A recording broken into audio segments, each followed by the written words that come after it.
Selamat pagi and welcome to this incredible jungle. Historical moment to see the world's best come here, and this reef is so special. Groningen, G-Land, one of the best left-handers in the world. You're here for the Quiksilver and ROXY Pro Stop 6. Stands too tight.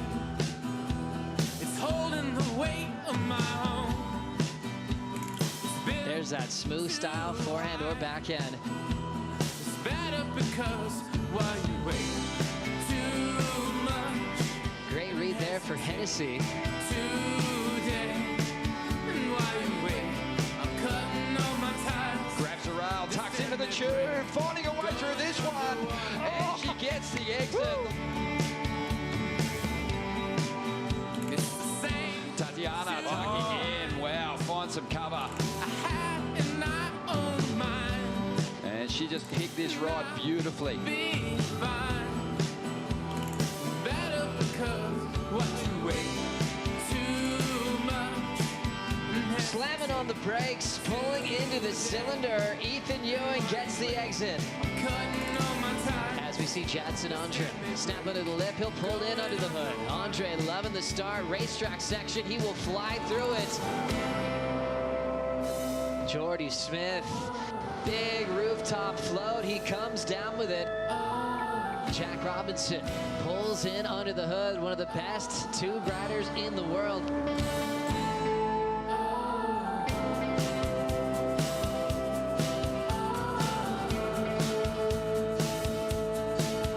Kelly slams on the brakes, pulls in under the hood, but he will lose the handle.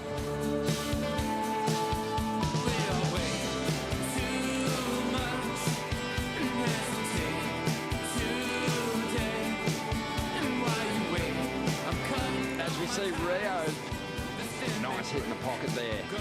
Plenty of power, the youngster.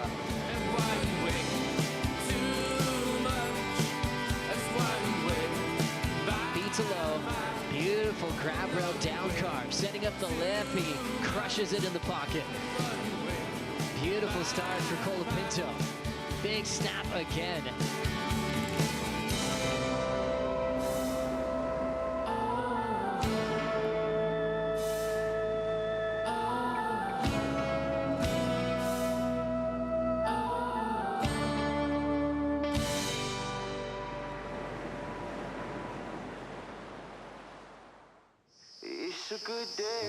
Banyuwangi, Indonesia. Great to be back here in the jungle, in the national park, as our competitors get set to hit G-Land once again.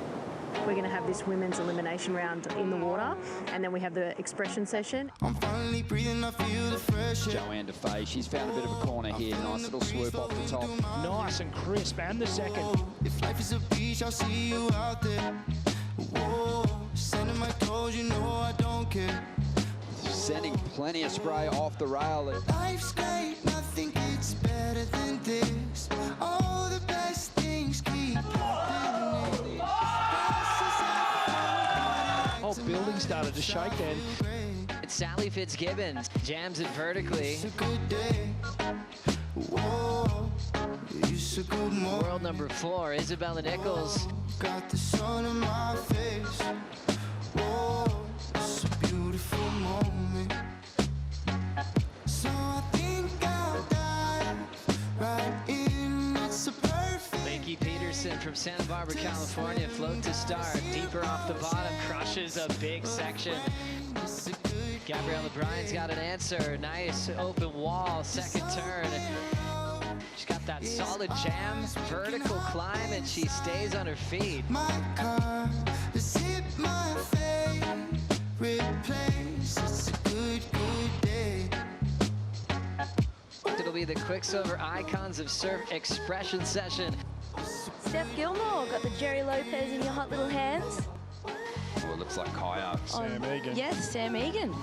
It's a beautiful morning to say hello. I got the sunshine in a bottle. I'm not worried about tomorrow. Sitting under orange trees. We see coming out of the barrel, Kaya. I can walk on water. Nothing ever gets me bothered. Got no problem, got no plans. Just the whole world in my hands. Life's great, nothing gets better than this. All the best things keep happening.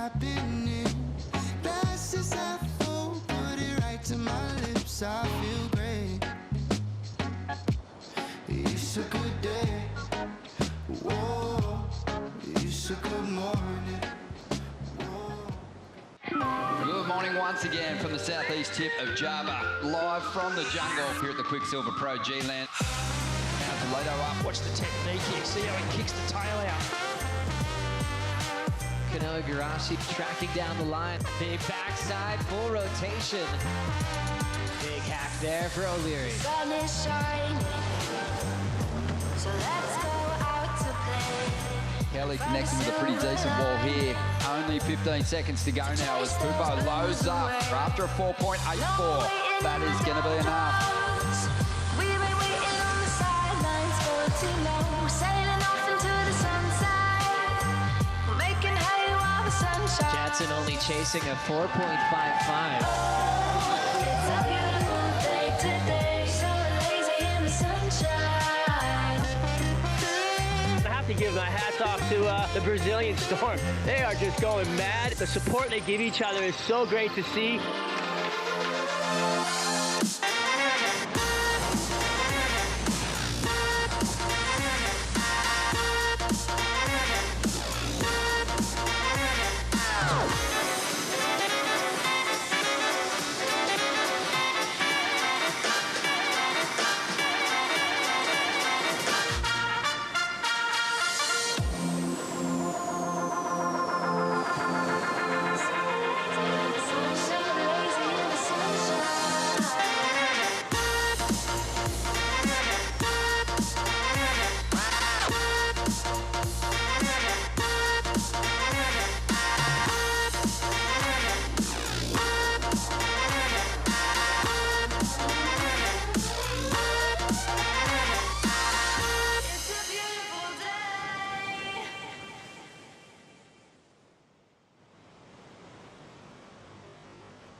Salamat pagi and welcome to Finals Day. Early arrivals in the Red Bull Athlete Zone from Bronte McCauley, Steph Gilmore, five-time world champ Carissa Moore, who has her sights set on maybe taking the yellow jersey if she can. Breeza still holds it coming into Finals Day as Carissa Moore set for the first seat of the morning with Sally Fitzgibbons. A long wait in jungle time in this waiting period with several lay days, and we'll be handing out some trophies later on this afternoon as we see the site of one of the best reef breaks in the entire world. You're getting ready for a massive day to crown our champions. Joe Turpel with a former champ out here from '97. Luke Egan for the call this morning. Louis, we kind of anticipated today being the best day in the forecast. Already getting words this morning that it's game on. It's game on. Good morning, Joe. Yeah, excited to see a little bit more action in the ocean, and we got a high tide around 11 o'clock, so hopefully it pushes in a little bit more size on top of what we're seeing now, and it's going to be a massive day. Let's get it more official and hear from Jessie Miley-Dyer herself with Dimity Stoyle. Good morning. Good morning, guys, and the conditions have not disappointed. Look at the waves behind us. Jessie, what's the official call? Yeah, officially this is our finals day for us here, and we're going straight into the women's quarterfinals, then the men's quarterfinals. Both of those are going to be overlapping heats. So after yesterday and seeing how popular it was to be able to use this whole lineup, we're going to do that for the quarters, and then we'll be going back to regular heats for semis and finals. Amazing. Cannot wait to watch overlapping heats and finals day. Let's go. Yeah, it'll be good. Let's do this. Thanks so much, Jesse and Dimity Stoyle. Obviously, quick call for Jessie Miley Dyer to really max out today. We still have tomorrow in the waiting period, but she wants to finish in the best waves that we have on hand. Surfline, the official forecaster of the World Surf League, led by Kevin Wallace, anticipating maybe the bigger sets from what we saw yesterday afternoon. He was saying it was going to build this afternoon. We should see some waves about a foot overhead, hopefully, when it comes down to finals time. As we bring up the maps right here, Louis, what are we expecting today? Yeah, hopefully a little bit more size. It is there this morning, and it should get better with the incoming tide. The period's just a little longer. And yeah, I think that, as you can see on your screen, a little bit more period there, a little bit more size as well. So it's going to be really good into that upcoming tide. And then I think just that to halfway down too, we're going to have some great surf and probably the best so far in the period. So focusing on fair to good conditions, clean wind direction, but also 4 to 7 feet. Really getting bigger towards the afternoon when those finals will be on. So exciting to call it on for today. Crowning our champions, it'll be a first time ever champ for the ROXY Pro G-Land, bringing the women here for the first time in surfing history. Let's check out the finals bracket. What a way to kick things off. Two veterans that have seen a lot of each other since 2010. Carissa Moore versus Sally Fitzgibbons. Carissa Moore with the biggest heat total so far in the contest, but she has waited quite many days in this time off to get in the water again. So let's see how she's fared in the waiting time to get back out there. But she was so impressive on the first day, and Sal's done some great surfing also. Tatiana Weston-Webb, arguably maybe the best ride so far of this event, getting nice and barreled on that opening day, just what you'd expect out of her. Tati and Lakey have featured in finals in the past. This one comes early in quarterfinal number 2. Yeah, we're down to the wire, so that's a great matchup as well. Lakey finding some form in the elimination round. Finally found out what the judges wanted from her and got some great scores to get through. Carissa and Sally has been an incredible matchup for so many years, and it's almost even. Carissa leads an all-time matchup 14-12. They've met so many times in the past. Let's prepare for the opening heat of the day. Some of the sports greats. Carissa Moore will be out there taking on Sally Fitzgibbons. Now goes to set up some big turns in the hook. Oh, just hammers that section. Yes, we see Carissa Moore absolutely tee off. Grabs the rail, tucks into the tube, finding a way through this one. And she gets the exit and says thank you very much. Counting down the start of finals day in 3, 2, and 1. It is officially on. 46 minutes on the clock in this overlapping format. Carissa Moore taking on Sally Fitzgibbons. Moore currently number 2 in the world, and Sally in a much different situation, Luke, as she shows up here as an injury replacement wild card for Caroline Marks. You know, as of now, Sally's doesn't have any plans to be in El Salvador, so she knows she can really take advantage of this freer kind of feeling to see if she can upset the world title race. Yeah, that equals no pressure. She's out here at Grudgigan just having a good time and enjoying the surf, and yeah, just see how far she can push it. So no pressure at all for Sal, and Carissa a chance to take the yellow jersey. So there's a little bit more on the line for Carissa, but she does have the biggest heat total so far in the contest, and I just saw a little bit more in her backhand in her first heat, so I'm excited to see her surf. Let's dive into the deep stats powered by Hydro Flask with two legends of the sport in just a moment, as we have the first wave of the morning setting up for Sally Fitzgibbons, deciding to sit higher up on the reef. 2 clean backhand turns and a third to start off with a quick number on the board.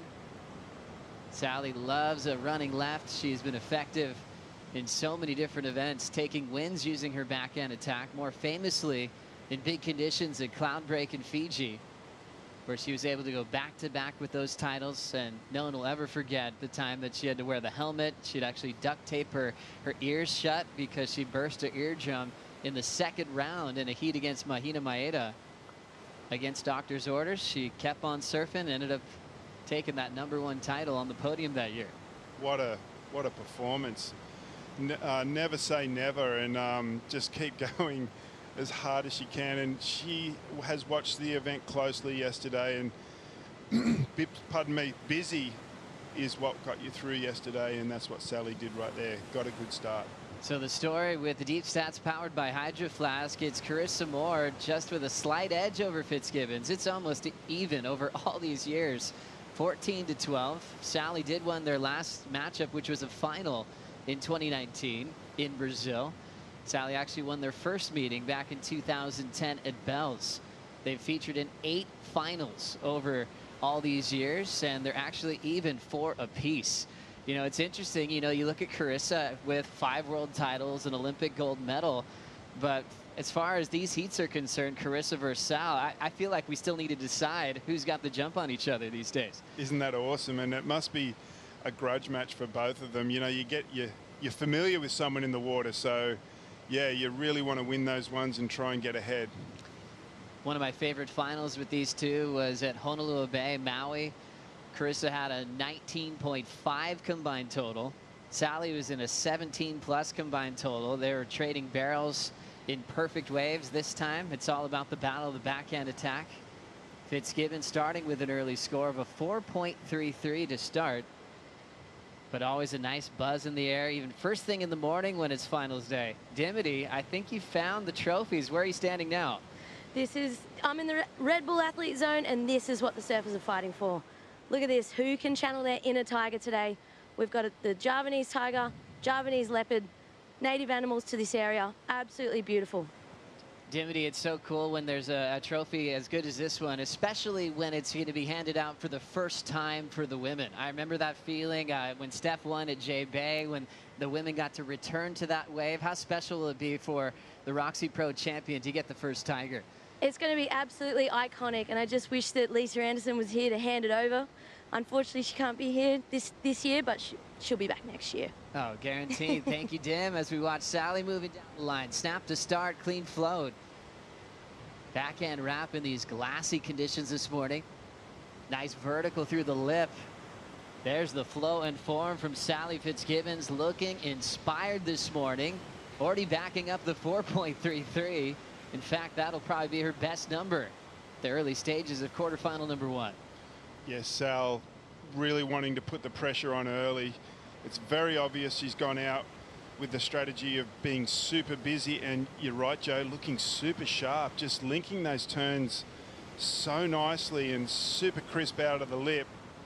This was the first wave coming deep around the section, perfectly into the lip, and just see that transition straight onto the heel edge and getting some great out of the lip, and then straight back out there for the next one. These ones are just like the smaller medium also inside ones, but I really like that bottom turn. It's setting her up right in the perfect spot in the pocket, and the link. The judges love the link from turns. Look at that, straight on the heel edge, out of the lip one more time, and finishes with a great hit off the top. Just look at that, pulling the shoulders round, perfectly timed in the lip, and here we go, straight back on that heel edge, getting it up there one more time. Sal is ready for business this morning. Great to see how quick she is in transition. I think that was the first thing I felt watching Sally as a young teenager traveling over to Southern California to compete at the US Open. I couldn't believe how fast she was in between turns. There was definitely a changing of the guard feel when she first got on tour. Finished in the top 5, runner-up in the world the following season. When she started winning events around the world, was instantly a world title threat when she qualified over a decade ago now. She had a wild hot streak where she had 40+ straight quarterfinal appearances, which was just showing her dedication to consistency. A surfer that basically had perfect attendance as well, able to managing light little injuries. She always was able to stay physically fit to show up for big events. Last score in now, Luke, a 5.67, taking control very early over Carissa Moore. Yeah, I said it before, I'll say it again. So smart to be busy in the beginning, putting pressure on Carissa Moore. She hasn't surfed for a few days now. She's only surfed 1 heat in the contest so far. So great start for Sal, building that pressure, and now she'll go out and sit under and just wait for a good set, or if another one inside comes that she thinks she can better that 4.33, she'll go, because yesterday we saw people with the biggest wave counts usually won heats yesterday. It was the trend.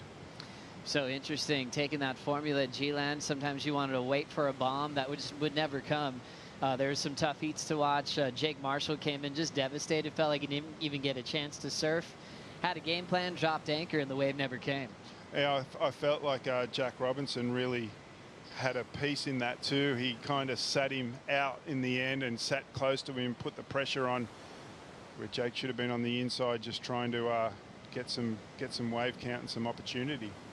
Looking at these two veterans, obviously Carissa, the 5-time world champ, Olympic gold medalist, coming off one of the best years of her entire life last season, focusing on just lefts as a skill set and backhands. Can you break them apart and separate them?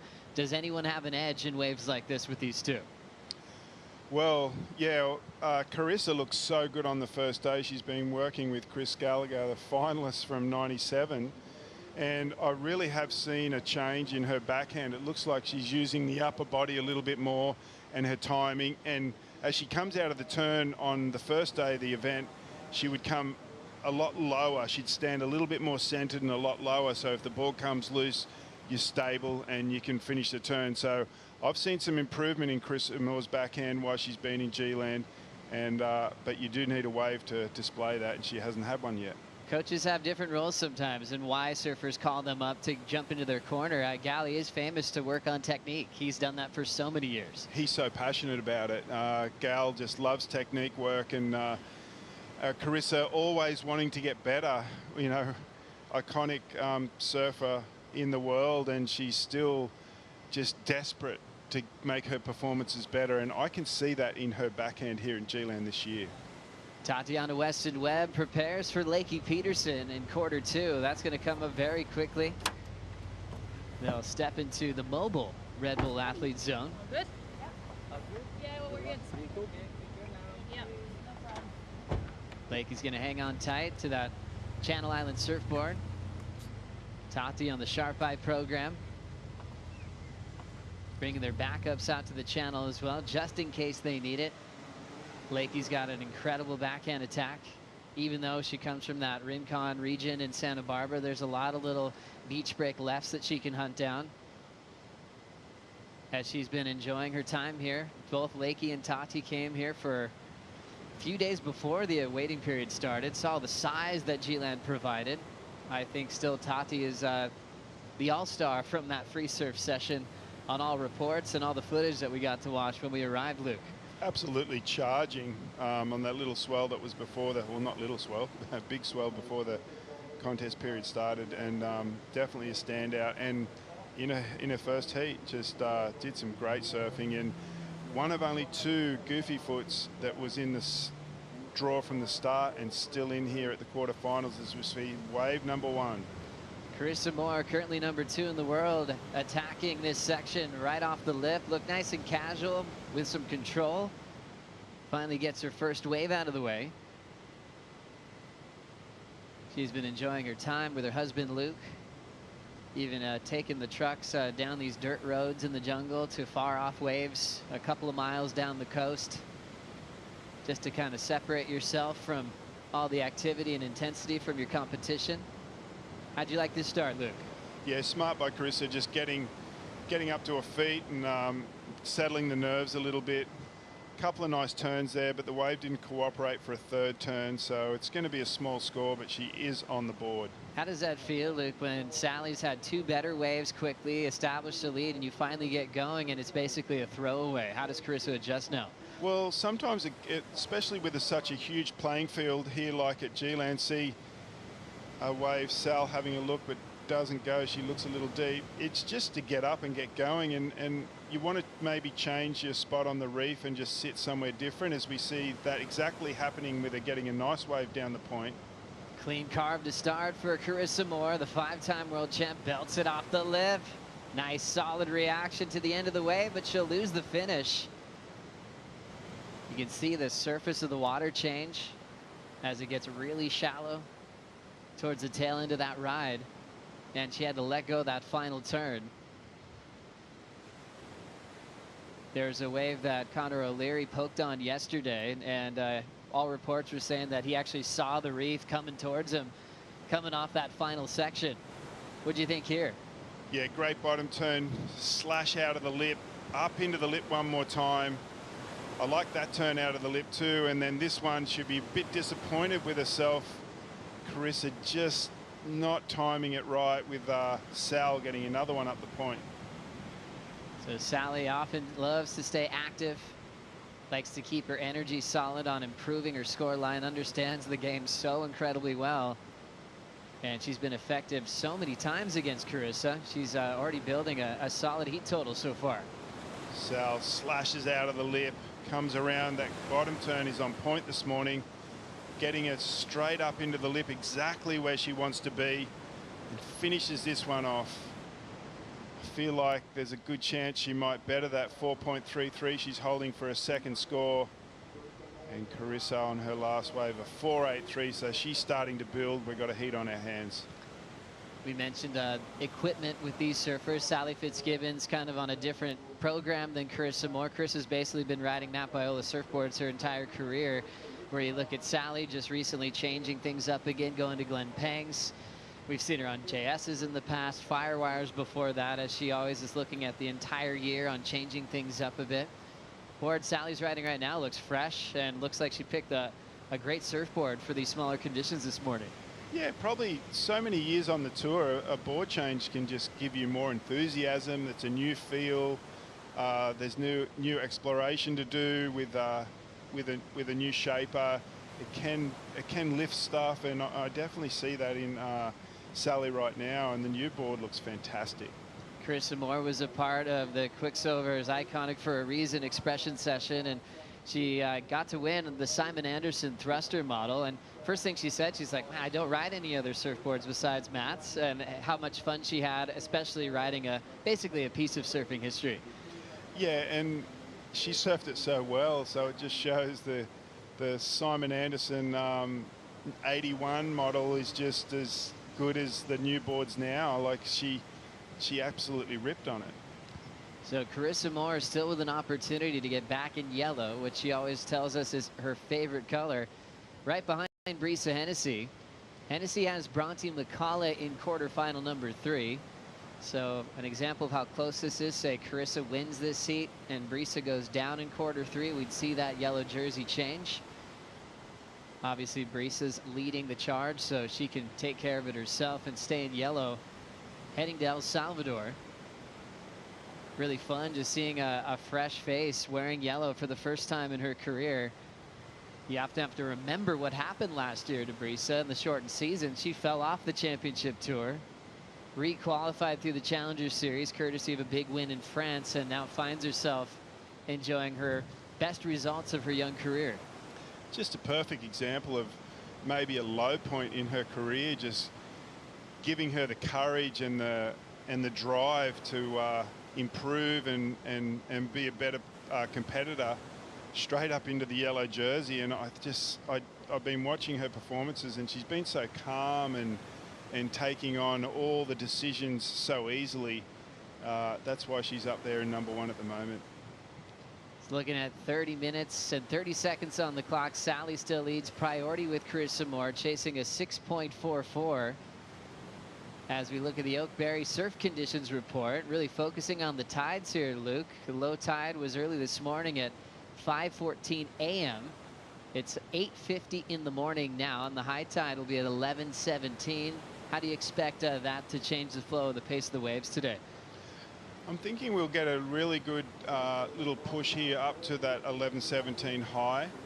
And then, yeah, hopefully it still holds in as the tide drops and we move around to some different parts of the reef. But I'm pretty confident we're going to have good waves all day to finish the contest. Really interesting, Luke, when you look at the performance of Carissa in the opening round. She looked dynamic. She got barreled in that heat. A beautiful wave that made her absolutely shine with her big smile. She enjoyed her job. That was last Saturday. Today's Saturday here in Indonesia. It's been a week since she's put the jersey back on. Yeah, I keep repeating myself, but for me, these contests can be won and lost in the break. It depends on how do you dip down and then try and drive yourself up to peak at your best performance for the second half of the contest? But when you win that first heat with the highest score total of the women, you know, there's only one more better thing to do, and that's get the biggest heat total again, or the hardest thing to do. And that's what Carissa has in front of her. But she's working up to it. We saw her have a little bit of a slow start. She just took off on a wave to change her spot on the point, and it absolutely worked, because then she moved down the reef rather, and got a 4.83 and kept herself in this heat. Sally Fitzgibbons served 2 days ago on Thursday, where she had an elimination round heat with Isabella Nichols. Sally got the win there with 11.83 combined total. So more recently, she's felt that competitive energy and starting off incredibly strong against Riss, 5.67 and a 5.60. Carissa holding priority, needs a 6.44 to get the win. Thinks Carissa always has huge expectations on herself. Kicked off the year with another great performance at Pipeline. I think everyone expected her to be the clear favorite at Sunset Beach, and she had an uncomfortable loss and went down early. So even though she's still having a stellar year on tour, for Carissa's standards, it's not good enough unless she's wearing yellow. As we're just getting into finals day, let's say a big good morning to our own Strider Raspberry, Wazalewski. Morning, Waz. Oh, good morning. I just didn't know we were going out so fast. I had to do my hair really quick. Oh, looks wow, incredible. Well, it's a beautiful morning out here. Really glassy. There's a little lump on it, so there's be a little bit of, you know, on the face, a little bit of stuff to push through, but it's beautiful. The swell direction is really nice. It's holding up the faces. It's got these beautiful, you know, corners on it. You go up and down, get that vertical surfing in, and I like it. So you can see some big lumps on the outside on the balmy section. So I feel like we're going to have a good day of surfing here. I think we got some swell still coming, and it's going to get a little bit bigger. And the wind's going to pick up out of the southeast later, and it's going to clean up the face and pull those sheets tight, as I like to say, and create quite the arena for this finals day. I love that. You're pulling the sheets tight, talking about a smooth surface on the ocean. Hey, Waz, you're out there all day yesterday. What's the big comparison to the conditions we have this morning? Is it the same size or a bit smaller? You know what? I feel like it's actually bigger. I'm seeing, you know, with the tide and everything coming up, I'm seeing these big lumps out the back, which is a great sign. And so I feel like we're actually going to see some really high performance surfing today in bigger waves. And we saw as that tide peaked yesterday, it kept the waves kind of open. And then we got to go to that lip line all day. And then it got really, really wedgy as the tide got lower, even more vertical in the face. Some consequence sections as Carissa is up and riding. She's way down the end. 2 quick hits to set up.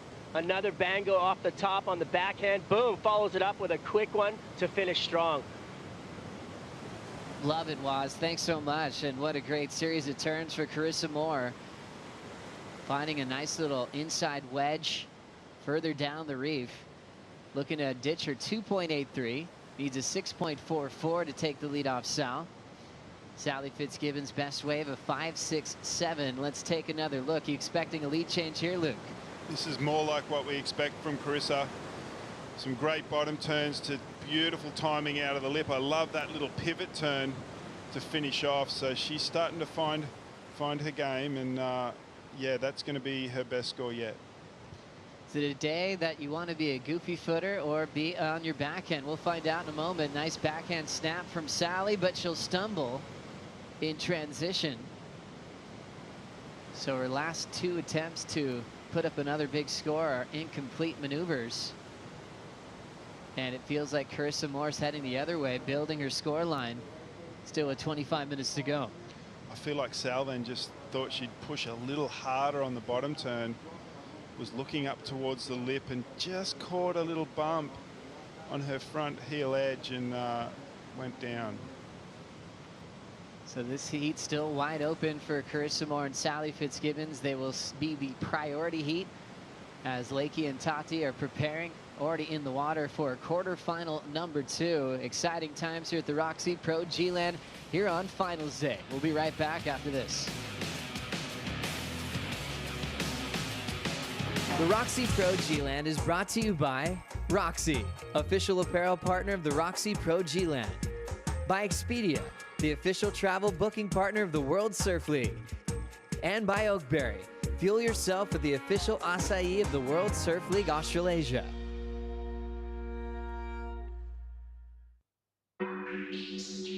What we're doing is working with the surf camps and the park, and that creates a model of comprehensive surf ecosystem conservation that can be exported throughout the rest of the world. So here we are. This is the spot of the tree planting. We got to take care of our environment. We got to take care of our world. So it's awesome to see big brands coming up like the WSL Corona. The support that we've gotten from Quiksilver and ROXY to be able to launch new projects has been immense. I think it's really important, especially for us as surfers. It was so special to be a small part of Duke's dream. You know, he dreamed 100 years ago, over 100 years ago, that surfing would one day be in the Olympics. And here we are today. It is in the Olympics.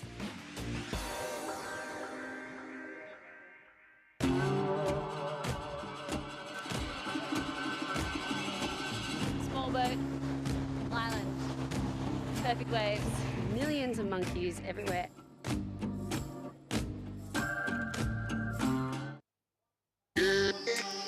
At this point, it's sort of like a waiting game, and who adapts the best will succeed, you know?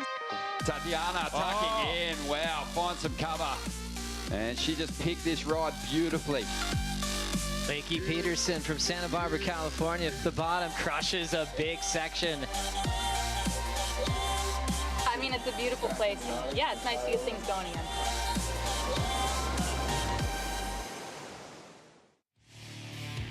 Happy Finals Day. Quarterfinal number 2 already in the water. Lakey Peterson versus Tatiana Weston-Webb. A rematch from the final we saw in Portugal earlier this season. Lakey coming into this event, stopped 6th of the World Surf League Championship Tour, number 6 in the world, 1 spot out of a Final 5 picture, but there's a few shaded names already at the top of the rankings, so expecting Lakey to move up into a great spot heading into El Salvador. Tatiana Weston-Webb, her focus was all about qualification, which was an interesting feeling for Tati after she accomplished a runner-up finish in the world title last year. I feel like here in G-Land she seems a little bit more settled. Maybe just so excited to be on a forehand.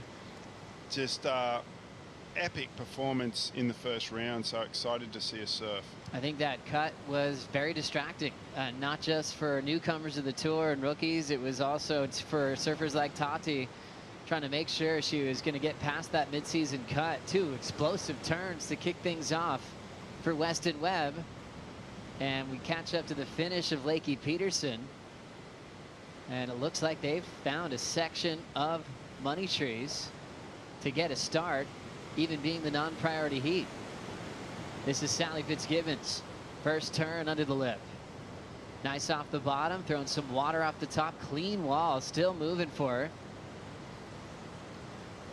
Kind of a forced wrap, looking for more of a bowl section. She'll attack the oncoming whitewater with a solid backside snap and see if she'll fit that one into her top 2. Low scores of 5.6. But the best score for Carissa Moore is a 4.83. Fitzgibbon still setting the pace this morning. Sal just looking a little bit more agile on the waves and a little bit quicker. She's really found some form this morning. I just love on that last wave too, just the way that she's still got a turn on the way down the line. See here, gets up down the face and maintains good speed. Has to wait a little while, but I love that turn there that got her down here, and it made the bottom turn super fast and out of the lip. Just looking a little bit more alive and a little bit more agile, and I think the scores are reflecting that.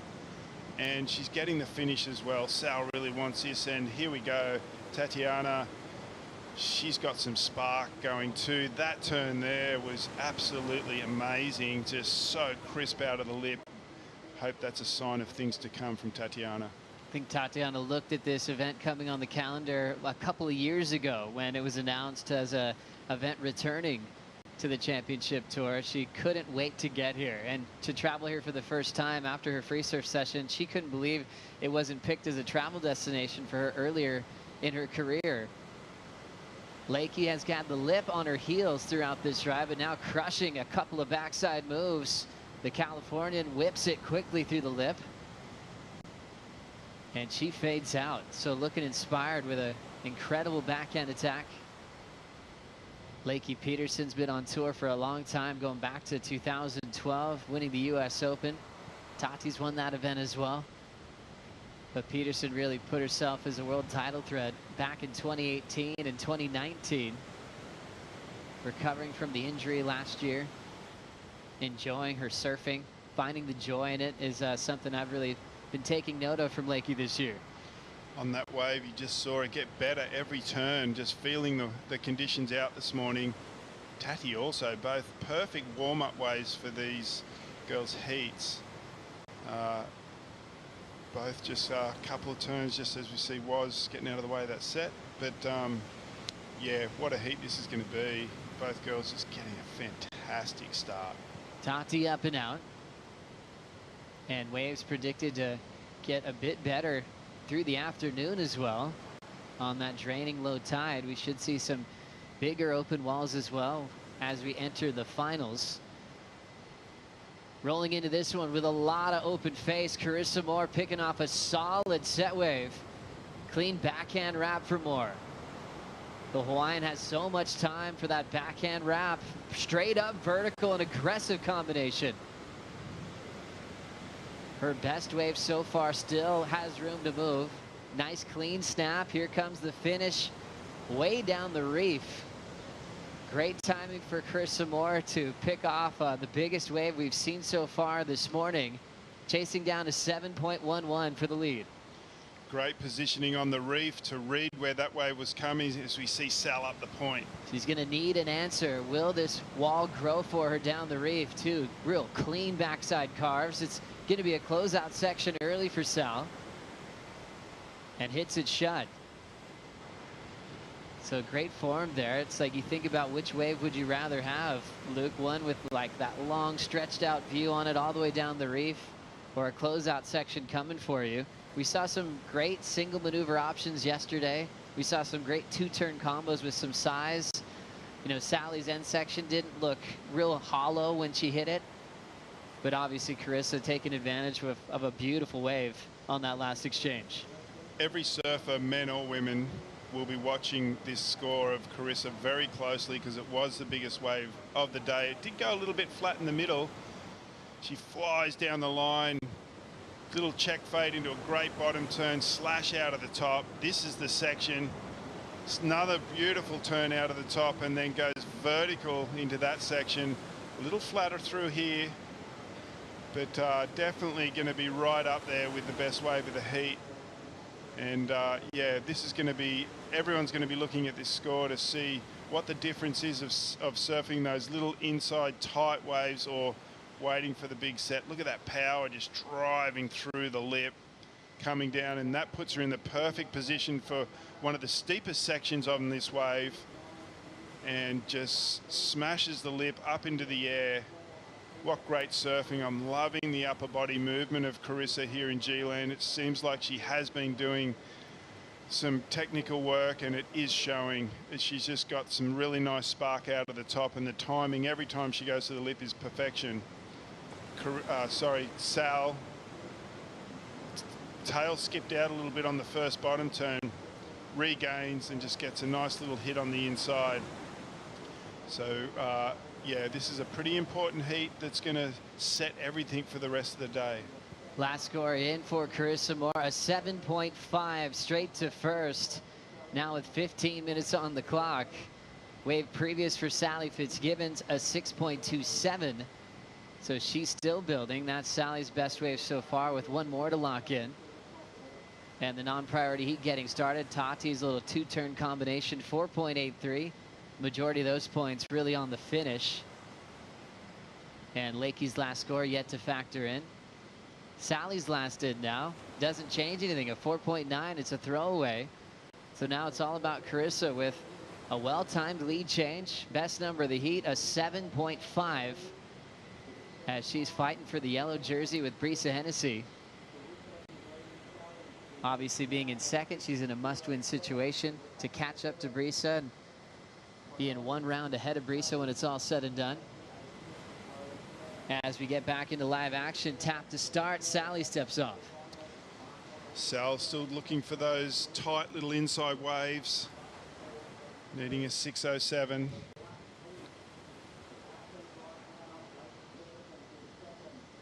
Fitzgibbons just so much longevity in her career. Some of these smaller waves that she's ripping reminds me of her hot streak she's had in Rio before the event moved to Saquarema, which she did win over Carissa in 2019. She was more consistent than any other competitor at Baja da Tijuca. Bronte McCauley, the ROXY wildcard, preparing for #1 in the world, Breeza Hennessy. Right in front of Breeza, her father, Mike. Really funny guy, great surfer, great fisherman, very competitive as well. But he's always there for a quick laugh. Really cool family, obviously spending a lot of time in Fiji these days and enjoying the tour life around the world. They seem to be having the most fun on down days, catching fish, providing for everybody, making food for each other. But as soon as that horn starts, it's game time for world #1. That's coming up next. Lakey Peterson snap, hits it over the lip, deep off the bottom. Nice vertical draw on this inside corner. And now hopping out on the inside. Great long relationship with her coach, Mike Parsons. They get along incredibly well. Love surfing, love working on building her performance so she can be in the world title race. Strider, I think I heard you screaming, man. That 7.5 from Carissa Moore must have been sweet to watch from your angle. Well, yeah, it was just a certain type of wave that she was looking for. With that new swell coming in, it's got, you know, like a nice period on it, but it's a little bit sizier, and it's coming in with a nice angle. You can see there's just so much opportunity on those waves. We're watching Sally surf. She's got that sense of urgency on those kind of shorter, more compact waves, but the rhythm and flow that Carissa's looking for just allows her to open up, use her power and her timing into the lip, as you saw on that wave. They're out here. I've seen about 3 or 4 of those waves march down the reef. So I think there's a good game plan from Carissa. Stay up there, wait for that one certain wave, and get that rhythm on. She needs a backup, though, that's for sure. Thanks, Strider. Carissa up and out, as she will use her priority on that look. Yeah, she's hunting a certain style of wave, as was said, and it's working for her. Sal's been just looking for those tight insides and looking fantastic as well, and certainly still in this heat. Lakey Peterson forces the backhand turn, and she'll be late on the second. She's down. Does have a lead over Tati at the moment, 4.5 and a 4.67. So trying to be very effective in the non-priority side of their heat. Luke, what have you noticed about what's been on offer for surfers in the non-priority side of their matchups throughout this event? Well, I'm glad we went with crossover heat. They're getting some waves up the top of the point, and there seems to be easily enough waves for everybody. So yeah, there is waves out there for them, and there's 2 sections of the point, and it seems like the priority heat is sitting down at the more quality piece of the reef, but up the reef there certainly is waves for the non-priority heaters. We've seen Lakey get a couple of pretty good scores now. Luke, it sort of felt, and you can agree or disagree, the last couple of days, maybe when it's been a lot quicker on the reef, almost felt like there could have been an advantage for the goofy footers, and now it looks like the pace is slowed down. And I almost might think it actually might be a nice day to throw down some backhand hooks and frame it vertically with the nice tempo of the waves today. I was really happy with Tatiana's first wave. There wasn't much on offer, and she hit it pretty nicely. And I'm going for the goofy foots today, mate. So I'm just not buying where you're going. I know. I had a feeling, Luke. You guys got to stick together with your right foot forward. Pretty special, obviously, all goofy foot final with yourself and Chris Gallagher back in '97, but it was definitely a wave that suits all types of approaches. Shane Beshin, Kelly Slater with their back to the wall here at G-Land, winning those titles from '95 to '96. Gary Elkerton, incredible out on this wave, has massive scores in the history books, 10-point rides for his approach at G-Land in the '90s. Mate, we're all going to be learning today. I'm going to be watching closely because backhand or forehand. I think with the speed of the wave here on the Grudgegan Reef, we all should take note and learn some great technique from these surfers that are the best in the world right now. Just the way they use the top of the wave to get so much speed, and just some of the lip glides to beautiful bottom turns. The transition yesterday, we talk about the great turn out of the steep part of the wave all the time, but sometimes if you just focus on that transition turn, we can learn a lot for our own surfing to get better. Down to 8:55 on the clock with that legendary heat, Carissa Moore and Sally Fitzgibbons. Sally started off putting together a solid heat, needs a 6.07 to turn this one around. And Lakey and Tati, we've got them meeting now for the 11th time in their career. Lakey leads 6-4 in history. As we check out a recap from quarterfinal heat number 1, Carissa Moore's backhand just got better and better, still keeping this score of a 4.83. Yeah, feel like she's just warming up on that one, as we saw Sal get a fantastic start, flying down the line. I love that bank to big bottom turn out of the lip. Sal looking really agile on the tighter inside waves. They do offer a little bit more steep wall, and it was a great start, but Carissa got this one way down the reef, and look at this bottom turn, drawing it out with a big slash out of the top, and that just set up this perfect lip there, and gets herself tight again to get some lip time, getting the board way vertical.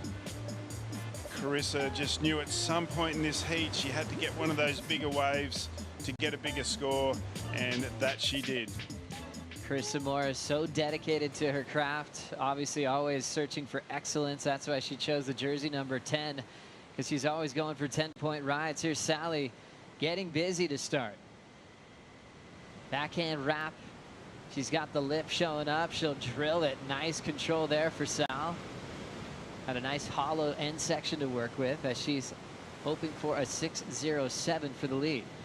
Seems like Sal's decided to stick with the same strategy. She got a 6.27 for the highest scoring wave she's had so far, and it was one of those smaller inside tight steep waves, so only needing a 6.07. Her strategy is to stay looking for the same waves. Feels like she's performing on those ones and feels like she can get the score. Did she get it here? Just nice and low in the bottom turn, getting up into the lip. Nice slash there. This wave a little slower, but she really stayed tight and got some good turns, and she's been very consistent on the completion. Is that going to be the score? Sally Fitzgibbons loves being active in her heats. Mentioned her streaks and beach breaks like in Brazil, but obviously was able to dominate heavy water conditions in Fiji in back-to-back seasons.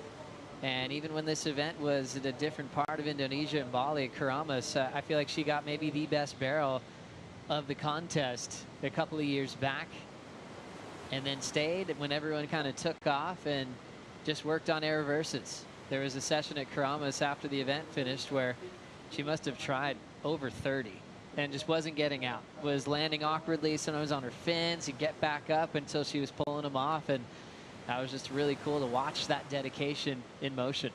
Isn't it amazing, the best surfers in the world just totally admitting to their weaknesses and going, hey, I'm not very good at this, and just going out there and trying and trying and trying. When we sometimes admit what we're not good at, you know, the best in the world do it and go out there and it just makes them practice and practice and practice till they can do it. And the story you've just told is perfect example of that, of Sally just becoming a really good tube rider now, because she's just gone out there and tried again. But the most important part, she's admitted that that's the piece that she needed to work on. Oh, it's so cool to see how she redefines herself each and every season. She wasn't afraid to have to transition to a Challenger Series run this year. She doesn't have to worry about that now, as she received the wild card for the start of 2023. Here comes Carissa Moore, big hammer on the backhand. Nice vertical connection with the slide off the lip. Two great turns. Kind of a speed check, winds up harder for a solid end section hack. Had the 7.5 in the lead, the 4.83 is long gone. Yeah, well, let's see. I felt like she got stuck in transition to get those turns linking up. Then she missed a couple of turns. I'll be interested to see what the judges thought of that. Did I get too excited, Luke? I don't know, maybe. No, I'm not sure. As we see Sal taking the lead with that last wave. So Sally did get a 6.13. Here's Tati. Nice clean wrap. Hard off the bottom. There's a clean vertical hack. And we're hearing the Joyo Surf Camp erupting as she is a huge part of the Brazilian storm. Joe, don't write the goofy foots off yet. There he goes again. Perfect example of what the right foot forward crew are going to do today. Tati just looking so sharp, just right in the pocket, and some great crisp turns there. It's fun watching her have a warm-up session up around the reef at Kong's with her husband, Jesse Mendez. Jesse, a Triple Crown champ, longtime championship tour athlete, absolutely ripping. And she even dropped in on her husband the other day. I think she's allowed to do that when she's preparing. As we look back at Tati's wave here, Luke, incredible ride. Just the timing out of the lip is probably crisper than anyone I've seen, and staying tight to the pocket. Like, this is a really fast wave here at G-Land, but you can get stuck trying to race and finish the wave, but Tati's just perfectly in the pocket as we see a beautiful turn on this replay for Carissa, and the tail coming a little loose. I think she missed a little bit of opportunity on this part of the wave. Gets one more vertical. I'm feeling like that she would have got the score. I think the work was done up high. Needed to watch this wave again, and yeah, it was definitely enough. This transition early in the wave was where all the points were. The tail coming loose. Look at her right up on her toes, a heel off the board and coming around. Judges deeming that the work was already done and didn't worry too much about this whitewatery section, that she missed the section, and she gets a great score. Last score for Carissa Moore, a 7.37 paired with a 7.5. And I think your read, Luke, from where she was sitting, you probably saw about an 8.5 or even a 9 available on that wave, and maybe missing that section just shrunk that score to a 7.37. I think when the tail came loose out of the lip, it just held her up a little bit to go vertical one more time, and then that second vert would have timed her for a perfect end. So I think 7.37, yeah, the work was done up the top, but there was more points there. Snap to start for Fitzgibbons over the whitewater for a finish and a celebration, as she knows she needs a big score now. 8.6 is the requirement.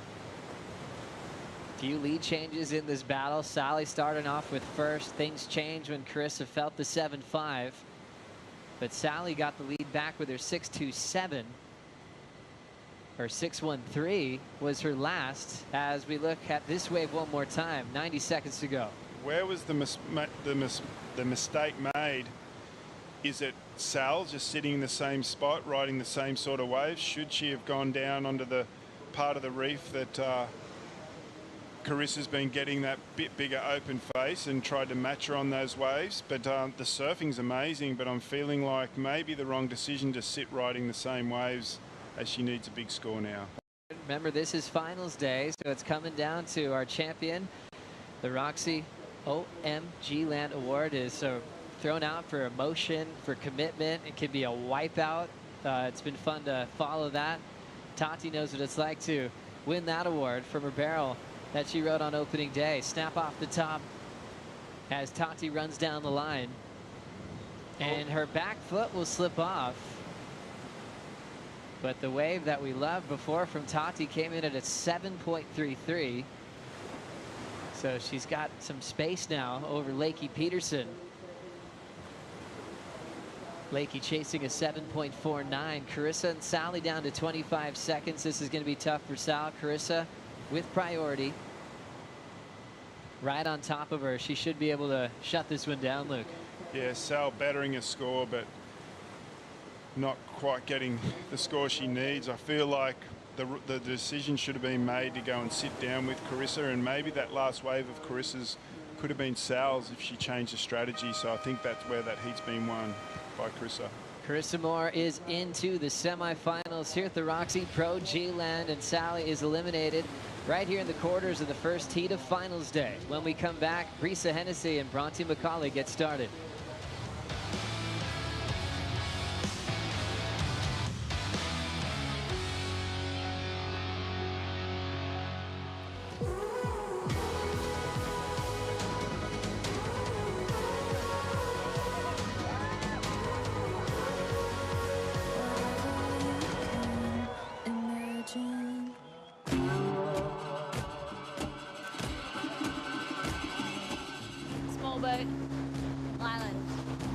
Perfect waves.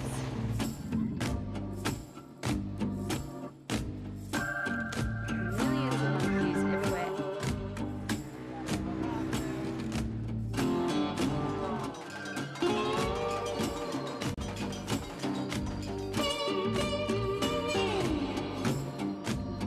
I think it's so cool to see all the progression in women's surfing. It's really just taken off, and it's super cool to be a part of it. Yeah, if I can just leave a mark on surfing as someone who worked hard and never gave up, that would be pretty special. It's pretty rad, but yeah, it definitely means business when you put on the jersey. Big hack to start for world number one. Great read there for Hennessy. The goofy footer from WA, Bronte McCauley. Solid read for Bronte. The Australian attacking.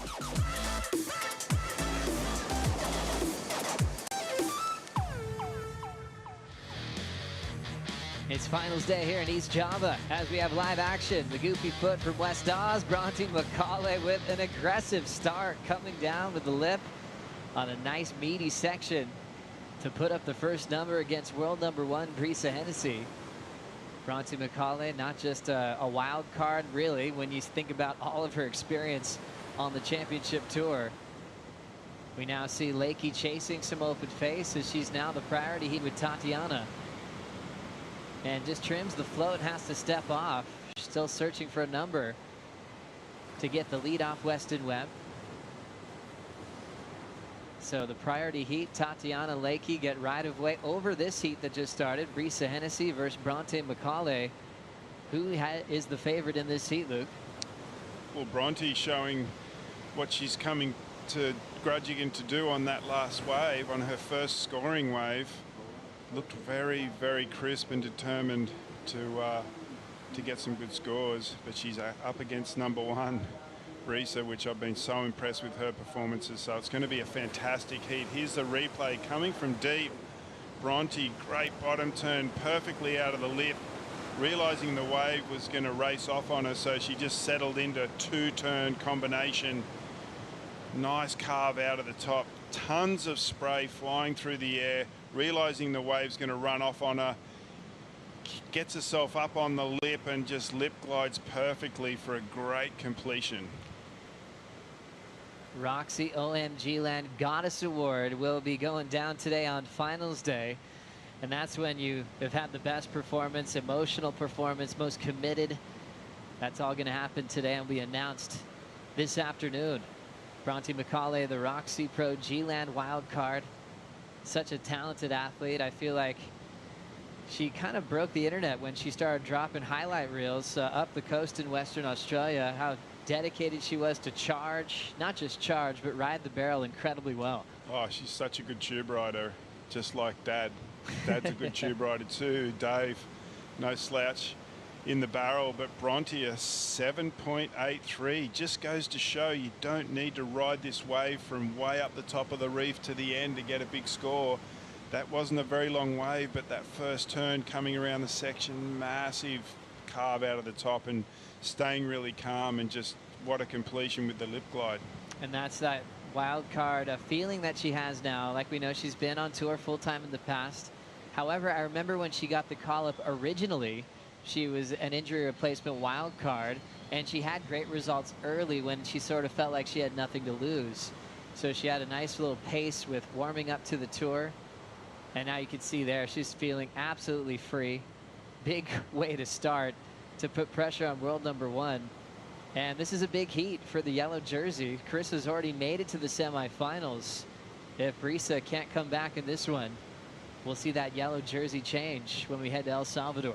So far this year, we've seen Breeza Hennessy not even phased when someone gets a great score after. As you see, Tati 7.33, beautiful out of the lip, carving round right in the pocket. Oh, that was a great turn as well. Just finishing off, calling for the ski. Great day to be a goofy footer, Luke. Those snaps looked incredible for Tati. Really powerful. She can mix it up really well. Oftentimes she's in that best backhand on tour conversation because she's going right on a lot of her wins, like at Margaret River. Obviously, Bells Beach, where she's finaled in the past, often compared to a young Caroline Marks on tour for a couple of years. Who's got the better backhand, and trying to work that one out. So she's happy to be on a performance left today. Every day is a great day being a goofy foot, Joe, and even a better day watching the surfing of Tati and Bronte, both getting up, you know, close to the excellent range straight away in their heats. Thinking about the domination from the regular foots for world champions on tour. Carissa Moore, defending world champ. Obviously, Steph Gilmore was 7. Tyler Wright with a couple.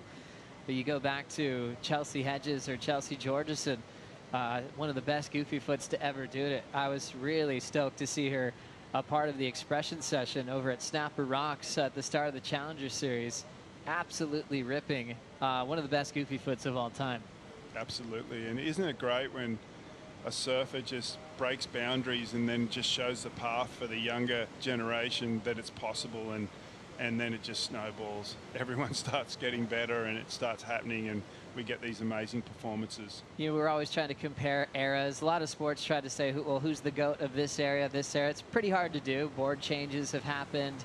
Your different venues a lot of the time, but if you could get the prime of Chelsea versus the prime of Tati in like a heavy day at G-Land, that would be all time to watch. It would be for sure. And, you know, like, look at how good the women are surfing in Waves of Consequence this year, and they've got the opportunities too. They're off to Tahiti as well. They've been to Pipeline, and we've just been so inspired by the performance that they've put on these, you know, sometimes gnarly waves, or most of the time. As we look at this setup here, how's this lineup? And for Tati, a goofy foot who has priority, she gets to decide if she wants to take it, and it will be Tati just going, I'll sit as low as I want on this reef and take my time and set this one up. Big snap to start. Carves it onto the open face. Trimmed down in size dramatically after the takeoff. So she'll just surf it towards the end of the reef. Nice tight pocket turn for Lakey Peterson. Big vertical to follow. And Lakey kicks out. Very interesting, their anticipation on when that solid one came through. Tati lost a lot of wave height as we see Bronte quickly up and out. Great to see plenty of surf coming through for the opportunity.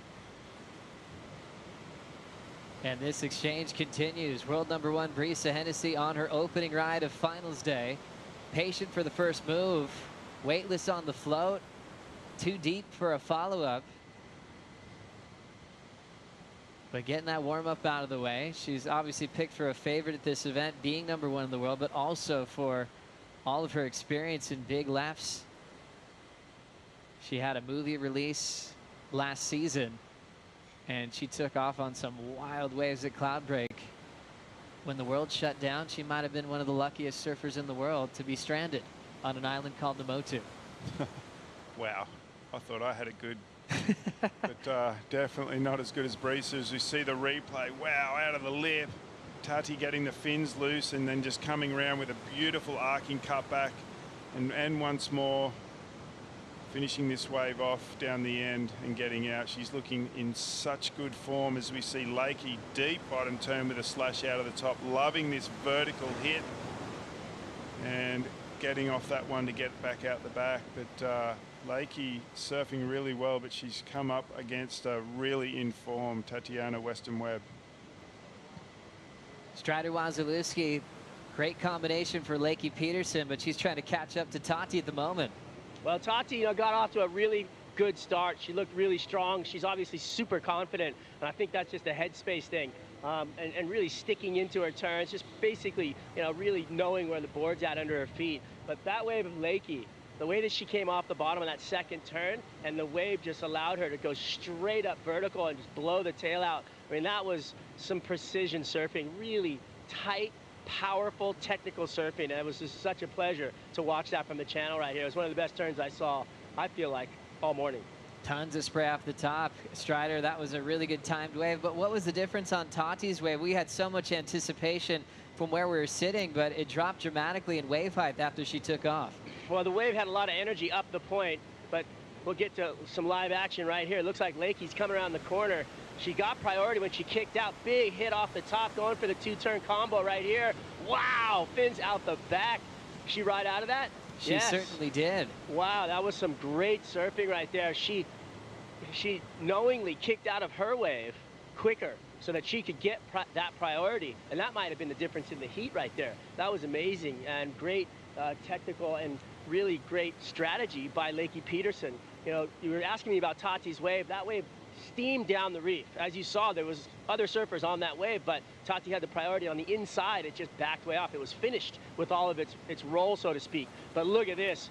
We could have a good one, Joe. Take it away with Tati. Thank you, Waz. Tatiana Weston-Webb is just going to race down the line. Big wall, first turn is a snap down the line. Floats it, stays on her feet. Nice read there to get the completion as she was chasing that end section. Really cool turnaround for Lakey Peterson, being inspired to perform on her backhand. Absolutely crushing sections. The fade cut back to the vert came in at a 6.33. And then Lakey still waiting for her last wave we just saw. Tati also trying to better a 5.4. Let's have another look at Lakey's previous wave. Deep bottom turn, smashing the lip. Lakey again, like her elimination round, once she realizes she needs a score, just putting the pedal to the metal. Look at this turn, fins coming completely out of the wave and getting low to come down into the foam and finish that one off. We saw this from Lakey in the elimination round. As soon as she thought she was in a bit of trouble, pushing a little harder, and then this wider set. Tati flying down the line, gets a little hung up on the first turn, which got her a little behind, but she did so well to hit that lip as it had broken halfway down. Tati, really good timing, had to kind of recover the rail briefly, and then playing catch up for that hit off the top. Remember, the ROXY OMG Land Award is on the line, and also the ROXY OM Goddess Award will be handed out today here on Finals Day. Tati looking for a win to take out this event. She's picked it out as one of her favorites on the calendar. She's been enjoying her time even on the lay days this week, because there's always something to surf up the reef over at Kong's. 7.33 start for Tati, held her pace out in front, but judges taking some time to watch the replays to work out that last exchange. That video replay wasn't always around, but it was a great addition for the sport. Judges never lose their first reaction to a wave. They watch it first, write down their score, and then when they get a moment, they'll check the tape just to review. Other than the change to 2 waves way back when, I think the review for the judges has been fantastic, because look at now, like this is a really big playing field, and we've got 4 surfers in the water and they're all getting a wave at once. Like, these guys are human. They need to watch each wave carefully to give a really good score. We're scoring to 100th of a point. So the replay and even the conversation that goes on these days, I'm a fan. I really think it's been a big advantage for getting the scores right. And you see numbers, like we've got a great example of a couple of 7s on the board in different heats, and you kind of get the feel of a scale throughout the day. But as soon as you bring up a score and compare it to a previous heat, the judges will always remind you, hey, just compare the scores in that actual heat. They're all about comparisons. You don't want to compare a 7 to what happened yesterday. It's all based on current conditions, as they just compare 2 surfers against each other in each matchup. Last number finally in for Lakey Peterson. It's a lead change decision. 6.7 for a powerful backhand attack, crushing big sections. Now Tati down to 2nd. She still has her last wave to be factored in, chasing a 5.7 on that last wave. Isn't it amazing? Lakey in the elimination round needed a score and just found just some more critical turn, just changing the bottom turn a little bit, I think, and just ending up in the lip in a more critical position, and exactly doing that again. So maybe she just needs to put a bit more urgency in the waves that she rides early in the heat, and not leave it to the last minute.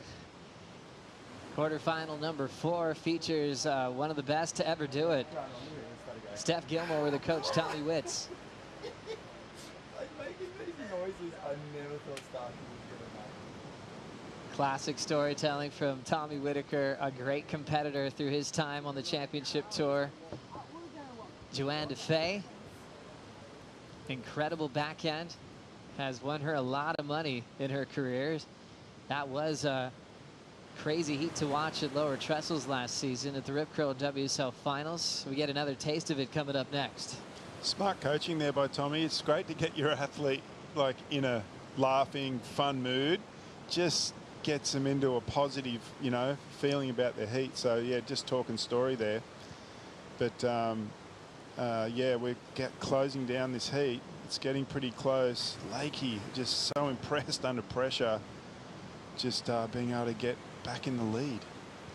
Let's catch up with a 5-time world champ, Carissa Moores with Dimity.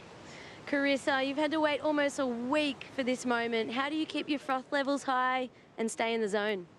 Well, I'm grateful that I have my husband here as a really positive distraction. I think it's just, I've been trying my best not to get too wrapped up in it over the lay days and just trying to check out, doing some beach walks, watching a lot of movies, and it's been actually really fun to hang out with all the girls and talk story and catch up. We don't normally get to all stay in one place, so it's been fun. And it's finals day today. I could tell you're in the zone. You just waited. You had 40 minutes with priority, and you were just on the best waves. So was that the plan? Yeah, I mean, it is the plan to always try to find the best waves and then perform on them. Honestly, I'm not used to surfing the first heat of the morning, and so I didn't go up for my normal morning warm-up, and so I was a little bit lost trying to figure out the reef, but I'm very grateful that we had a little extra time with the overlapping format and was able to put two together. Big semi-final coming up. I'll let you go rest, get prepared for that. Good luck. Thank you, Dimity. Carissa Moore learning on the fly this morning. And it's an interesting point, Luke. I mean, it's a pretty committed effort just to go for a surf, you know, across this reef. So if you got first heat of the morning and they haven't quite made the call yet, you don't want to be lost around the corner at Kong's when everything's getting called on. You need to grab your jersey. So that took out the normal routine formula for Carissa. But obviously once she got in gear, she picked off the solid set waves. A couple of big 7-point rides was the difference to move into the next round. Yeah, and then that might be good for her going through too, because she's got a few heats to surf today if she makes a final. But this woman on your screen, just getting another great score, just not messing around and getting the lead back. Tatiana Weston-Webb, 6.03. Strider, what a battle. Tati versus Lakey, the lead keeps changing. Yeah, you gotta love it. You know, it's great that we have enough surf for them to really trade out and have the blow for blow kind of heat that they're having right now. Really interesting, you know, Tatiana electing to not grab the ski and just go for the paddle back out. I think it's kind of a rhythm thing where you know, you've just had a really great wave on the end down here. Your opponent's 200 yards away from you.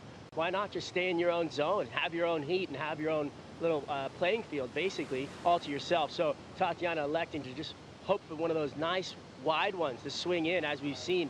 And that last little wave she got, nobody even looked at that wave. All the opponents and the other heat never even saw that wave. So Tatiana's onto something down here. She's got herself a nice little ramp on the inside corner.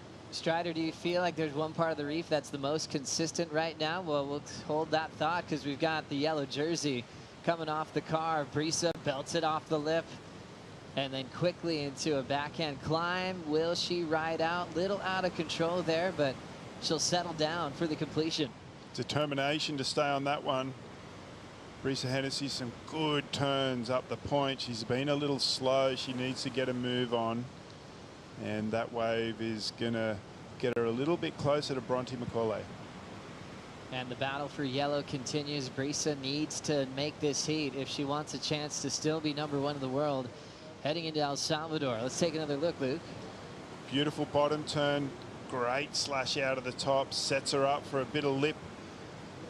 Hits it nicely, but maybe just gets a little mixed up in the end of what she wanted to do, and I think that caused this rough completion for that wave.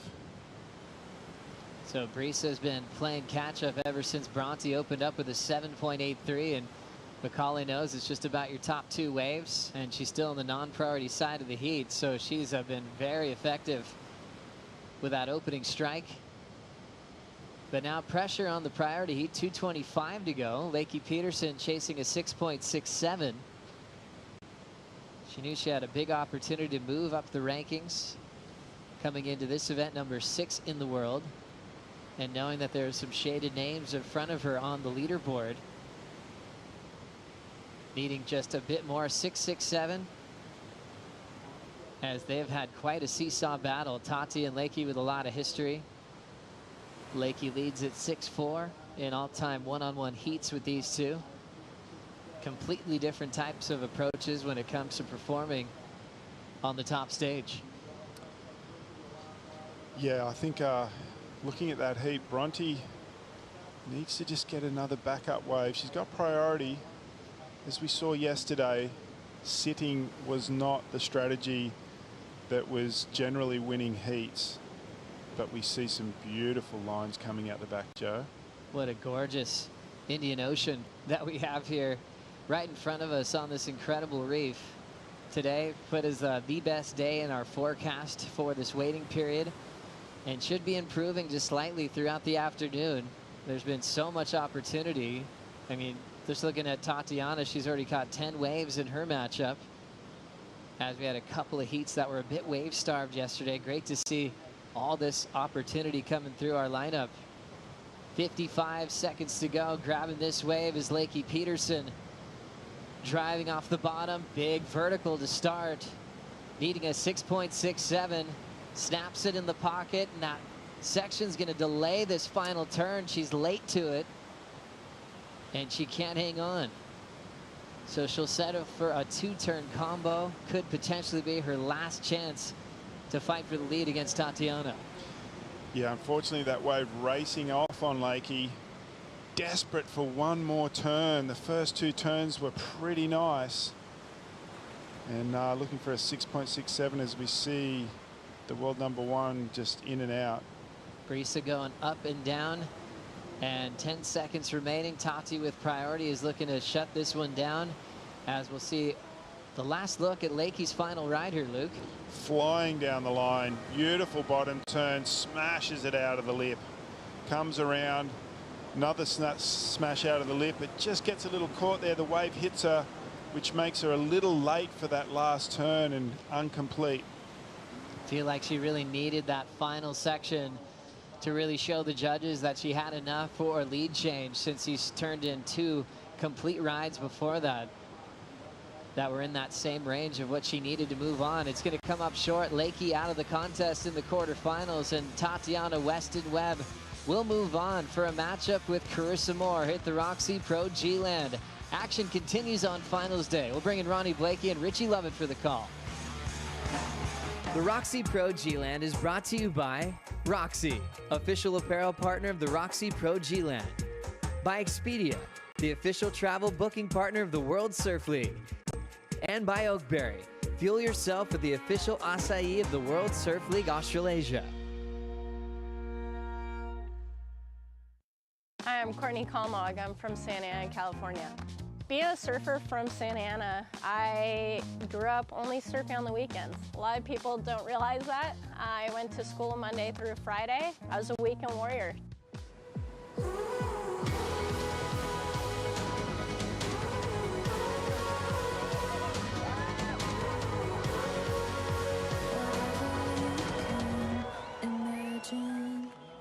I love the aspect of like bringing people together through food and just sitting at a table and talking about life. And I think that's really enriching to me, because I really believe like we're here for connection.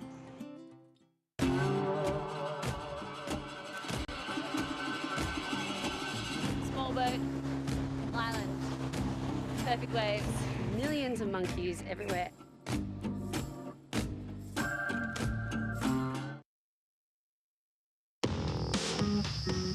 Steph Gilmore, there's that smooth style forehand or backhand.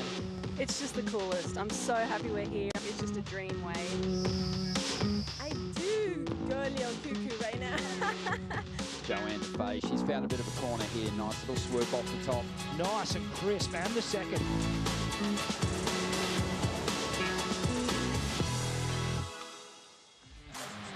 It is finals day here at the ROXY Pro G-Land, and our semi-finals are taking shape and they're looking unbelievable. Time to get it set on the bottom half of the draw now. Out there in the lineup, joining heat number 3 will be Joanna Faye, who'll be surfing in the black. The surfer currently rated 8th on the championship tour, representing France, up against Stephanie Gilmore. A bit of head-to-head history between these two competitors. Stephanie Gilmore, obviously the most winning competitor ever on the championship tour, but she's going to be fair game out here today. Backhand, you've got to give the advantage to Joanna Faye. As we see now, another ride for one of our competitors in heat number 3. It's the current world number 1, Breeza Hennessy, who's in second spot and needs a 3.01 out of this ride to get herself into the lead. Looking good on this wave. A couple of solid hits there, Rich. Yeah, some great surfing there from Breeza, and she needs to because, well, Bronte McCauley, she's been opening really well in her heat.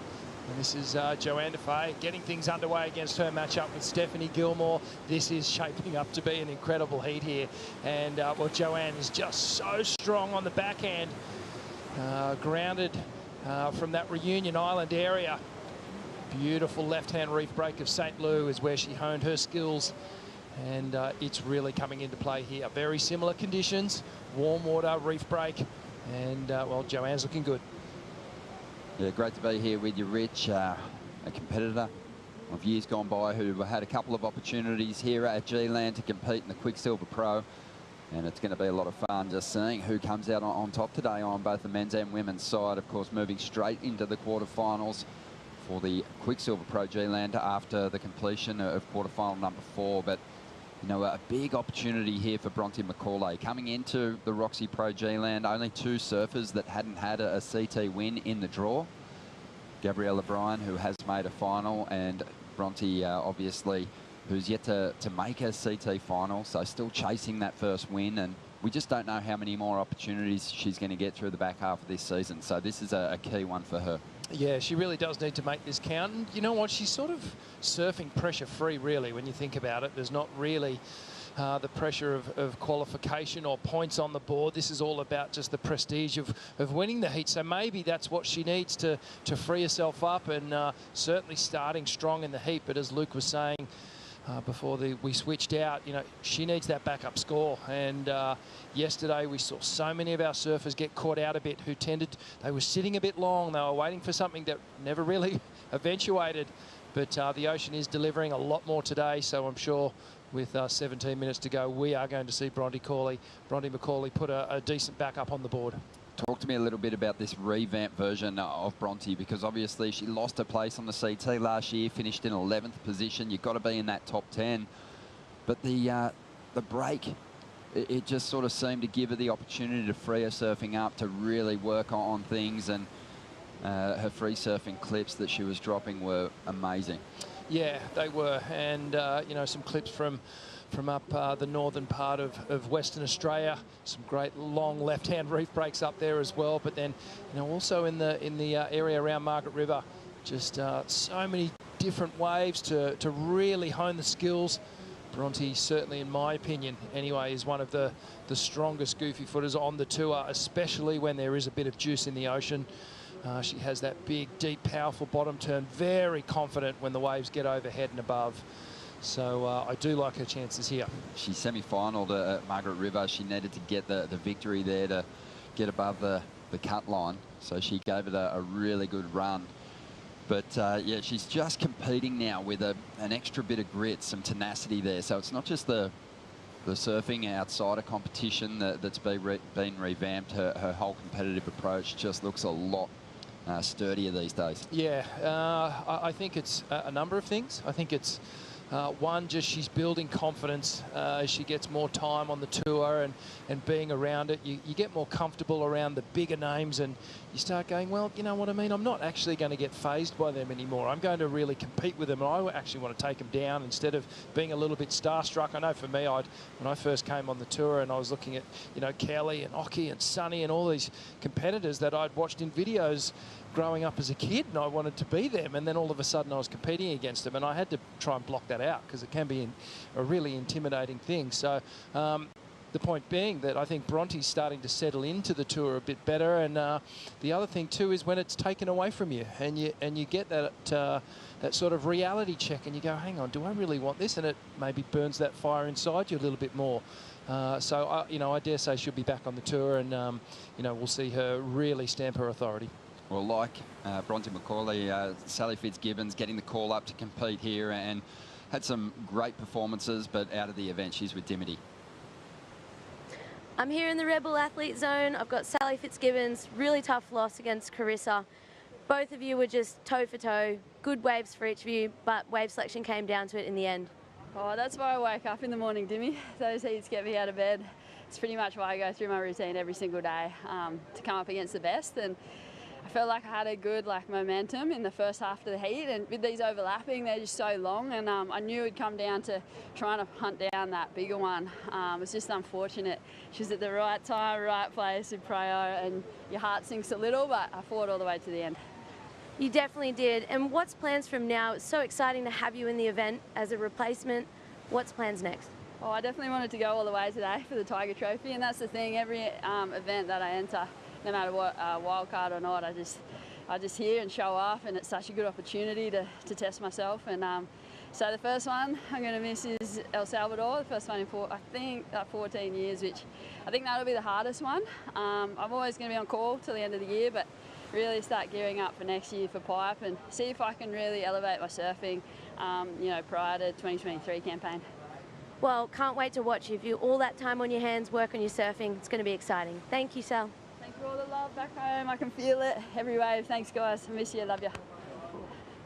Yeah, Sally Fitzgibbons, you know, always a major threat when she puts the jersey on, and ultra competitive, and she will, no doubt, continue to evolve her performance and look to push hard if she gets the call up in the back half of the season, or if not, when the 2023 campaign gets underway. That wildcard spot has been awarded to her already. Out there in the lineup, just on 13 minutes remaining between Breeza Hennessy and Bronte. Bronte with a great score on the board, Rich, but struggled to find the backup so far. And Breeza has proven in recent times that as far as competitive strategy goes, she really does have a sharp mind. She's cleaned things up in a big way, up again at the moment. She's just trying to get rid of a 4.5 to increase her lead over Bronte. As we see, Stephanie Gilmore up on her second ride. She had a throwaway on her first. Nice sequence of turns there, stays on the feet.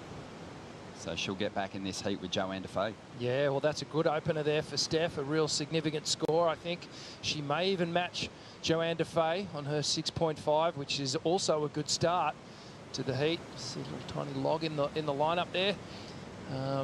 Yeah, I mean, you sort of referenced it earlier on that, you know, Stephanie is just so known and revered for her forehand style and her carves on the forehand, and the backhand has been a little bit inconsistent. Almost got hung up and then tightened it up on the second turn and the third. Great transition between those last two turns. Yeah, I think it's a case of, you know, the brilliance on the forehand obviously warrants great attention. And it's not like Steph's got a shabby backhand approach. No. She's a great backhand surfer, but is it as strong as her forehand? No, it's not. And is there surfers on the championship tour that can probably challenge her a little more on the backhand? Yes, there is. And Joanna Faye is probably right up there at the top of the list. Yeah, and I was about to say, you know, when you're looking at who you have, your competitor, and I know Joanne would have probably been thinking, you know, if this was a right-hand point break, she'd be going, I need to bring my absolute best and find something even more to try and take down Steph. But she would have seen the matchup and gone, you know what, I actually favour myself here in terms of a woman-on-woman, you know, performance on the backhand. So, you know, Joanne would have gone into this heat feeling really, really confident, knowing that she can back her own backhand attack, and she's going to push Steph here.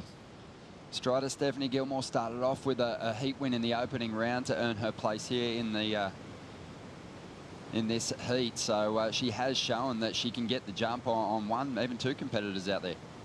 Well, yeah, and I think that, you know, what Rich was saying about having the confidence within her surfing for Joanna Faye, when she paddled out, he's spot on. She was pure laser beams. She just looked like she had this thing about her, this aura about just having I've already almost won the heat in her head.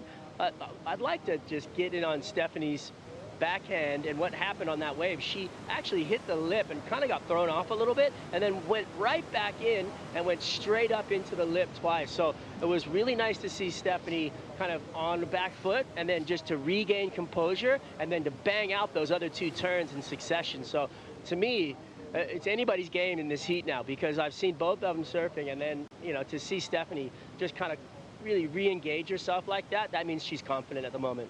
Yeah, most definitely. I think any time Steph's camp is watching on, they see her finish her first ride, first scoring opportunity on her feet, they go, okay, she's on, because she can kind of make falling a bit of a habit when she gets nervous and falls early in a battle. We're all human. Even the best and even the greatest of all time are human. You know, there are cracks that form, and it's mainly in the head where they start. And you know, Steph has suffered a little bit in the past, but you know, she is such an amazing competitor. She's a great champion, and she has those skills to be able to just reel it in, pull it back into gear, and get things going. Sitting 9th on the ratings at the moment, just behind Joanne. But when you look at the women's ratings, there's going to be some opportunity for movement, because some surfers who are above these 2 competitors have fallen out of the mix early in the contest. So, you know, Stephanie Gilmore, Joanna Faye, they're looking at this contest as their opportunity to start their march towards potentially the final 5. Joanne got there last year, as did Steph. And it's, you know, the ultimate goal for every competitor at the moment. And on the women's tour, with such limited numbers, it's very compressed. So you're not going to be out of contention, and, you know, maybe until that final event, you'll be able to make a charge with a win. I think all the women in this quarterfinal bracket here understand that, you know, a win here is vital. A semi-final becomes an important keeper result, and it really is. We've done with the you know, whittling down the tour in numbers. This is all about making the final 5 now, and what a way to kickstart that campaign with a win here at G-Land. So you can see here Joanne just tailing Steph up the point a little bit. She doesn't want to let her get too far away. Staying with her. She got a bit of a jump on Steph in the opening exchange, or the serious scoring part of it anyway. 6.5 to Joanne, 5.5 for Stephanie Gilmore. Jadson Andre in the Red Bull athlete zone. He'll be taking on Gabriel Medina in quarterfinal number 1 for the men, the Quiksilver Pro G-Land, which is not too far away.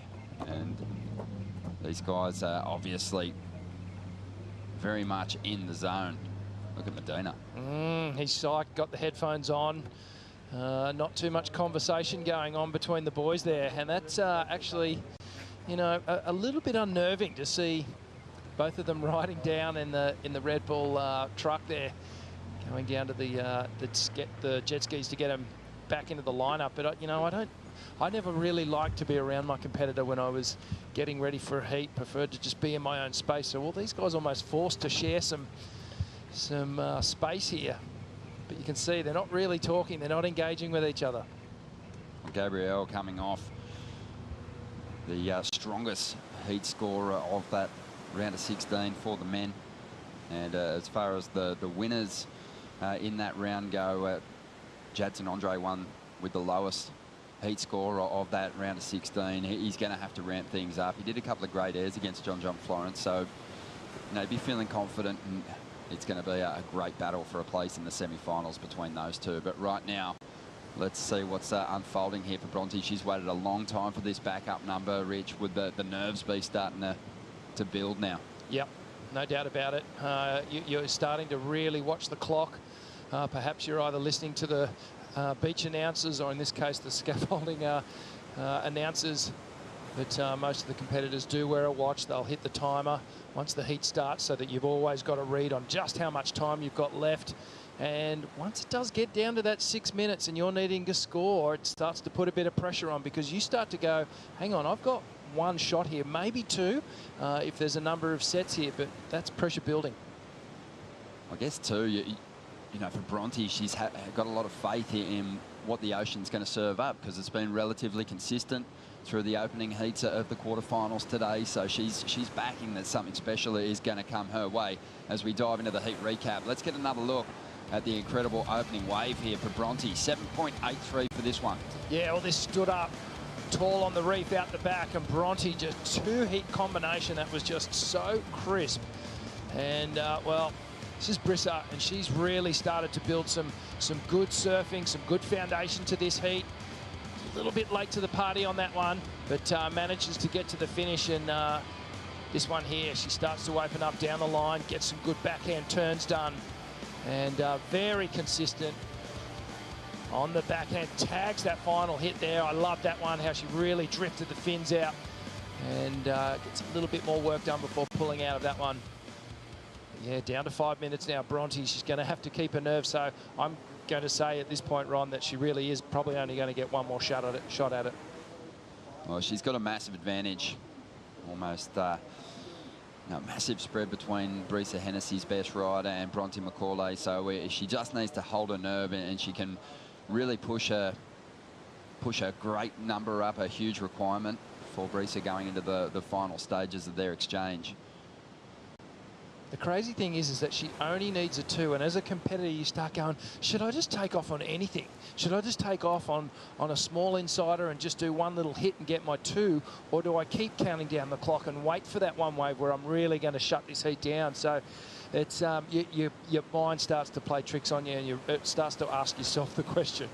They're stealthy competitors, Breeza Hennessey and Bronte, because they're both really sweet, always walking around with big smiles on their face. But they are ultra competitive and really starting to come into some true form. Bronte taking a wave, trying to get herself into the lead. She needs a 2. Did that wave add 2 points in it? I don't know, mate. That was so close. You could see her just looking down the line. She was just gunning for it, trying to get to that open space, and she got the one hit in. It might be right on a 2. And that might just be enough to turn the heat, but you'd have to think that she needed a lot more if she wanted to shut it down. Streaking down the line here. The section lines up in front of her. She gets a little lip floater, so nothing too spectacular. Waiting on that number to drop. 3.5 minutes to go. Let's hear from Tatiana. She is through to the semi-finals. She's with Dimity. Tatiana, you made it look so fun out there. Very critical in the lip. How was it after such a long wait to get competition back on? And it's finals day now. Yeah, I'm super excited that we have waves. I'm like, thank you, Lord, for bringing waves, and thank you, Lord, for a good heat. I'm super proud of my surfing in that heat. I felt like in the beginning I was a little rushed, and then in the middle I just kind of had to chill out a little bit and just let my surfing do the talking, I guess. And I was really happy with the end of that heat. You know, I needed to turn it at the end, and like, he's such a good competitor, and I was just really happy that I got one wave to turn the heat. Yeah. I cannot wait to watch you in the semi-finals. Good luck, Tatiana. Go rest up. Prepare. Thank you, Dimity. And, well, during the interview, we saw the score come through for Bronte, and it was enough just to get her into the lead. She needed a 2. She got a 2.17. And on the strength of that 7.83, the requirement's pretty reasonable for Breeza now. She needs a 4.68. Breeza has shown that she's a survivor in these events. She's put up good numbers. She's had clutch moments, Rich, already this year to keep herself in this #1 position. Yeah, she has. And for me, she really has been one of the big improvers on the women's side over the last 12 months. And I see that just purely just putting the time in the water, at places like Namotu where she sort of resides most of the time, but then also around the world on the tour here. You see her just putting so much time in the water, doing a lot of work with Glenn Micro Hall through some of the events, and yeah, she's really improved. She's been in the #1 position before and handed it over, and at the moment she's in a situation where if she can't chase down this 4.68, Carissa Moore will be wearing the yellow jersey heading to stop #7.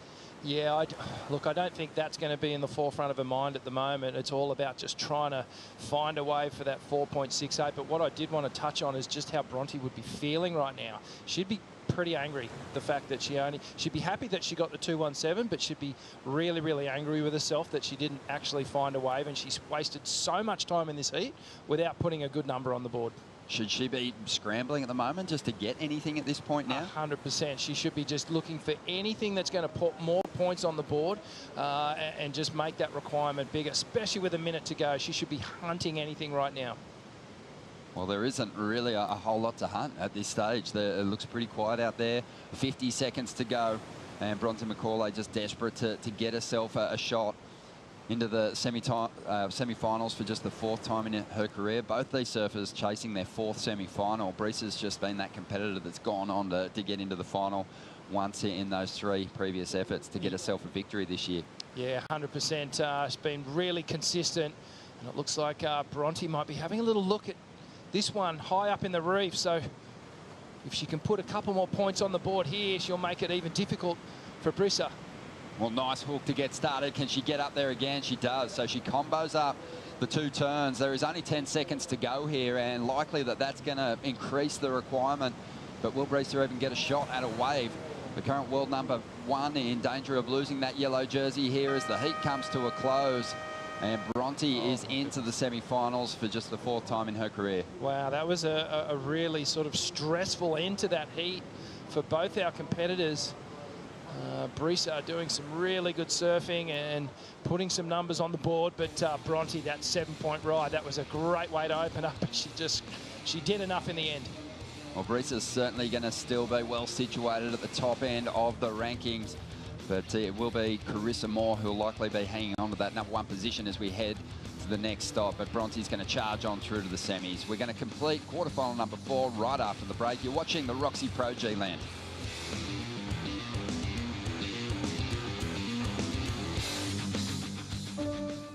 My job is professional surfer. My goal is to win titles. That's what I'm here for. The world's best surfers in the world's best waves. We've had a shark attack.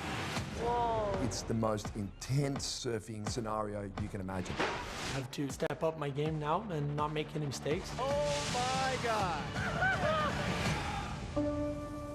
This is a war. You have to find a way to win it and do it at all costs.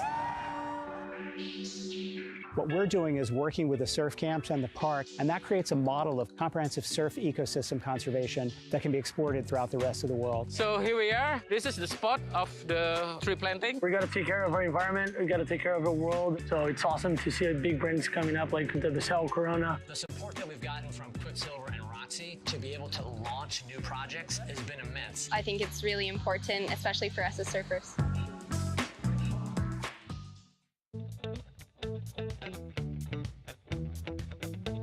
Don't they kind of look like a little trees? Yeah. Right? Yeah. Nice. Yeah. Raja, a little goofy foot weapon, helping the environment and stuff at school. Coral reefs are incredibly important for everyone on this ocean planet. They are the home for about 1/4 of all ocean life. They protect communities on the coast from erosion. And let's face it, the best waves on the planet break over coral reefs. Organizations like Sea Trees gives me a lot of hope for Rajo's generation to have healthy coral reefs to surf on and enjoy in the future. No reef, no barrel, or no wave.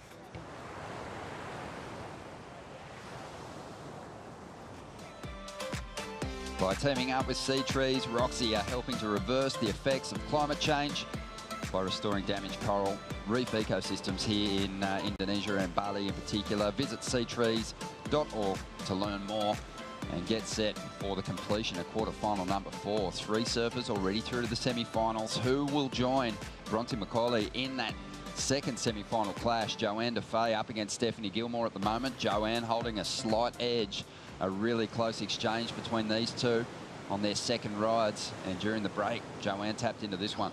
Wow, just have a look at the backhand attack here. We keep talking about it. It is so strong. Misses the final turn, but she got a lot of work done out the back here. This second turn for me was the highlight. Just wraps it through with a lot more power. And then up and through the lip on the third one. And just ejects, but 3-turn combination. So that'll be a good backup score for Joanne, starting to build more pressure for Steph. Such a strong adversary, even for a multiple world champion. Joanna Faye, 4 CT wins, and a couple of them coming on left-hand reef breaks. And here she is again. As we wait for the scores to drop for a last ride, she wastes no time in getting herself into a 4th ride and throwing together a pretty reasonable combination there. So Stephanie Gilmore's going to be feeling the pressure. 19 minutes to go here. Yeah, and I just want to highlight too, Ron, the difference in stature between Joanne and Stephanie. A lot taller. and maybe a bit more leverage in the way that Steph approaches the backhand attack, where Joanne's got a more compact and a style where she can just sort of come lower off the bottom, tucks right up tight in the lip. So a little bit of a contrast of styles as well between the two. Yeah, 18.5 minutes to go, and a 6.4 dropping for Joanne on that previous ride. So the requirement's pretty big, just based on the fact that Joanne also got the jump in that opening exchange at a point there on Steph Gilmore. So that's a pretty healthy number to be looking at. And her last ride came through at a 4. Bit of competitive history between these two, Rich. And as we dive into the deep stats here, powered by Hydroflash, you can see that it does work in Stephanie Gilmore's favour. Yeah, it sure does. 5 matchups in total. Steph with 4 wins. So, you know, that in itself is a bit of a mind game for both our women. Steph would be going, yep, I've got a number. And Joanne would be going, come on, I really need to work hard if I want to start levelling up that scoreline a little bit. The other thing to note, too, is the average heat score. Steph right up there at 14, above 14 points, and Joe down there at 12 points. So a little bit of a difference in the heat average as well. Joanna Faye's win, though, that's one worth noting. It was during the Rip Curl WSL Finals. Trestles, an event where Steph Gilmore had been so dominant in the past, and Joanna Faye, I think that just speaks to, you know, the power of her competitive approach, her ability to rise up when she's competing against these super dominant forces. And so that would have been a big confidence builder, because before that moment, obviously Steph had her covered. Yeah, had you know, had the lion's share of the wins, so to speak. But you know, Joanne, for me, really has come into that top 5 conversation over the last couple of seasons, and her consistency has been one of the key factors. You know, she doesn't often fall, and is always, you know, just going to bank 2 good scores, and she's right in that position now where she can start to open up a bit more. Well, Dimity Style has been busy around the event site. She's been ripping out in the lineup on the off days, but right now she's down in the Red Bull Athlete Zone. I'm down at the Red Bull Athlete Zone ding repair station. Lucky enough here we have a board, Felipe Toledo. Damaged it yesterday, dropped it off overnight, ding repair. Crease back here, the boys have fixed it up, ready for sanding, ready for his next heat. For next hit for Felipe, yeah. Perfect service. Yeah, like fantastic job. Service for the rider, and then Felipe can go to the another round. Yeah. Woo. Yeah, the surfers have been loving to have the ding repair station down there in the Red Bull Athlete Zone. So a lot of us who have been smashing into the reef occasionally over here at G-Land on those off days. But there is a great heat unfolding here at the moment, and there's just under 16 minutes remaining for Stephanie Gilmore to turn this one around. Chasing a big score at the moment, Rich, a 7.4. But yeah, I just never get sick of watching Steph surf. It's, you know, when you talk style, and I know that's not part of the criteria, but when you do think about style, Steph is peerless.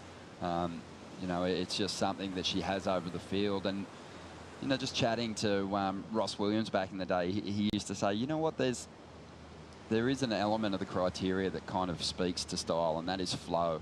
And when Steph finds her groove and finds her rhythm on a wave, it is a thing of beauty. So we're not discounting her just yet. She needs a 7.4. No way. Obviously, you've got to mix some high impact turns in there as well, but you know, it's been positive signs. She stayed on her feet through that first ride, as Strider said, on a tricky section, recovered well, got her board back up into the most critical part of the wave.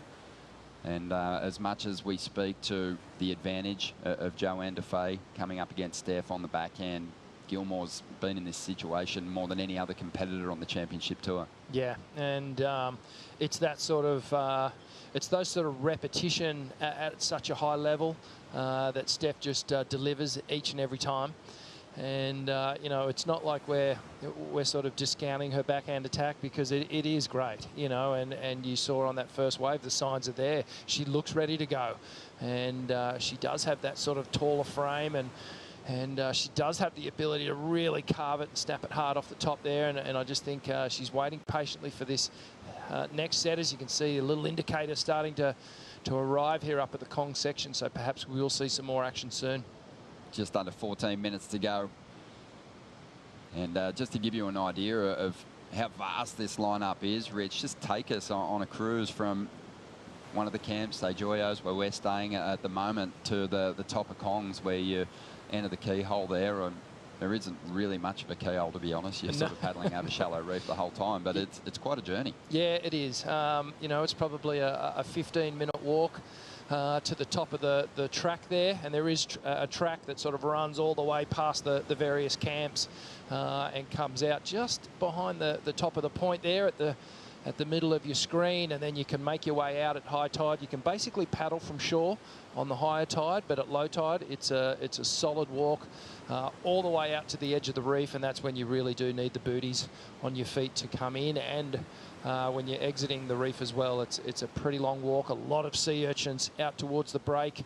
You know, there's stonefish and stuff as well, so there's a few little pitfalls you got to overcome to even surf this place. A lot of the competitors, like Connor O'Leary, opting to get around in the Crocs, and well, it looks pretty relaxed, his upcoming heat.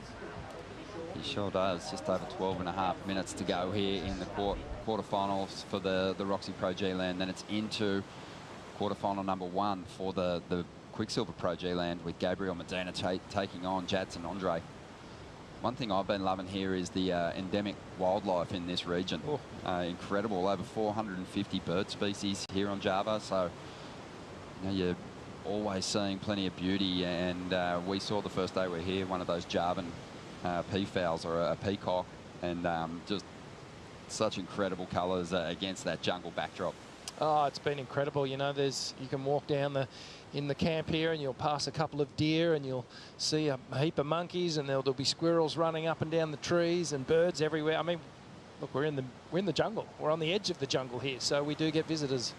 And it's a national park, which is awesome. You would never know, staying here at one of the 4 camps, that you know you're on the most populated island in the world. Over 145 million people live here. But this lineup kind of, it hides the crowds pretty well. Oh, it does. You know, when you come and visit G-Land, it's pretty special. You feel like you're really still connected to civilization, but you're right out on the edge there. The Javan macaque, that's the common monkey that you see here, but there's also the East Javan langur, which is the black one that we've been seeing around with those really long tails. They've been sort of enjoying playing parkour across our roofs at about 3 a.m. in the morning. They're making plenty of noise last night as well. 11 minutes to go here, and Steph Gilmore's had to wait an age for this second real opportunity, and she does need a big score.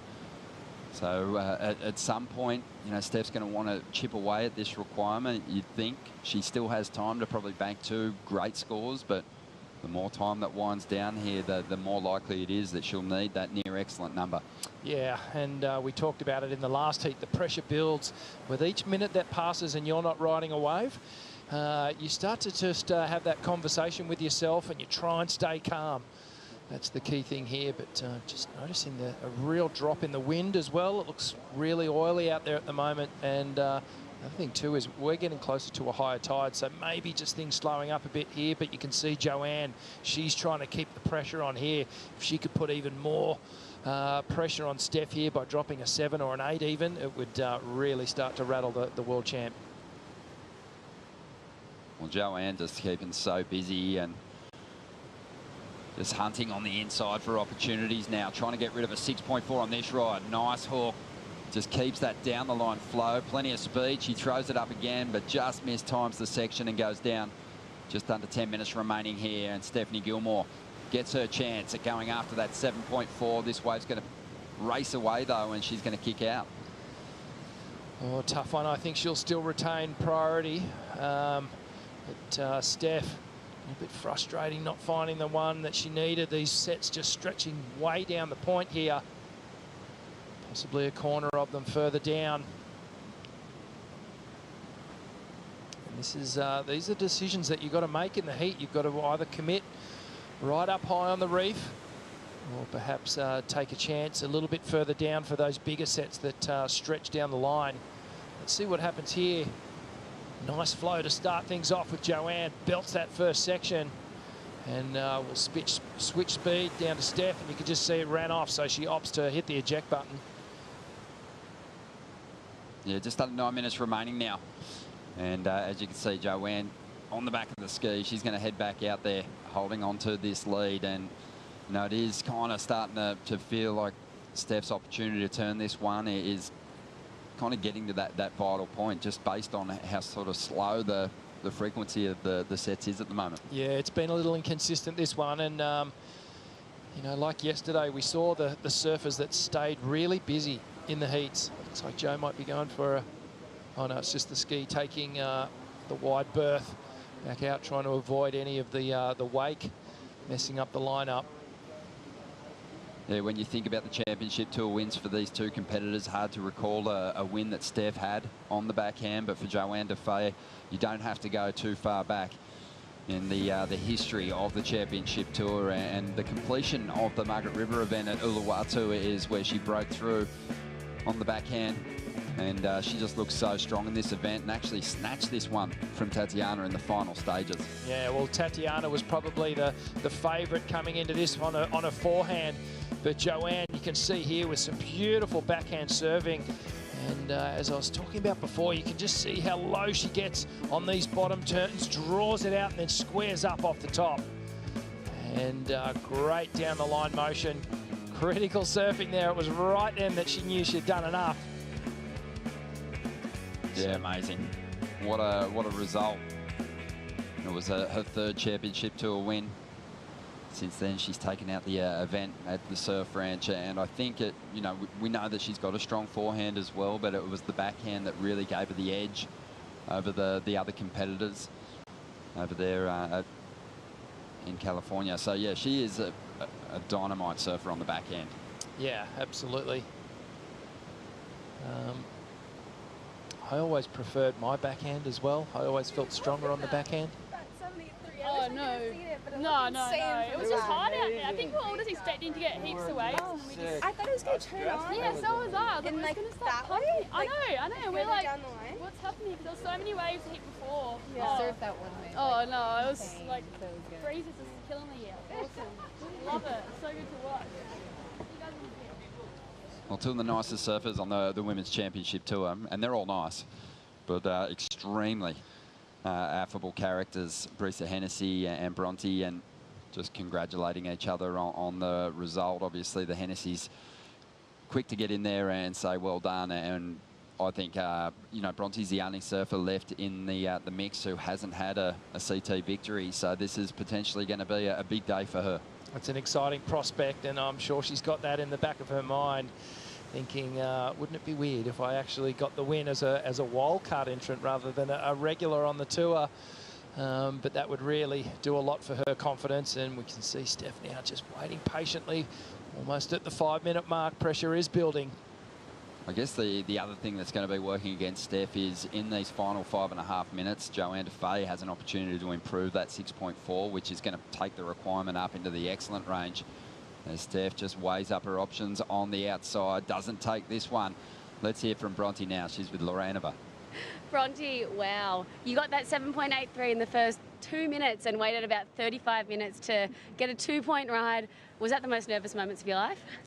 Yeah, I was like, what am I doing? Honestly, just like, maybe have a few screws loose or something. But yeah, I was really nervous. I guess I just assumed there'd be so much opportunity, so I was like letting waves go. I was like, oh, I'll try bank like another 7 if I'm lucky. And then time just like went really fast, and then I was scratching. I needed a 2, and then I got like a 2.1, did like the most sketchiest Rio on the planet, like shaking. So yeah, it wasn't the best surfed heat, but I feel like I surfed my first time pretty well, and just got to kind of, I don't know. The surfing is so there, and we've seen it throughout the year so far. 5th place at Bells, a 3rd at Margaret River, and now another semi-final finish. Would you love to go 1 more or 2 more? I would love that. I mean, that's kind of the dream ever since I got on tour, just to win an event. But yeah, I guess it all just comes back down to pretty much just surfing and not really worrying about the scores and the results, and just enjoying myself. So happy for the opportunity from ROXY. It's really cool of them. And yeah, we're in paradise, so I just want to enjoy surfing perfect lefts, really. Making the most of it, Bronte. Congrats, and you're into the semi-finals. We'll see you soon. Yeah, thanks, Laura. Wow, what a result for Bronte already, but she's got big dreams, Rich, and you can talk to what it's like to crack the semi-finals of a championship tour event. They're rare moments for some. They are rare moments for some, and it, you know, you can be one of those surfers that just makes the semi-finals all the time, and they're the ones challenging for world titles year in and year out. And then you've got your sort of journeymen and journey women who spend a lot of time on the tour, and it's really hard to crack those moments. And once you get there, you start affording yourself this little moment of going, do you know what, I actually might make the final here, and I might get a crack at a win. And they're hard. They don't come easy. Well, it's going to be difficult. She's going to be up against either Joanna Faye or Stephanie Gilmore, so it won't be easy, but it never is at this level. But look at semi-final number 1, Carissa Moore and Tatiana Weston-Webb. Both surfed brilliantly in the quarters, both put up big numbers, and the heat score totals are starting to come up a bit with the improvement in the conditions. That's a completely stacked semi-final number 1, Carissa versus Tatiana. Both incredibly in form, dropping huge numbers, and possibly the 2 strongest women out here at the moment. Yeah, 1 and 2 on the championship tour rankings last year too. As we see Joanne up, trying to better that 6.4, and she likes the feel of it. 2.5 minutes to go here, and Steph just hasn't had a whole lot of opportunities to get herself right into this heat, but she's still out there with priority, and hopefully she gets a good size set wave to have a dig at. Yeah, it's just a patience game at the moment, but with 2 minutes to go, you can't help but think that the nerves would really be starting to creep in, maybe mixed with a bit of frustration. Just come on, give me something. So, you know, in these moments now, I sort of used to think that I'd get really kind of annoyed and angry, and I use that anger to try and, you know, if a wave came, to just really attack the wave rather than surf it defensively for a score, because you can sometimes slip up when you do that. Well, Gilmore making a move at the moment. This might be a last shot at it. She does need a 7.4, but we're waiting on a score for Joanna Faye that might push that requirement a little bit higher. This wave really cupping out now, and Gilmore letting go of some nice turns on the inside. Clean flow as she drives up into the pocket a couple more times to finish this one off. And there is just a minute and 25 seconds to go. Strider's out there watching on. Will she have time to get back out there and potentially get another wave, Strider? I don't think she's going to have time to get another wave. I think that's going to be all rest on what she did on that wave, but she just attacked that thing. It looked a little tentative off the beginning, and then just went to work on the inside. So, you know, Steph, she's done it before where she said, you know, I asked her, why'd you wait so long? She's all, you only need 2 waves, Strider. So we'll find out how that plays out for her here, but drop an anchor like that, waiting that long for those waves, I mean, it's got to be on the nerves, right? So performing really well under pressure. Yeah, we just saw the replay, and we're having a look at this first turn, and it actually looked really solid. Moved a lot of water. Oh, yeah, she sort of combined a carve and a snap off the top, and the water displacement was there, throwing a huge fan towards the sky, and then this rhythmic series of backhand hooks all the way through to the inside. As we watch the slow-mo here, watch this, just draws the carve out, keeps that toe side rail engaged, and then it started to soften on the face, and Steph just started to wrap up a series of crazy backhand hooks, and just didn't look over anxious, didn't look rushed. Had that smooth flowing style, so she's really given the judges something to think about here.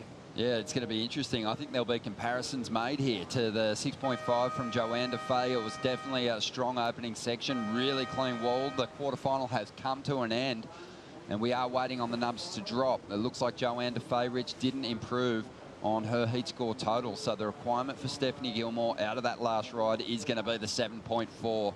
I did love the way that she got the, you know, that inside fin, which obviously cut through the back of the wall, came out the back of the face of the wave on that first turn. So she did put that board right on edge. It was a really committed first turn. She could have nursed it, but she kind of attacked it and gave the judges something new to look at. It wasn't just a regulation 101 backhand snap off the top. She added that little bit of a carve element, put the power involved. And so, yeah, I mean, the judges would be looking at replays right now, trying to really dissect it. I think if you're looking back on the heat too, Steph made the smart decision in waiting and being patient. She had a look at a wave earlier on, Joanne was on the inside. She opted to cut out of it because it shut down. This is the 6-5 from earlier on for Joanne. Okay, so Joanne, it's more of a horizontal line on this wave as she gets all the work done down through the inside section here. You'd have to say that Steph's first turn was a little bit stronger, but Joanne's finish was stronger. So Joanne getting these powerful snaps on the inside with a little bit more power and intent. Steph's outside score, though, that was bigger. Yeah, the number coming through now, and Steph just learning 7.1. She needed a 7.4, and that's going to be the end of her run. And Joanne, she squeaks by and gets herself into the semi-finals where she'll take on Bronte McCauley. What a fantastic finish to a heat that at times went a little slow, but Joanna Faye, she gets the nod with the pair of 6s, and she is charging on through. We're going to take a quick break. The Quiksilver Pro G-Land quarterfinals for the men will get underway shortly.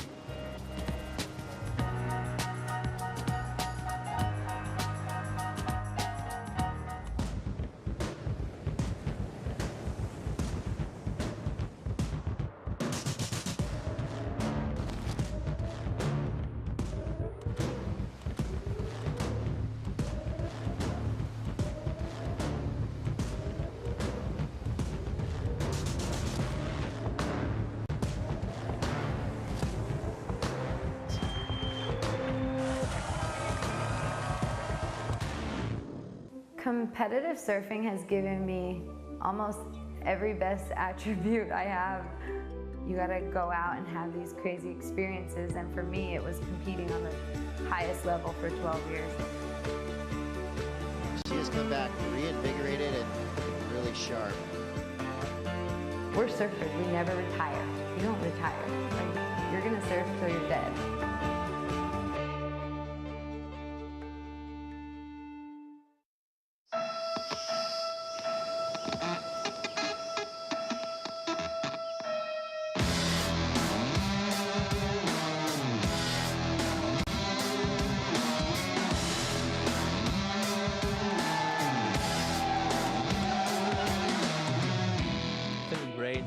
So happy right now. I would say that it's the happiest I've been. Yeah, it feels good to make it through, you know. Now it's a hit against Jaddy, which is a good friend of mine, and I'm excited for that one. An all-Brazilian battle to kick off the quarterfinals here at the Quiksilver Pro G-Land.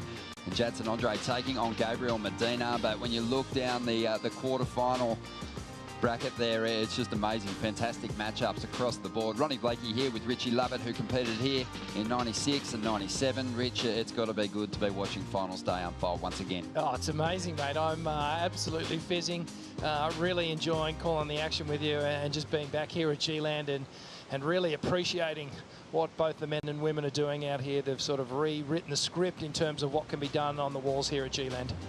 A little different, the quarterfinal experience between these two competitors. Jadson comes in 21st position.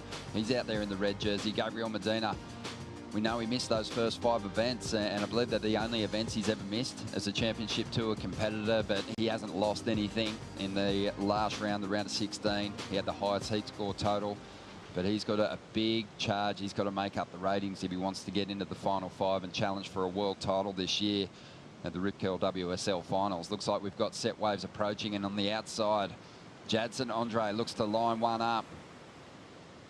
Interesting to note that Jaddy took the inside at the start of this heat, trying to force the issue here, hoping to get a wave and really set the tone before Gabriel takes off. Good looking set approaching. Well, Jadson already a massive heat win for him in the previous round, getting the jump on John Florence. And he's going to start things off for us here in the quarterfinals of the Quiksilver Pro G-Land. Couple of big hooks off the top.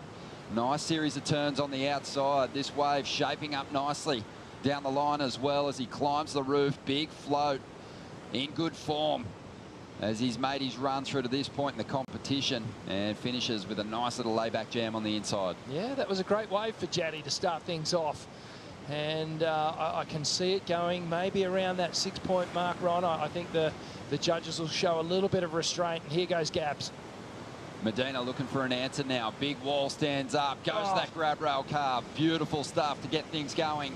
And then kicks on the tail. Plenty of power in that second move. as he now grinds through a snap. Lots of variation on show here already as he goes hammering down the line. Just finds a bit of release there. Probably didn't tee off the way he would have liked, but he's still going and has more opportunities here to lay that board over. The three-time world champ finishes that one off with a click of the fingers.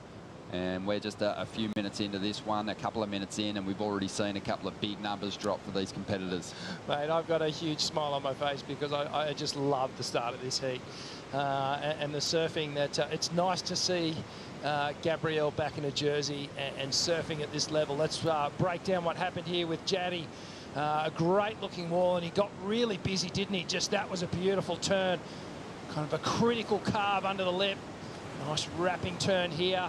Another hook off the top. Drives down the line. Gets the little lip gliding floater. Throws the layback hack. So putting a bit of variety into that final turn.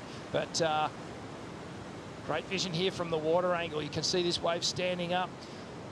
Just want to point out something here with Jaddy's approach. So if you watch him come off the bottom here, there's a lot of pumping and so much energy into it. And then when we see the replay of Gabriel, you'll notice a smoother line that Gabriel takes, just sinking the rail a little bit further. But some great surfing here from Jaddy. This was a little adjustment, cut down turn. And this is where he starts to wind up. You can see there getting right on that hillside rail. As the wave cups out, he cuts it short. And then sets up this next carve, driving back in, but keeping the board a little bit more flat and horizontal. And in contrast, watch this, Gabs just gets the rail work happening, driving off the bottom, very powerful off the lip here, just throwing chunks of spray skyward and just hammer time down the line. So with each turn, just getting really, really critical, maybe a little bit mistimed off that little hit on the inside. But I think most of the work was done outside. You just can't deny just how much power in the approach, Ron. Oh, he's bullish off the top. He just has that rail set so deep in the face. There's a real thud to each of these turns. I mean, in contrast, Jadson surfing with amazing speed, but sort of slicing through the wave. This guy, he just gouges into the face. Oh, look at that grab rail, just holding it for so long and just releasing right at the right moment, excuse me. But just see how seamless the transition is. And just gets the tail free on that one, gets the release. Watch how quickly and smoothly he gets onto the toe side rail, gets it right back up into the hook there, gets on the heel side rail. It's just all effortless and just so powerful with each and every strike that he makes. And here, just so confident, mate, on every turn. It's it really is just a dominant performance, and he's just having his way with the wave here. Great exchange to kick things off. Strider, plenty of water being thrown around by these two competitors, but the macho man is back in town. The monster man, the competitive animal, the prowess in his mind. I mean, there was a wave in between the two that was so perfect, and he paddled over it knowing that that next wave was coming, and we couldn't even see it from the ski, but he had that innate feeling. But there's a comparison there with Jaddy and you know, with the way that they were both surfing. Jaddy's wave, he looked like he was trying to settle into the face. He had a lot of skittish off the bottom, looked like super excited. And then when he come up to the face, he kind of just laid it down into the bowl more. Whereas Gabby just has that flow through onto the lip line, which, you know, that's where you need to go out here, no matter what. You need to be going straight up in and onto that lip line and finding that power section of the wave and getting a little more critical. So I think that's the separation that we have now. Just saw Jaddy out the back flying around, so that was an interesting air, but didn't pull it down. Yeah, well, the scores are in on the opening exchange. 6.33 for Jadson Andre, 8.5 for Gabriel Medina. Great spread. I think the judges got it spot on there. There was at least 2 points in the spread in my mind. The way Gabriel just attacked with a bit more power and intent. The water displacement was there, and he didn't hold back on any of those turns. It was critical all the way. Well, Jadson Andre is going to be feeling really comfortable with those big front-side rotations after making a couple stick in the previous round against John Florence. And that might be somewhere that he's looking to make his mark in this heat. He went for one just now, unsuccessful. But he might force Medina to go to the air at some point if he can bust one of those moves out on the end section here. Yeah, he might just do that. And I feel like You know, Jaddy needs to just settle down and maybe harness some of that energy that he has and smooth the line out a little bit more and just compete with a bit more rail intent on his turns, and then layer in that big air game that he has, because we know that he can get as cupped out and inverted and really corked out on a lot of his airs, and I think that's perhaps where he can maybe draw the difference.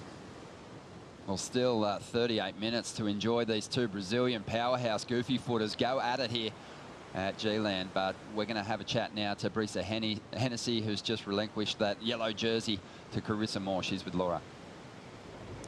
Down in the Red Bull Athlete Zone, Breeza unfortunately couldn't get the jump on Bronte there. You actually had the lead for most of the heat, but Bronte with the highest score and getting that score at the very, very end.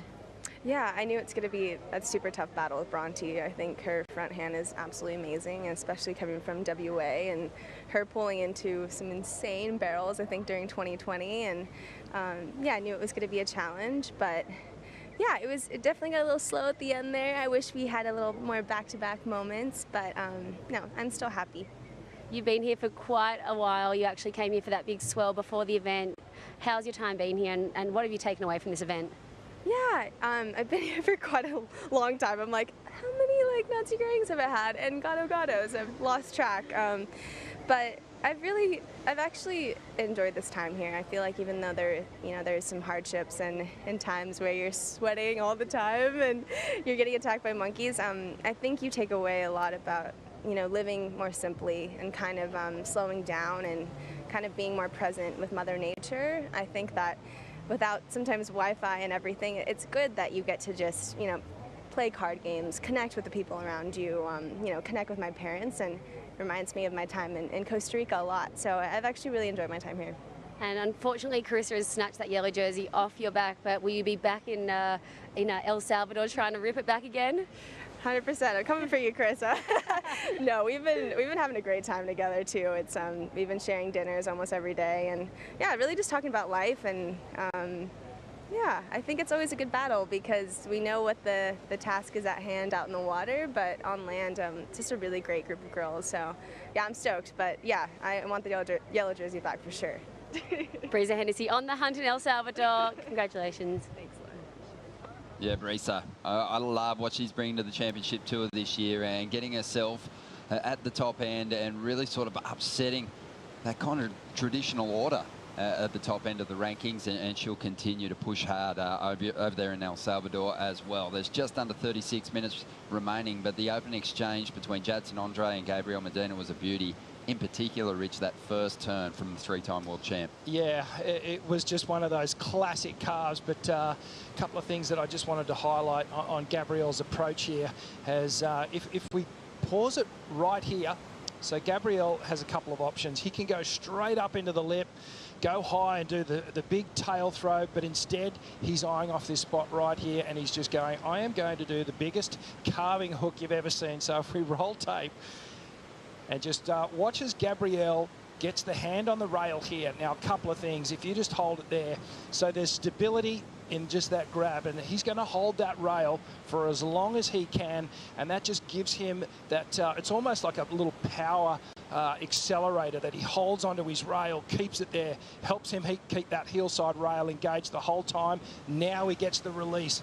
And as he comes out of the turn, his eyes are already fixed down the line here, looking at where he wants to place this next turn, sets that toe side rail for the bottom turn, and away we go again. And I just want to let this next turn play as well, because it is just as powerful, but it's a different approach altogether. Comes up high into the lip and then gets the layback hammer. So if we just stop it there, so in that turn before, he had the rail engaged and it was down the front of his body, and that holds the power. In that second turn, he actually laid back into the power. So two different ways to approach it, but both equally as powerful. Got that board load over so deep on those bottom turns too to set up his approach. Didn't wash off too much speed, maintained it to get through those moves. He's up again at the moment, looking for a backup score, whips that reverse, rides out with absolute ease.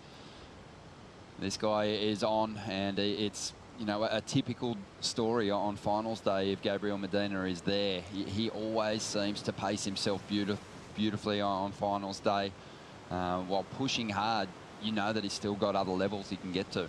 Oh, absolutely. And, you know, just watching him in all of these warm-up surfs out here, he has just been so engaged and just so on. Here's a replay of the backup ride, just a big drawn-out tail release re-entry to start off. A little adjustment hit, and then he gets the tail release and gets the air rev to finish things off. Not a big one by any standards in his book, but certainly going to put a decent number and keep building that pressure on Jaddy. Yeah, just on 33 minutes remaining here. Strider, it's so interesting with Gabriel Medina because he's different to a lot of competitors who take off on a wave and they're thinking major turn, fin blast, vertical approach, maybe a snapper of sorts, but he can still generate that kind of high-risk element in a grab rail carve. Yeah, you know, it's just, you know, he's a monster. There's nobody probably, I think, better than him at competition. He's got every every trick in the bag. He's got every, you know, power turn. He's done it at Chopu, big heavy waves. But so with that, I have a question for Rich. What do you do when you're in the water with an opponent that can beat you in any category, in any style of surfing, and basically has the upper hand no matter which way you go in a heat? What do you do to beat that guy? Besides panic, mate, I just think for Jaddy, he really needs to find the best waves for a start. I think wave choice is going to be a key thing, because if he tries to match Gabriel's performance on the same style of waves or even smaller waves, he's going to come out second best. He needs to be on the best waves, and like I said before, I feel like Jaddy's surfing like with a bit too much urgency, like he's trying to manufacture an extra bit of surfing in his own self. I think he just needs to actually slow it down a little bit and be a little bit more confident off the bottom. Get rid of that jitteriness off the bottom and get that smoother, powerful line, and then attack. Get some big power hacks happening, and then he needs to go to the air. That's the key ingredient that Jaddy's going to have to draw on to win. So he's going to need some good surfing on the open face and then combo it up with something huge down the line, or kick off with something big. Yeah, he's going to have to rise to this occasion, no doubt about it, and he's going to have to put in some of the best surfing he's ever done in a competition jersey. But it can be done, and I hope that in his own mind he's thinking, I'm not out of this, I can do this. And we know Jadson's a fighter. He never gives up. He's probably the most tenacious fighter on the tour over the years. But, you know, these are the moments where you go, you know what, I need to surf out of my skin, and I need to be on the best waves as well. This is the 7th quarterfinal heat of Jadson's career, and for Gabriel Medina, it's the 56th. So he's got a lot of experience at this pointy end of a championship tour draw.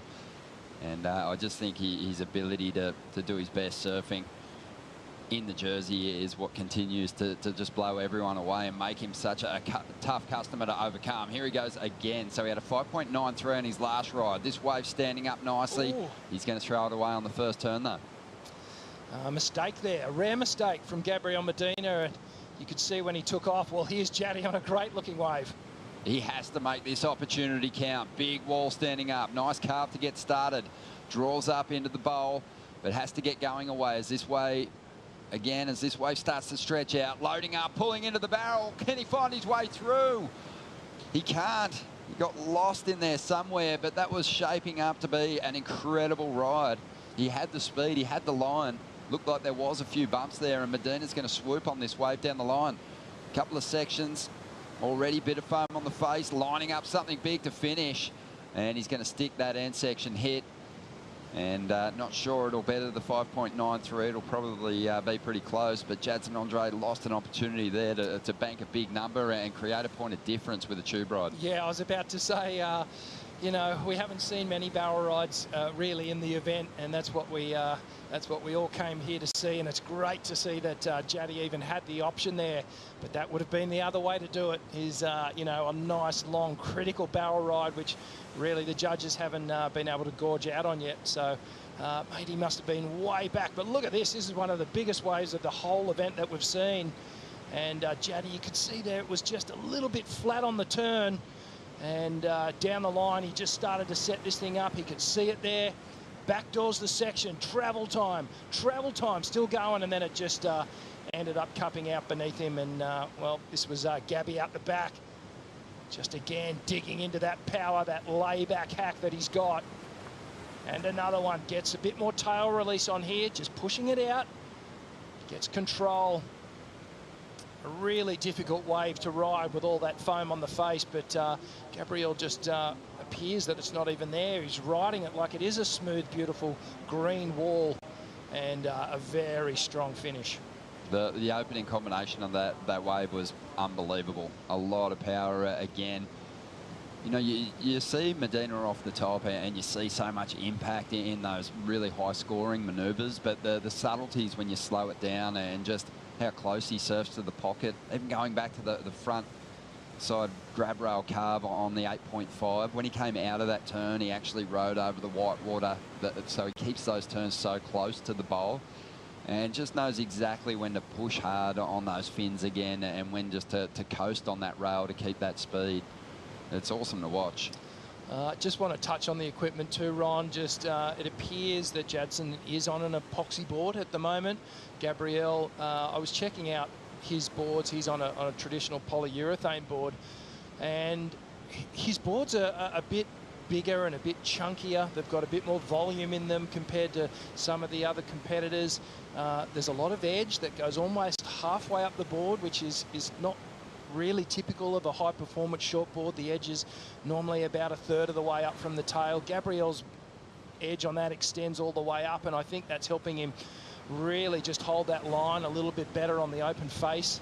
But his board just sitting so well on the top of the water there, and he's got so much brute strength, and he's really connected with his equipment, dialed in perfectly. Well, the numbers dropped, and we knew it was going to be a big one once we saw the replay with that big first opening turn. 8.77, and Medina's got the highest heat score total of the contest in this quarterfinal clash now, 17.27, and Jadson's in that horrible position of being comboed at this stage, chasing a two-wave total of 17.27, but he's still got some time. Yeah, there's still time, 26 minutes on the clock, and it's not over yet for Jaddy, and we want to see him fight back. We want to see him really make a heat of this, but you know, the horse is starting to bolt, so to speak. Yeah, well, Jadson's, you know, looking like he might be on his way to his best finish since his rookie campaign, where he broke through for a championship tour win. Got to jump on Kelly Slater with some big frontside air reverses over in Brazil. He finished 13th that year, but his best finish since then, 19th in 2021. So Jadson doing very well at the moment, showing great form and consistency, but he does need a couple of huge numbers here at the moment as we take a quick break here at the Quiksilver Pro G-Land.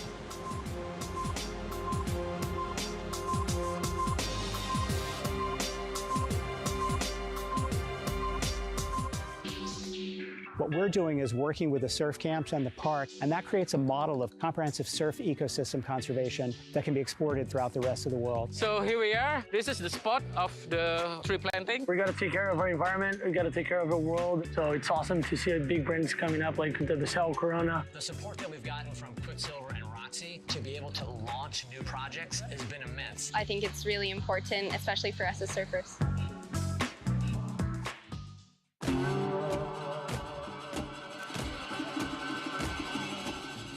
Boat, island, perfect waves.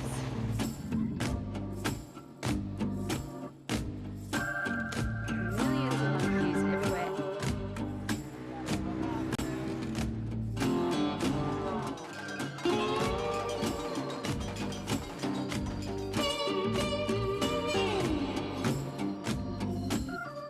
In 2011, Quiksilver young guns Mikey Wright, Leo Fivaranti, Kanoa Igarashi and Jack Robinson visited G-Land for the first time.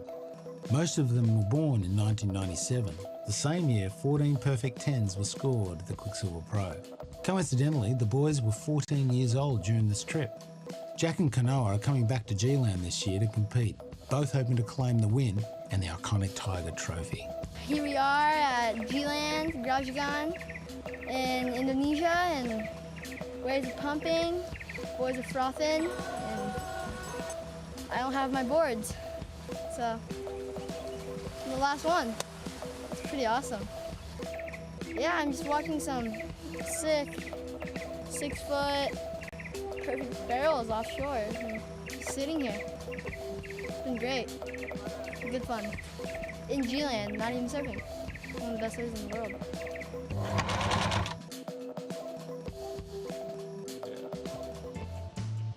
Wow, they grew up quickly. Kanoa Igarashi probably still remembers that first trip to G-Land like it was yesterday, with good friends like Jack Robinson, Leo Fioravanti, Mikey Wright, way back in their childhood, with big dreams to being right here as Jack and Kanoa are matched up here in the quarterfinals. They had those mock heats when they were just kids at G-Land. Now it's all on the line. Thanks for being with us here on Finals Day. Joe Turpel with the 97 champ, Luke Egan, and our favorite local boy, Rizal Tanjung, back here in the booth. Riz, how's your day going? Yeah, pretty good. I have a little surf with my son by Tiger Tracks early morning, so pretty fun. Couple fun ones? Couple of fun ones before the tide get too high, yeah. What's your son's name? Sinar. And how's he surfing? He's getting there. He's 11 years old and little power grom, big power hack. Does the competition already begin at that age for him, or is he still? He's just you know, enjoying, yeah. Awesome. Do you remember your first competition in Indonesia?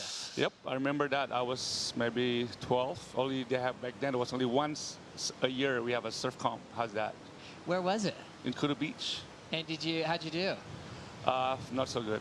I was 12 and need to learn a lot of stuff, to heat and game plan, things like that. But not too far after that, wasn't there a win you had in Kudu that was pretty significant? Yes, I was the first under 16 world junior champ. That was the event I was thinking of. It had an international feel. Yes, we have 12 countries from like South Africa, Rowan Island, France, Australia, Japan, America, Hawaii. Yeah, it was a great event. I love it. Thanks for joining us for the call here. Blowtail trying to get things started quickly. Jack Robinson versus Kanoa Igarashi. The priority heat is Medina and Jadson Andre. I caught up with Leo Fioravanti earlier this morning, and I was like, hey, how about this matchup? And he was just going, hey, if it's barreling, Jack is going to take this one out. He said if it's really focused on turns, he thought the favorite then switches to Kanoa. He thought it was really going to be based on the conditions of the waves to see who was going to end up on top of this one, Luke. Would you agree with that prediction? Yeah, I do agree, but it's not a done deal. Jack's really worked well in the free surfs, and he's looking pretty good like on the open face as well. So maybe a little advantage there, but Jack's going to give him a run for his money. Let's catch up with the winner of the last heat. Joanna Faye is with Laura Enever. Joanna Faye, breaking your 5th place streak for the year into the semi-finals. How good does that feel? Yeah, it's all right. Finally breaking the curve. I'm really happy. I'm happy it's happening in G-Land too. I can't wait to surf more today. We know that you are so powerful and committed on, especially over left-hand reef breaks. How much does this remind you at home, and how confident do you feel out there?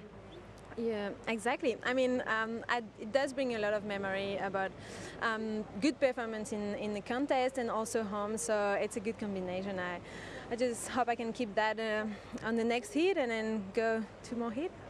And Steph Gilmore getting that 7.1 at the end. Was that some nervous moments? Sure. I kind of thought, I thought she was going to get a 7, but maybe not the 7.5 or 7.4 she needed, because her second turn was not as strong, I felt. But in the water we can't see much, so I was just hoping that she was not going to get it. Well, we know you were boiling hot. You've come in, you've been putting ice water on top of your head. How is it to be here in G-Land? Yeah, well, for sure everybody's like sticking and sweaty. but yeah, I'm gonna cool down and maybe drink some coconut or something and then go back out there. Amazing. Good luck in the semi-finals, Joanne. Thanks, Laura. We'll see you soon.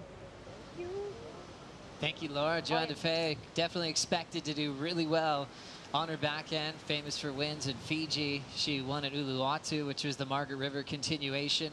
And even with the battle with Steph, that came down to the wire. That was really exciting. 12.9 total to a 12.6 total to decide that last spot in the semifinals. Doesn't get much closer than that, Luke. That was a fun way to watch that heat. It was, and good to see her break that quarterfinal curse. Not a bad curse to have, though. Really consistent, getting in the quarters all year. So now she's in the semifinals. I feel like that's always the story of Joanne. That quarterfinal is just very reliable for herself. She wants to make sure she gets to return to lower trestles for that one-day world title surf off. The final 5 will be there for another chance. Rizal, I know you watched that incredible day in pro surfing last September.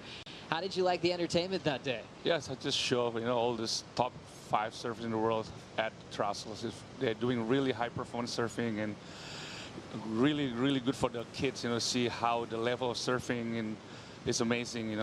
It's a good moment. Gabriel Medina was so dominant in that format last season. He had a face-off with this man in the title match. Felipe Toledo wants to be back there again. He was able to get past Italo in that format last September. So he went from 3rd in the world to 2nd in the world. For another successful year on the championship tour. World number 1 taking on Griffin Colapinto, a rematch from the final at Portugal. Rizal, what are your predictions in that heat? Well, I mean, these two guys very strong backside attack, and Felipe been surfing really well, and I think he's really focused, and he won to have the world title. I think make it to final to Trussell, but Griffin backside been really good too. I love the way he surfed technically, very, very one of the best I think is on the tour right now. Upcoming kids, yeah. A lot of goofy foots with me in the booth. Let's talk to more goofy foots in the water. Strider Wasilewski, Gabriel Medina's got an 8.77 and 8.5. Is he giving us everything right now? He's not. He's actually waxing Jaddy. I think he's in 2nd gear. He hasn't even hit 3rd gear yet. He's just looking so unbelievably on point. They were talking about it in the last tee where, from the beach, I'm not sure what it looks like on film when they're going up through the lip and he's attacking these waves, but he's actually looks like he's backing off. It looks like he's hitting it at about, I don't know, 60–70% and just technically perfect. Out the back, Jaddy looking like he's going to try and find some face time here, going to the air. He's not going to pull that one down, but nice technical surfing right there. So, but just back to how Gabriel's surfing, and when you can actually be this close to the action, see his face, watch his body language, and see how he's actually just placing his board perfectly, and he's not even really laying into anything yet, even though he is throwing buckets. I think he's, we're going to see a lot more out of him. He's pacing himself. He hasn't even ramped up yet, which is very scary for the rest of the field. Oh, it's so true, Strider. And noticing that he's kind of in a 2nd gear, but he's already got high 8s from the panel. He knows he's got the judges right around his fingers, where he knows he can push a bit harder, max out the scale, and kind of peak at the right time as he's looking for a major win on his comeback. What a statement that would be. Taking off the first half of the year, first time in a jersey in a long time, straight to a podium. If anyone can do it, Medina can, Riz. Exactly. Medina is one of the best guys in the world, and he can switch just like that, I think he's very hungry. He wants to be in that final at Trussell, and also he have a lot of things to work to get to be there, but I think he can do it. He's the one. He can do it. In the age of social media these days, and he has a tremendous following, the most out of any pro surfer in the world, he doesn't give you as much as far as clips like Italo does. Like Italo, you always know what he's up to. You know what kind of big flips he's pulling off at all times. Medina, he'll show a couple photos like a rock star, partying, hanging out with some musicians and actors and movie stars, just enjoying his time. He's not really releasing a lot of clips. Do you think there's a method to that madness of kind of keeping it quiet, and so people haven't seen too much until he puts the jersey on? Yeah, maybe he's just kind of likes to keep it to himself and just releases a little bit, and then right here he's showing the world what he can do. And I think the break has been fantastic for Gabby, and he's just turned up here, I think, even better. His flow looks even smoother, and just what he's, as was said, I really feel like he's just placing, and we've got some more to come from him today. Came down to a close decision in the last quarterfinal. Steph went down to Joanna Faye. Gilmore is with Laura. Steph, unfortunate loss there. You fought back at the end, almost getting that 7-4 required. Just saying that you wish that you maybe had one more turn on that. Yeah, it was kind of a weird heat. Like in the very beginning, we were trying to sit up the point, but it seemed like it shifted down, and then Joanne just kind of kept lucking into these little 6-point rides, and she's such a great surfer on her backhand, so I knew I just had to wait for the best waves of the heat. And yeah, it was kind of a bummer that I had to wait until the last minute till it came. But yeah, I think my first turn felt really good on that 7. I just needed a big finish, and the wave kind of petered out and I only got those little end section taps. So it wasn't enough, but yeah, it was nice. Cool to really compete here and have a go. But yeah, hopefully next year there's some more awesome waves. And just saying, you've become the quarterfinal queen for the last few events. Moving on to El Salvador, it's a right-hander. We know that you'll be deadly out there. How excited are you for that? Yeah, I'm really excited. I actually haven't surfed Punta Roca, but it looks like it's one of the best waves in the world. And yeah, I'm pretty comfortable on my forehand, so we'll go check it out. Yeah. Amazing. And what's plans now? You're going to head to Bali, head back to LA. Where you heading? We don't have much time, so I'm just going to go straight through Los Angeles and get down to El Salvador and yeah, just get into it. I don't know, just keep surfing and keep it rolling, and that's kind of the plan. Stay on top of things. Bit of washing in between, maybe. Definitely some laundry in between. We'll see you in El Salvador. Thanks. Steph Gilmore and Laura Enever enjoying their time here in the jungle. Steph, definitely, you could tell, pretty bummed to lose out in a quarterfinal. She understands the game incredibly well, even with this new format. She came into this event number 9 in the world. So all our focus is to be in the WSL Final 5 and compete for what would be a record-breaking world title run. So now with the 9th, she heads to El Salvador. And with all the clips and watching that wave at Punta Roca, everything you've been saying, Luke, is maybe a warm water Jeffreys Bay. We'll see what we have. Yeah, Jeffreys Bay in board shorts is what I've been calling it. I've been watching a few clips, and what a wave that's going to be. And the natural footers back on their forehand, showing us what they got. Jadson Andre stepping off as he's got a big combination ahead of him to try to compete with Gabriel Medina. Jaddy and Gabriel are really good friends. They've got a lot of respect for each other. Jaddy's always been in his corner, and usually speaking on behalf of Medina when he was kind of put as like the villain in a lot of media when he was coming on tour. And Jaddy would often say, no, he's one of the nicest guys in the world. He just has huge goals that no one else can see. As we see a nice flow on the back end. Kanoa Igarashi finally getting a start result. Yeah, I think he surfed really well on that wave. He get 2 turns combination, and it's very hard wave to surf. It's really fast, and he nailed it on that one. As we see Jaddy still searching, you can tell he's got airs in mind of trying to tackle this aggressive combination he's found himself in. He has beat Medina in the past at the CT level, got him at Trestles a few years back. So he's going to have to channel that kind of rhythm. Jaddy is enjoying his time on tour. He was so happy staying right here with us at the Joyos camp. Just happy to be into a quarterfinal with a shot to potentially win a second event in his amazing career. Luke, what's your take on the positioning right now? Yeah, we can see some sets coming right up the point. It's a pretty good signal that we're going to get some good waves in the Money Trees area here shortly. Medina been sitting for a while now with priority, and let's hope he gets some opportunity here. We just want to keep seeing him surf. He's surfing so incredibly. I just want to keep watching him ride waves. Looks like we have some action heading our way, Strider. Yeah, it looks like there's some waves coming up top there, but Jaddy on his last wave, kind of repositioning himself a couple hundred yards down. And before he kicked out of the wave, Medina was stroking down the reform. Medina doesn't even want to ride another wave right now. He just wants to make sure that he holds priority and keeps Jaddy at bay, and that's it. He's just purely in a combat mode right now. It's wild to watch this.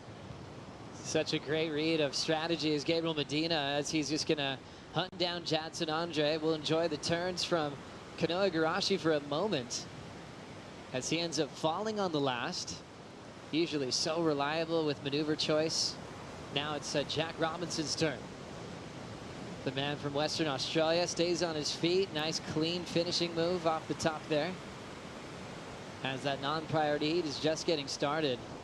As we sit here in the booth, we're hearing a lot of sounds. We've got some monkeys just jumping up and down on top of us. And it kind of reminds me of a story that Leo Fioravanti told me. That first trip that we saw, that clip that Quiksilver gave us when he came here with Kanoa and Jack. They said they stayed in the back of the camp at Bobby's. And they were just little kids, and they couldn't sleep.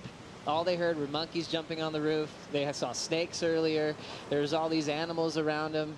Leo ended up with a rat on his head at one point, and he just said, I can't sleep here anymore. He moved in with Belly and Tom Carroll. Kanoa ended up trying to get into Craig Anderson's room, and he was invited in, but they said that first night they'll never forget. Just couldn't sleep. They're truly in the jungle and little kids going, what are we going to do? They woke up to perfect waves and started settling in to East Java. But always good to remember those surf trips when you're a kid and you get past that uncomfortable feeling and start settling down with your travel around the world. As we look at Gabriel Medina and Jadson Andre hitting close to the 8-minute mark, we'll see how this one got started with 2 Brazilian goofy foots. Jadson, high score, still a 6.33 result. This wave really perfect and Wally, and you can see how nice the way he's surfing. You know, this kind of wave you have to have really good timing and to hit it really connect the dot, and he did on this one. But Medina have been surfing really well, and he's on point, and I think he just really want to win this competition. And yeah, you can see the way his body reaction, body language is just so spicy and sharp. Look at that turn. I love that turn. There's something he puts on, Luke, the importance of the first wave of the heat. His first wave at 8.5, still a keeper. Yeah, just so smooth, and the timing, as Riz said, just to absolute perfection out of the lip. Look at that. He's just so on point right now, just signaling how dangerous he's going to be on this finals day of competition. Just way up in the excellent range for 2 waves already. I was reading an article that you were interviewed in, Luke, recently about letting the wave be the hero. And I feel like Medina's really embracing that. He's not trying to over surf this wave. He's just fitting in his brand of surfing, nice and powerful, nice clean variety. And he's getting a massive scores for that. Yeah, and just, you know, he's got so much speed that he's being able to take his time coming around the wave, and he just kind of stands there. And, you know, even at this size, this wave is just such incredible shape, and just standing there for a moment before he does his bottom turn, just letting the wave shine and letting, you know, letting it just do its thing, and then complementing it with some really beautiful off the tops. There's been some incredible goofy foots in professional surfing history on the championship tour, and you'd have to say Medina now takes the credit for being the best goofy foot ever, since he's the first to achieve 3 world titles. But there's a multiple-time goofy foot world champ that's been hanging around, Tommy Carroll. Have you had a chance to surf with him on this trip, Rizal? Not this trip, because we've been all right, you know, and Tom's want to get big barrel and, you know, Carroll style, you know, leg back hack and straight to the stand-up barrel. But we've been hanging out on the boat and talk some stuff. Yeah, he's one of the best, you know, icon as a goofy foot. He's, you know, he's like a god for me when, as a child, like just Grom, see him, Tom Carroll, you know, like watching all these movies, the performance and all jungle jet sets. It's like, we watch that movie over and over, you know, before I go sleep, and just try to copy his style, the way he's, you know, surfing the barrel ride, yeah. And he's in such a great place of his life. He's been meditating here in the jungle. He leads a lot of meditations globally now through social media. He's always got a really cool presence about him when you talk to him about pro surfing. And even though Tom Carroll took over the world, like Pipeline, all these different venues, yeah, he's a significant part of surfing history, specifically here at G-Land, Luke. Yeah, he is, and just suits his style. You know, he's just been so passionate about the way he surfs in bigger barreling lefts, and as Riz said, from Pipeline to G-Land, all these places as kids, we were just so inspired as fellow goofy foots to surf like Tom Carroll. He's just groundbreaking in the day. Just a big snap under the lip and the big tube ride, so inspirational.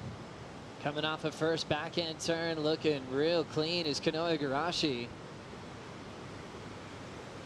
The surfer representing Japan now coming into a smaller little inside section. He'll opt to hop out of there, so situation remains very close.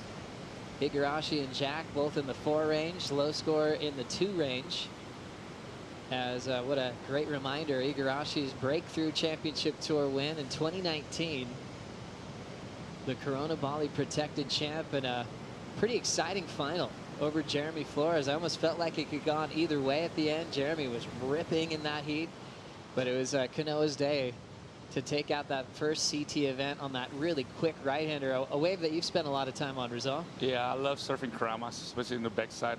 It's very hard wave to surf as well for backside, but you need to learn and to be in the pocket, and you know, you need timing, how to be on point. Such an amazing wave, and Kanoa happy to be back in Indonesia with some great memories. Small little wave on the inside. but he got some real clean turns in. We'll see some improvement there. That 2.4 should be gone, Luke.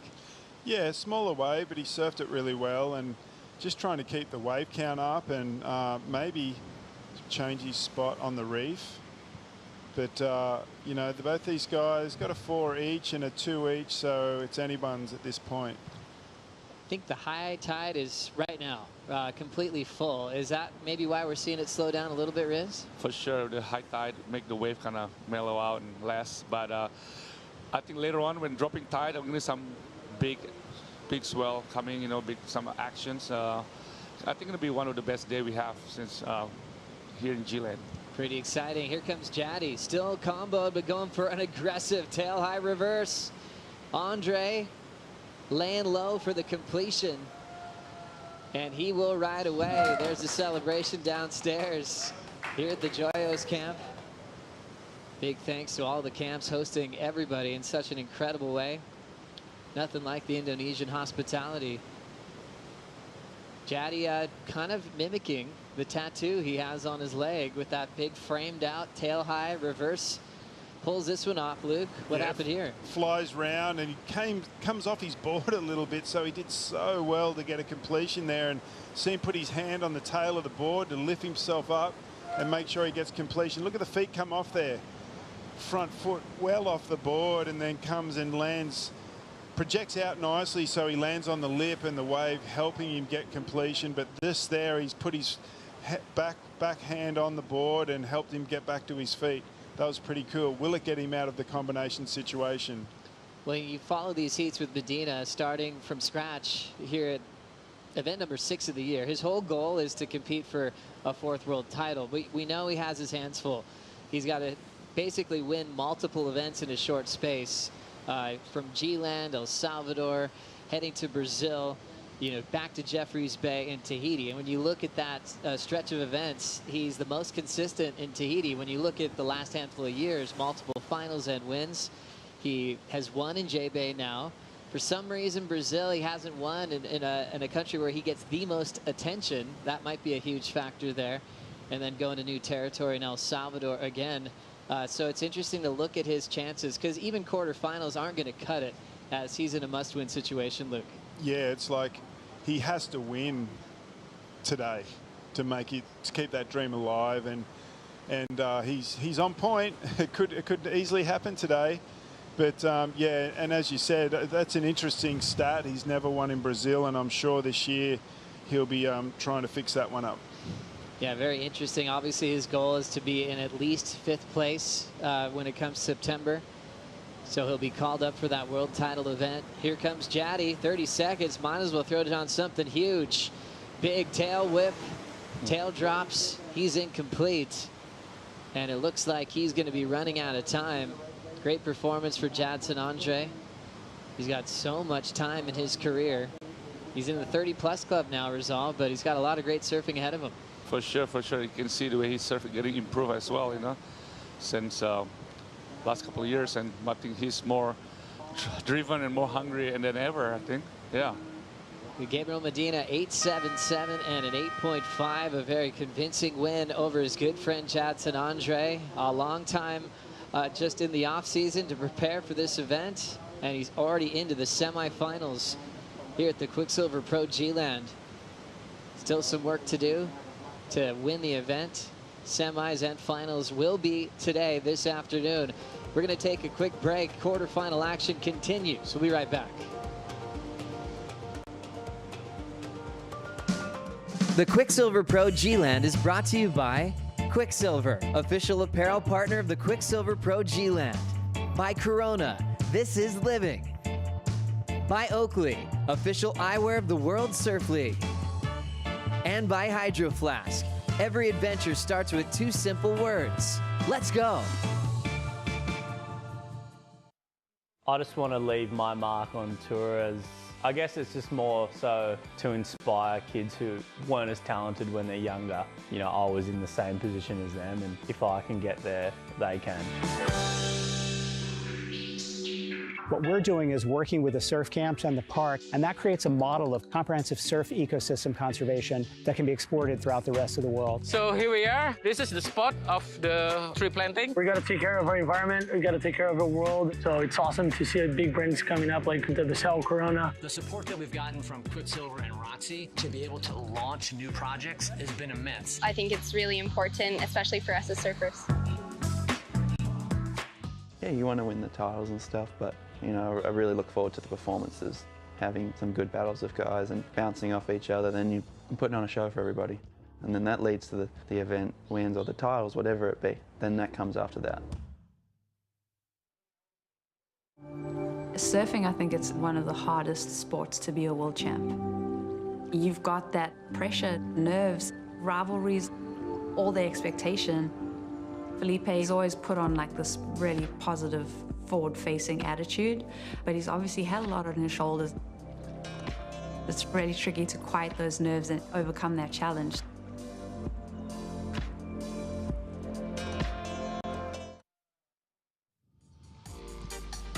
I'd like to invite you all to check out the series Make or Break on Apple TV Plus, as an incredible crew of Box to Box Productions followed the world's best surfers through a very interesting year in pro surfing, a condensed season through Australia quarantines where you're in hotels for 14 days, 4 events done, and in that wonderful country of Oz, finishing at the first ever Rip Curl WSL Finals. Is definitely a year that we will never forget. Felipe Toledo has been very open with what he's been going through at this stage of his life. Qualifying, he was so incredibly young. Remember, he doing a great job at 16 years of age on the QS, and all of a sudden he found himself on tour in 2013. And I love that he's sharing his story. A little bit of action during the break. Jack Robinson getting this left, Luke. Yeah, some beautiful turns in the beginning of this wave, settling down in the pocket and getting some really good rhythm to finish this one off. It's going to be his best score for sure. Also getting involved here, Kanoa Igarashi, Riz. Yeah, Kanoa surfing really well on this one. Like, he'll love the floaters. And his timing, this wave a bit hard to surf, but he's surfing really well. There's a lot of bump on that wave. There was a lot of memories from that first trip to G-Land with Kanoa, Jack, talking to Leo Fioravanti. He said they had this "Are You Kidding Me" award each and every day. Kanoa stepped on an urchin on his first day. He thought he had poison in his foot, so he had Belly carry him from where the boats are all the way back to Bobby's camp. Then they found out it was just a little piece, and he kind of heard about it for the rest of the day, so they kind of kept the award going. Jack's dad, Trevor, ended up breaking Pierre Agnes' board and Bob McKnight's board on the same session. The bosses for Quick at the time, who were obviously paying for the trip. So Trev got the award the next day, but they had a lot of fun. Those memories are still so fresh in their minds of checking out this wave for the first time, Louis. Yeah, that's so cool. And isn't it unreal that that was all documented and we're watching it today? So, you know, and these guys have had to do a lot of work to get from that stage of being here as little kids to being on the World Championship Tour and surfing, you know, their quarterfinal today. It's just a spectacular effort from both of them to realize their dreams and get here to be surfing in the quarterfinals against each other. I love it. Brand new heat getting started. Colapinto versus Toledo, going for a lofty backhand punt. Was the Californian incomplete? But it kind of reminds you as well, and Rizal, you probably remember this, traveling for the first time. It's not just learning to surf better and all these waves and meeting your heroes. It's learning how to be the Grom of a trip. You know, sweeping up after everybody, doing the dishes and all that. I mean, it's all part of getting along on the road. Yeah, I remember went to Hawaii first time and, you know, have to clean all the dishes after dinner time and, you know, thing like that. It was, yeah, such an experience, you know, like in Bali we have all these mates and people clean up for us, you know. And we go Hawaii and traveling and you start like doing all this stuff, like clean the plate and cook yourself, you know, all this stuff, you know, yeah. It's pretty cool. Was that the trip that you broke your teeth on, the reef at Pipeline? No, that's after I get a cover shot, and 3 years after that, I get a big kind of wave at Pipeline, and then I bottom turn, and mics were dropping on me, and I have to go straight, and the lip hit me so hard, and I was like blacked out, and tried to remember my name, and tried to wake up myself, and have to walk to the beach, and I was passed out for 3 days after that. Wow. Yeah. Unbelievable looking back. As we check out this new heat getting started, Felipe Toledo, world number 1, wearing the yellow jersey, which he's done quite often throughout his amazing career. He's had so many opportunities to be in the world title race, including last season. There was that one famous year that Adriano de Souza went to win his title, and the focus was on Mick Fanning as well. With the opening day of Pipe, Felipe might have actually had the closest shot at a title that year, with a lot of great performances in the back half of the season. And obviously what he's done to Jeffries Bear over the past gave him a warm-up that year to almost clinching a world title. Here comes Toledo, getting things started. Big fan to start. Timing perfect. Right off the lip. Flows over the top of the roof. Nice carve. Attacking the roof section twice with a nice steady flow. Here comes Colapinto to answer quickly. And just kind of a misread there. You can see that disruption of flow. Griffin decides to step off there. Toledo's timing's been incredible, no matter what the waves have looked like this week, Luke. Yeah, and it's great to see that he finally got some opportunity to open up. He's been very patient at the start of this heat, and he really got some nice open face there to come out of the lip. And look at this wave, perfection. Comes off the bottom, beautiful bottom turn. The timing out of the lip on the first one was perfect. Comes around, realizes he needs to get down the line a bit, so he turns it into a lip glide, into another slash, and just gets busy to get a couple more turns, and that's the best opportunity he's had so far, and he's taken full advantage of it. Straight out of the lip, I loved that turn. And he's looking really good, just starting to wind up. I think we can see some better linkage of the turn from Philippe, but I'm sure it's going to come the more opportunity that he gets. Fun to see his timing. The first turn, my favorite part, the spray going to the sky. Rizal, how do you do it? How do you throw a fan like that? Well, it's about, when you get a speed, it's all about timing. You just can do just a little tap like that, the spray go big, like huge, you know. Yeah, I mean, like, those kind of surfing is like, I love seeing people like throwing big sprays, you know, especially like Luke always being, you know, throwing big spray, you know, this big guy and the spray huge. Yeah, no matter if it's Zealand or lower trestles, another place who picked up big wins. As we look at live action, Colapinto setting up a throwaway backhand punt. So still trying to find a rhythm in the non-priority end of his heat. Speeding down the line is Jack Robinson. Just a super clean arc off the top, snap to slide. Framed that one up well. And I felt a very fitting maneuver, seeing that wave kind of run on without him down towards Speedy's. Yeah, you know, you got to make the decision looking down the line. Am I going to race this thing to a different part of the reef where I might get some more opportunity to get some vertical surfing, or do you get it done straight away? In that time, Jack just decided, okay, what's right in front of me, I'm going to surf. It's a bigger wave. Looks down the line. While he's up high on the wave there, he's looking down the line, looking for the best opportunity. I love this carve out of the steep part of the wave. Gets one more, realizing he's not going to make the wave, so throws a little bit of tail and finishes off. This carve was really nice. See how he's right up in the steep part of the wave, drives it down, the heel coming off the board, and straight transition into another nice slash. Realizing that he can't get further down the wave for another turn, so he commits to that one and throws the tail round. That's going to be a good score for Jack Robinson. Solid approach for Jack. Standing by for numbers for all surfers in the water now. Strider, Raspberry, Wazalewski. What's the wind doing now? Well, you guys are talking about spray. The lips are spraying straight back. We got that beautiful east-southeast wind just blowing straight into it now, just absolutely smoothing out the surface. So I think we're going to start to see some barrels coming through. We're going to start, you know, as the tide drops, it's just going to start hollowing out, and that lip line is just going to be held up perfectly for the attack into the lip. I think the air game is going to be a little tough. You saw Colapinto on that last one trying to throw it out there, but board kind of dangling in the wind. So we're going to see a lot more just in the lip and then barrel time, I'm hoping, because the sets that we saw in that first heat was probably the biggest sets that we've seen so far. And if that can just continue with this wind, we'll be blessed with some amazing waves this afternoon. Thank you, Strider. These are the conditions we've been waiting for as we think about the Oakberry surf conditions. Seeing a swell about 4 to 6 feet today. Identifying that today would be the best part of the swell in our waiting period. and also seeing that wind direction, favorable offshore winds to really set a nice pace to these left-handers here at Money Trees. Yeah, that's a good observation there by Woz. It's the last ingredients we need for the recipe of a stellar afternoon of surfing. Just slows the wave down a little bit and allows these guys to really time where they're going to get on the wave, and I'm for sure think we're going to see some good barrels later as the tide drops. Always backing for the Brazilian Storm, no matter where you are in the world, and that's that passion and support that's really evident and clear. We started off the quarterfinals with the all-Brazilian matchup. Jadson Andre went down to Medina, as we see Jack Robinson almost got distracted looking out the back, and maybe just changing his position there, Riz. Yeah, I think this kind of tide is so hard to surf, you know, it's very tricky. You have to be really, really good at your wave selection, you know, and using your priority right. So, yeah, I mean, whoever gets the right wave, gonna win the heat, you know.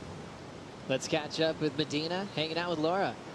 Gabby, the waves have absolutely turned on at the start of that heat. The highest heat total of the event so far, you were just saying it was quite hard to choose between the perfect lines coming through. Yeah, in the beginning we got so many waves, and it was hard to choose one of them. And yeah, happy I got two nice ones. I think it was the right pick. I didn't see his waves, but he looked so good. And then after I hear the scores, I think I picked the right ones. And yeah, just so happy to make through. Feels good to be in the semis. And yeah, let's go. Yeah, first contest back into the semi-finals. Physically, you're looking very, very sharp and fast. Mentally, have there been any nerves at all, or it just feels like you never missed an event? Oh, I feel good. Just want to thank God, really. Like I can feel the peace and just enjoy. You know, I've been enjoying every wave, every moment here in G-Land, and it's been just fun. I just want to surf, really, get my waves and do my best, and yeah, hopefully I make the finals. But yeah, I'm just enjoying my time here, really. You got that eyes on the Tiger Trophy over there? Yeah, it's beautiful. Yeah, I really like it. All right, we'll see you into the semi-finals. Thank you. Thanks so much, Laura. Very happy, content, peaceful interview with Gabriel Medina, enjoying his time. And there's one way to kind of remember your passions and your love is to take a break. And then you start missing it, and you know you've got the fire back. And he made a quick call to the WSL headquarters saying, I think I'm ready. And the wild card was handed quickly to the three-time world champ. A big warm welcome back to the tour as he's into the semifinals. Yeah, amazing. And we're so grateful to see him back and performing so well. And yeah, it's just lighting up the whole show to see if he can make the final five in September at lower trestles. And gosh, he's been in the global spotlight since those early events when Quiksilver is putting on King of the Groms, winning those heats, put to be a world title threat when he qualified at 17. A well-earned break for Medina, as we see Maddie McGillivray and Connor O'Leary staying together here at the Joyos camp. I was wondering if they were going to separate themselves from each other this morning, but they sat at the same table. You know, the chat was fairly quiet. This will be fun. Quarterfinal number 4. Maddie's been on quite a roll, and I've had a big accomplishment getting past one of the favorites in Ethan Ewing throughout this contest result. Yeah, I love the way he served this guy. A lot of energy, and his backside really powerful too. So yeah, I mean, yeah, can't wait to see what he's gonna do in the water. So just, you know, sharing the table together here at Joyos. Not too much eye contact, nice quiet talk there. We all know the heat starts way before they get into the water, right, Luke? Absolutely. And they're, yeah, it's been a good vibe down there. The boys hanging out, watching the start of the comp. And I suppose they've kind of taken different roles. Connor's been kind of entertaining everybody. Says hi to everybody walking by, super happy, hanging a lot with Jackson Baker. We saw McGillivray there at the table, but a lot of times downstairs he's been completely by himself, kind of doing his own thing. I actually asked him about it. He's like, I'm just cruising. I'm just taking it in, enjoying the jungle, managing his time in the heat, and then getting back into the AC. I'm really liking that from McGillivray, just deciding to pave his own path before his big heats result. Yeah, man, you have to have your own space before your big heat and just focus and, you know, kind of get ready your mindset to, you know, to show the world at how you surf. As we see now, a lot of setup work getting down the line in the priority heat. Kanoa Igarashi, backside float, perfect landing late on the climb, but that'll get him back out in front to some clear water for a moment. Snap to float again, and he's liking it. Kanoa's chasing a 6.37 for the lead. Jack had some great turns on his backhand, his best of 5.67. Here comes Robinson, the champ in Margaret River, with a ton of speed, pulling in to a hollow cave, gets the exit. Off the bottom, and there's a beautiful down carve. The Australian throws down a backhand carve. Clean fade once again. Big rip right off the top of that wave. And just enjoying the last part of this end section. Jack Robinson throws down the hammer, unfortunately slips off, but he'll still ride away in the prone position. Always gets exciting, no matter where you are, when someone gets really barreled, but especially here at Money Trees. We haven't seen a lot of that today. It's been really focused on maneuvers. Leave it to a guy like Jack to get a drainer like that. Perfect angled wave, that one there for Jack Robinson. And of course, the barrel king himself is going to get the first long tube of the day once the wind goes offshore. But that wave just had a fantastic angle on it. It even didn't close out, and it gave him some, you know, some really good vertical turns in the end. So that's going to be a huge score for Jack Robinson. Surfers that get called the best tube riders in the world can almost seem like they can find it on demand. Rizal, what did you see here? Well, this is such a good G-land wave. You can see from down the line how the wave is going to get barrels, you know, and then come out with such an open face. And after this turn, he just kind of slowed down himself. You can see that, like, to read the waves more better, and then do a couple more turns for the scores. Yeah, I love this. I love this wave for him. Such a cool style. Effortless, super smooth. Definitely let the wave be the hero, and had so much speed before this pit, Louis. Yeah, he just timed it perfectly. Don't think he could have got too much deeper. Look, he's just looking at the high line. What am I going to do here? And just perfectly timed into the barrel. Comes out clean with so much speed. Off the bottom, beautiful carve, wrapping it all the way around. That gets him back in the pocket. Gets it up there one more time. One of the best waves we've seen this morning, and Jack Robinson taking full advantage of it. That was Leo Fioravanti's prediction. If Jack could get barreled in this heat, it's going to be incredibly dangerous, as Jack did lose the final turn. As we'll compare that to Kanoa Igarashi, Rizal. Yeah, Kanoa Igarashi need to work very hard on this wave. You can see the wave kind of run from you, but that's the only thing you can do is a big long floater and nice airdrop and come up with that tap in on that turns. And yeah, he surfed really good too, and he's super happy on that one. He had really like 3 critical climbs or floaters, and then he had the big snap that was really important for this wave, Luke. Yeah, he was a little bit behind, but he didn't really want to do floaters on this wave, but he just had to get around, and it's the best way to get over a section and get around. It's the most spectacular way to do it anyway. And I like that little tap. See that little tap, and that puts him in the perfect position to get up and get some vertical surfing done. And it was a really well-ridden wave there by Kanoa. Solid exchange for 2 good friends, but 2 guys that want to beat each other no matter where they are in the rankings. They have battles and free surfs. Last scores are in for Kanoa, 6.67. Last score for Jack in the tube, 8.5. Robinson out in front. Kanoa with priority now needs a 7.51 to earn a spot in the semifinals with Gabriel Medina. How'd you like the spread of the numbers there, Luke? Yeah, I think they were scored really well. That wave of Jack's, you know, it's another one of, you get a perfect wave like that, let the wave shine, and that's what he did. He just timed it perfectly for the tube, came out big, held the turn for so long, and, you know, yeah, the wave is a hero right there as well. Kanoa Igarashi is actually undefeated over Jack just in 2 previous meetings. Sunset earlier this year. As we follow this hollow section, Colapinto finding some space to exit the tube. Still fishing for a maneuver here. Hammers it. Throws down the carve. Closeout section. Snaps it shut. Strider, I'm loving that we're seeing some barrels now. Wow, we're showing up right now. Mother Nature came, just turned it all around for us, put that wind into it. you know, traditionally that's what you wait for every day after about, you know, 10, 11. You get that wind coming in, that east-southeast wind. It's a trade here, and it just really cleans up the lineup, really creates the canvas that what is G-Land, and we're getting to see that now. You get in the performances, you're getting to see those level up as well. So it's just such a pleasure to see everything turn on. You know, the switch has been flipped, and now we're getting to see that. We just, you know, I think this wind's going to hold in through the afternoon, and like I said earlier, it's just going to be an amazing afternoon for the finals day. Strider, was that you hooting when Griffin got barreled just now? Yes, because I was looking directly into it, and he disappeared, and I could just barely see the nose of his board, and I was like, what? Is he really going to... And then he came through it, so he did really well to negotiate that little barrel. It wasn't a big one, but technically, he had to move his body and the board in there perfectly over the foam ball to come out, and then just lit the fins up out the back. So nice work for Griffin there on the in the lip and in the barrel.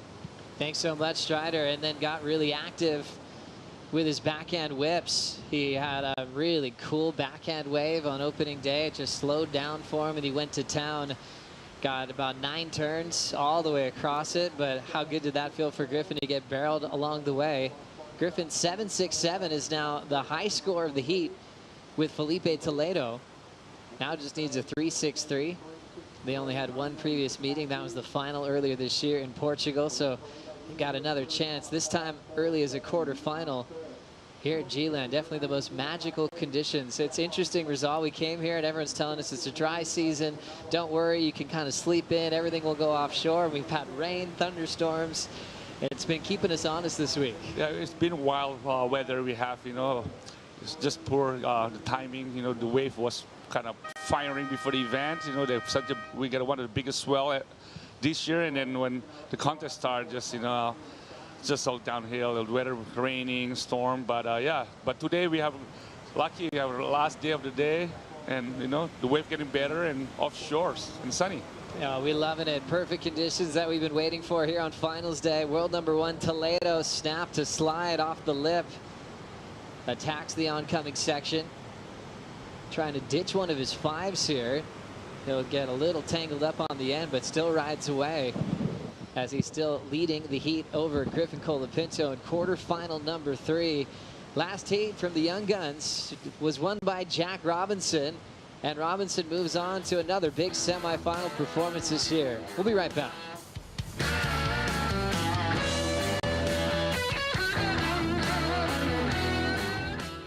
I don't know, I guess I want to leave my mark like that. It's just maybe I inspire people to get out and be in the water and enjoy it, but not in any specific or particular way, more how they want to do it. Some of my favorite things to do outside of surf contests are hang out with my friends, golf, just come up with random goofy things that a lot of people might not think is fun, but we make it fun with the crew we have. Oh, Bruce's part. My job is professional surfer. My goal is to win titles. That's what I'm here for. The world's best surfers in the world's best waves. We've had a shark attack. Whoa. It's the most intense surfing scenario you can imagine. I have to step up my game now and not make any mistakes. Oh my God! This is a war. You have to find a way to win it and do it at all costs.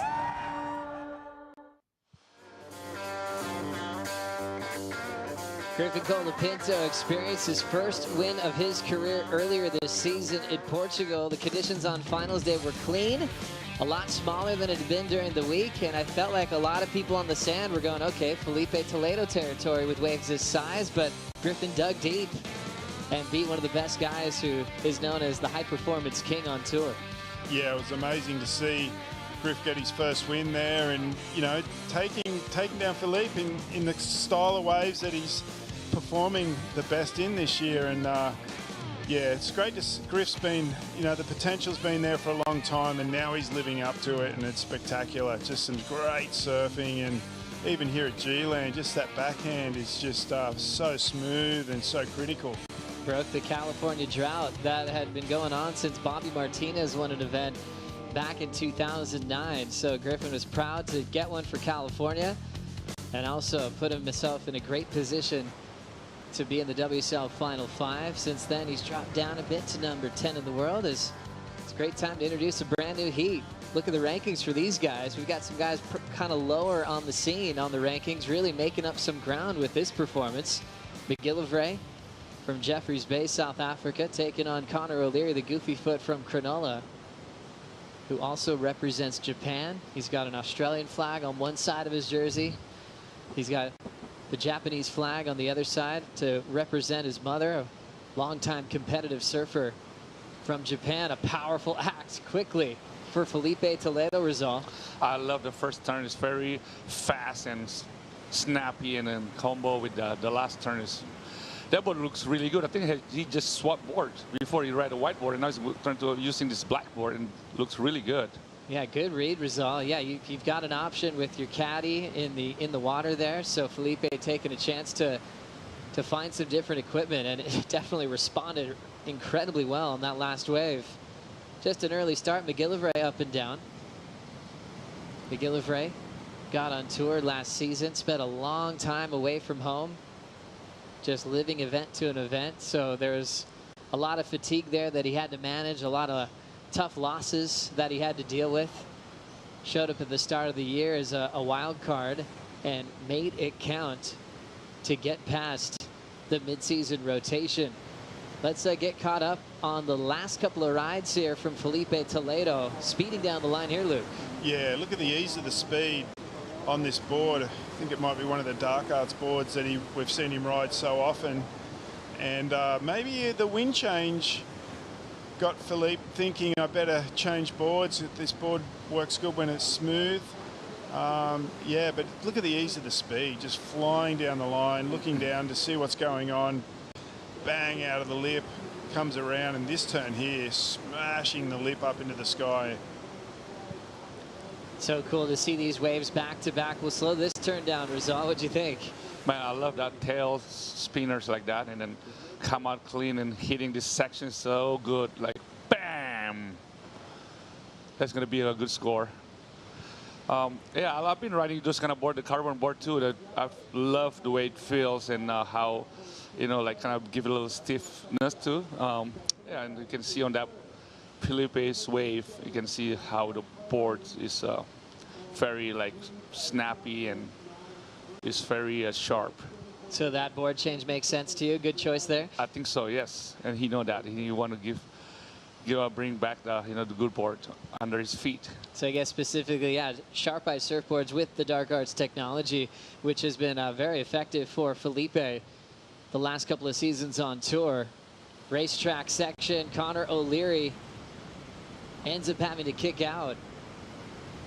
Trying to get an early start, had an interesting heat against Italo yesterday, where Italo went for a big full row and sat for over 20 minutes. That was peculiar, and Connor definitely took advantage of it yesterday. Yeah, we don't see that from Italo very often. Usually he's super busy catching a lot of waves, just creating opportunity for himself, and that's what Connor did. Connor kept catching waves, and just the power out of the lip yesterday was so strong from Connor O'Leary, projected him down the line and into his next turn. And Connor just, I think he's just so enthusiastic because he's finally getting to go left, and forehand is one of his not only favourite but his best options. Rizal, obviously this is the surfer's dream realized, just to be in Indonesia. Over 17,000 islands in this amazing part of the world, and we know the QS will really get exciting with Krui and also Nias following this event. I'm sure there's a lot of waves that are fresh in your mind of great locations for the championship tour. Yeah, I'm super proud with our government. They've funded and, you know, behind surfing now, and yeah, we have Krui and Nias, and at one stage they said talk about Desert Point on the qualifying series. I was like, whoa, really? That'd be crazy, you know, like all this world-class wave, you know, for qualifying, you know, like be part of the world tour. Yeah, I mean. Wow, you spent some time there too, huh, Luke? Yeah, a little bit. Not so much, more G-Land than Desert Point, but I've just seen so many good waves, the footage of Desert Point, but yeah, what a great wave. It's really endless, isn't it, Rizal? I'm sure there's a lot of waves you're not going to bring up right now. So many waves to go, and, you know, and more islands to go to. Need some, you know, good years to surf all these waves, you know, all over Indonesia. Oh, that's so cool. I mean, yeah, we're on the island of Java, which is the most populated island, the capital of the nation, Jakarta. There's really cool places to stay, hotels, a real busy city, and you could be in this far off stretch of the east side of this island and be in the jungle here at Groningen with waves just draining right out in front. Picture perfect conditions. Connor O'Leary's going to dig in. Snap off the lip. Now he's just flying. Quick whip off that one. A real quick start to this wave. He'll hang in there, so a bit of downtime. Let's see if he can make it pay off. An aggressive tail sliding hack for O'Leary. Running after that same section of the reef, Matthew McGillivray getting caught up a few times. He's got to get out of there, Luke. Yeah, decides to get out of there on the inside of Connor O'Leary so he can get back out the back and get priority. It was interesting on that wave of Connor's. It seemed like at one stage I thought he was going to kick out, but the offshore winds, that's why we like the offshore out here, allows the waves to stay steep. Not only does it let you get around a little bit easier, but it leaves the steep part of the wave up vertical a little bit longer, so you get your board up there and you can project down the line quite easier than some of the no wind or you know, onshore waves we've seen recently. But I'm so glad that wind showed up. It's just going to make the afternoon so much better as we see that powerful trademark of Connor. Just here it looks like he gives up here, like, oh, I'm done, and then he's like, no, I'm going to get there. Gets into this piece, and it was worth the effort because he just throws the tail into the lip and gets a great finish. Classic act from Connor O'Leary. Can't stop thinking of Aki when you think about Cronulla, where Connor grew up surfing. Rizal, I'm sure you had a lot of chances to surf with Aki out here at G-Land in the past. Not really surfed G-Land with Aki, but I surfed in Bali with him, and I love the way he surfed. You know, I think every goofy foot loves Aki, you know, so he's such a big hero for us. He's kind of timeless, isn't he, Luke? Yeah, he is. Still surfing really good, living there at Rainbow Bay. But I stayed with Aki in '97, and yeah, we had a fantastic time, and I think he did really well as well that year, quarters or semis. But yeah, it was awesome. He got a 10-point ride on a massive speedies wave. So yeah, good times with the Ock. So many 10s in that event. Looking back, one of the highest scoring events in surfing history, and including, you know, the top 3 scale that we were on at the time. Had some room for a lot of excellent scores. As we look at live action out in front, Felipe Toledo from Ubatuba, Sao Paulo, Brazil, has a lot of speed. Look out down the line. He is so good at staying over his board on those. I almost felt like he's like, you know what, I better throw this one away. Just kind of keeping that lean on his body. It's kind of you have a short time where you go, am I committing to this to stomp it in the flats, or I'm going to save my knees and save my board? I mean, these guys are so good at making those clutch decisions in a short period of time. Rizal, what'd you think? Man, I love the way he reading this wave, and he going so much speed, and he gets so much project on this air. Like, look at that. Like, can you imagine if you land that? This guy is just going big. Look at that, it's so smooth, and oh, yep. Better save. Look at this wave. Look at this. Bang. Oop. It's going for a big snap was Griffin Colapinto, and ends up falling on the first decision. So, bit of a mistake there for the Californian. And Toledo going for a massive air. It's still incredibly close. Griffin with the high score of the 7.67. But Felipe with the lead with 10:50 on the clock. Toledo knows he's got a little bit of space. World number 2, John Florence, out of the contest early with that knee brace. And for John, you're thinking maybe he's going to have a little bit more time now before he's got to put the jersey on again before he gets to El Salvador. Hopefully he's feeling 100% there. Yeah, definitely. It was a worry for all of us to see John with the knee brace on. I still think he surfs so well. Just kind of sat for a while in the heat that he was eliminated, and didn't get too much opportunity in the dying minutes of the heat. But hopefully gets home and gets to see everyone and recoup that knee, and he's ready 100% to go for El Salvador.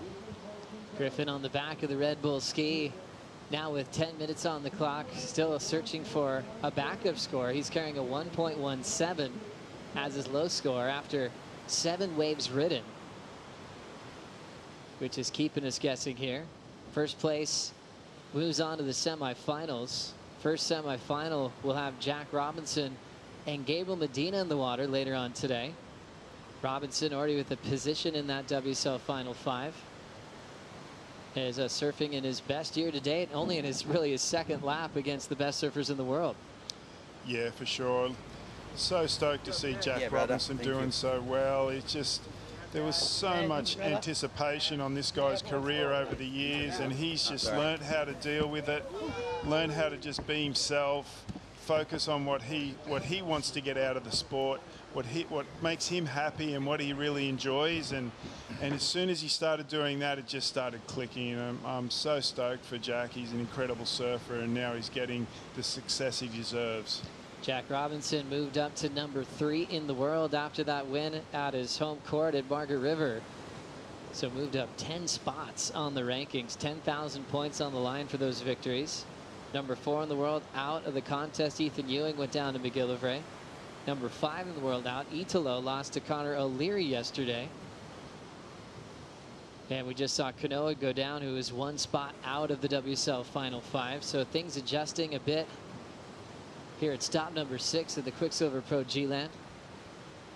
Still a little bit of a wave catching contest at the moment, being in the rhythm with the ocean at the right amount of time, and that's something you don't have in the wave systems or the Surf Ranch event, where you don't have to master a lineup. A lot of these surfers trying to figure out G-Land on their first trip here. What do you think the hardest part about that is with the learning curve of G-Land and this lineup result? Yeah, I mean, G-Land's such a big lineup. You have Kongs and the ledge and money trees and speedies, so you need to know your takeoff spot, or you need to have this kind of where the lineup, like you line on the tree or something, so you need to adapt with this short situation. And also when the tide dropping, the wave move through totally different spot, so it's such a tricky wave, G-Land. After a little bit of experience out here, Luke, do you kind of know, yep, I know where I am on the reef? You kind of know when you're approaching speedies. Does that become second nature after a while? Yeah, you just got to put the time in and make sure you're surfing all the different parts of the reef in different tides as well. I think is an important aspect on top of what Riz had to say was the tides. Hey, Riz, you just got to make sure that you experience the bits of the reef in the different tides with the different wind, and then that's where you get your knowledge to know what to do. Cool to see the world's best take it on. They learned so quickly. Toledo obviously had to get through Rio Waida the other day. Rizal, did you get a chance to talk to Rio, or did you kind of let him just kind of take that loss and move on? I have surfed last night with Rio, and I asked him, why you ride the swallowtail? So ride the round pin. Say, yeah, man, this is my magic board. But he said, man, this board felt better yesterday. So ride this round pin, So, I mean, he's now saying, I'm ready to go home. I'm going to move on. I'm hitting the road, and I'm going to train hard, and I'll go to Barbados. So he's ready. He's hungry. Good to hear. A big fan of spray off the backhand of Matty McGillivray. Comboed it up well. Matty's best wave so far. And only needing a 3.34. We should see a lead change there, Luke. Yeah, a couple of beautiful turns. How spicy was that first hit out of the lip? Again, don't need to go too far to get some good points here at G-Land. If you can transition 2 great turns out of the lip like that, you're going to get a good score. So well-read wave for Matthew McGillivray, punching out a couple of big sections, and it's really cool to see him on his backhand. I mean, coming from Jay Bay, his forehand attack is always celebrated, but he's had some big heat wins. He was so proud of his win over Ethan Ewing. He just joked, he's saying, man, every time I surf with Ian, I get comboed, so that one felt incredible for him to get into this heat with Connor O'Leary. Speaking of the goofy foot, a wild slide on the float, but still pulls that one off. So it feels like things have turned a little bit scrappier at this stage of the day and this stage of the tide. After the last 30 minutes where we saw Jack get incredibly barreled in the heat with Kanoa Igarashi. Jack Robinson, fresh off the win, is now standing by with Laura. Jack, yes, put your sunnies on. It's bright, it's hot out here. There we go. Finding the barrel of the morning, how excited are you to, be out at G-Land? You've been here for so long now, and to find those barrels in the heat must have felt good. Yeah, that one felt good. I knew it was going to be a good heat. Like, even though the scores were small at the start, we were going back and forth, like just kind of playing with each other. I don't know. We've had so many years, being around each other. So, yeah, those heats are, more interesting.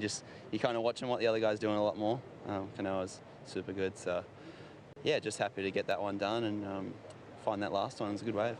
And you're keeping the ball rolling from Margaret River. Coming up against Gabby in the next heat, what's it going to take to, get the jump on him?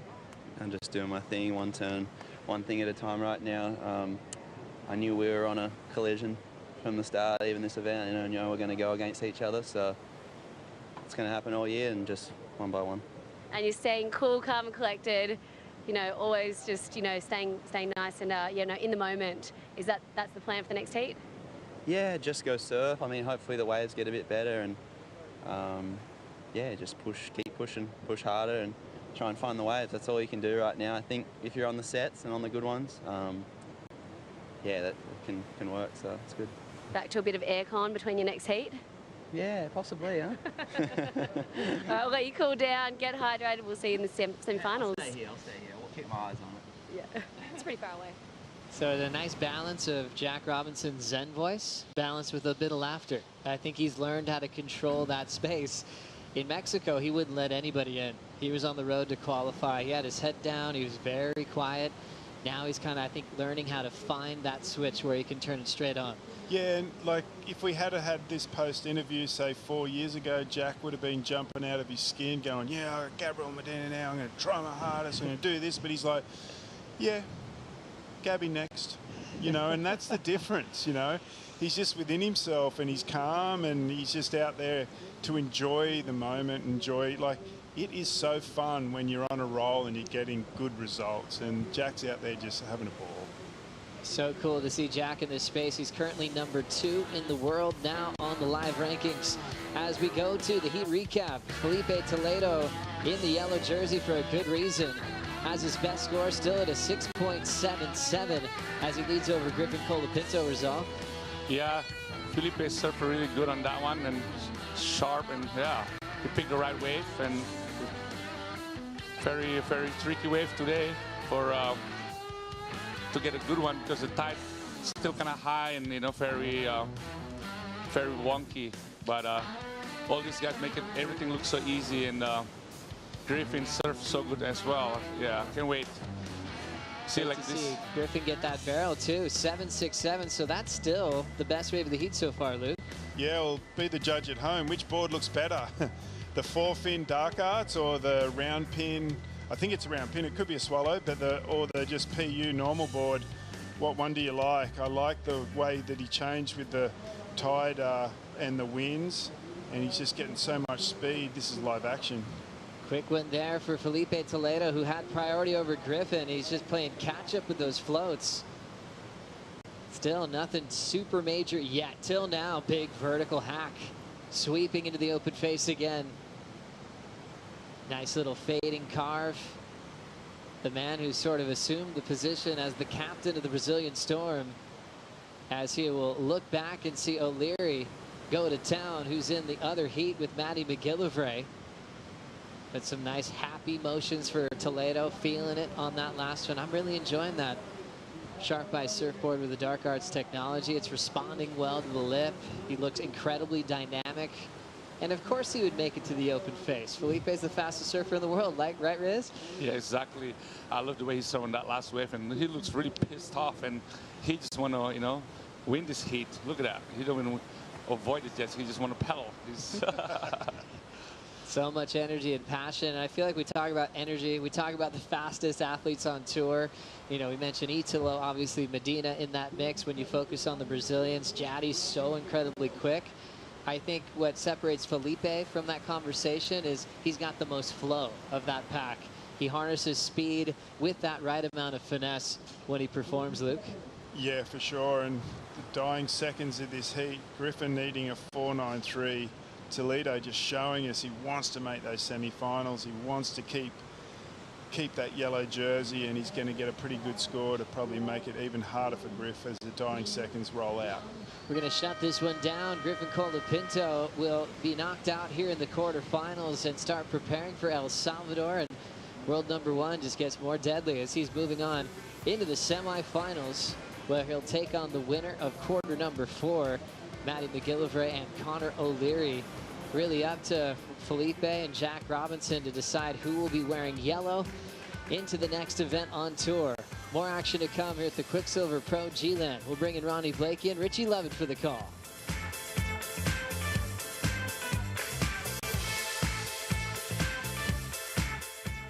I just want to leave my mark on tour as, I guess it's just more so to inspire kids who weren't as talented when they're younger. You know, I was in the same position as them, and if I can get there, they can.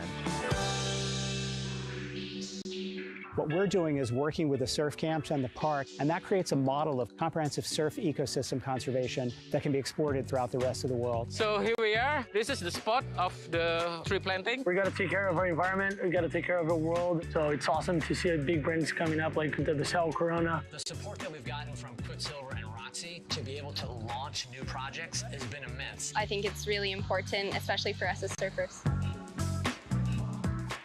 Yeah, you want to win the titles and stuff, but you know, I really look forward to the performances, having some good battles of guys and bouncing off each other. Then you're putting on a show for everybody, and then that leads to the event wins or the titles, whatever it be. Then that comes after that. Hi, we're the WSL. We travel all over the world, chasing the best waves and surfing the nicest beaches. But we don't just surf. We're also doing our best to protect the thing we love most by restoring coasts, stopping plastic pollution, and reducing climate impacts. We know we're not the only ones trying to save the ocean, so we want to hear what you're up to. Use hashtag #WeAreOneOcean and tag WSL to share your sustainability story.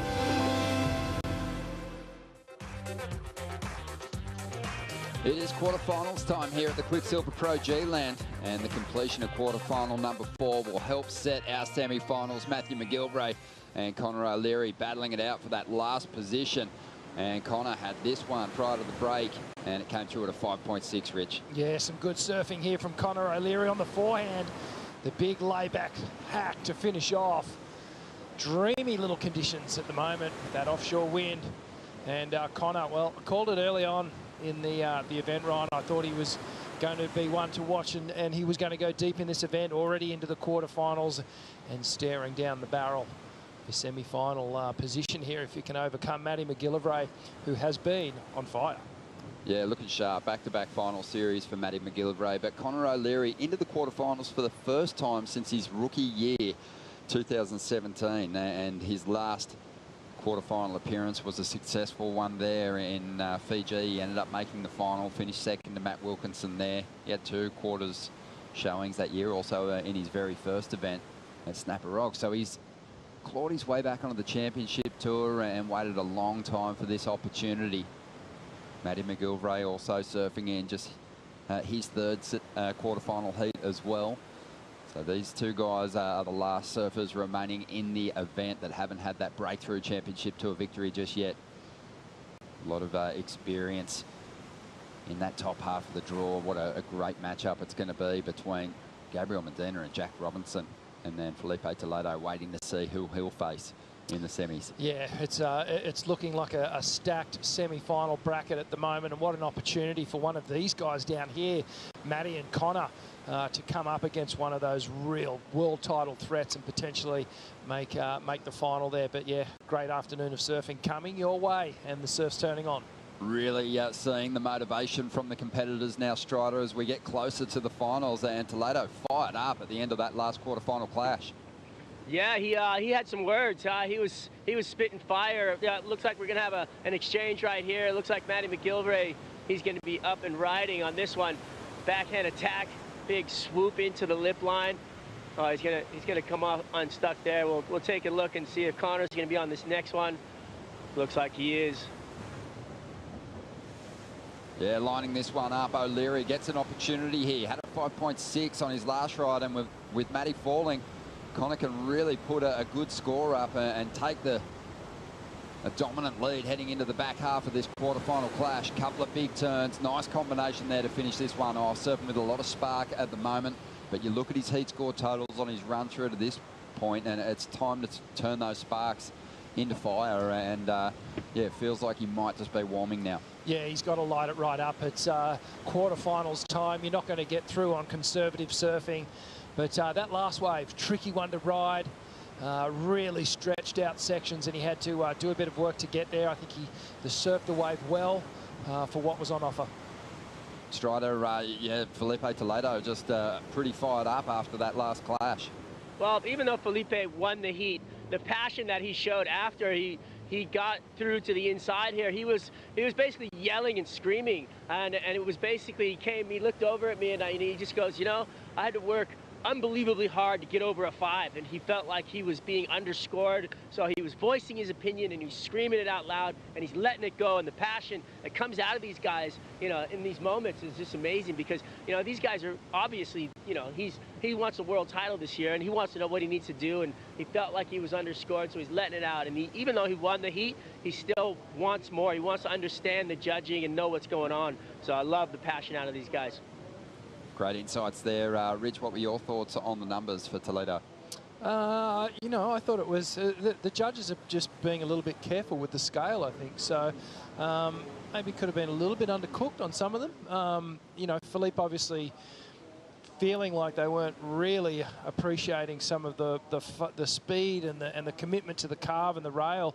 And, you know, it's easy to sort of overlook the power that Felipe brings, and it's, you know, on waves like this, man, he's going Mach 10, and every single turn's on edge. So he obviously felt like he was doing the hard yards, and he wasn't getting the rewards for it. So I don't know, we might see him go to a new level in the semis. Well, let's hope so. I love the fact that now that it's finals day, you know, all those lay days and that downtime, it's all behind these competitors, and obviously Felipe wants to stay in that yellow jersey because Jack Robinson powered through before him, and he needed to keep on pace. Yeah, absolutely. And you know, I was just thinking back to the make or break episode of that focused on Felipe, and he was quite open and forthcoming with talking about his sort of mental battle. We'll get back to that in a sec, because we'll just go through the replay of Conor O'Leary on his last ride, streaking down the line. The goofy footer getting the advantage of just seeing what's happening way down there, and Conor knew he had to get to these last sections. And that final hit, big lip glide floater to finish off. He's surfing with a lot of intent, looks really steady on his feet. But back to the point about Felipe, you know, he feels really invested in this year. And I feel like he's got his head back into a good place. The boards are where they need to be. He feels like the performance is there, so he's obviously fired up wanting that world title. Yeah, I think what's happened today, and I heard Joe talking about it during that last couple of heats he called, is you can't make comparisons from one heat to the next, but the bar has been set very high by Gabriel Medina, and if you want to get those big numbers, I think we've seen what kind of surfing is going to be required, and yeah, I think that the rest of the field's going to have to rise again when we do move into the semi-finals, because it was special. Yeah, and there's obviously an adjustment happening at the moment too because of the conditions. And, you know, we saw Jack Robbo get that really long barrel ride. So automatically the tube's coming into play again, where it previously really hasn't been on offer. So there needs to be some concession in the judges' scale for that. Really interesting heat, this one. Very close scores at the moment. Just 14 minutes to go. Matty McGillivray trying to get into the semi-finals again. Great run that he had at Marks. Keep a place on the championship tour. Conor O'Leary, he kind of had consistency through a few events there, but he really is looking to break into a big result. His surfing has sort of been suggesting over the last few years that, you know, he's got the kind of moves and the kind of combinations that warrant excellent scores, but he hasn't had them during this event yet. No, it's you know, he's been getting through on you know, dropping a couple of decent numbers, not excellent scores. He's got that really interesting backhand extended carve off the top. That's what Matty's bringing to the table here. We're so used to seeing him on his forehand, and we're starting to learn a little bit more about his backhand approach. But Connor, in contrast, is on the forehand, has been looking super strong from literally the moment we pulled up in the boat and he was out there. He's just been on fire. So he was one of the ones that I kind of went, yep, he's going to go a long way. 13 minutes to go here. Let's hear from Toledo. He's with Laura Enova. Felipe, you've been so cool, fun all around camp, but today out there showing a bit of emotion and frustration at the end. You really want this, don't you? Yeah, but it's hard to get it done. You know, when the scores are going like this, I don't know what else to do. I don't know, you know, what's going on, what they're trying to do, but keep trying. Just keep trying to do my best, and here we are again in the semis, and 2 Brazilians. Felipe. Oh, he's amped. Fired up. I like it. Just over 12 minutes to go. And Toledo, he's geared up for a big push here at the Quiksilver Pro G-Land. Yeah, that's there's a lot in that. You've got to think that Felipe is fired up now. Well, mate, it's obvious. He's just letting us know that he's a bit annoyed that the scores weren't there. Obviously a little bit confused. I think we have the luxury of maybe just sitting back and dissecting maybe what he could do better. But man, he was, like I said, he was in full throttle mode last heat. How good is he though? He's so fired up. He's just super eggy in his post-heat interview and fired up for the result. And then one of the crew down there asking him to sign a couple of jerseys. Yeah, no worries. Yeah, thank you. Yeah. So he is, gentleman. You know, an absolute gentleman, and you know, he's been really, as Laura said, super chilled out, relaxed. But you know, it's business time for all the competitors now. There's a big title up for grabs. Everyone wants to win this event, the return to G-Land for the Quiksilver Pros. We see Conor O'Leary just hammering down the line, great speed. And now the wave starts to slow up, and he gives it a few good whacks there, moving plenty of water.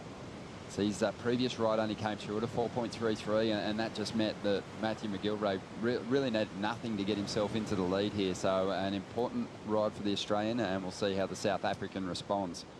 Yeah, this is going to be a good number here for Conor O'Leary. Loving the way the board looks under his feet.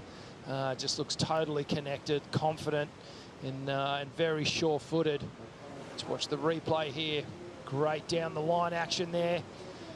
Layback snap to start off, projection floater. Now he times that beautiful carve, cutting down, smooth, straight off the bottom and back up into the lip again. And the final little hit. Put this wave together really well. And you can just see just how quick all these little transitions are now that the tide's dropping out.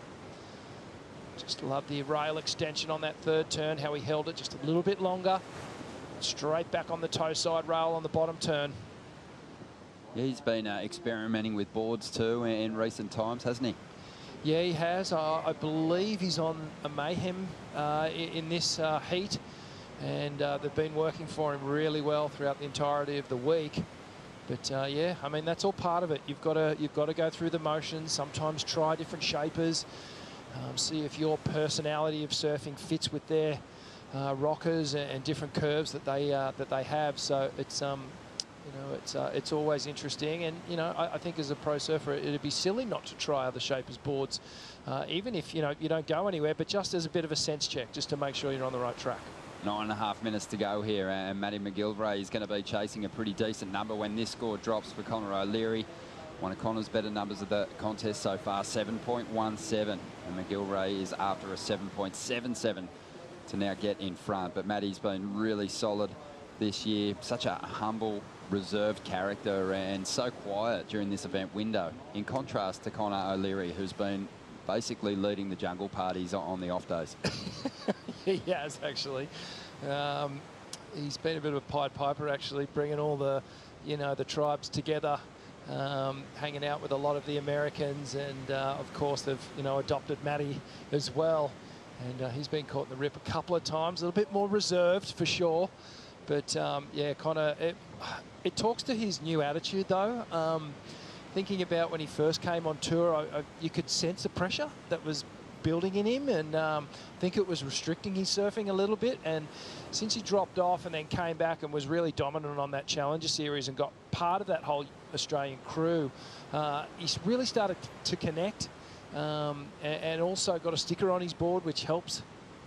Yeah, you've witnessed it firsthand, though, haven't you? You know, someone's approach doesn't necessarily work for another competitor, and probably two great surfers to compare that you competed against and travelled with on Championship Tour were Mick Fanning and Taj Barroso. Yeah, absolutely. And, you know, Mick was, he worked out pretty quickly what worked for him. And, you know, he sort of called it cyborg mode is what he used to go into. And he was just so focused. Nothing was left to chance. Had a routine and a very regimented process leading into an event and even around the events to the minute, the lead up. Whereas Taj, his approach was a bit more happy-go-lucky. He was what's a polite way of saying it? He was an animal when it came to having fun, and it was an infectious groove though, because you know Jake and I travel with Taj a lot, and we'd always just be having the best time. I think that the thing is you can't discredit the competitive nature of each individual, and I think you know both the surfers out there at the moment, even though Matty's super quiet and has been very reserved on the off days, he's got his competitive fire, and it just burns a little differently to Connor O'Leary's. But at the moment, Connor's sort of switched on. He still wants to get rid of this 5.6, but he is desperate to get himself into the semi-finals for just the second time in his career. Yeah, it's you know, he's found something in the last couple of events for sure. Both of these guys have. But back to your point, you know, as soon as that siren goes, no matter what you do in the lead up to it, as long as you can switch on and put game mode on, as soon as the jersey's on and the hooter goes for your heat, then it doesn't really matter how you get there as long as you can produce once you're there. So, but great to see these two guys. Really, I guess, a bit of a breakthrough performance right now for them. And Connor, to me, just looking a little bit sturdier on the board, the speeds. Just a little bit faster than Matty, how he's travelling along the wave. So at the moment, advantage is with Connor. Let's have a look at the finals bracket for the Quiksilver Pro G-Land here. And I think it kind of looks how we'd expect it to look. Gabriel Medina's been super strong in that top half of the draw. Jack Robinson, you know, maybe a little surprised to see that he's been able to, again, get himself through this point in the competition without even needing the barrels. It speaks to a lot to how improved his open face surfing has become. Yeah, absolutely. You know, we all know how good he is on a slab or on a down the line pit, a pipeline, you name it. Anything where it's a barrel of consequence, Jack is probably at the top of the list in terms of favourites. But this is a bit of a level playing field here, and certainly getting sharpening his tools in terms of face turns and power turns, but he's also bringing that progressive element too, which I absolutely love, his live action. And if there is a barrel, he'll find it. Connor O'Leary just working away on the inside without priority, doesn't get anything out of this ride. He's going to kick out. Hanging on to a pretty healthy heat score at the moment, 12.77. I believe that's his best on his run to this point in the competition so far. So really starting to pick up the pace as a potential semi-finals berth is begging. But Matty McGilvray, he's right in it still. It's not out of reach, but that wave's not going to help his chances. No, that's it's going to make it just a little bit harder now, because Connor will re-establish first priority, you would think. And with 4.5 minutes to go and the lead, now he can start to play a bit of a priority match there. But if Connor does get through this heat, Ron, it's going to be a Brazilian and Australian in both semi-finals. And you're pretty sure we know which way Philippe wants it to go. It's going to be a fantastic clash for sure. Either way, we're in for a special treat today. It's been great to return to G-Land for the Quiksilver Pro, Rich. You know, and we're seeing the best of the conditions here on finals day. Yeah, it's great to see. Well, this is just shades of classic G-Land, and you know, this is what we really wanted to see. The wind's gone round to that perfect trade offshore. The swell started to fill in a little bit, and it really has been a tricky forecast for us to navigate, as we see Matty McGillivray pulling into the tube. Changing his line a couple of times there, maybe some bumps in the face. He's having to negotiate inside the tube. He's not going to get an exit on this one. 3.5 minutes to go. It's all working out pretty nicely for Conor O'Leary at the moment because he's going to get priority now. So, you know, Matty almost forced to start making a move to chip away at that requirement or turn this heat. And we'll see what happens now. He's going to have to find some space out there. Yeah, he's going to have to stay away, and Conor needs to be careful here. He needs to play this last 3 minutes well, make sure he utilises priority to the best of his ability.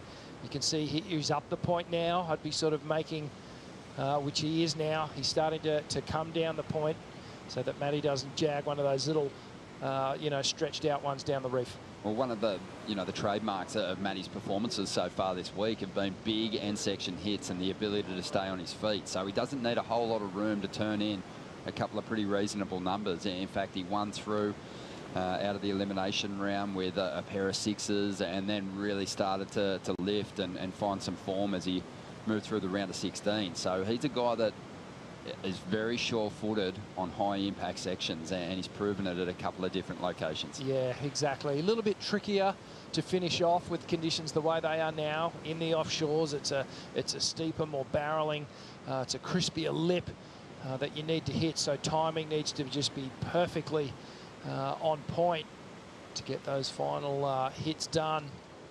But we also know he's good under pressure. He's had that pressure situation in WA where he had to get through a number of heats, and you know he's been pretty sure-footed through this event as well.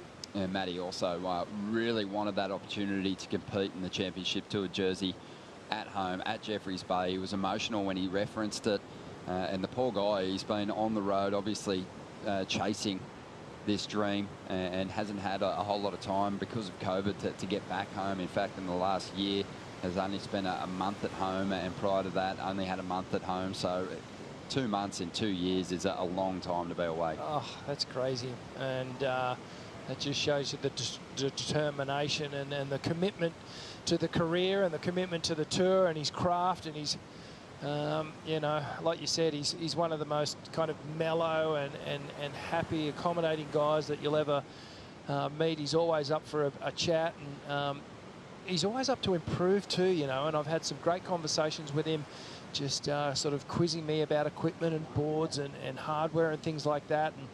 And you can just tell that he wants to grow as a human, he wants to grow as a competitor, and also grow as a surfer. 50 seconds to go here. O'Leary's holding on to priority. He's got the lead at this stage. 7.17 and a 5.6. These surfers have been busy with the overlapping format. They've had a lot more time in this lineup, each surfer with 9 rides at the moment. But McGillivray does need more. 35 seconds remaining here. Will he get an opportunity at the end? Well, I think with 30 seconds to go, unless there's a multiple wave set, I think Conor's just going to sit this one out, hold priority, block him off any wave that comes through. And I feel like this one's done. Yeah, massive moment for O'Leary here as the clock winds down. He's likely going to get the win. He's into the semi-finals for just the second time in his Championship Tour career, and he is going to be absolutely buzzing about that. But he still has work to do. He wants a shot at another CT win. It'd be nice, wouldn't it? You know, you get that close, you get all the way to the final, and you almost get the win. You know, that'd be stinging. Love another final. We're going to take a quick break here, and when we return, we'll be back with the semi-final action of the ROXY Pro G-Land. Stay with us.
finals day today. I could tell you're in the zone.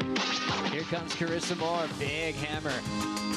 Proud of my surfing that heat. I just let my surfing do the talking, I guess.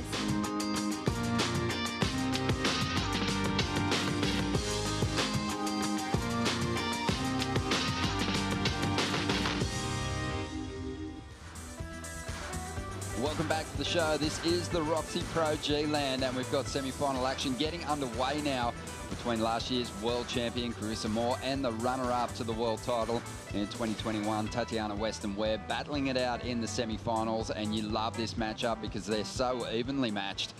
Tatiana, incredible forehand approach, and Carissa this morning really showed her power. Ronnie Blakey with Laura Enever and Richie Lovett. Laura, you all right?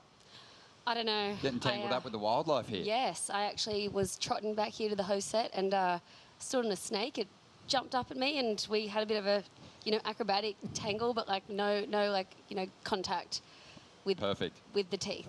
Yeah, what's scarier, the snake or Toledo in a post-heat interview? Oh, both quite venomous. Talk to us about this matchup. Semi-1, unbelievable. I think the top side of the draw has those two dominant forces in it, and they're going to be hard to stop for the win here. They really are. I mean, I'm so excited about this heat. Like, wow, Carissa and Tati, they've been such, dominant forces this whole event, both absolutely shredding.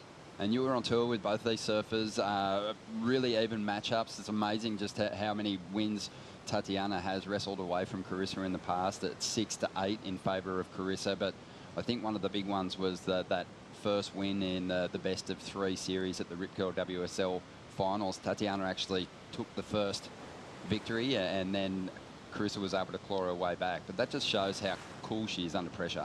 Totally. I mean, Carissa and Tati are, they're really close friends actually, but when they get in the water, they are so competitive. And, this year it's been a pretty wild one for both of them. I mean, Tati's had that win in Portugal, but besides that, hasn't been able to better her ninth place finish. Yeah, amazing. So this is a crucial result for her, and she is looking to climb well up the ratings. She's on her way for sure. Came into this one in 10th position. Carissa, on the other hand, Rich, she's already going to be taking that leader's jersey heading into stop number 7.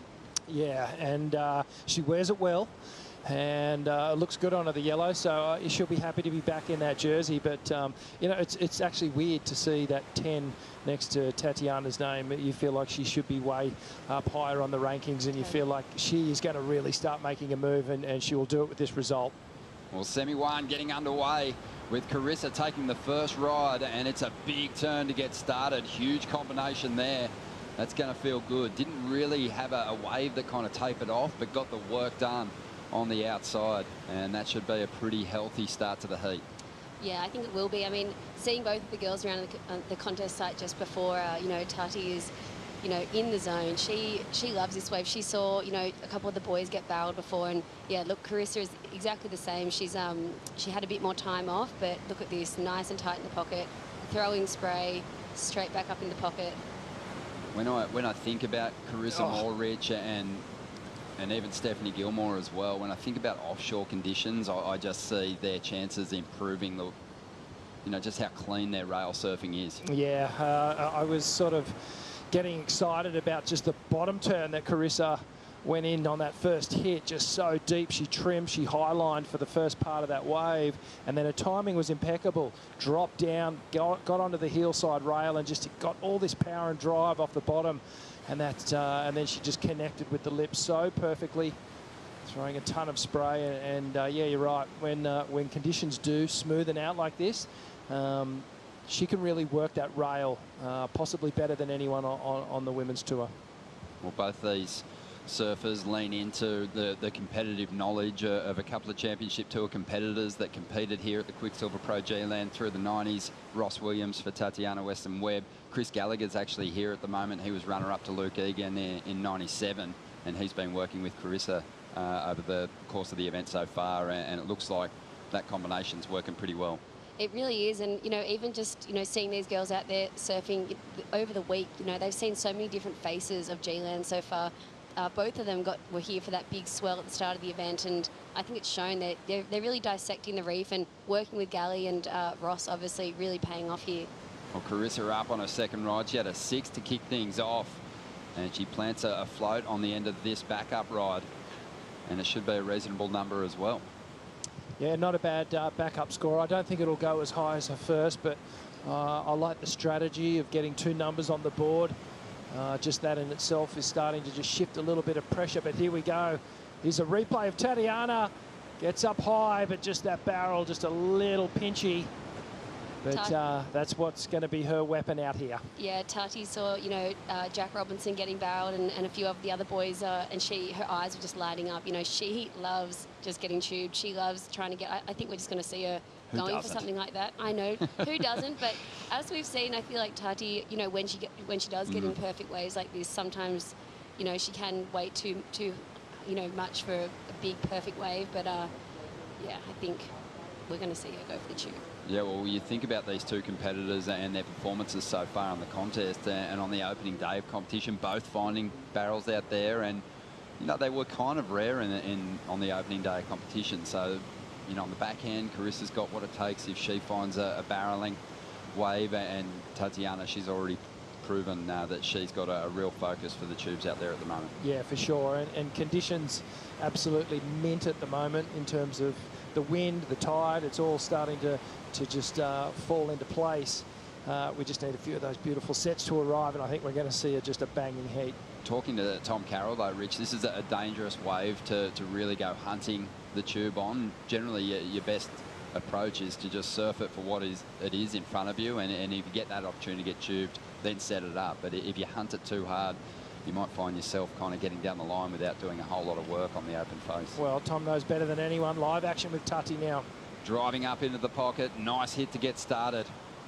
And Tatiana's surf with plenty of spark throughout the round so far. Has had some great turns, some dynamic finishes in critical sections, and she is working over this medium-sized set, taking it right through to the inside.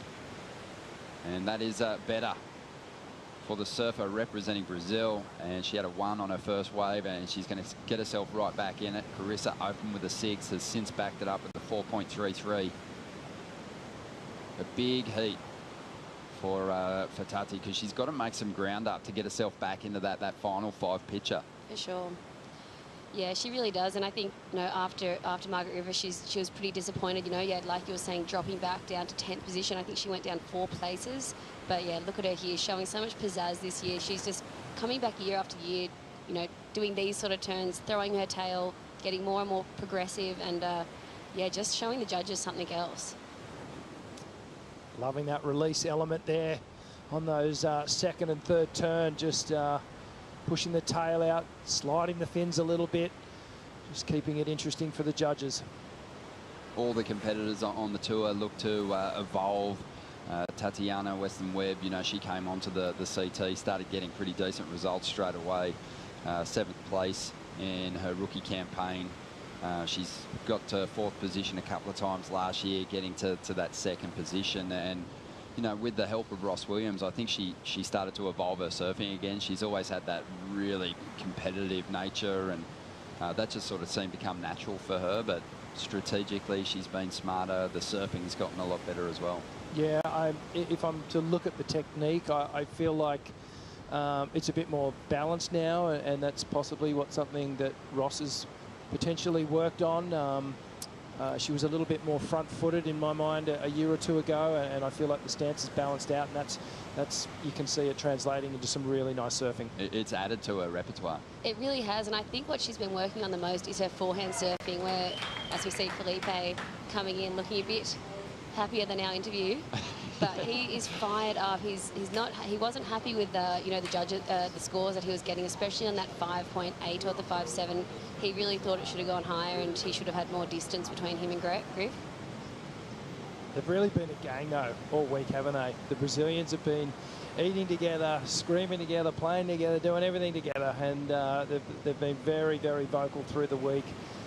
Sort of setting up, you know, right in the middle of the restaurant, just making everyone know that they're there. I love a bit of scar tissue from the 2nd place finish to Griffin in Portugal, which was an extremely close fought final that, you know, in some people's opinion could have gone the other way.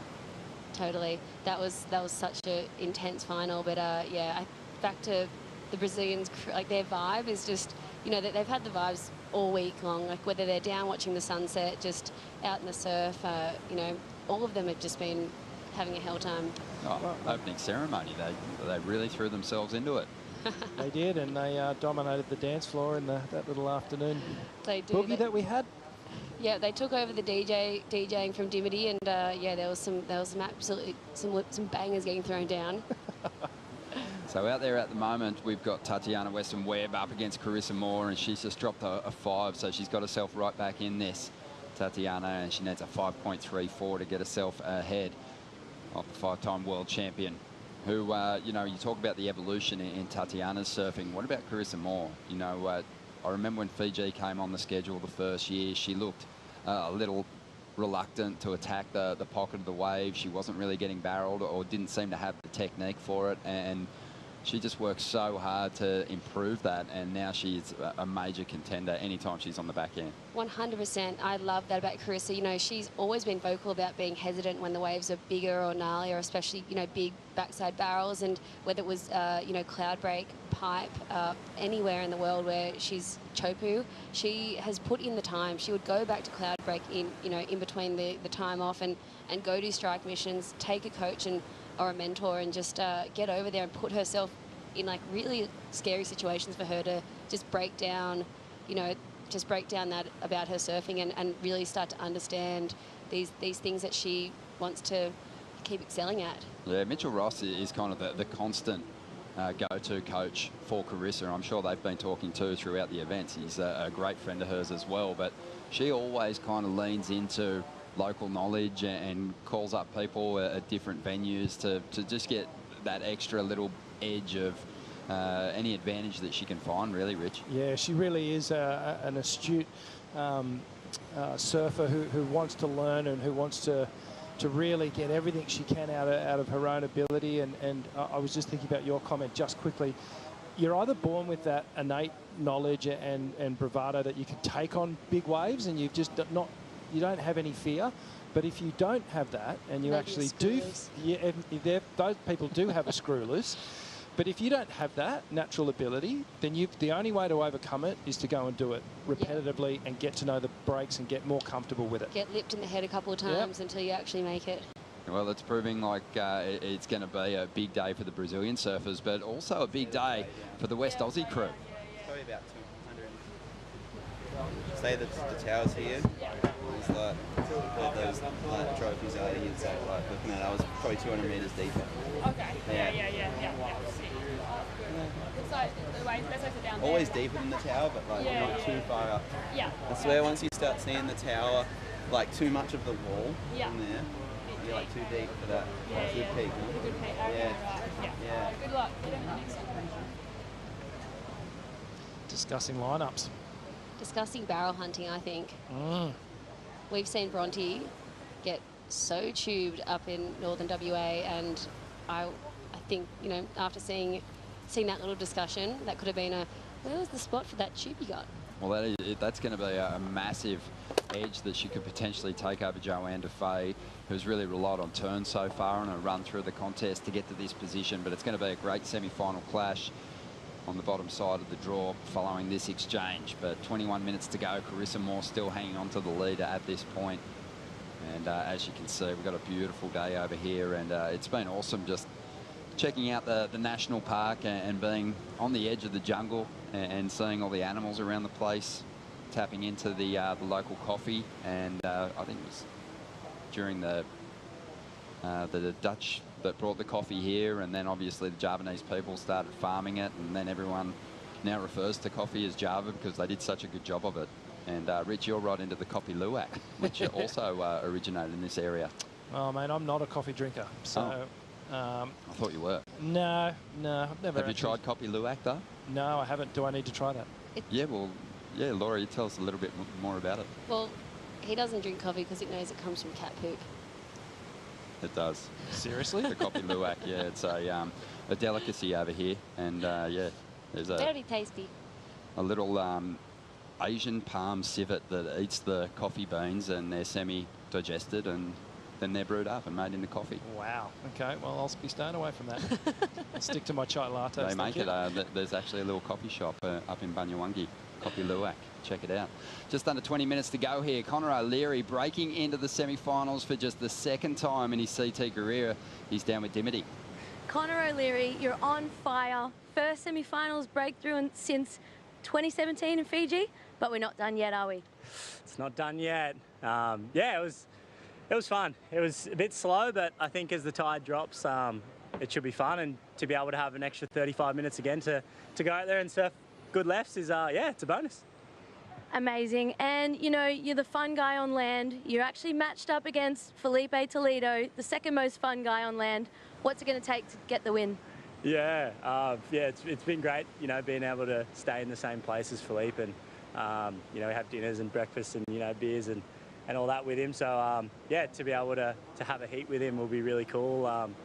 Yeah, he's one of my favourite surfers and one of the most, you know, one of my most favourite humans on tour. So, yeah, I mean, it's going to be good to just surf, you know, pumping G-Land with him, just him. Amazing. Well, it's going to be a very exciting heat, so I'll let you rest up, prepare for that one. Thanks, Conor. Thanks, Thank you, Dimity. Yeah, Conor O'Leary, he's on his way to one of the biggest finishes in his career, but he has a big goal in mind, and that is a breakthrough victory.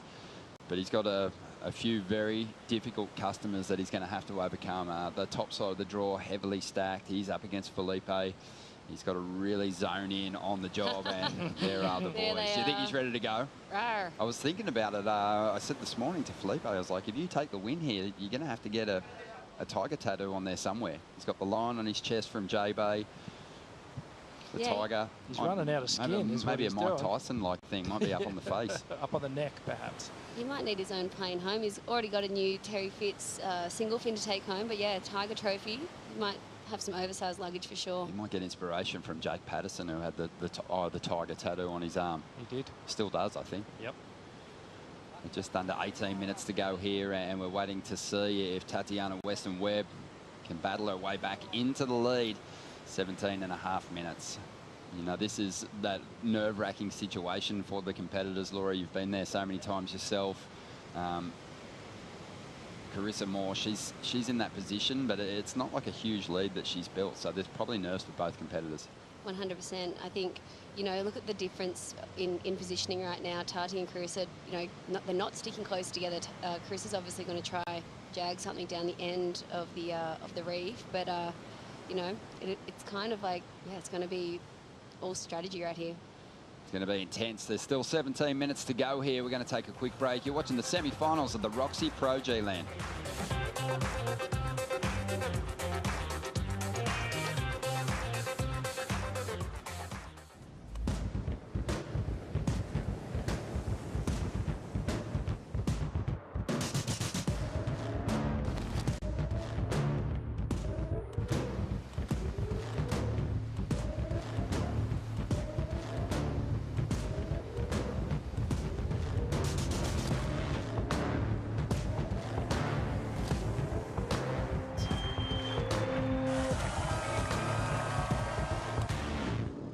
Competitive surfing has given me almost every best attribute I have.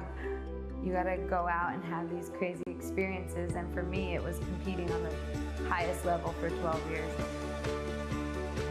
She has come back reinvigorated and really sharp. We're surfers, we never retire. You don't retire. Like, you're gonna surf till you're dead.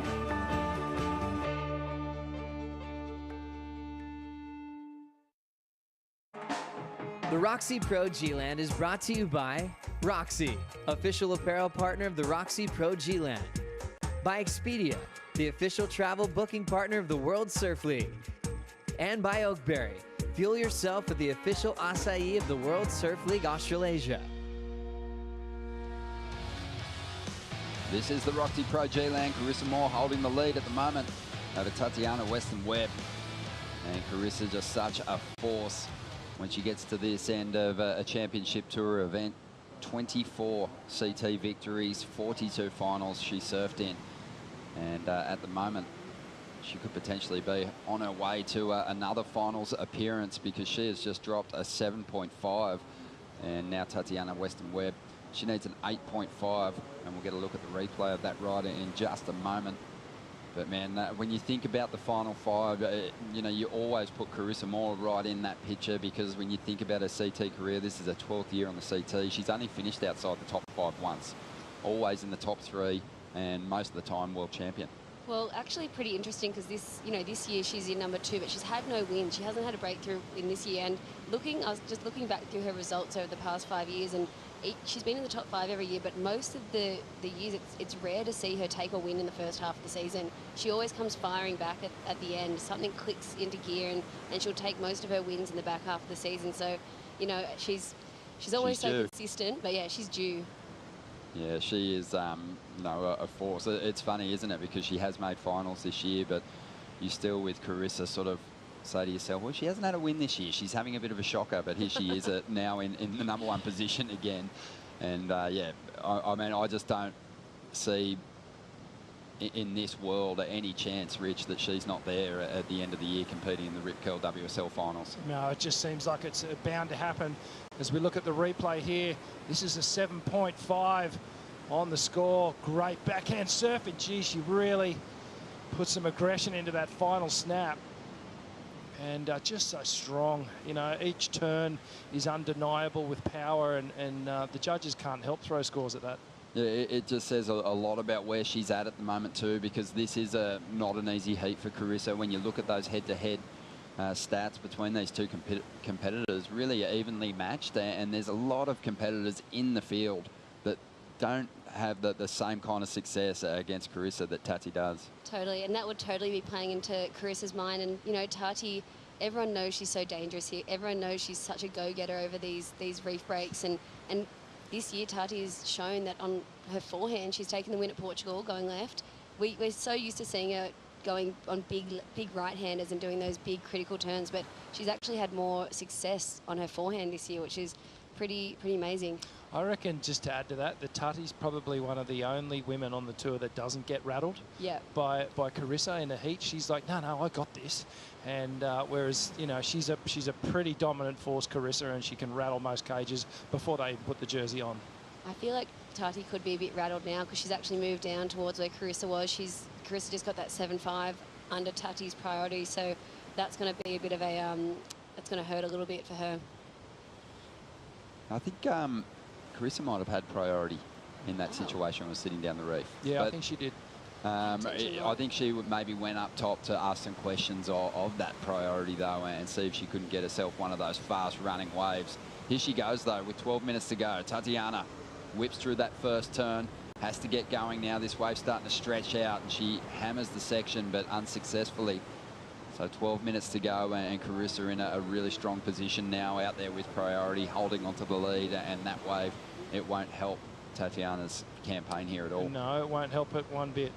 Unfortunately, she just really couldn't connect on that final turn. You could see once she took off, she got the first snap done and then went, I've got to do something extra special here if I'm going to drop a decent score.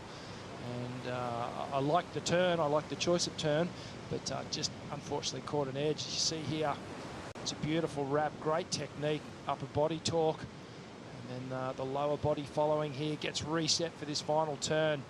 It's got the big layback hack in her mind, and unfortunately the wave just cupped out under her, just perhaps timing it a little late to the section.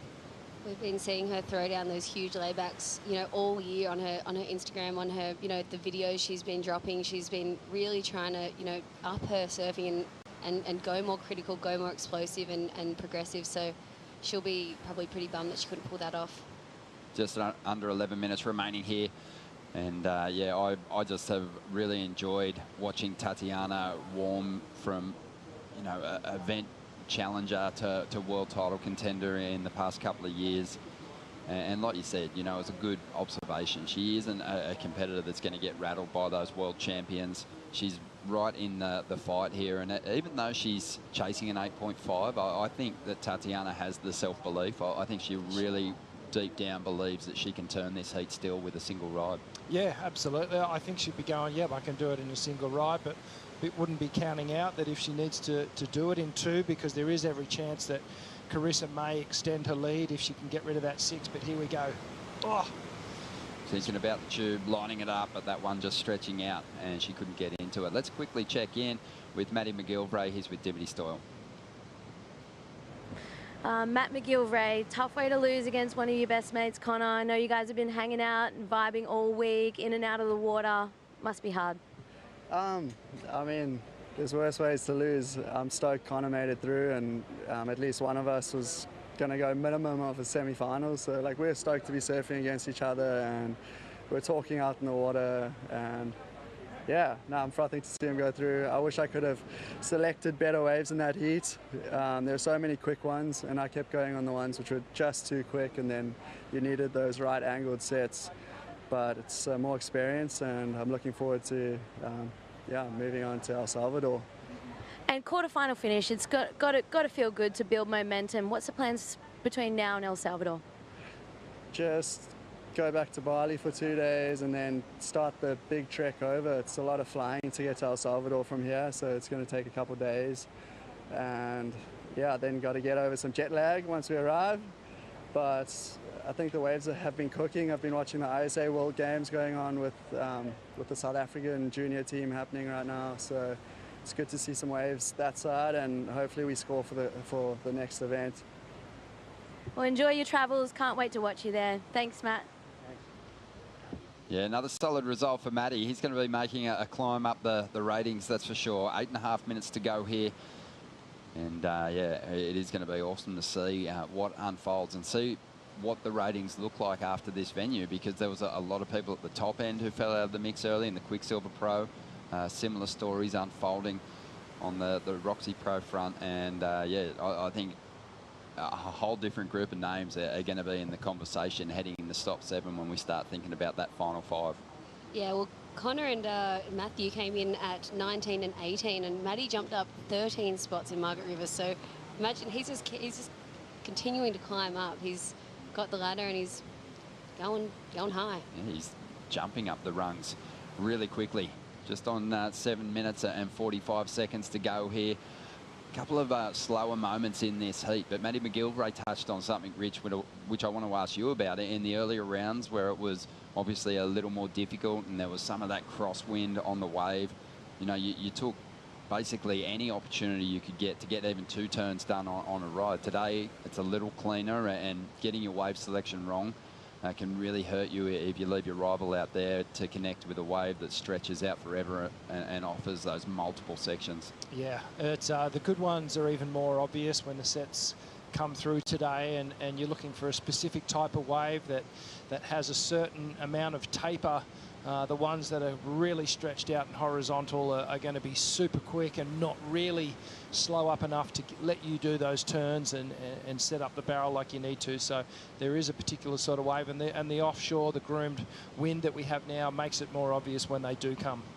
I guess too, Laura, that the tube rides out there at the moment, you know, they're really tricky. They're not throwing completely open. This is a wave that needs a bit more energy in it before it really starts to open up. So, you know, maybe going to those barrel rides early on was tactically just a bit of a mistake there from Tatiana. Yeah, it really seems like the sets have slowed up. We saw a lot more of those sets coming through in the last few heats, as we see a few lines coming in now. But yeah, like they do need more power and more of that angle to really throw. Yeah, here goes Carissa using her priority here, whipping that backhand turn off the top, out of the pocket again. Just seems to be clicking into event-winning form at the moment, and it's going to take something special to overcome her. But Tatiana potentially on a wave that's going to stay open through the inside, and she just gets knocked off. It was reeling off pretty quickly. It really was, and you get the feeling if she'd just been out a little bit further and got into that wave, just another metre or 2 down the line, then she could have gotten a pump in and beat the section. But unfortunately, that's another opportunity gone there. This is a beautiful set that's rolling through. There was about 4 or 5 waves in this one. How much does that hurt? Picking the wrong wave of the set, then watching one reel behind you, you're just like, no. Well, I guess it's a bit of a consolation prize, but she fell off a little bit further out from Carissa, so she might get back to the takeoff and get priority and have another shot. But the requirement is likely going to grow here. There was a couple of big turns there. Yeah, really good 2-turn combination. You can see she was late there and just was a bit behind the bottom turn. you could see she really wanted to pull in at that section, and wisely she saw that it stretched out. I don't think there was any chance she could have made that one. What's going to be interesting as we move through this back half of the year is just the effect of counting all your results from here on in. I think it's going to really, you know, put some pressure on competitors, and they're going to be feeling the heat when they find themselves in those elimination rounds, and that's just going to open the door for big charges from the back of the ratings. So, you know, someone like Tatiana is, you know, going to be an opportunist when people do fall out of the mix, and I think for her the motivation's going to go to another level when she seizes that opportunity. Yeah, absolutely. You know, it's a pretty simple equation in the back half of the year. You have to make every single heat and every single event count if you want to be in that final five. But it's inevitable that some of the bigger names are going to go out of the event early, and it's going to create this spread of points, which will be really interesting when it comes down to Chopu. I love it. 4 minutes to go here. 6.33 for Carissa Moore on that last ride. And Tatiana Weston-Webb now after an 8.83. It's a big requirement. Let's have a look at the heat recap. So Tatiana, the front side attack, just this is her best ride, only getting a little 5, but a great score for this wave because she did so much work, really showing that tail release, and a great variety of turns there. But, well, Carissa's just been on the better waves, hasn't she, Laura? Yeah, she really has. They've been steeper. They've been able to give her that, you know, that opportunity to go straight up in the lip, throw so much spray, and yet we've really just nailed it. She's just surfing so much, like with so much more aggression than we've seen her all event. A lot of power, and it just feels like, Rich, that with each turn, she's getting more and more comfortable with her timing.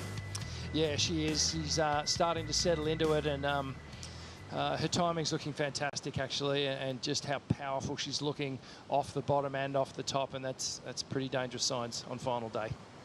So it's a hefty requirement now for Tatiana, 8.83. And it might take a, as well as some great surfing, it might take a special kind of ride here, but she does have priority, Laura.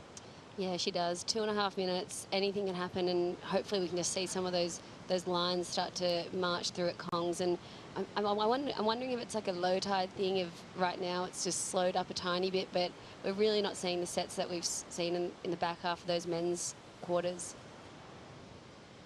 Beautiful day though, Rich. Oh, it's picture perfect conditions, no doubt about it, and the waves are fun. It's been a tricky week, you know, no doubt about it. We've had to duck and weave and really pick the eyes out of the swell that's been on offer, and these are great waves. I mean, if this was at home, we'd be fizzing all over it. There'd be probably, you know, 100 people surfing it. So, yeah, we're pretty spoiled at where we are. Yeah, lucky that we've got the conditions that we do, and we are starting to see some big numbers drop from these contenders here at the ROXY Pro G-Land.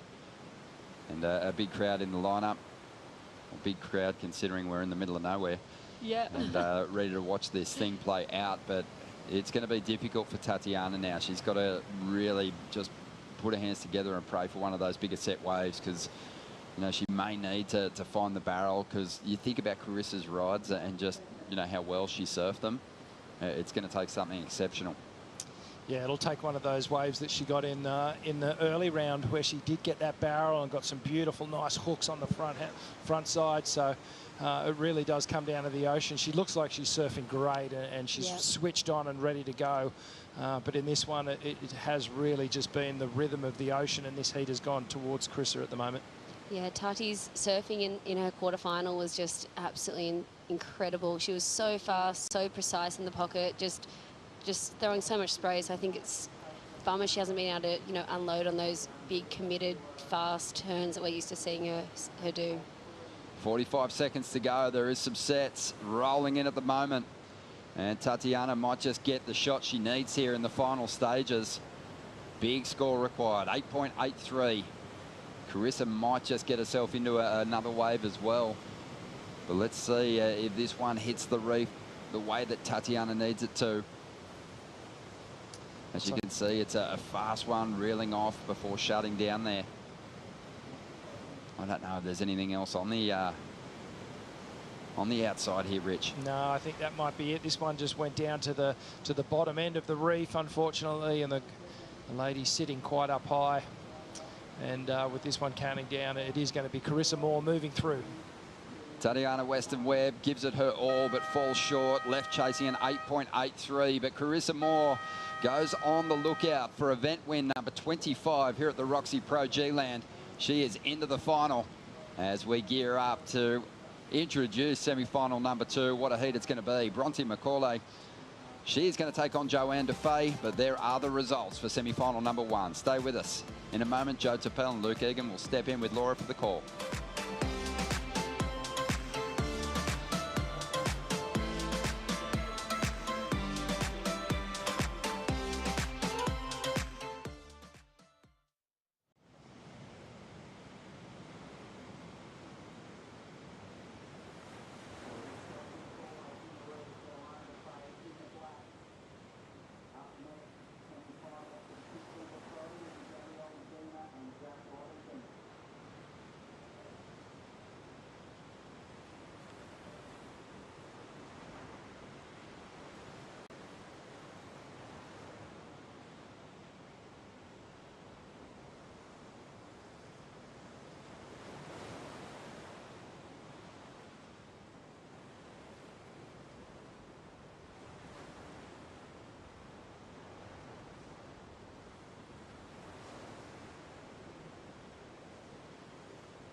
The dream ever since I got on tour is to win an event. But yeah, I guess it all just comes back down to pretty much just surfing, and yeah, we're in paradise, so I just want to enjoy surfing perfect lefts, really.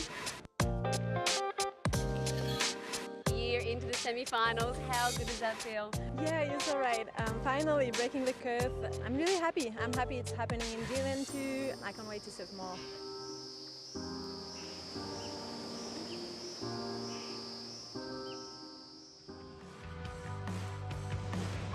Draining conditions here at G-Land.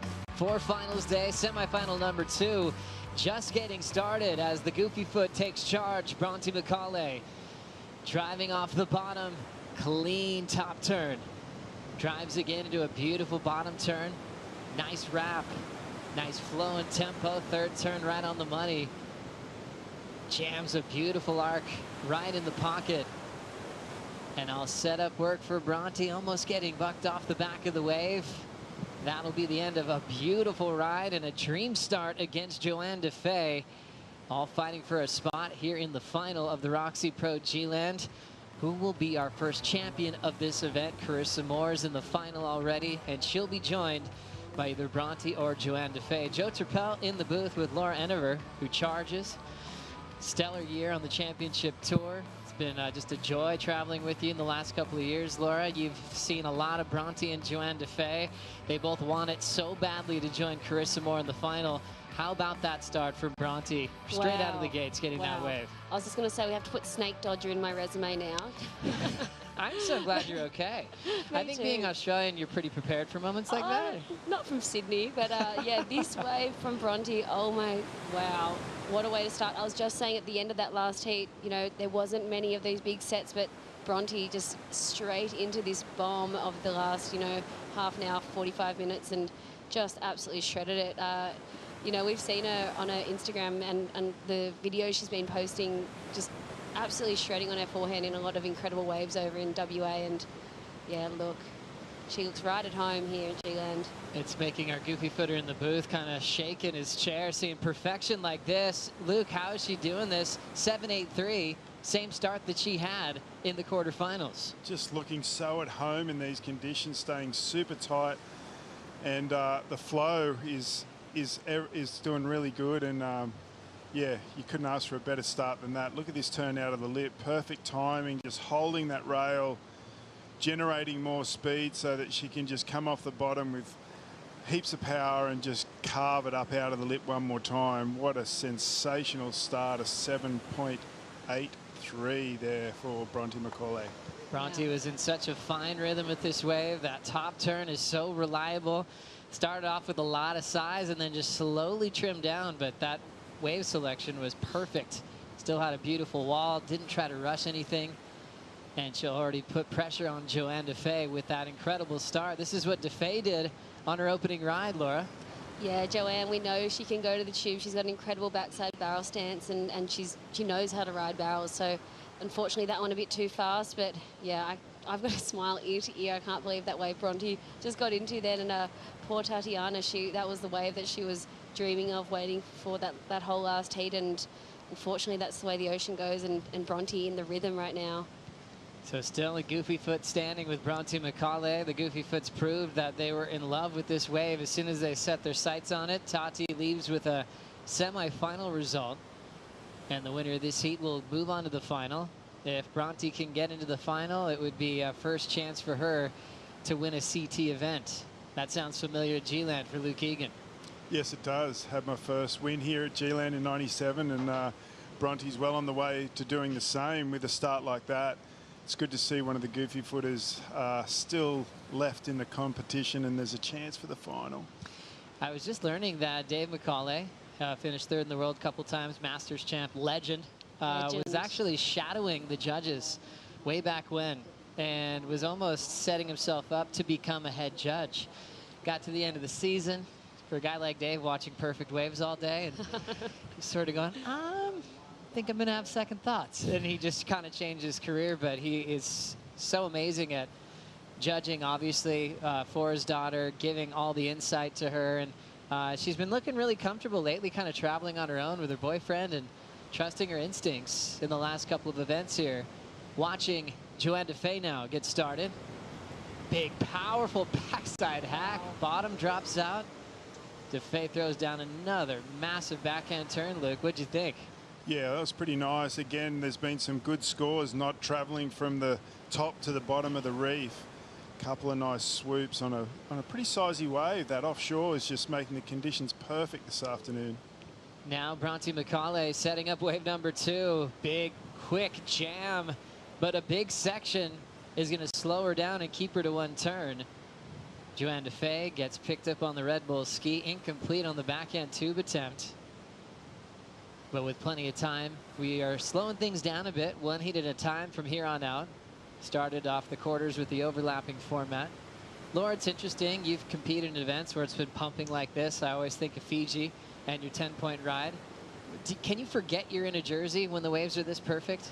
You can, you really can. I mean, look at these sets marching through. We've been waiting for these for the afternoon, and that second turn of Joanne's, wow, that's what we know that she is, you know, that's her deadly weapon, these big critical turns. She is not afraid to hit any of the gnarliest sections on literally no reef. Wow, upside down there for Joanne. Bottom drops out, air drops, and wow, just incredible surfing there. Can we say ROXY OMG award? That'll be a nomination. DeFay's already got one of those from the second day of competition. Tati's got the first.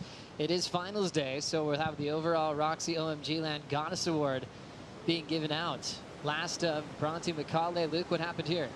Yeah, good carve out of the top. It just gets a little caught deep on this one and decides to jump off, and I think she's going to take the paddle to try and get the priority back. But Joanna Faye, that big turn at the end, it could be right up there with Bronte's first wave, and it's just, you know, like half the distance.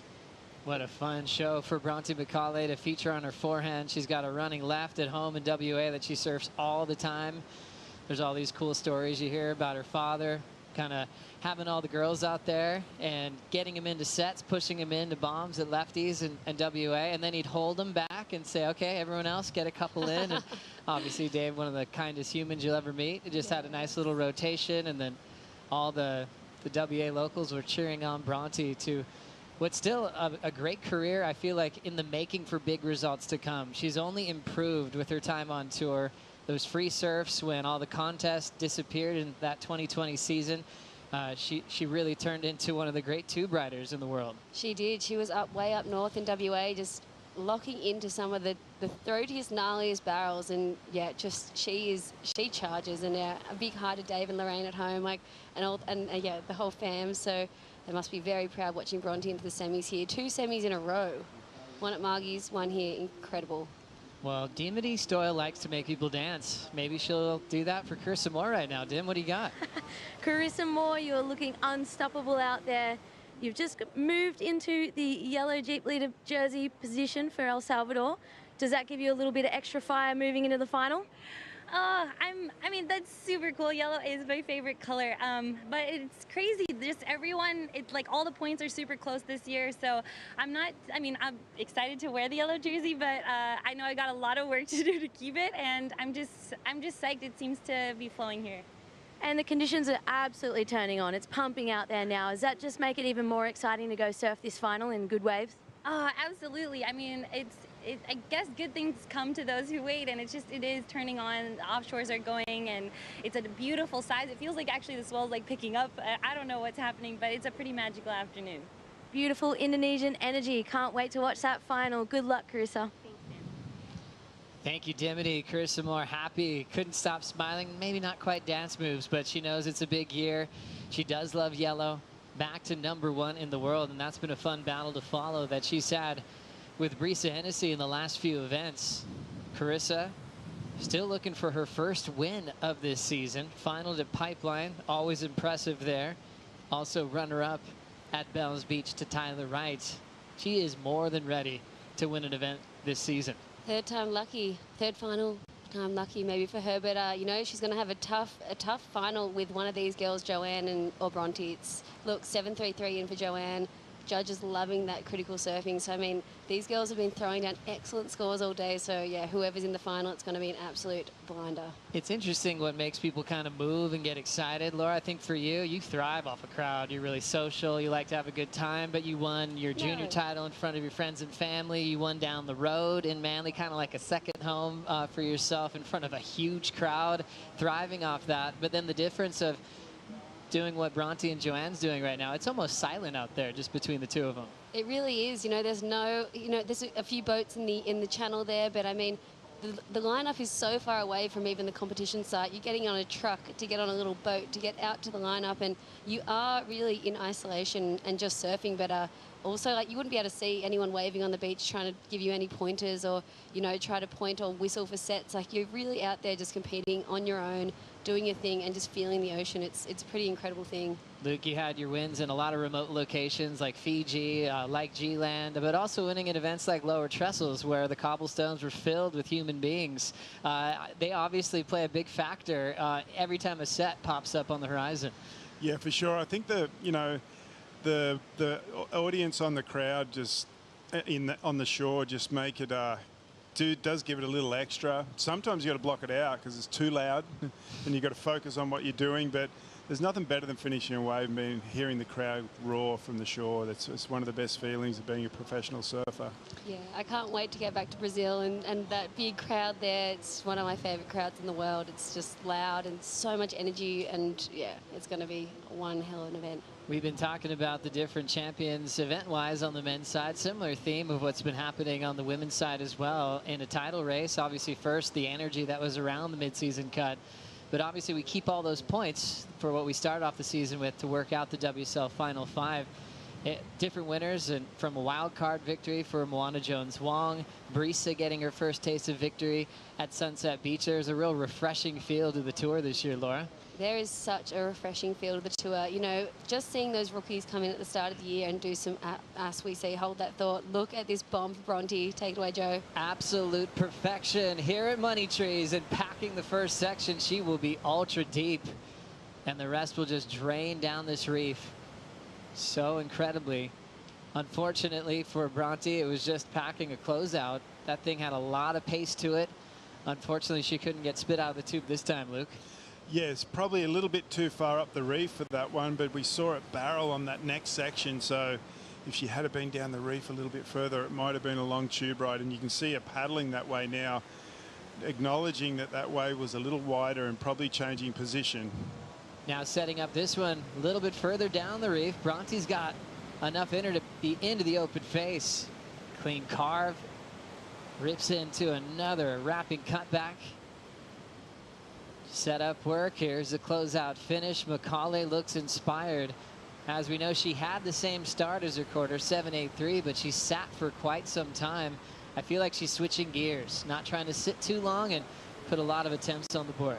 Yeah, speaking to Bronte after that quarterfinal, she was, you know, she was kind of kicking herself because she started with that 7.83 and she waited for, you know, 35 to 40 minutes to get that 2-point ride in the end to make it through. What a takeoff for Bronte McCauley. This is what you dream about. This is why you travel around the world, to just see a wave that beautiful. We'll put that into the ROXY OMG Land nomination so far for just stepping into a gem of a wave. Recovered into the second effort, Luke. Yeah, smart to take the next wave of the set and just get a groove on and get some nice turns done down the line. Just as you said earlier, just doesn't want to get stuck the way she did in a previous heat and just sits for so long without a second wave. As we look at more action right out front, Joanna Faye from Reunion Island, 2014 Rookie of the Year. All speed to set up the barrel, great line, and that thing's going to shut down. Another attempt to get completely drained here in the semifinal. DeFay's best, a 7.33 that she got for those big power hacks on her backhand, but still chasing a 6.01. So kind of changing up her game plan, just depending what the wave looks like, Laura. Yeah, for sure. I mean, Joanne's been surfing and, you know, she's always so incredible at dissecting lineups. She's so smart, she's so strategic, she's so calm. I think, you know, she's going to really move around here and try to find something with a bit more of that slower pace. But, you know, I always love Joanne's approach to any heat. Luke, looking at those attempts we've had, Bronte's wave getting caught behind in the tube. Joanne's had 2 now. Is there a better position to be on the reef for those waves, or it's just the pace at the moment of why they're wiping out? Yeah, I think they've been up the reef just a little bit too deep, but as we saw on Jack Robinson's barrel earlier, if the wave hits the reef nicely, you can be so deep and still make it. So you've still got to pack them, and just in case they breathe and open up, and you get a chance to get the rail in the water and drive once more in the tube. And yeah, you still got to have a go, and maybe the part there on the reef is a little deep, but we'll see if they change position now for the next waves. Well, we see Jack Robinson pretty quiet and reserved in post-heat interviews when he gets this far into an event, but he wasn't quiet sharing information with Bronte McCauley. Hey, both from the Margaret River region. He was happy to pass on some things he felt in his previous heat, and that's got to feel great, you know, having great representation from WA, and Jack was quick to just throw Bronte a couple of words of wisdom before she paddled out. Yeah, Jack and Bronte have been, you know, they've obviously shared lineups their whole growing up and competing over in WA, and Jack knows just how much Bronte charges and would obviously just be stoked to give her any pointers here and there. And, you know, look, it's paying off. Bronte's surfed such a smart heat already, the 7.83 into the 5.5. You know, the way that she even darted wide to get that second, you know, the end of the third wave of the set was so smart. Luke, is it looking promising for the rest of finals day, knowing that the tide is dropping out and the swell is supposed to be even getting a touch bigger throughout the day? Absolutely. The last ingredient was the wind, and it's strong offshore now, so it does make the tide affect the issue of the tide less of an issue. And yeah, so I think we're going to see some really nice barreling waves for the rest of the afternoon. When it's this groomed, it looks so perfect, and yeah, looking forward to these heats coming up. Pretty wild one coming up next. Jack Robinson taking on Gabriel Medina. Jack at the moment doing an incredible job. Already has a position in the WSL Final 5. Gabriel Medina is just getting started. Came in as the number 8 seed as the defending world champion, but he'll be starting off with some big points. Medina's really looked untouchable so far in this event, Laura. Is that going to change in this next heat? Yeah, he's been looking so sharp and also just so calm. But both Jack and Gabby are really just calm at the moment. And as Gabby was saying in his post-heat interview, he's just chill. There was no nerves coming back. You know, some might think it was like a little bit of an advantage that he's so fresh and he hasn't been traveling all year, but he's looking physically incredible on the wave, and then yeah, mentally obviously super relaxed and calm, and wants to make it to the top 5. He's already said that. Been working with Johnny Cabianca for a very long time for his equipment. He's mixed some things up in the last couple of years. Had some great free surfs, so right before the event started, it's kind of like right when Margaret River was finishing, we were getting word that he was already in Indonesia, hanging out in Bali, doing some strike missions and relaxing, all in between. So the champ is back, coming up next against Jack Robinson with improving conditions on finals day. As we have a good lay of the land here in the ocean, can you take us through the different sections on the reef here, Luke? Yeah, so way up the top around the corner where you have Kongs, and then just past that where it's really fast, you can see that white water there is called the ledge, and then down in front of the judges stand we call money trees, and then there's another little fast piece that's in the reef, and then you get down to Speedies, where Speedies is the spot when the waves get over 6 to 8 feet. It's a huge hollow barrel, and yeah, but at the moment we're on the Money's Trees section, and with this offshore wind, it's just looking spectacular. Last heat, we saw Tatiana go down to Carissa Moore. Tati's hanging out with Dimity. Tatiana Weston-Webb. Tatiana, you were the one to beat this whole event. Unfortunately, the waves went a little slow. Maybe priority decisions were just, you know, tell us about it. Yeah, I guess some people just have the rhythm and some people don't. And for me, like, not going on the first wave and choosing to go on the second set wave was the bad decision. And yeah, unfortunately, things just didn't go my way in the heat. I would have loved to perform a little bit more, and I know I'm capable of getting big scores, you know, when I get the wave. So it was really disappointing for me just not to be able to do that and have like a solid battle with Riss. It's always my goal to have, obviously, the most opportunity and then, you know, capitalize on the opportunity. And when there's not a lot of opportunity, it hurts. But I'm really proud of my surfing for this event, and eu queria agradecer a todo mundo no Brasil. Muito obrigada pela torcida. Estou muito feliz com o meu resultado. Claro que eu queria ganhar, né? Só que não deu certo dessa vez, mas estou super grata a Deus por tudo. Well, good luck in El Salvador. Cannot wait to watch you there. Thanks so much, Tati.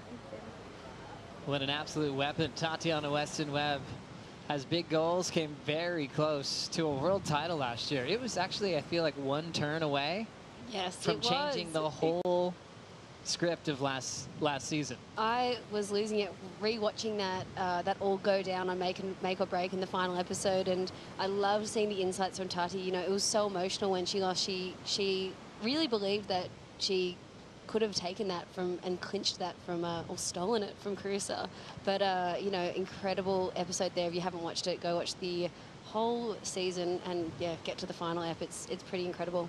Well, it's not all settled yet because we still have some surfing to do throughout the rest of the day. Just a few heats to go, but Tati has moved not yet into number 5 at the moment on the live rankings. A lot can change with Bronte still in the draw. There's still 10,000 points on the line for a victory, but Tati will probably feel really good that at the moment she's heading closer to where she needs to be back at lower trestles this September. Macaulay with the 7.83 opening up with a bang, just like she did in the quarterfinals when she upset world number 1 Breeza Hennessy, and starting off in the exact same way. This time getting a better backup earlier at a 5.5. And DeFay going to turn. She's been barrel hunting a bit, needing a 6.01 for the lead change and for a spot into the final. We'll take a quick break. The ROXY Pro G-Land continues right after this.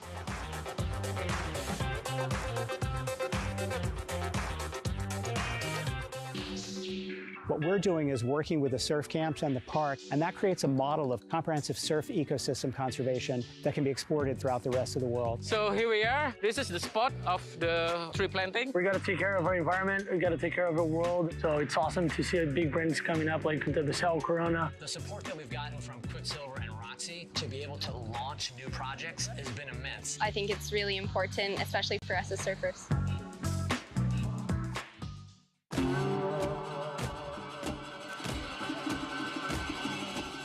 Small boat, island, perfect waves.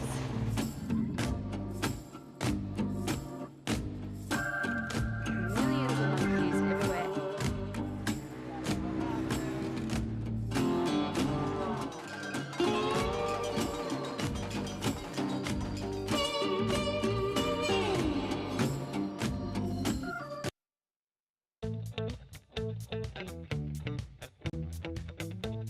Don't they kind of look like a little trees?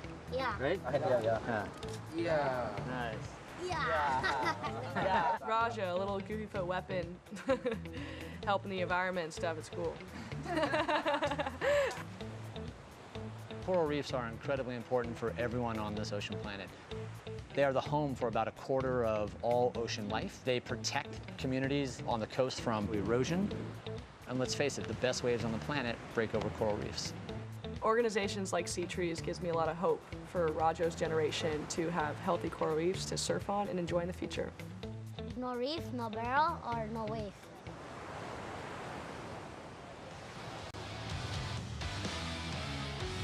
By teaming up with Sea Trees, Quiksilver and ROXY are helping to reverse the effects of climate change by restoring damaged coral reef ecosystems in Bali. You can visit see#trees.org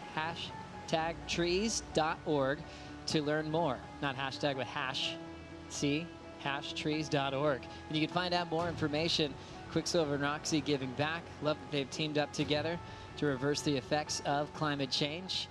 A lot of great activations this week here on the island of Java and throughout Indonesia.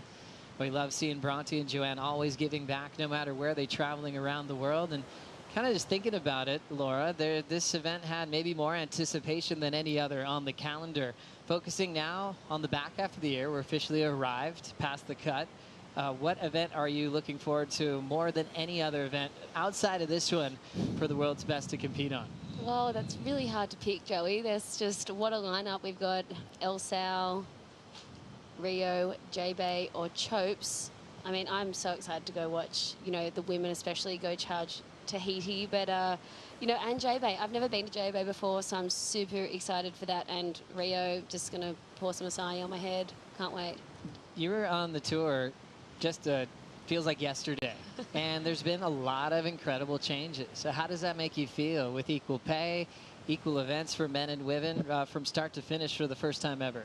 Yeah, I mean, just the evolution of the tour, and I just feel like it's in such an incredible place right now. You know, it's been a few hard years. You know, the tour basically wasn't really running during COVID, and you know, WSL made these events happen and got everyone back surfing and competing, and you know, where women's, you know, the women's tour is right now with the, you know, equal pay and everything, and the all the same waves. Yeah, I just feel like for the future generations of women surfing, there's so much to look forward to, and yeah, I'm going to be seeing more and more girls doing airs over my head or getting 20-foot barrels, and yeah, it's just going to be really exciting. Well, as we know, surf fans like their voice heard. There was a nice little Instagram campaign to get Luke the wild card for this event. Do you want us to create one, put Laura in Chopes this year? We could get behind this. That's okay. I mean, I love, I'd love to see Vahine in Chopes. So we just saw her absolutely charging over there last week when there was that huge swell, and you know, I just love seeing all the women push themselves. Obviously, you know, like Luke was saying, you know, it is hard sometimes to watch perfect waves roll through, but I'm excited to go on my own little surf trips too. Luke, as you remember, the women were formerly in Tahiti in the past. This return feels much different. Now that this has been on the calendar for a couple of years, there's been a few strike missions. Yeah, every challenge that's been put in front of the women in waves of consequence, they've just lapped it up and just done so well. Pipeline, I was so impressed. Pipeline's so intimidating, and it's a really hard wave to get into. You got to paddle really hard. You got to paddle down the face, and that's intimidating. And some of the performances we saw at the beginning of the year were just sensational. Yeah, it was so cool, let alone trying to get a wave off a really intense crowd, and that crowd's intense for a reason. So trying to get practice sessions in. It's not like a lineup around the world where you can get your reps in. You've got to kind of pay your dues, keep showing up, and earn your waves as they come. Bronte McCauley still leads. How about this? This would be a poster on your wall, just draining laps down the reef in Money Trees. McCauley, the ROXY wild card, does not receive points on the leaderboard. She's here just to mix things up, and she's already done that a few times today. She is well and truly mixing things up. I just love that Bronte has taken this opportunity and just made more than the most of it. She is, with 6 minutes to go, you know, obviously can't talk too soon, but just she's been absolutely killing it. Well, she's turned in such an incredible year. For Bronte to start the season, she was the first replacement injury wild card, and semi-finaled again at her home court at Margaret River. She's done that in back-to-back seasons. She actually got past Joanna Faye last year in a quarterfinal at the main break as they come into this event 1-1 in previous heats. But for Macaulay, in a year that you might feel like you'd be in two minds or wondering if you're getting the call up, she's turned in a very impressive season, Luke. Yeah, she has, and she's you know, so comfortable in these sort of conditions that it's been fantastic that she's at least made the semi-finals. And at the moment, she doesn't have priority. Joanna Faye, she's had a backhand has been flawless for the whole waiting period. Even I saw her surf on some of the onshore days, and she really had a knack of getting around those really fast sections. And you know, the heat's not done yet. We've got a little bit of time to go.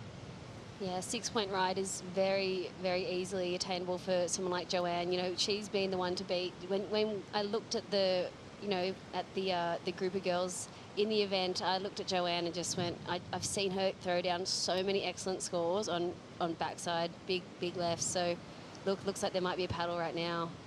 4:30 on the clock after a bit of a wait. Joanna Faye is fighting for a 6-0-1. Great start on the backside snap. Real smooth into the second effort, and it comes down to a two-turn combination to try to achieve that score. Made it look easy. She had a lot of power in that approach, Luke. Yeah, that's the danger right there. Joanna Faye doesn't need a long wave to get a good score, and I think she's going to be right around the number with those two beautiful turns. She's just so accurate with her timing. It's just, yeah, incredible to see, and she just pulled that one out. Look at this, takes off. Nice bottom turn straight in the lip, heaps of spray, slows it down a bit and gets vertical one more time, and I think she's feeling like she's got it, and it's a done deal according to Joanne. What a solid effort, Laura. Yeah, I really loved that wave. I do think that she held back on the final turn, though. I think she could have maybe, if she'd pushed a little bit harder, it could have definitely been around that 6-point ride, but I guess we'll see what the judges think. It's interesting when you think about her 7.33 in comparison, maybe a little bit of a bigger wave, but she definitely attacked it.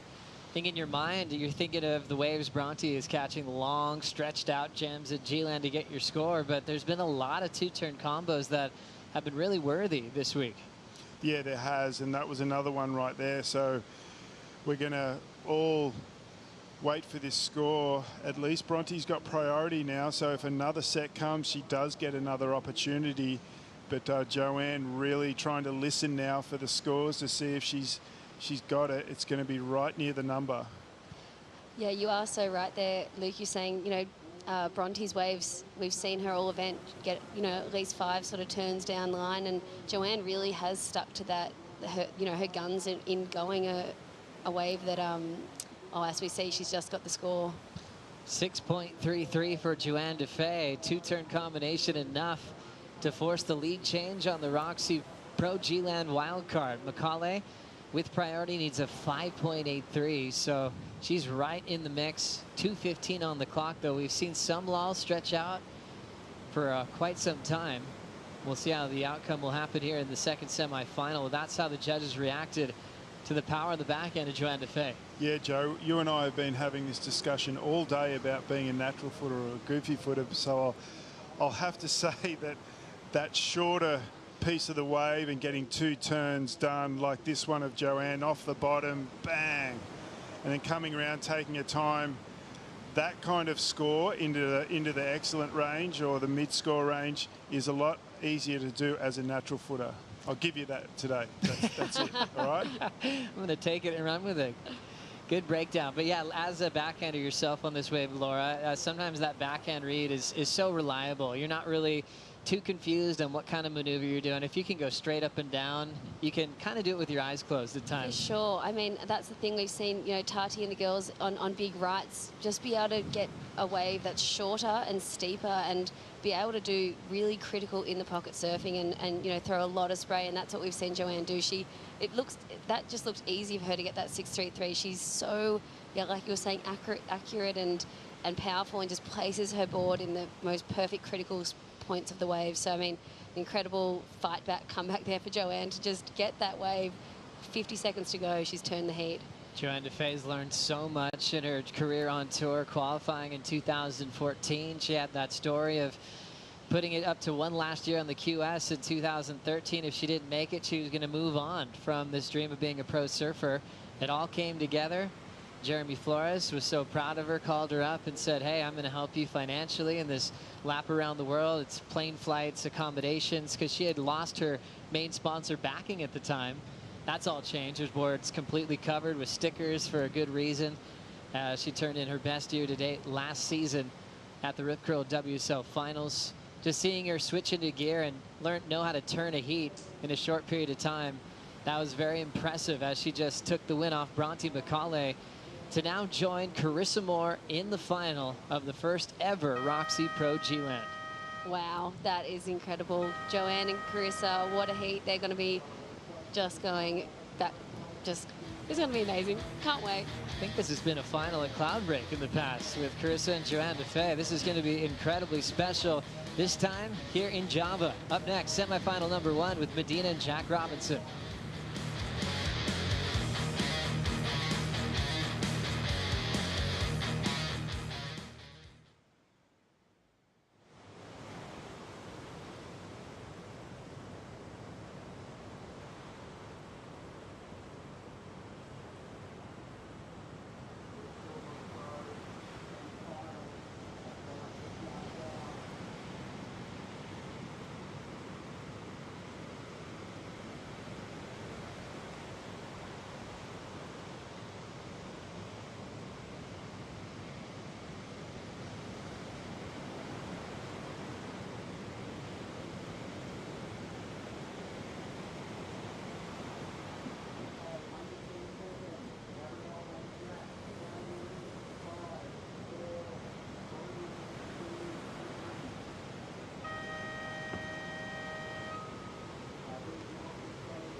I'm just doing my thing, one turn, one thing at a time right now.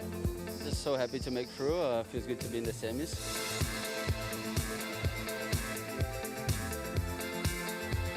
Enjoying every wave, every moment here in G-Land. Hopefully I make the finals. I knew we were on a collision from the start, even this event, and I knew we're going to go against each other, so it's going to happen all year and just one by one.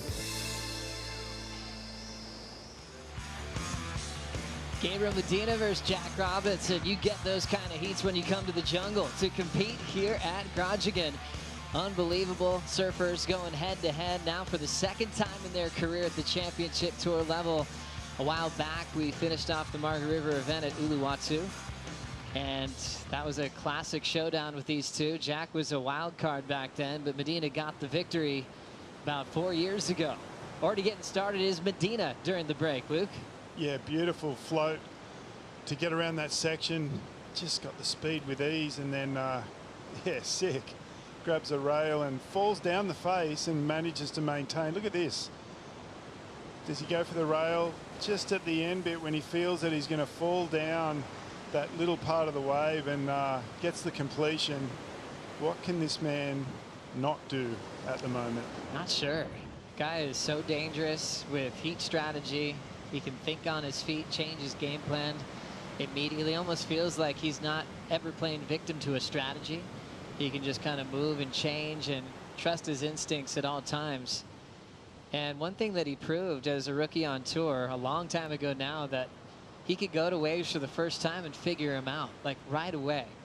Medina's had a previous trip to this wave in the past, but he can just adapt to conditions he's never been in. He's got that superhero kind of talent that got him a world title when he was only 20 years of age. Yeah, it's incredible. And I'm just really love the ease of the speed that for him to gather the speed to go down the line. It's like a Mick Fanning or a Joel Parkinson that just use the steepness of the wave, just kind of stand there pretty effortless, but but get around the sections really easy and just arrive with so much speed that he can just go through his repertoire of turns and just do whatever he wants to create great variety. 5.17 start for Gabriel Medina, oftentimes demanding that opening wave of a heat. He doesn't mind paddling up the reef. I think recently, and especially last year, sometimes he would actually adapt from that need and kind of just react depending what the waves look like. As we just see a trainer, this is what you dream of when you travel around the world, to see a site like this and go, okay, which one's mine? Yeah, they're just wrapping around the point as we see up and riding. Trying to pull in quickly under the hood. Another section unfolding, trying to slam on the brakes to extend that tube ride and almost getting a lengthy tube. Jack Robinson goes down. One of the best tube riders on the planet. He's kind of had that tagline to his name ever since he was about 12 years old. Surfing the slab called the box, basically in front of his house. Could take a drone out from where he lives and actually check the conditions there. He was just, talks about the fear he had as a little kid, looking at that wave, paddling out for the first time. And one thing I noticed when you ask him about heavy water waves, he still just honors the lineup and knows it's a place to be completely respected. Look how far up the board he is. He realizes that that barrel isn't completely open, so he's right up the front of the board so he can keep momentum without having to drive. And I thought he was going to get to that next little section there, but as you see it, the foam ball just caught up to him and closed it shut. Not often you see Jack Robinson not come out of the barrel, but it was a really good effort. What makes a good backhand tube rider? It's positioning. For one of the most important things, I think, is for the paddle down the face and get to your feet quick and be in that barrel stance straight away. A lot of guys use their hip and their hand, bring the shoulders right around, but then the really hard thing once you're in that position is when you need to pump. On your forehand, it's easy to go on your toe edge and drive up the top of the wave a little bit and drop down again to get your speed. On your backhand, you got to pull on that rail and get it up, and it brings your knees into your chest, and then you got to drop it down again. That's one of the most difficult things in surfing to do, as we see in the tube. Driving through the tube is Gabriel Medina. It's still staying wide open, and one of the fastest surfers transitioning in the hollow part of the wave. Can never count him out. Ends up incomplete on that stretched out tube here at G-Land. Medina winning at Pipe, winning in Tahiti multiple times. He's featured more consistently in the finals at Pipe and Tahiti than any other surfer on tour in the last handful of years. 1.43 for that effort for Gabriel Medina. Jack Robinson, 1.33. Really cool to see Jack on this kind of roll. He had it really at the start of the season, this confidence behind him. He knew he was in store for big things, but it all came together for him on his home break at Margaret River main break. And he probably got the heat that he wanted, Luke, in the final to take on John Florence. He definitely did, and just the calmness of Jack Robinson right now is the key to his success. It allows him to do maneuvers like that and not get too excited or too in front of himself. He's been just doing so much good surfing, putting a huge effort in, but I'm just liking how calm and confident he is. And look at that, huge first win at home, and it's just so good for the area for these guys to see one of their heroes win the Margaret River Pro. It's a pretty special scene when you look at the bluff there. There's a huge jumbotron, big screen where they're watching the action. They've got the live local commentators just getting the whole crowd hyped up, and you just hear Jack Robinson screaming from the water, going up to the podium and reminding everyone he hadn't been home in about 10 months. And even after that victory, he wasn't staying too long. It was just a quick visit to see some friends and family and back to business again. Yeah, him and his wife just seem to really enjoy the living on the road, and I think that keeps it really familiar when he gets to contests too. Being away for 10 months, living out of a suitcase, just makes it easier for him to adapt when he gets to the contest. Jack enjoying his time, just being a citizen of the world. It paid off going to Bell's incredibly early. Made it to the semifinals. Here's Medina, layback Drawn out carve to start, big vertical. Nice little fading turn, setting up the inside track. Wave number 3 for Medina. Casual carve, he's just hanging in there, going through the motions. Finally kicking out. The 1.43 will be gone. We had a mid-season rotation, we called it, back in the day, 2011. So Medina's first CT events full time. We're in the back end of the season. Lost a little bit early at Lowers in that big anticipated debut. Then his second event full time at France, took out the event, went on to win San Francisco over Joel Parkinson in that 2011 season, and he's still 17. Let's look at this one again. Super smart strategy here by Gabriel Medina. How's that carve out of the lip, up into the lip one more time? They were the money turns right there for this score. But I just like he had second priority, decided that, okay, I'm just going to get one more keeper in case this heat slows down, and puts more pressure on Jack Robinson sitting out the back waiting for a set. Nice view of this canvas from this angle. So dynamic with variety. Oh, it's incredible. This guy's just got so much speed and so much flow these days that he can just pull every turn out in the book on one wave. And I feel like if this heat slows down, this is going to be a really important wave right there. It could be the difference, but let's hope we see plenty more opportunity for both surfers to show us what they got. To be unpredictable is probably one of the coolest compliments you can have as a surfer, according to turns and variety. When Medina has so many weapons and ways he can go, he can sometimes start with an air. One thing I love about when he goes there, he often doesn't just repeat the same type of move or rotation. He's so spontaneous as he's pulling another audible here. Under priority, racing down the line. He'll slow down to go to turns here. Aggressive rip off the top. Frontside float. Doesn't keep that board under his feet. So it typically is a 2-turn combo. Ends up incomplete. I remember chatting with Alejo Muniz, a great surfer on tour for many years. He remembered a heat he had with Medina at restaurants in Fiji. He sat at the back with priority. He was like, I'll wait for some good waves. Medina took off. By the time he came back, he was comboed. He was like, what has he been doing in there? He just thought it was so amazing. You just couldn't watch him with priority. You had no idea what he was going to do. This is probably the most dangerous factor of Medina when he just starts freestyling. Absolutely, and he's got so much speed. Here comes out, nice carve out of the top, but just gets caught a little bit here and gets unsettled for that landing. But you're exactly right, Joe. Like now he's, you know, and it's interesting to see he's paddling back up just in case there's a wide set. If Jack Robinson with priority is too deep for it, he can get it with second priority. So he's just chipping away at it now. He's got the 517 and the 510, and just putting a little bit of pressure on until that wave comes for the priority of Jack Robinson.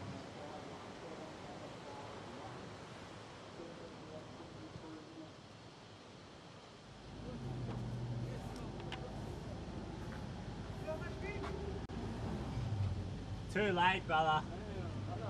Too late. I see you. Yeah, brother. That was cool. Felipe Toledo missed the ride on the mobile Red Bull Athlete Zone. Connor and Felipe, obviously a lot of respect for each other, both staying at the Joyos camp. And I think it'll be pretty easy for Felipe to get another lift. And for kids at home that want to be a professional athlete, that's just awesome right there. Just respect, joking a bit together, so much respect for each other, but when they get in the water, it changes a little bit, doesn't it? It certainly does. Now let's send it down to Dimity's Toil with Joanna Faye. Joanne, you had to come up against the most dangerous wild card in Bronte. She had you from the very first wave, 783. What was your thoughts in the end when you just needed a score right under pressure and you found it? Yeah, it was kind of like very like bombing at the beginning, big wave and bigger set and more waves too. So I think we got a little surprise, and I kind of get a first fall and I was a little bit out of the rhythm, but then it kind of like very settled down and we waited a bit, and I could feel that current, you know, with the lower tide just pushing us out a little bit, and I think I missed like one or two waves, like smaller one that I could have got the score. and I just like pushed inside to like get that smaller one, and I could see that they were like having a better pace, like slower, so I was trying to get that, and I'm lucky we got like 35 minutes, and that we got one extra wave before. And it must feel good to break that run of quarterfinals. You're into the final now. It's going to be an amazing showdown with Carissa Moore. You've had a big win in the past on a left-hand point break, beautiful looking wave like this. Are you excited? Yeah, Demi, I'm so excited. I really want to go all the way, and I'm just going to keep calm, and I know Reese is a tough competitor, and I think we're going to have good waves, so I'm excited. I am so excited for this matchup. Good luck. Enjoy it. Thanks. Thanks so much, Dimity. Joanna Faye looks like she has plenty left in the tank. She's looking forward to the heat with Carissa Moore. Carissa and Joanna Faye have often stayed together at different locations around the world. Even last year when Joanna Faye won at the Surf Ranch in Lemoore, they were housemates, and now here they are in a big final once again. Pumping lefts, conditions improving. It's hard to pick a favorite in that one. Yeah, it's going to be the backhand battle of the contest. But both surfers have just put up some great scores throughout the waiting period, and I'm so excited to watch that final. It's going to be a fun one. The first ever champ here at G-Land for the ROXY Pro. We're on the Quiksilver Pro side now. Medina and Jack Robinson, we're always hoping they get a chance to put on a jersey at this venue, but it had about a 25-year break for a lot of different reasons. But it was when Wayne Rabbit Bartholomew was really looking at putting world-class waves on the tour, and Quiksilver was so excited to come to the party to change really everything on the outlook of pro surfing. You know, Luke, you guys were dealing with a lot of small beach break conditions, and your voice was heard, really hoping that you'd get in some insane waves, and the surfers on tour are still benefiting from that movement. Yeah, it was such an awesome time in the sport when Quiksilver really listened to what we had to say, and they're like, okay, let's go and have a contest in great waves. And then the performances that happened were incredible, and here we are today 25 years later with Gabriel Medina flying down the line. Big float to start, trims it off the lip again, loading up off the bottom, nice fin throw. Basically a running little closeout, but he's got so much speed and so much power he can turn it into a 3-turn combo. Playing with a couple of fives at the moment as Strider Wazalewski just finished his Nazi Goreng. How you doing out there, Waz? Oh, full belly, very happy. But just get to the lineup, and it looks amazing. I am frothing out of it. I just was watching those waves come through, just losing it. It's just groomed. The lips are feathering in the wind. It's just the lineup shot from down here looking out there is just incredible. It's like one of those surf movie moments, you know what I mean? And I'm kind of watching one now with Gabby and Jack. It's insane. I love it. I love every second of it, every bit of it. And I can't wait to see the next set roll through. But even these little ones that are coming by me right now, just mind surfing little tubes and just, oh, it's just beautiful. Have you been behaving yourself, Waz? Oftentimes you're catching waves during these events, man. You've look at this gotten in trouble in the past. Here we go. I'm not going to get in trouble, I promise. Gabby, little tube time. Tucks under the hood, comes out. He's going to come around this section and just blast Olaf. Ah! Leans right into the corner. Beautiful work. Fins out on the back right there. See the fins again. Here goes Christmas trees everywhere. Bango on the corner. He's not done yet, is he? Ah, this guy is out of control. What a monster. I love that guy. Just watching that guy attack a wave right now. He is looking on point. Beast mode from Gabriel Medina. Oftentimes Strider references that spray off the tail as a Christmas tree. It might be called a money tree on a day like today. So quick through all those turns, all the way down the line for Medina, freestyling under Jack's watch. Robinson's only had the one wave, a 1.33, and what seemed to be the theme in yesterday's competition was staying busy versus dropping anchor, Luke. Yeah, yesterday the stay busy was the victor, as we see a beautiful little tube ride. Thought he might have stalled again for that one, but he knows better than that because it clamped down a little bit. And just these karate chops off the top with just a perfect selection of maneuver for such a fast moving wave. And he's not done. He's going to finish it off and even gets around it. Look at this. Look at this knowledge of tubes. Like, goes in there. I was thinking, oh yeah, pull in again. But it actually clamps right there where he does his carve. So read the wave perfectly and got a lot of maneuvers done further down the point. And yeah, just trying to build some pressure on Jack Robinson, who's waiting for a bomb out the back with priority. So quick to adapt to the slower sets not coming through at the moment. He'll just surf a different part of the reef, and it could start getting into Jack's headspace. Yeah, he's trying to build some pressure, and you know, look at these turns. Beautiful, perfect selection of what turn to do. This wave is moving really fast, and just the glide on the lip, and he's just enjoying the ride. You know, he's just going down the face. Look, he even gets a little close out here, bang, and then if we hold on, you watch him, he gets around it one more time to flick out on the green face, and he likes it. He likes that, and he feels like he's put even more pressure on Jack Robinson with a 6.33. So Jack sticking to the game plan of staying incredibly patient. Now that he's waited this long, does he kind of have to live and die by this formula and just wait for a solid one to come through? If I was Jack, I'd move down the point just a touch. He's really got to make sure when the set comes, he doesn't get stuck too high up on the reef or behind. It's just getting to where his choice of strategy is just getting closer and building some more pressure. But, you know, we've seen Jack before. He waited for a big set. He got it. He got a great tube ride, and he got the best score of the heat. So it's still there for Jack Robinson to take as long as the wave comes. Jack Robinson came here to G-Land number 3 in the world, moved up 10 spots after the victory at his home court at Margaret River. So now with John Florence getting knocked out early, he's already moved up to number 2 in the world on the live rankings. So it's between Jack and Felipe Toledo to decide who will be in the yellow jersey when we head to El Salvador.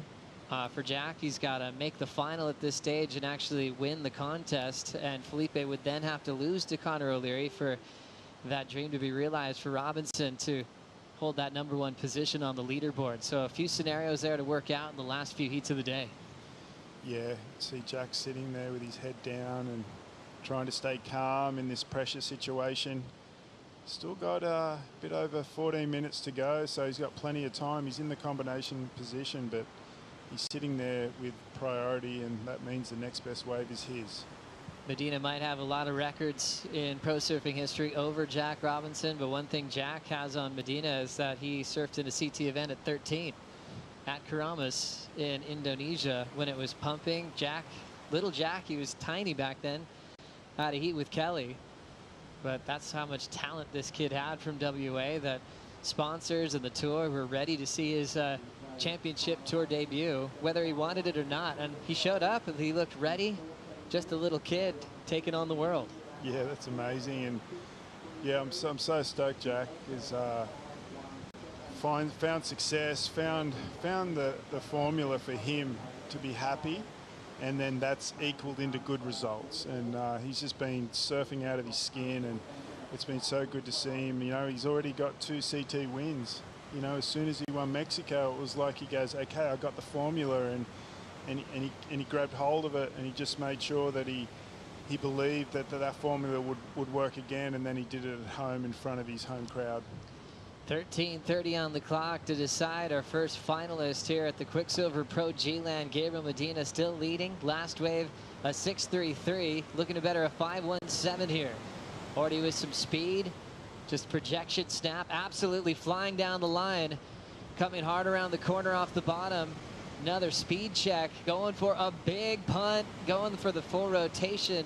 Incomplete. Backside float for Robinson. Great timing off the lip. Now backhand float, knowing that he needed to get started. His best wave so far here in semifinal number 1. Yeah, both guys getting pretty good waves there. Good to see Jack getting off the mark, and it looks like he'll probably get back out and get priority too. He didn't end up as far down the reef as Gabriel Medina. You see both guys paddling out. Jack paddling a bit faster. He wants to make sure he establishes priority again, because it's more like a 2-wave for him. And look at this set, flying down the line, setting up a beautiful snap out of the top. Gets a great float as well, comes around again, decides just to slow it up to make sure he gets some vertical surfing done, and gets up there one more time. That's a good start for Jack Robinson.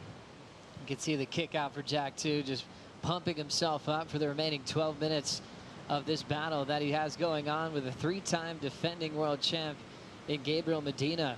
Still 12 to go in semifinal number 1 as Toledo is preparing for Conor O'Leary coming up next.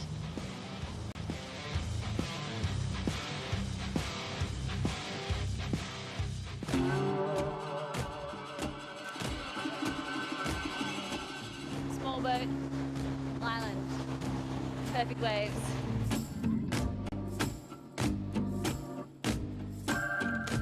Millions of monkeys everywhere.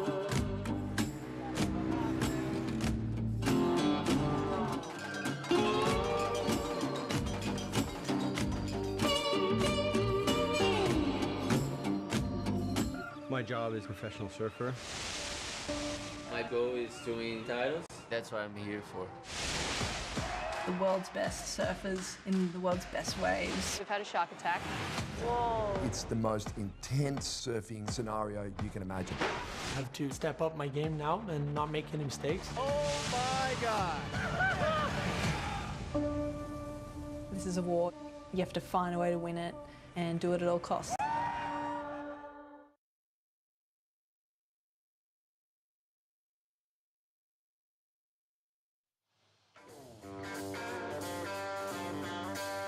Last September, the surfing world completely changed. For the first time ever, we had a playoff format at the Rip Curl WSL Finals, where Gabriel Medina had already had a stellar year. He was the #1 seed.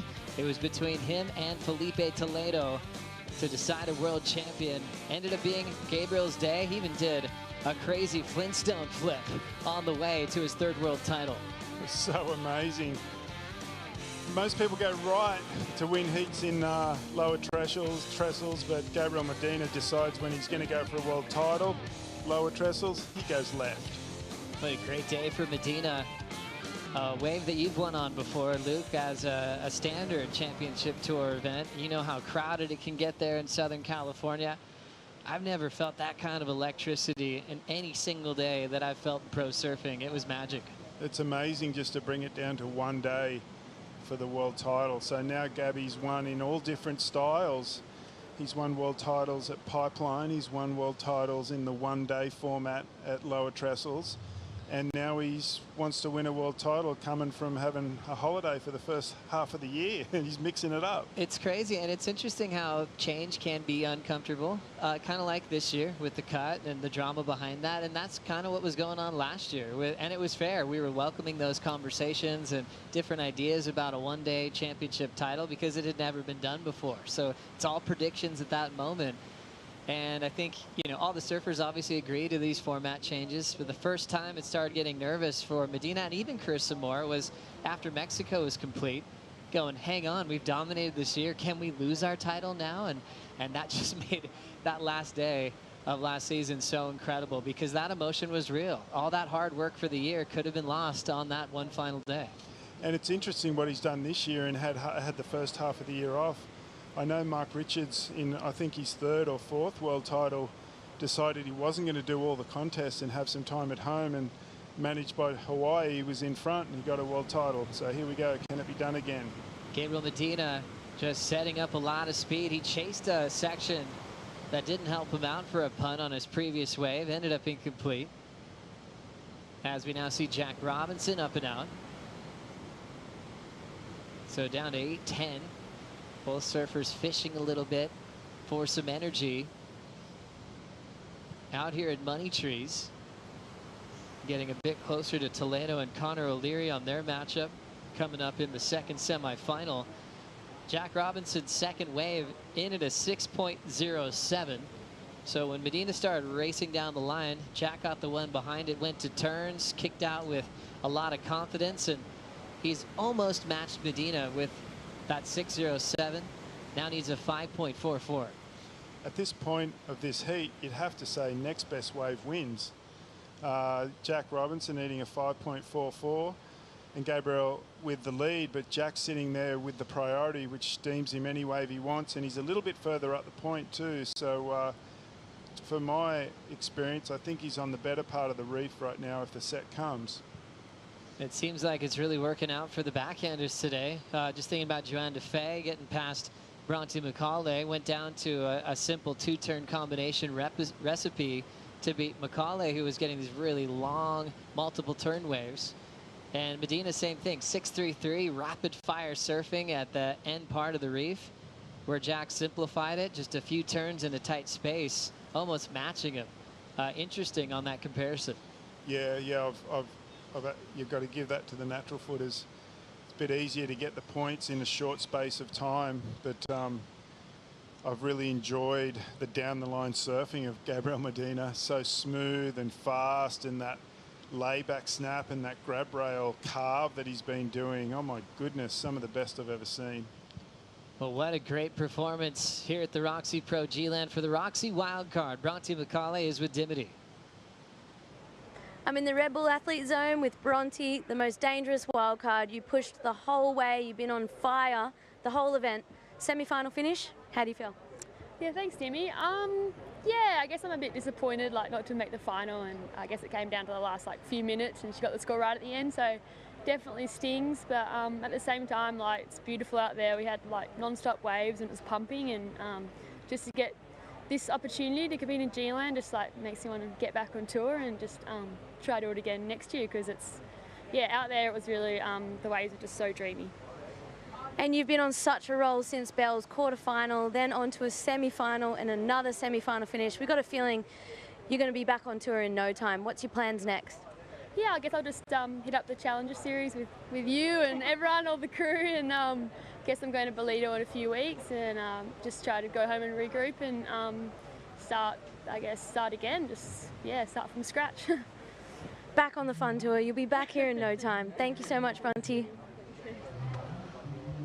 Hope you guys followed the Challenger Series with Dimity Stoyle, our co-commentator, and also Bronte McCauley with a semi-final finish here at G-Land, as they will move on to Bolito, which is a really cool part of South Africa, just north of Durban. It's kind of like a holiday kind of part of South Africa with really beautiful waves in that Bolito region. A lot of really nice people.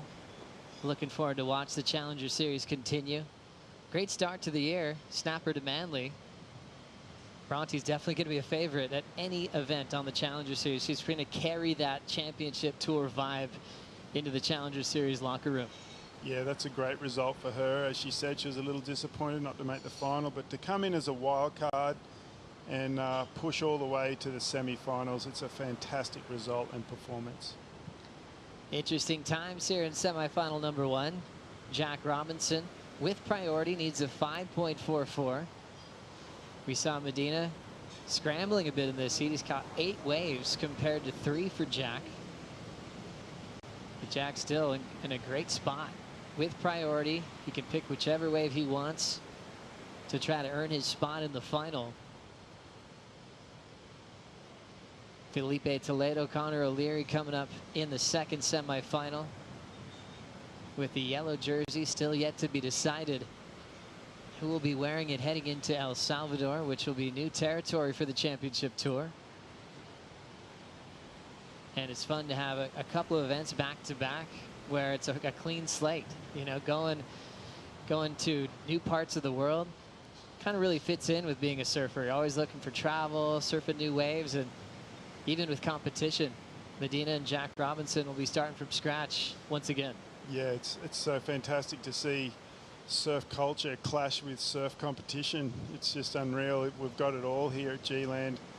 It's an inspirational destination for any surfer to see at any size, just perfect waves rolling down the reef, and it's such a huge playing field for people that have surfed maybe the Superbank. This whole area here is like from behind the Rocket Snapper all the way down to the Kira Surf Club.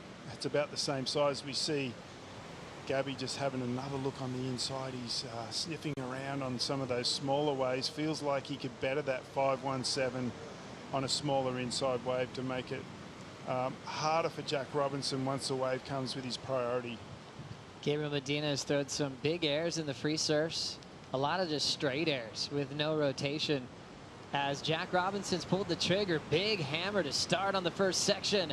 Jams it off the lip, 2 turns, solid, extended foam climb, but he goes down on that third effort.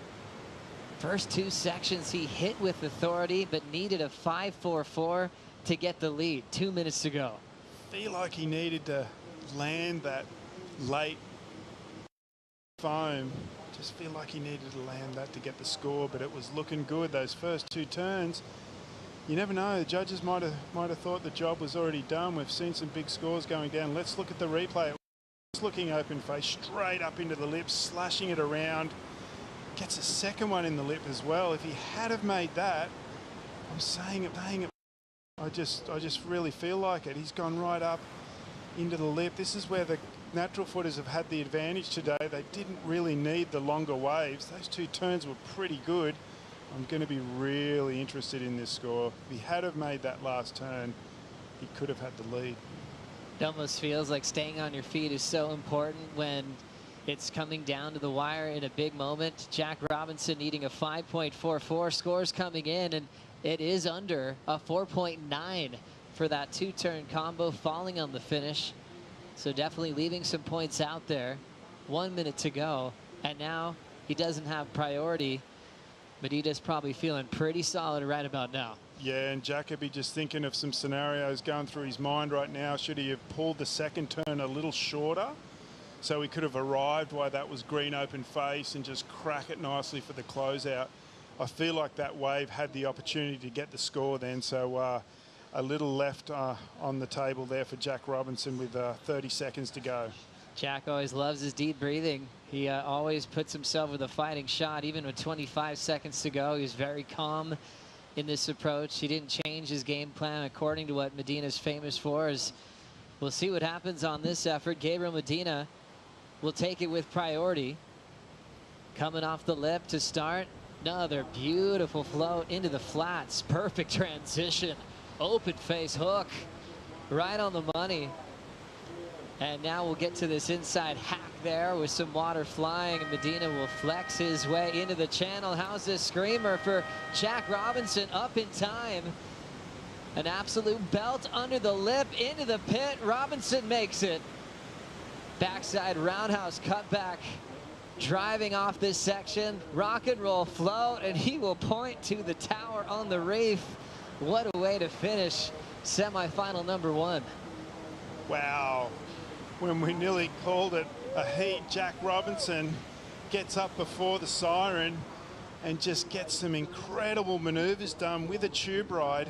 Is it going to be enough? The tube ride is so valuable, especially on this wave. We saw how he used it to great effect in the heat with Kanoa Igarashi. That really was the major difference, adding the barrel to his complete ride at Money Trees. We'll see if he has just turned this one around. Thing is, Medina probably got his best wave as well, as he had a 5.17 to improve on. So I have a feeling Jack needed more than the 5.44 that was still on paper. As I said at about the 7-minute mark, next best wave wins. And this is what's going down as we see Jack Robinson flying down the line, coming around this section, squares up the lip really tight, comes around and upside down with a tail waft. Lands nicely, and that slows him down perfectly just to get in the tube, and he's already throwing fists. And then another nice little hit. Gets up in the lip one more time. There's a lot for the judges to look at here. Here we go. Bang, look at that out of the lip. Comes around and squares it up one more time. Drops out through the air. Gets there in time to tuck under for a little tube ride, and then gets a roundhouse cutback. This transition here, right from there, throws some tail, lands, and you would have thought, oh no, maybe he's gotten caught behind, but he just puts him in the perfect position for a little tube. And then he throws the roundhouse cutback with a little hit off the top. And there was even one more lip glide to do, and he's just pointing, just going, yep, there we go. Pointing that his wife right there.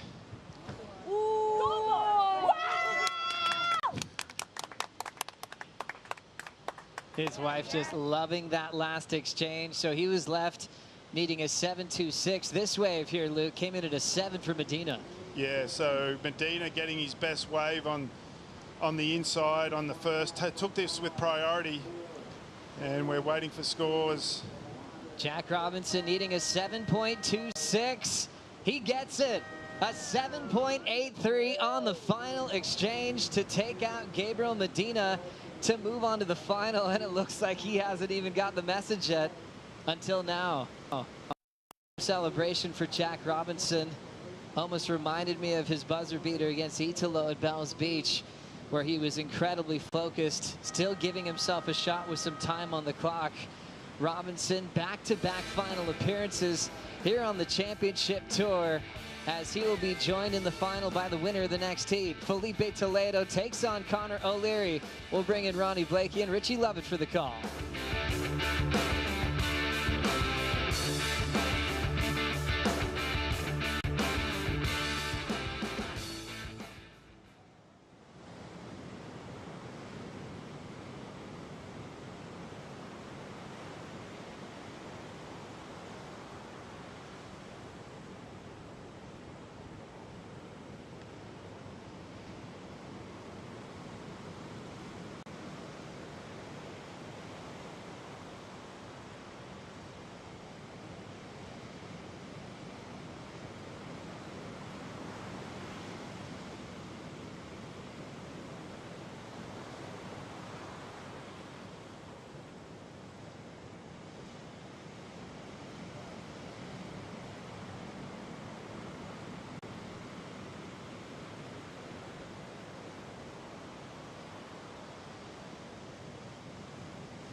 But it's hard to get it done. You know, when the scores are going like this, I don't know what else to do.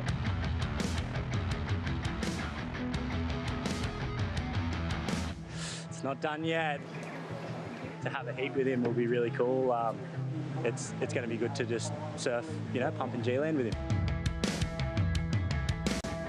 Here we are again in the semis, and 2 Brazilians, and we're going to keep going. We're going to take over.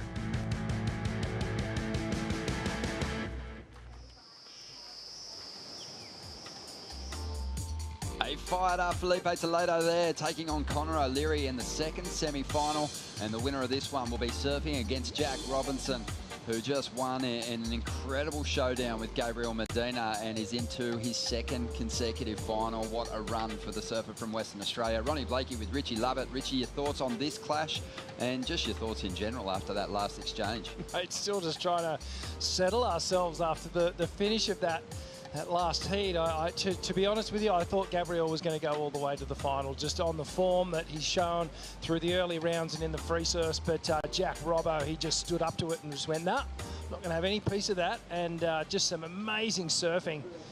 And we'll catch up on this heat. This is Felipe, a replay of his first ride. Gets into the tube, sitting nicely on the backhand, drives all the way through, comes out. Now he starts to open up on the backhand. Just slams that final turn, gets a bit of tail release. Great way to finish.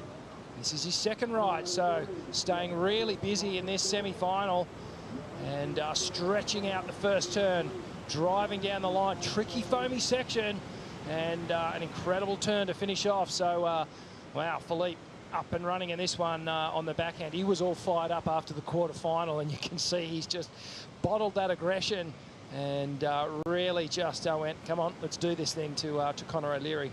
Yeah, well, he was also questioning the scores getting thrown at him from the panel. He felt like his scores were a little low, and they've started in a similar kind of range. 5.33 for the opening ride, 4.5 for the second, but there's some real quality in the conditions out there at the moment, and the judges must leave room in the scale to allow for those high-quality set waves. But it's been a winning formula for Felipe on his road through to the semi-finals here. He has been busy in the opening stages of his heats, and I think when it comes to the overlapping format, you know, that strategy has really paid off big time for him, because he's put solid numbers up and it's allowed him to build and get some rhythm out in these lineups. Man, he's had some great moments, nations, which obviously he's so capable of doing.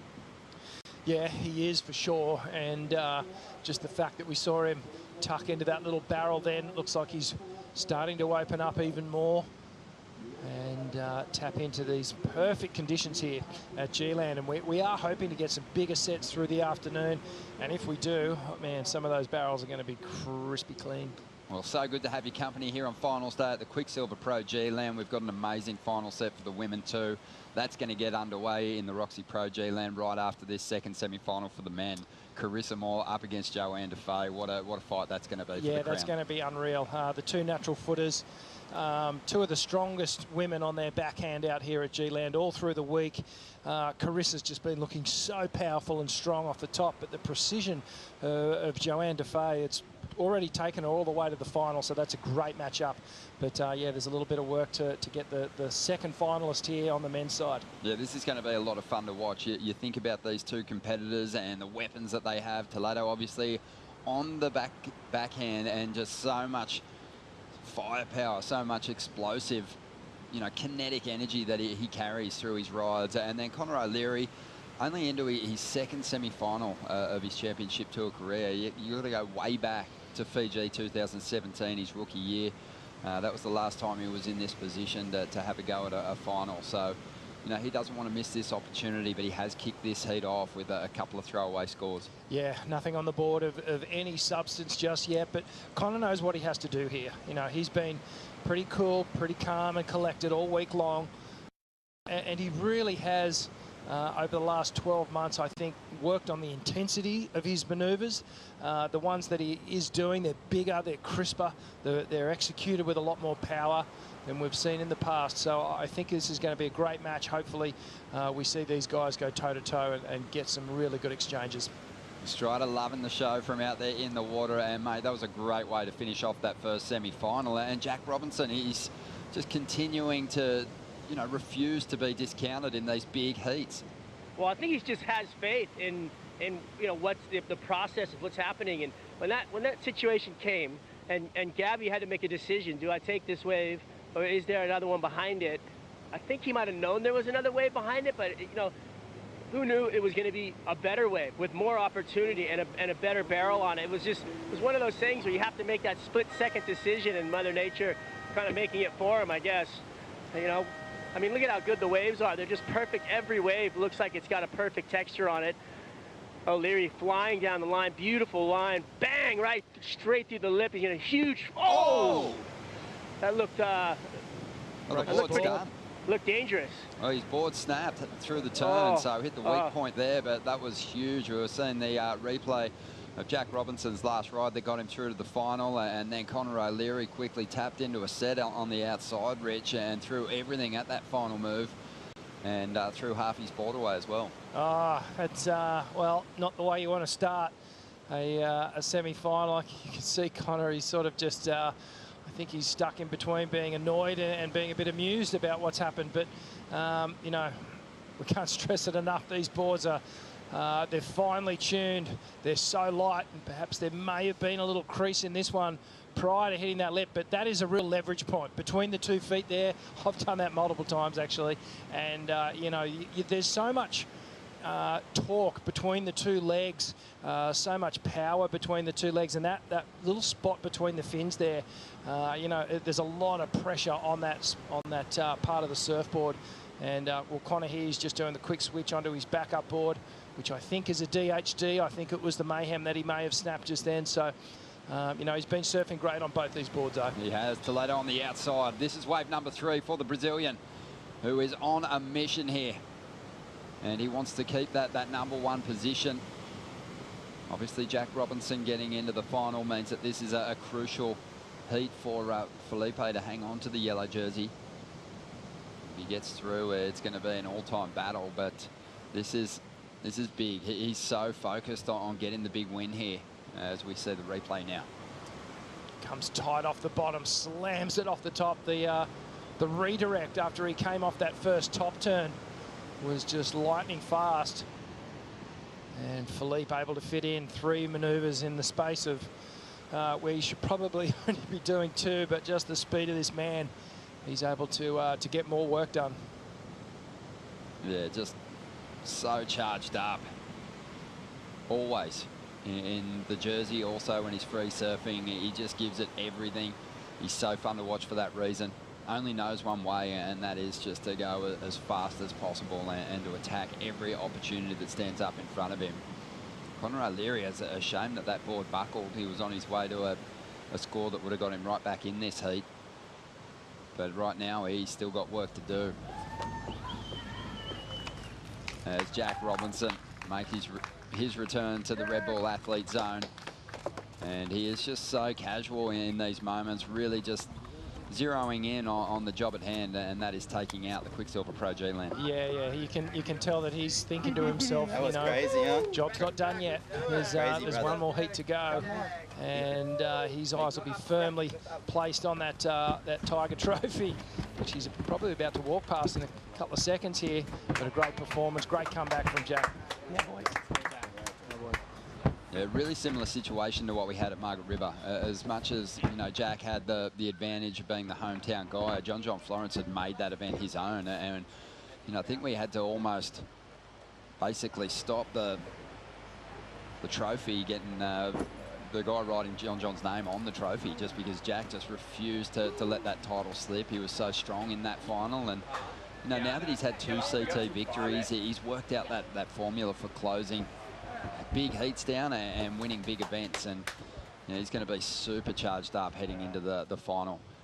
Just love his composure and his ability to shut out all the noise and perhaps all the talk about how good Medina was surfing, and he's just, no, I'm in my own little space here. I'm so focused on what I'm doing. I don't really care about all this the outside talk and chatter. Just laser focus. Tinfoil cap on and just blocking it all out. But Toledo will be inspired by that last score, 6.67. Didn't even have a whole lot of room to move and still turning in his best number yet. So taking charge out there in the lineup at the moment, just over 23 minutes to go, and Conor O'Leary on a backup board now. How's that going to affect him psychologically?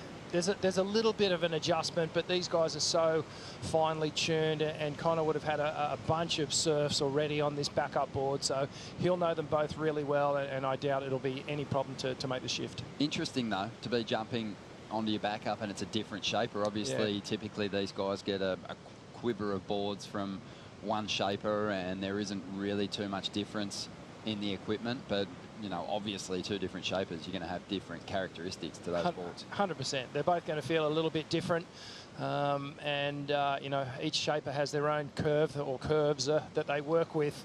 And, you know, the beauty of working with one shaper is that they can repeat the process and cut these boards on machines, and it really cuts out the variables. They do minimise, you know, the differences in these boards.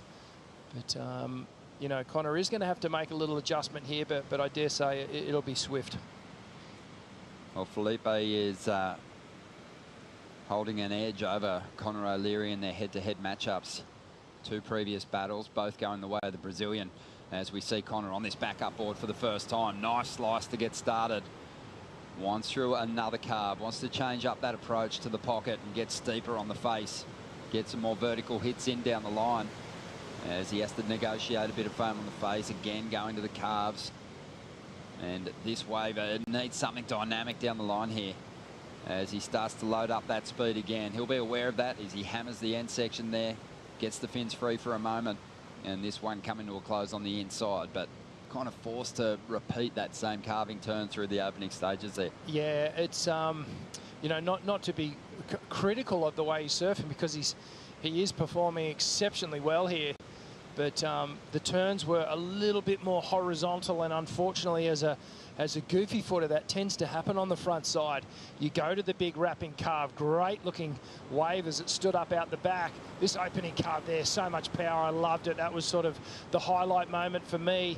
The second one, not as intense, and then through this section here, you can see that the board's staying a little bit more horizontal. He is getting the full turn and wrap back into the pocket there, but it's that lack of vertical attack that is, you know, it's so much easier on your backhand to do. So I did like that last turn, though. He sort of got that one up a bit higher. Definitely going to be his best ride, though, and it's going to break combination for him and get him right back in this semi-final heat. But Toledo, You know, it just feels like he's building towards something special here at the moment. Here he is again. Nice wall standing up here. Drives up into the pocket. No. Just overcooks it a little bit, but that wave was running out of room. 20 minutes to go as that one starts to reel down the line, and it just feels like there's going to be some opportunities to get pitted out here on finals day. Yeah, we're at the right tide where it really starts to hollow out as Philippe just ducks under that one. The shallow duck dive looks like he's gotten through it okay. Try and punch through this next one, but just perfectly groomed these walls now. Well, this will be interesting to see what happens with Priority Toledo trying to get back out to the takeoff zone. 19.5 minutes to go here. Still waiting on the scores to come through for O'Leary. Felipe's been on a magic run this year. He's had a couple of finals. One win down at Bells Beach. He was so strong down there. Oh, he was looking just so good from the outset, and I loved the variety of waves that we had down at Bells. We had everything from, you know, 2-foot running offshore rincon to 6-foot plus Bells Bowl during that event, and he was just on point every single heat. It looks like he's going to get this one down the end. Yeah, this looks like a great wall. So didn't make much of his last ride, but sets up for the pit here. Does get a little bit of cover, not particularly deep though, so he'll make up for it with some big turns on the inside. Goes to that carve. Now loading up some speed again, thinking about the barrel for a moment, drives around it and straight up into the hook. Nice snap there. Again, just winding through these carves as this wave starts to taper off through the inside. Calls for the cab and he'll head back out, trying to better a 5.33 with that ride. Okay, so, well, it was a well-surfed wave. There was the opportunity to get pitted on there, get a little shower, head dip on the backhand. But you could see that wave had a slower pace to it, and during the ride, Philippe had to actually pull back a bit and just tap off the gas a little bit. Stood up right at the takeoff here. Actually thought it was going to bowl. He does a little reverse stall with the arm, just gets a little shower cap, nothing too deep, and now he gets some good face turns going here. Squares up on this next one a little bit more. You can see driving around this section, harder off the bottom, tighter in the pocket. And then another couple of nice carves on the wave. I reckon there's maybe might have left a point or two on that one. 4.87 for O'Leary on his last wave, so he's broken that combination now after a 7.13, and we're waiting to see if Felipe can improve on that 5.33. But I guess it's hard, Rich, because we haven't seen the waves kind of reach this kind of quality in the last week, so there hasn't been that many opportunities for the surfers to really get an understanding of the characteristics and where those good barreling opportunities are. And I think you're right. I think Felipe maybe just timed that stall just a little late. Could have maybe got into the barrel a little earlier on that section. Yeah, I think if he'd just gone straight into pig dog position right off the takeoff, he may have been able to stall and get a little bit deeper, because the judges will show some restraint on that barrel ride. They want to see you driving through it. And, you know, the unpredictable nature of a barrel when you pop out the end and you go, oh, how did he make it? That's what they want to see. That one, you knew he was just going to pop out and then get the work done. Well, the Gabriel Medina freight train has just been run off the tracks by Jack Robinson, who's into the final. His second final in as many events. He's with Laura Enova. Yes, Jack, there's a smile. We've seen some emotion. That was an insane buzzer beater. We're just saying you needed a 5 when you took off on that wave, but obviously knowing Gabby went the wave before, probably knew you needed more, but were you thinking about it? Yeah, I knew that, I needed, a mid-range score through the heat, and yeah, it was interesting just the way that heat went. Like, I remember we surfed against each other 6 years ago, and it was funny being a man-on-man together, just like being together, because he's one of the best, and yeah, it was interesting the way it went, just down to the wire and the waves we got, and then I wasn't even thinking about anything on the last wave. I knew he got one, and it was just tunnel vision. So super nostalgic. You were just saying before that heat at Ulu's 6 years ago, you started the exact same and you actually lost the heat to him, and this heat you were like, nah, it's not going to happen like that again. Yeah, well, I knew it was going to be a good battle. Yeah, there'll be many more to come, I'm sure, but yeah, I respect Gabby. He's a really good competitor, so it's good to come up against him and yeah, get that one. Into back-to-back finals. What a run. What do you put this down to? think is, you know, I just more experience. I don't know, just getting control of myself. Yeah, you can't really forecast anything or have an expectation, but you know, we're all really good on this tour. That's why we're here. So yeah, it's whoever just manages their mind well, I think, and just, I don't know, it's the ocean too, isn't it? It's so unpredictable, isn't it? It's just a wild sport. So yeah, I'm not really thinking about too much, just one by one, and each contest, just trying to enjoy the place and be here, and yeah, just feel the good vibes. Oh, also shout out a friend from Margaret River, John Dutton, who used to come here every year, passed away a few days ago. So just want to send good vibes and to the family, and yeah, good peace. Thank you, Jack. Good luck in the final. Thank you, Laura. Yeah, Duddy, absolute champion from all reports, and a lot of surfers from Western Australia working as part of our crew and giving him a big send-off here at G-Land the other day. So a big shout out to all his friends and family back home. 14 minutes remaining here, and Rich, you got to say, Jack Robinson, it feels like he's already entered meditation zone, that mindset in preparation for the final. He never gets overwhelmed by these moments. He really just zeroes in on the goal and doesn't let all the hype get into his head.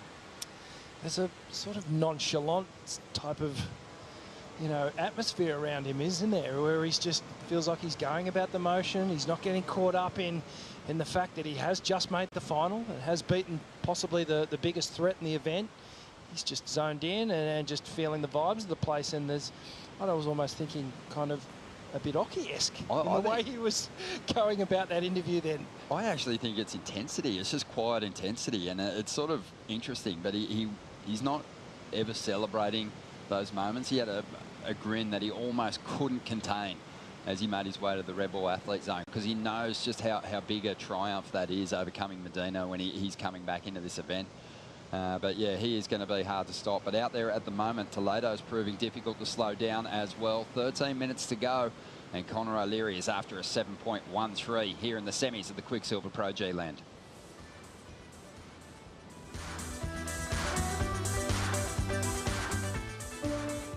My job is professional surfer. My goal is to win titles. That's what I'm here for. The world's best surfers in the world's best waves. We've had a shark attack. Whoa. It's the most intense surfing scenario you can imagine. I have to step up my game now and not make any mistakes. Oh my God. This is a war. You have to find a way to win it and do it at all costs. What we're doing is working with the surf camps and the park, and that creates a model of comprehensive surf ecosystem conservation that can be exported throughout the rest of the world. So here we are. This is the spot of the tree planting. We got to take care of our environment. We got to take care of our world. So it's awesome to see big brands coming up like the WSL Corona. The support that we've gotten from Quiksilver and ROXY to be able to launch new projects has been immense. I think it's really important, especially for us as surfers.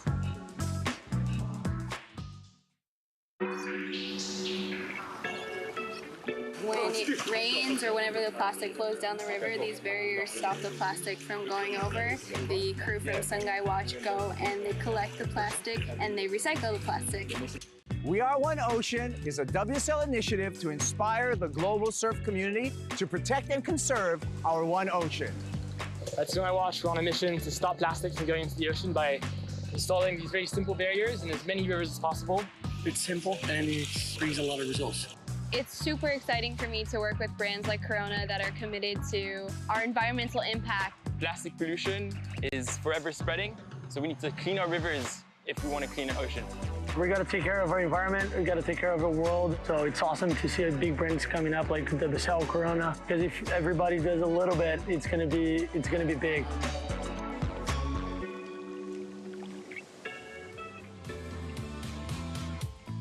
Corona and Sungai Watch working together to reduce plastic pollution here in Indonesia, and you can donate to Sungai Watch to help them clean more rivers through their website, www.sungai.watch.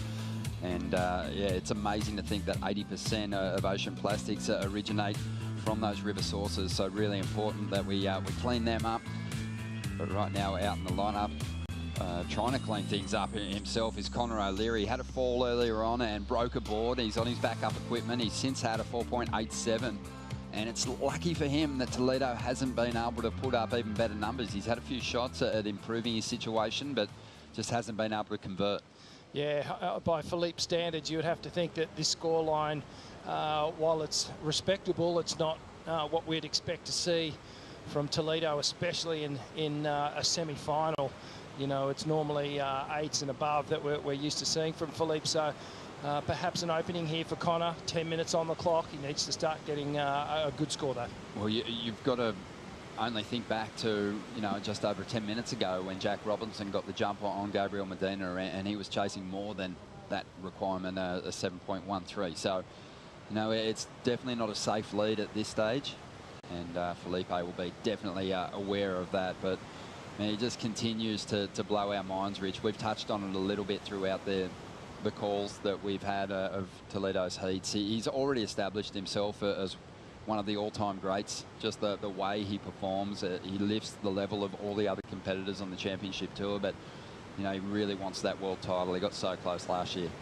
It really is the only missing piece of the puzzle to complete it, you know. And once he gets that, I feel like he'll probably want more. And you know, he's gone through the sort of hard times mentally. The performance levels are there now, and we've said it time and time again, 2022 almost just feels like it's a destiny thing that he possibly will win the world title.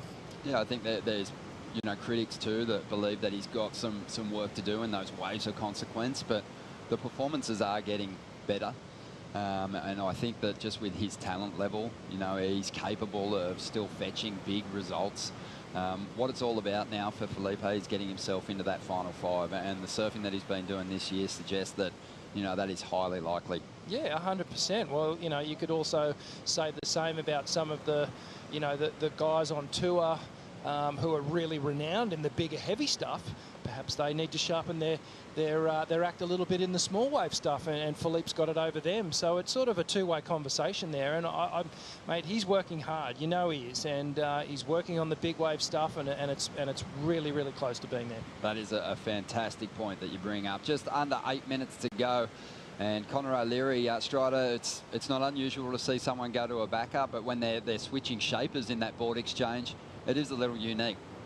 Yeah, it'd be definitely a different feel. This was the mayhem that he was riding, and you know, it's a 6.2. It's got about 31.7 liters. It's almost I think a driver 2.0. It's the same board I have actually, and they're just really sturdy boards. You just feel so sure under your feet. And I'm just gromming out right now on this thing. The wax feeds on this thing are just absolutely perfect. He would have just sat there all night and just put perfect wax down on this thing. But it's definitely a bummer for him because he was on fire on this board, and it kind of would put a hiccup into your flow of a heat. I mean, Rich, or you know, you'd be able to know better, but you know, when you're out in a heat and you break a board, you know, he had a huge smile on his face after he did it. Is that how you have to react, to just keep a positive mindset? Oh, mate, I think so for sure. It's definitely not in the game plan when you head out in a heat that you think you're going to break a board, but that's exactly why they have a backup. And look, I think Connor's in such a good place at the moment that he's just been able to laugh that situation off and go, you know what, I'm cool. I'm so confident in my backup. I'm just going to slot right back into it. But yeah, I mean, it did halt the momentum a little bit because that was potentially a good score on that wave. Well, these guys have been sort of just leading the social activities around the Quiksilver Pro G-Land this year. They've been camp hopping and making cameos at some of the other camps. They're sitting in the rock pools in the reef at low tide, watching the sunsets unfold. They've been really enjoying their time, and I think as a result, G-Land's kind of rewarded them back. Yeah, 100%. And both these guys have almost been the ringleaders of their own little brotherhoods. It's been, you know, Felipe and all the Brazilian storm, and then Connor and pretty much the rest of the world. It's been so fun to watch. Look, everyone's having a great time, no doubt about it. There's been a few nights where the pressure valve's been released, but it's been great. It's like we're on a surf trip, and we're just doing a contest here as well. 5.5 minutes to go here, and Connor really waiting for his first opportunity on a decent wave. And let's dive into the recap and see what kind of work Felipe did to establish this lead. Oh, here's that little pig dog tube ride to start off. And he actually got a fair bit of travel time. And just a ferocious snap straight after. Love how he just came out of the tube and just rattled off a couple of sizzling top turns, and that one sizzled as well. Knifing down the line here. So quick in the transition to get that final hit in, Ron. Just love how he's getting the tail release on the back end. Just has that pinpoint timing. This was a great carve from Connor O'Leary. I think the majority of the 4.87 was in that first move. This wave did kind of taper off a little bit, made it hard to find a more vertical approach and to mix up and vary up his options in the pocket. Yeah, love how Connor's really worked on the power and the speed, those two combinations. Here goes O'Leary now, and just has a lot of speed as he now steps back on the tail pad of that board and goes to the pocket. A couple of big hits already, and this wave's starting to cup out, and he thought about the barrel for a moment, but hasn't really kind of worked out for him this wave. Drifts the fins, but it's kind of a force maneuver to finish this one off, and he'll know that's not going to be anywhere near the 7.13 he was after. No, it's not. You know, and I guess the best he could wish for at this point would be to match Philippe's 5.33 on that wave. I don't know if it's going to get there. You know, the opening stages of it were quite nice, but then the last part, it looked like he actually slipped a little forward on his board, and as a result, he really just couldn't react. The barrel that he was going for didn't open up for him. 4.03, so the requirement remains the same. 7.13 is what he's after as we see the replay here. Yeah, you could see nice and patient at the start here, takes a high line, and now he starts to get on the gas. And a great top turn. Did well to sort of keep that momentum down the line. And right there, look, he slipped forward a little bit and just had to shuffle back on the board to get that final manoeuvre in. Did well to fit in that little tail slide to finish off. But yeah, just the wave wasn't big enough. Yeah, just that first turn too. I know he would have loved to have punched through the lip a bit more. Sort of didn't have much in it. So it seemed to throw his timing off a little bit. But Connor O'Leary still, you know, has that same requirement in mind, 7.13, as he motors past Toledo here, who's hanging on the priority on that outside section. So Jack Robinson with a victory will take the yellow jersey if Felipe doesn't make it out of this semi-final heat, but Toledo will be in the yellow jersey still come event number 7 if he hangs on here and gets into that clash. Yeah, well, here's just some vision of Jack Robbo, just taking a bit of time, resetting, refueling.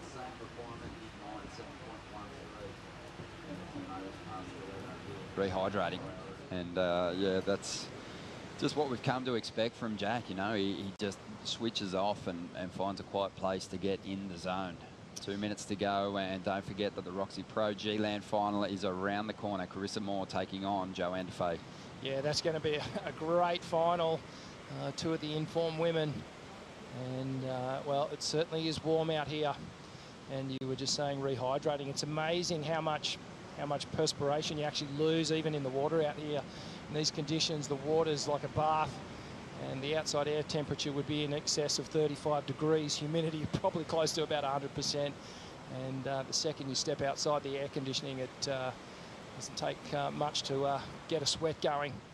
And these guys are, you know, they're putting a lot into it. This is pretty athletic stuff on these waves, and they're long rides too. So it's important. Long heats, and they're catching a lot of waves. Felipe's up to 7 already, and you just think back to, you know, the quarterfinal heat and the work that he did there to earn his place here. They're going to need a lot more as they chase the win here at G-Land. It's been some time since we've been back here. 25 years, Rich, you had the opportunity to compete here, and how did it sort of measure up to some of the other venues that you had the opportunity to surf in? Oh, at that time, it was the premier location on the tour, and it was the one that really motivated you to either make the tour or stay on the tour, and it was just an absolute treat. It was a little bit rawer the way that we put the event on back in those days.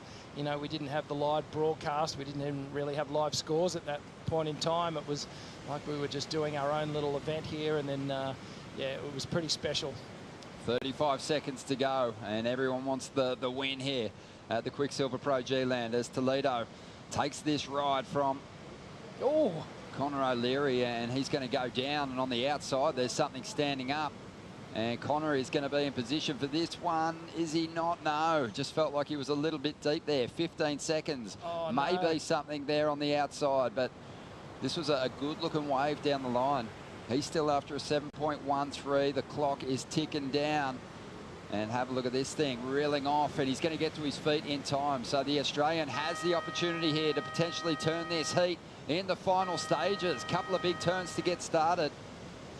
Will it reel off again through the inside? O'Leary needs to get some more work done on this wave to get that requirement. Now just standing on the tail, waiting for this thing to steepen. Hits it, goes to throw the fins on the inside. Just a couple of lip bashes. Not a whole lot of dynamite on the finish, but he did get a couple of big turns done on the outside. Rich, what are your thoughts? Oh, it's going to be close. My gut feeling is that it might be just a touch under. But I'm sure we'll key up the replay here and we can dissect what exactly happened. Geez, it was a gallant effort for him to just really surf well and open up on that final wave. You can see Connor O'Leary is gassed right now. Beautiful looking wave from the takeoff. Composed himself, got the hit off the top to start things off, projects down the line. That was the money turn. And the big layback hook, and then a bit of weaving through this middle part here. But it never really stood up for him to go top to bottom. A moment where he can really get the tail free. Geez, he surfed it well. But yeah, like I said, my gut's just telling me not quite there. Well, here it is again. Really, that first snap, he maintained that down the line flow. This is the money turn for you, Rich. Oh, just lays right into it. That textbook layback hack there, gets a little release, and then sets the board in motion again down the line. And you can see judges' scores are coming in. Unfortunately, not enough for the Australian, but what a result.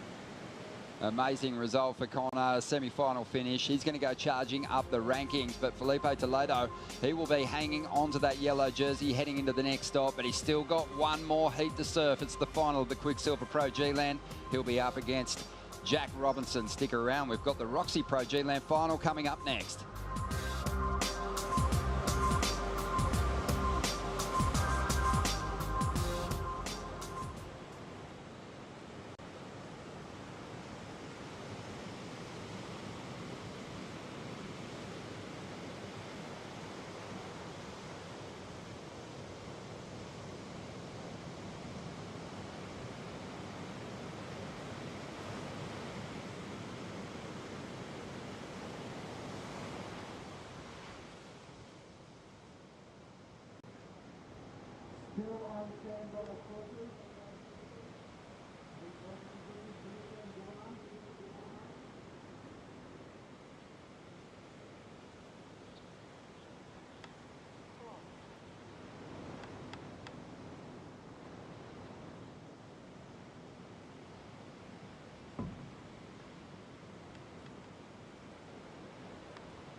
On standby service.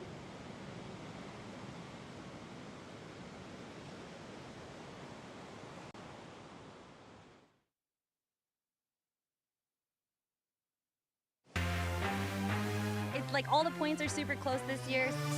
She had a really good score today, so I think it's going to be a good battle.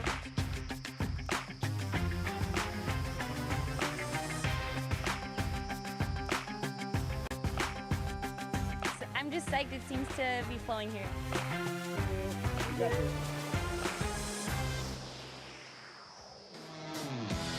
It is time for the final of the ROXY Pro G-Land, and when you get to the big heats, you've got to bring in the big guns. Dimity Stoyle joining myself and Richie Lovett for the call. Dimity, this is going to be an unbelievable clash.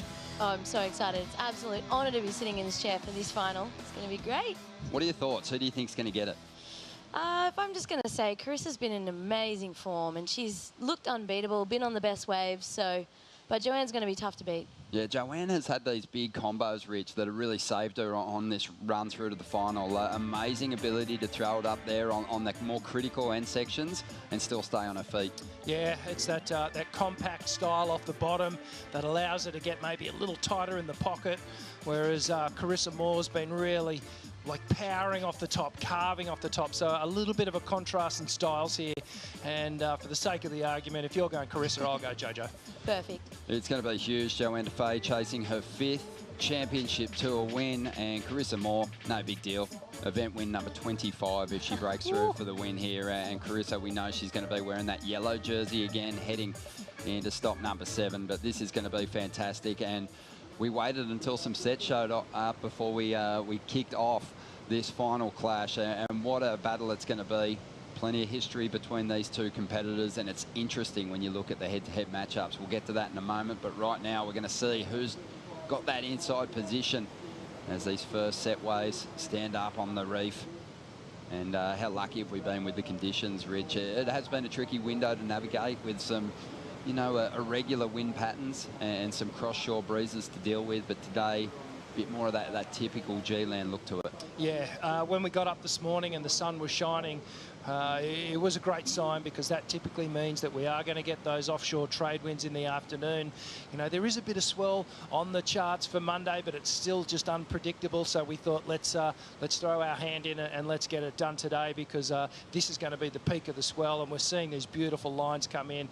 And geez, haven't we seen some amazing surfing to go with these waves? We sure have. You can see Joanna Faye just pushing for that inside position and looking to make a bit of a statement here in the opening stages as we dive into the deep stats powered by Hydro Flask. And I wanted to talk to these results. Obviously, Carissa Moore with an extremely big advantage over Joanne when you look at the head-to-head stats. But here's what's interesting about those 3 wins for Joanna Faye, all on left-handers. And any time that they've been on rights, Carissa's gotten the jump on Joanne, but one of her wins in 2016, it was the final in Fiji. Joanne got the jump on Carissa there. 2021, Rottnest Island. Joanne got the jump on Carissa at that event. And the surf ranch, I mean, the left has been, I think the left at the surf ranch kind of worked in Joanne's favour. That's where she found the advantage over those dominant regular footers. Obviously, Stephanie Gilmore, Carissa Moore, Tyler Wright, and company. But, you know, that is a huge advantage for Joanne going into a final here at G-Land. Oh, absolutely. And if I guess if we could call the surf ranch a reef of sorts, then it's all been on reef breaks that she's had the victories on the backhand. So, you know, she'll be feeling really, really comfortable here. And have a look at this wave to start things off. Joanna Faye fighting for the inside position, and it's paying off at the moment, getting this first ride, taking to the pocket of this wave, and let's see if she can finish this one off as she has throughout the event. And again, just rock solid on the finishing move. But on the outside, Carissa gets the opportunity to load up some speed, but she's going to opt out of this one and instead go for that priority and likely move down the line here to Money Trees. She may even get another opportunity here, because it looks like there was a 3-wave set here, and that one just reeled off down the line. No, she's just paddling back out, but good way for Joanne to start. We were lucky, Dimity, because we were sitting in here and listening in as Jack Robinson spoke to Bronte McCauley before her semi-final heat, and she was just asking him about positioning. He said, you want to be just a little bit deeper than the tower. You know, it's great to have that landmark there, because sometimes when you're out there in a free surf, even if you're not using the tower, you'd probably be lost. Yeah, surprisingly enough, Bronte did find herself a little lost in that first heat this morning. She went to Brooko. She's been asking a lot of Troy Brooks, Quiksilver, and she's just been getting as much information from any of the surfers that she can get, because it's such a big lineup. Let's have a look at the replay of Joanne's ride here, Rich. Again, just a really strong finish. Yeah, well turned. Time turn off the top to start off. The second one good, but that third one there, that's where it really pushed it to the edge. And you can see from the water angle, that thing just cupped out. She was able to really control the finish. Bit more of a full body extension on that turn, and gets right on that hillside rail again for a nice transition. A little bit of tail release, but this final turn here, this is where all the action is. You can see right up high on the lip, right there, really unstable point in this turn, and she just gets control of it again. manages to avoid that big explosion behind her and finish off clean. Always a good start to the heat when you can finish that first wave. Yeah, 6.5 for Joanna Faye. Strider, you're watching on from the water, and you've been surfing that end section quite a bit here at Money Trees throughout the event window, and from the perspective of the cameras, you don't see what's happening beneath the surface. It takes a certain level of commitment to finish off those final moves. Yeah, it does. Well, it was surprising to see Carissa kick out of her wave, but look at, here she is now, flying down the line. Beautiful wall in front of her, little hiccup, little snap into the bowl. She's grabbing the rail. Let's see if she can work out the inside. A little off pace on this wave for her. She doesn't like it. She's going to get out of that. You know, just on your comment on the inside there, where you're actually throwing everything into the lip over that, it's so shallow, it's unbelievable. And as that wave hits the reef, it just completely opens up into the bowl there. So it's really a consequential space to do a turn. And Joanne has been just money with those and locking them down. Carissa, a little bit confused to me right there. Her first wave, she got up, she ran all the way down the line, then kicked out when the section came, and that wave had an open face for the rest of it. And then just now in that one, she just was off-paced and just couldn't really get in the flow of the wave, so she ended up kicking out of it as well. At the moment, I'd say Joanne has flow in this heat. Yeah, has the advantage on the opening exchange, dropping a 6.5 for that first ride. Carissa Rich, it felt like that was one of those rides where you were forcing the tube a little bit instead of just getting the big turns done, and if the barrel presents itself, then stuff yourself in it. But yeah, unable to slow down enough for that wave. Yeah, she was stuck in between two turns there, actually, and you could see if she did want that barrel, she needed to slow right down before she even got to that section and backdoor it, similar to that first heat. In hindsight, if she had just come and squared off and just, you know, belted that section, got to it a little bit earlier, then that ride would have started to, you know, come into play, and she would have found her rhythm. And that's why she pulled off so quick, because she was like, nah, I was totally out of rhythm with it. Dimity, correct me if I'm wrong, but you had a heat with Carissa Moore in Fiji, one of your years on the championship tour. How has her backhand evolved since that heat, which you won? It's unbelievable what she's done from that point where, you know, she started so far in the channel. She just, you know, she was out of her comfort zone, first event at Fiji, and then the next year, no joke, she was just pulling into barrels and looked like a professional backhand tube rider. It was, she put in so much work from that first event, and it's just, watching her now, she just gets better and better every year, and now she's one of the best. Yeah, it's crazy. We were talking about it earlier on today, just looking at her CT ranks since she came on in 2010 and got third. Only finished outside the top 3 once, and she finished 5th. That was in 2017. Every other year she's finished at 3rd place or 1st place. It's just incredible. So, you know, it looks like she's destined for that final fibre again, and she'll be so hard to beat there at Trestles. I know, she'll be so hard to beat, and how was her face just lit up when she knew that she was back in her favourite colour, the yellow jersey. I feel like she's gonna be so much more comfortable when she's turning up to that next event wearing yellow and just unbeatable at that point. Yeah, I mean, Rich, it's dangerous to throw it out there that she'll be there in the final 5, but when you look at the numbers, it sort of suggests there's no other place for her to finish. Yeah, it'd be have to be a pretty strange series of events for her to not to make it now, just given the results that are on the board already, and when you think ahead to what's coming, you know, J-Bay and then of course Tahiti to finish things off, you just know that she's going to be there, and if she is going to be there, she's probably going to be the 1 or 2nd or 1st seed going into that event. So it's, you know, she's got that winning feeling there. She won the world title there last year, and every chance she could back it up again. And then there's the story of Joanna Faye, who's had amazing consistency this year, been in the final series at every venue, but this is the first time we've seen her get out of the quarterfinals. So this is an important contest for her because she was in 8th position coming into this contest. Yeah, that's right. An unbelievable run of quarterfinals, and sometimes when you get to that point where you just can't break a certain round, it starts playing with your mind. So this is going to be a really important event for her to break through into the final and, you know, just start off the back half of the year really strong. Yeah, and of course Joanna Faye did make the final 5 last year too, and contended at the Rip Curl WSL Finals over there at Trestles. She doesn't want to miss that opportunity again. Had her best finished on the CT last year, getting to 4th position. But she must impress you a lot too, Dimity. Oh, absolutely. Like, I think, you know, the wave pool event is such a interesting one because in a way it almost shows the strongest surfer left and right, and to have that whole package is just, you know, a world title's got to come her way soon. She's definitely got to get herself into that, you know, contenders party again by making the final 5. But at the moment she started off so well here, and I think that is, you know, really a similar trait to what Tatiana Weston-Webb has. She's not flustered by the big names. She rises to the occasion when she competes against these world champions, Rich. And these wins, they just feel like they're starting to happen more regularly, and those dominant forces are being, you know, just pull back a little bit, or having to work harder for their results. Yeah, 100%.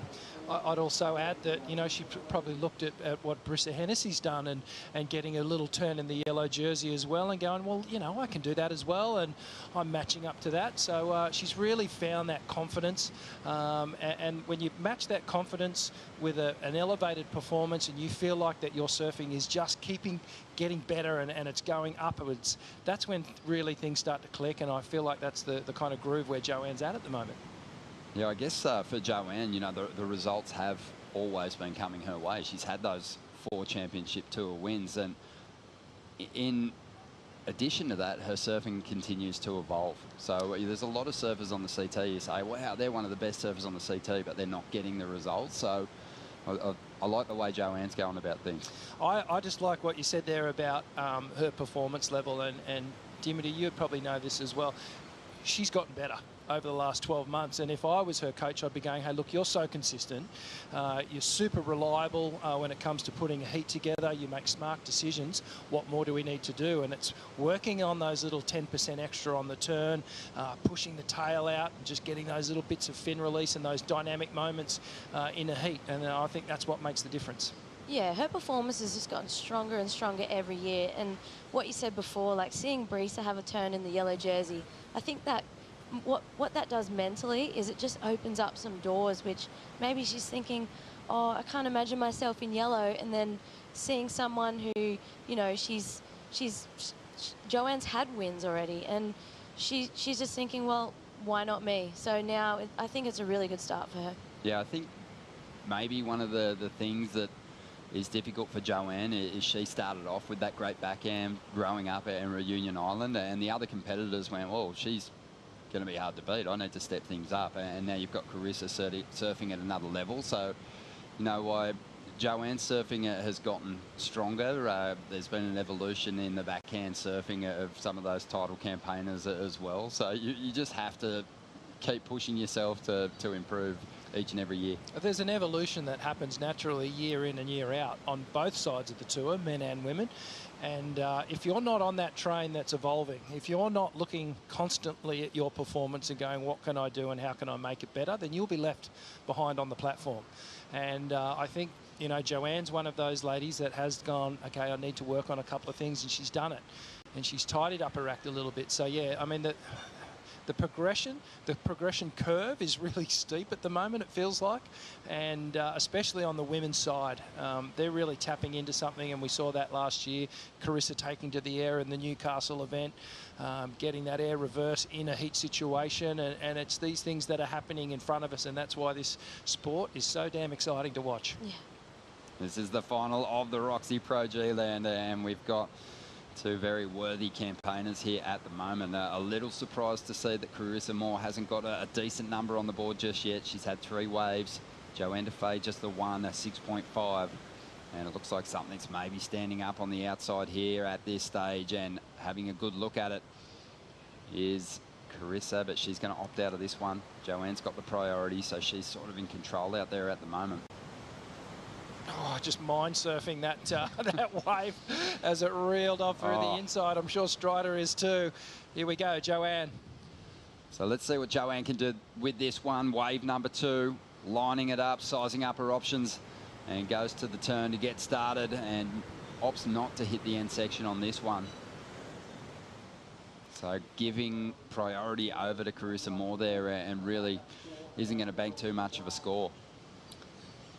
No, she's that was a little opportunity lost perhaps, and it really is match play now, isn't it? It's going to be wave for wave, and well, it's Joanne who does have the score on the board at the moment, and this final's kind of flying by, only 20 minutes left. Yeah, Strider's out there in the channel. Strider, I know the glare's not affecting you, but it looks pretty bright out there at the moment. Is it having an effect maybe on the wave selection?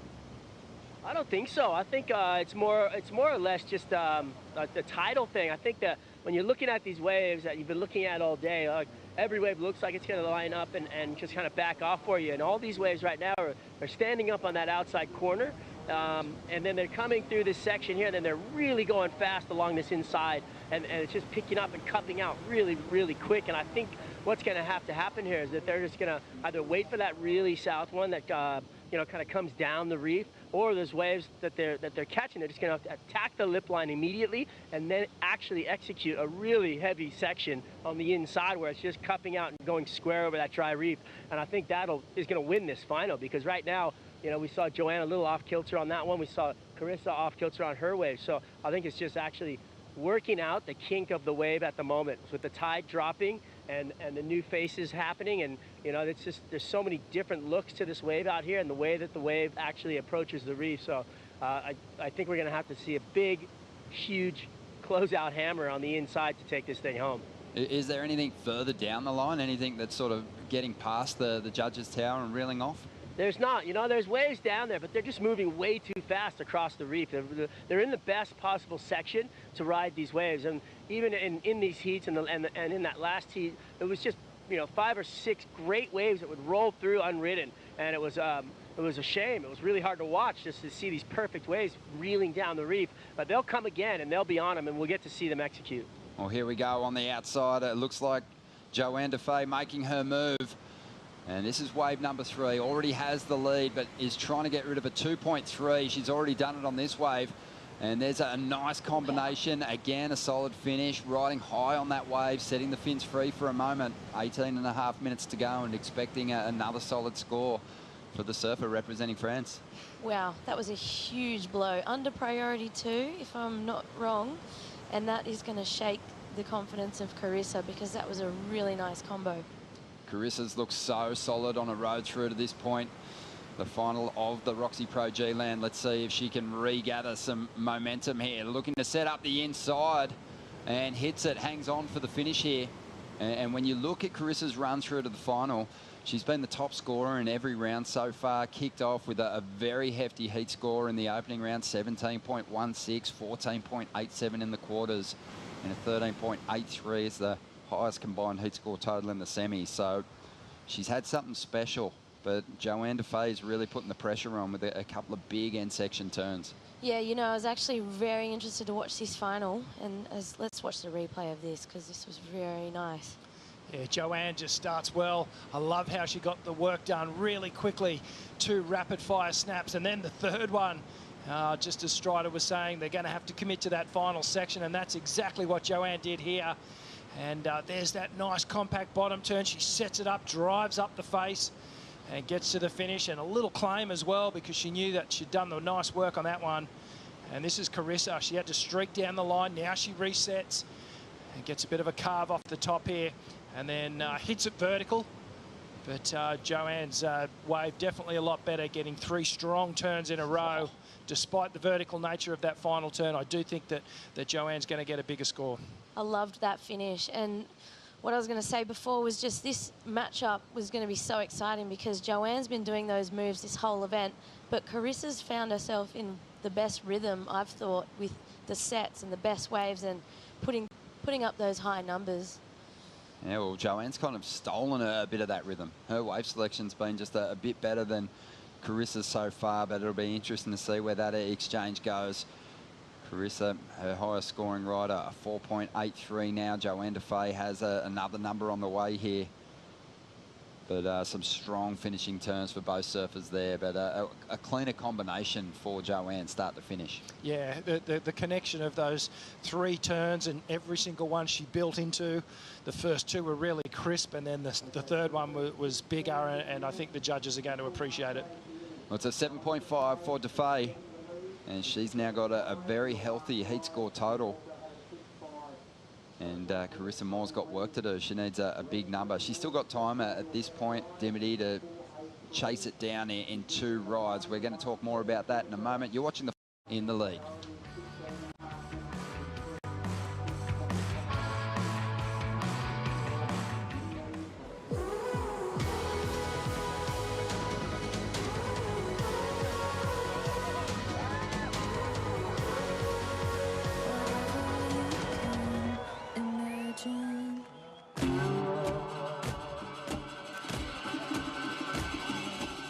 Small boat, island, perfect waves.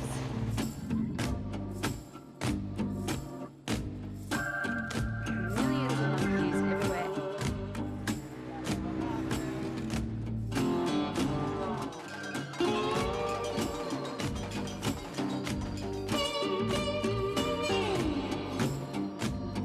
I think it's so cool to see all the progression in women's surfing. It's really just taken off, and it's super cool to be a part of it. Yeah, if I can just leave a mark on surfing as someone who worked hard and never gave up, that would be pretty special. Welcome back to the show. The finalists for the Quiksilver Pro G-Land are making their way out. Jack Robinson, the Australian, taking on the absolute force that is Felipe Toledo, the Brazilian, and the current world #1. This is a big clash. Jack has moved into 2nd position already on the ratings. And that's where he'll be when we get over to stop number 7 in El Salvador. And Felipe leaving Joyo's now on his run down to the Red Bull Athlete Zone, the mobile zone. He'll get a lift down to the beach and get a boat ride out into the lineup. But this is intense, what's unfolding here at the moment. Joanna Faye has just really put the pressure on Carissa Moore. And Carissa, at the moment, looking for a 9.17 to get herself into the lead. Yeah, this is foreign territory for Carissa in this event anyway. She's been such a leader in all her heats and quite dominant in each one as well. So, you know, she's going to have to fight back here. She doesn't even have priority at the moment. So Joanne's actually going to have the pick of the next set that comes through. But there's still time. You'd have to think that maybe Carissa's thinking in her mind, I'm going to do this in 2 waves. I don't want to leave it just down to 1 big score, because that would be possibly the biggest score of the whole event to date. Yeah, I'd love to see her just reset from now. I got a feeling like, you know, this moment of the first ever ROXY Pro G-Land event, you almost saw a bit of nerves coming in. Her wave selection was off. So yeah, but still plenty of time, and we know what she can do. We know that we're going to have 6 different winners from the first 6 events on the women's side. We're going to have someone get their 2nd victory for the year on the men's side. So, you know, things are starting to intensify on the men's side in that final 5 picture, but on the women's side, it feels like the race is still nice and open, and it's going to be a great battle as we move through this back half of the season. Yeah, I reckon it's fun when we see different winners at every event and everyone gets a bit of a turn. And, yeah, especially when you think back to your years on tour, Rich, and you guys were lucky to nab them away from Kelly and Andy. Oh, I know. Those guys were so dominant. And, well, the year that I won, just to digress at Trestles, there was only 2 events that whole year that were won by anyone outside of Kelly and Andy. Wow. Unbelievable. Well, just under 12 minutes remaining here, and Strider, Dimity touching on the rhythm of Carissa Moore through this contest and just how it's just really been flowing nicely. Her wave selection's been on point, but Joanna Faye just snatching that rhythm away in the opening stages of this final. Yeah, I really think that's what you know, set the pace. She actually worked really hard to get that priority and get that first wave and actually have that first flow into this final. So I feel like, you know, if you see somebody coming at you with that much rhythm in a day and watching her come through the event, you want to stop it, and the only way to stop it is to get in front of it, and that's exactly what Joanna Faye did. She got right in front of her, she just sat there, she paddled her up the reef, she got inside position, and you know, she has stopped the rhythm for Carissa. But I mean, that said, Carissa is capable of coming back in this final and taking it home. At the moment, I would say that it's going to be a tall task, though. The way that Joanne's surfing, the fire that she's bringing, those vertical snaps that she's finding, and those open faces that she's waiting for, and then the finishing turn on the inside, I feel like she's got a really, really good chance at putting this thing away. You're pretty good at picking up on the energy of individuals. What's happening out there in the lineup? Because Carissa just looks a little rattled at the moment, moving around quite a bit. Yeah, at the moment, I feel like they both wish they had my polarized sunglasses on. Their just hands are up and they're just looking out into the ocean, trying to see that set coming. But it's a tough go. And they're right on the spot, though. They're really, literally just perfectly positioned on the ledge out there where the waves have been coming in perfectly. And if a set comes, it's going to be a tough go, because we saw in the dying seconds of that last heat where Jack actually stole that thing from Gabriel Medina and had the better wave, and it was basically just a lucky dip. I mean, there was 2 perfect set waves. Gabriel had to take one. It was on the first or the second. Jack had the second. It was a much better wave. Could happen right out here, because there's going to be a couple of waves in the next set, and we'll see what happens. Who gets the better of it? It could be Carissa Moore. It could be Joanna Faye. At the moment, Joe's got the flow. She sure does. Just under 10 minutes to go, Dimity, and often at this time in a heat when we're talking about the competitors, we're talking about, you know, how much time's on the clock and can they chip away at that requirement with 2 rides. It feels like Carissa still has that time. Definitely still has time for 2 rides, and that's ideally what she wants. She just wants to crack into that 6-7 range and just get in the heat. She's got second priority now, so she could actually get a substantial score under priority right now. Combination is always a bit of a scary word, but Ross Williams used to sum it up pretty nicely in these kind of situations. He'd say, oh, she's in combination, but it's a gentle combination for someone like Carissa Moore, because she really only needs a couple of 7s to get herself ahead of Joanna Faye at this point in time, and they're numbers that she's so capable of tracking down. And in fact, she does it quite easily often. Oh, exactly right. Like, it's a very gentle combination for Carissa. And you know what? A 9.17, she's the kind of surfer that would need that requirement, and that number wouldn't scare her. With so many event wins, it feels like Carissa really does take even her second place finishes pretty hard. Yeah. She's had 3 finals now, and she's looking for her first win of the season. As we see now on the outside, Joanna Faye taking off, and she's got a beautiful looking wall standing up here. A couple of nice turns to get started, and this thing is holding its pace down the line. She goes to get barreled. She tucks in, grabs that rail. It looked like there was maybe a couple of lumps in the face of the wave. It kind of threw her off. Meanwhile, on the outside, Carissa gets her opportunity to drop a big number. Wall stands up, and she's going to hit the pocket, drops out of the lip, and again is going to hammer the pocket of this wall. Critical surfing on edge right when she needed it, and she goes all out on the end section. Didn't complete, but it felt like that was the wave she needed, expecting a good score there. Oh, the heat is on now. I just love to see that back-to-back. Joanne, Carissa, both on bombs. The ocean turning on for them right at the perfect time. Well, there's a little bit of an example of what the competitors have to deal with. Not a huge set that Carissa's trying to punch through there, but it takes a bit of work, Rich, to get yourself back to the top of the reef here. Yeah, absolutely. As we watch the replay here, love this angle. Joanne just squaring up off the bottom, and you can see here, now she was starting to think, is it tube ride time? No, not yet. I've got one more hit. But now it is. She had pretty much no choice but to pull in. She just missed getting the grab rail, but if she had steadied herself, she may have had a really long tube ride then. And Carissa, wise choice not to pull in on that one, because there was all this work down the line. I love these 2 turns right in the pocket. This one here, again, jams it nice and tight. And, well, this is exactly what she needed to come back in this heat. And I mean, it did matter in the scheme of things, but all the points are on these outside sections. Yeah, amazing. And really, that was a huge turn on a section that, you know, potentially she could have pulled into, but I think she'll get more credit for the big hits. Oh, 100%. And I love the way she just delayed that bottom turn so she could get as tight as she could. I think it's this second turn here where she just waits half a second and then right on the money. Perfect timing. Yeah, just drops out of the sky there. The 5-time world champion, showing us why she's got so many event wins, and this is super impressive stuff. She's going to get herself right back in this heat. 9.17 was the requirement. And we're waiting to see just how high this number's going to go, but it feels like it's going to be the best score of the final so far. Yeah, 100%. It is going to be the highest score, and I think this is exactly what Carissa needed right at this moment. She'll be feeding off the energy here with just under 6 minutes to go, waiting on this score to drop in. But I feel the emotion within me just tells me that it's going to be an excellent ride and possibly the best ride of the heat. Yeah, what a moment for Carissa. It just wasn't going her way, but that's the danger, I guess, of making little mistakes. Joanne had an opportunity to get barreled. You know, in her defence, it was an extremely tricky section to read. It felt like she tried to drop her body into the wave and it kind of kicked her back up and knocked her forward on her board. I think she would have had a great opportunity if she just had one extra pump. She could have even got barreled and made it, but look at the score. 8.5 for Carissa Moore here, and she has really chipped away at that requirement now after a 5.5 to get into the lead.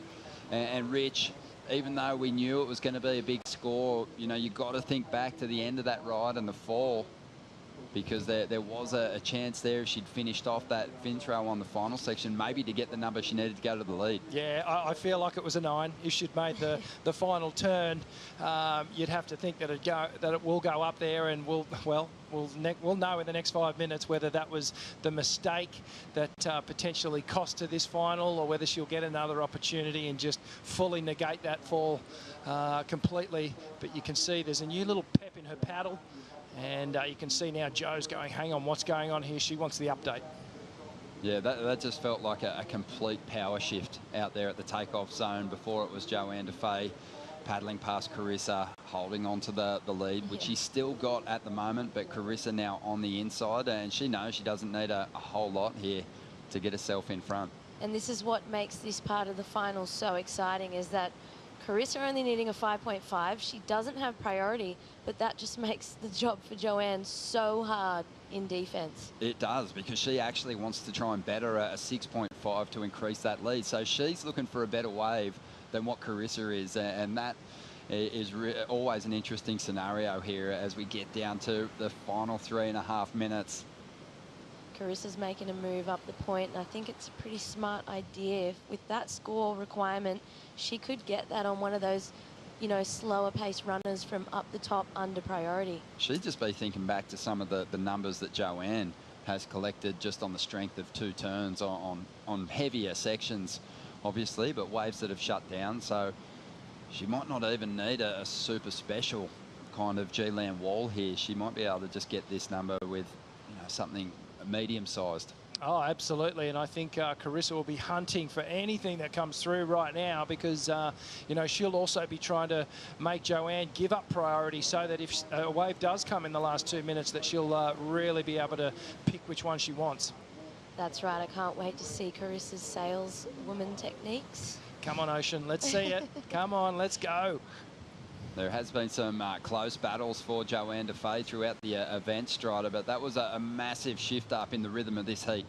Oh, well, that was Carissa Moore served up some Hawaiian punch right there, and it was just like you have to sit back and just drink it. It was so good. She just straight through the lip and just, you know, got right in front of the train and just stopped it again. So it was a flip of the momentum. Right now is going to be really telling these dying minutes of this heat, because there's not a lot of waves coming in, but you can see a couple lumps on the horizon. There's been a couple up at Kongs, and we'll see if we can get them down here to get some action so they can actually get up on their feet before this thing finishes up, because Carissa is so dangerous right now. When she paddled by, she had the biggest smile on her face. She looked so confident and looked just excited for another one.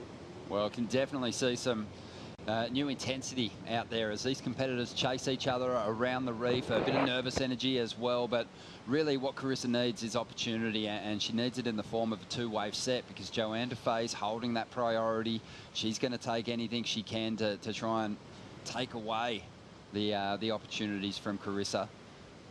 So she's sticking close, and she's so aware of how dangerous the 5-time world champion can be in this moment. Something standing up. Carissa wanting to get herself down the line and not let this wave race off without her. This one's not going to stand up. 1 minute and 25 seconds to go. Carissa chasing an unbelievable 25th Championship Tour victory. Joanna Faye after her 5th win. Is your heart racing, Ron? because my heart is racing for these two. I just can't help it. So exciting when this happens. 1 minute to go. Yeah, this is a huge moment for Joanna Faye too. She really wants to get herself back into that, you know, the picture for a run at a world title at the Rip Curl WSL Finals. And yeah, this is intense. Under a minute to go now, 50 seconds. Can Joanna Faye hold on here? So far, she's done well just to not panic and throw this priority away, but there really hasn't been a lot of opportunity since that last exchange, Rich. No, there hasn't. The ocean's got a little bit quiet, which is adding to the tension in this final 30 seconds. Would just love to see a couple of lines come through and both our surfers get one more opportunity here. But it's looking a little bit lackluster out there at the moment. Joanne's counting these seconds in her head for sure. And they're going in slow-mo as well. Yeah. As well, I 20, 19 and 3/4, 19 and a half. No, it's getting down there now, and they're hugging it out. Carissa Moore knows that she just left that run a little too late, but what a fight back, and it ended up being pretty close when you look at the numbers. But Joanna Faye is going to be the champion of the ROXY Pro G-Land, and her domination on left-hand reef breaks continues, and she takes the win. What an effort. Unbelievable. I'm so happy for her. She just, you know, she was on the whole event, and she's got the win of the very first G-Land Pro. Rich, you surfed in the Quiksilver Pro, but this has been a huge one. First time we've seen CT competition here for the women, and this is obviously going to be a very emotional moment. Yeah, history in the making right now, and Joanne is just absolutely on top of the world, and we'll throw it down to Strider so he can capture the moment. Thank you very much. Congratulations, ROXY Pro G-Land champion. All right, talk to me. Man, it was, I mean, I just think it wasn't the final that we were expecting with Race Week, because when we arrived, there was so many big set with many, so yeah, I think I just get the small at the beginning, I mean smaller one, and then yeah, the ocean, you know, surfing, and I have no words right now. Now, and you're looking at trying to, you know, be in the final. Jersey on your back if you get the jersey? Yeah, I wish. Definitely stronger. I never had the yellow jersey, so it's definitely going to be my goal in the next.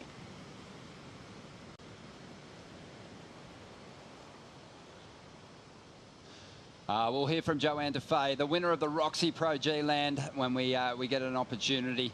But what an amazing performance from her, overcoming Carissa Moore, who was just in extremely good form on her run through to the final. Another magnificent result for Carissa. She's back on top of the Championship Tour ratings. We're going to go to a quick break. When we return, we'll get the Quiksilver Pro Final underway with Joe Tappell and Luke Egan stepping in for the call.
Jack Robinson up in time. I wasn't even thinking about anything on the last wave. I knew he got one, and it was just tunnel vision. An absolute belt under the lip.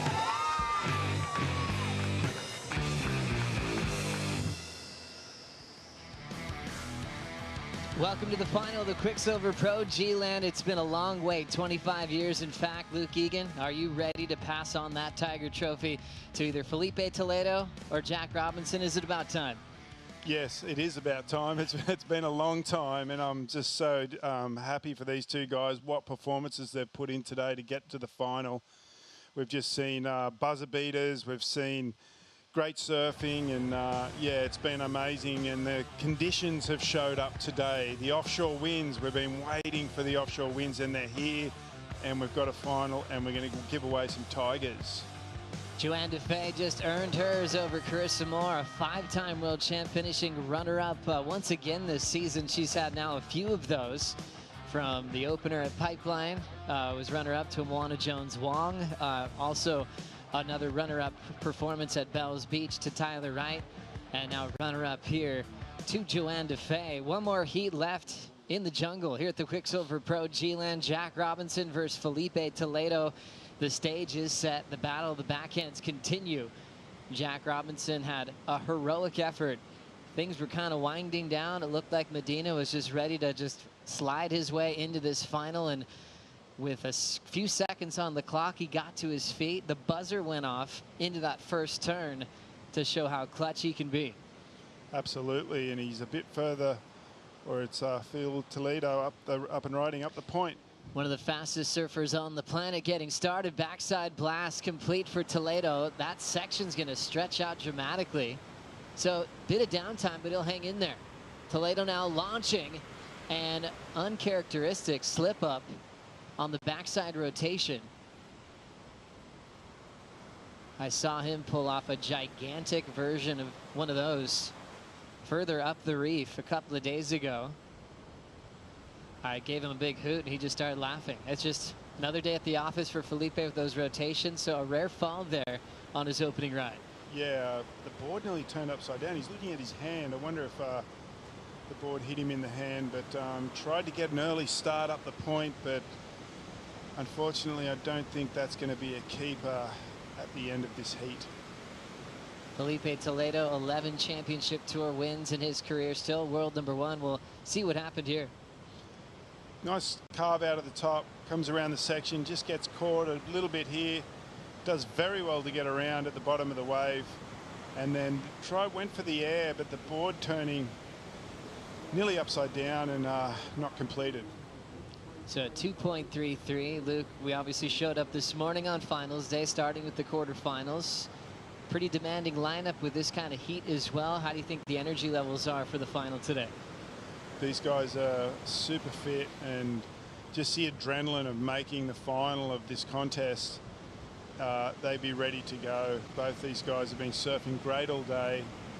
Jack Robinson, just a buzzer beater, just last wave, and yeah, Philip Toledo has just surfed amazing as well. He's gone through a few board changes today, and let's hope that he's picked the right one to have a great performance this afternoon. Getting things started, the man from Western Australia, Jack Robinson, big snap to slide. So both surfers starting with the fall in the final.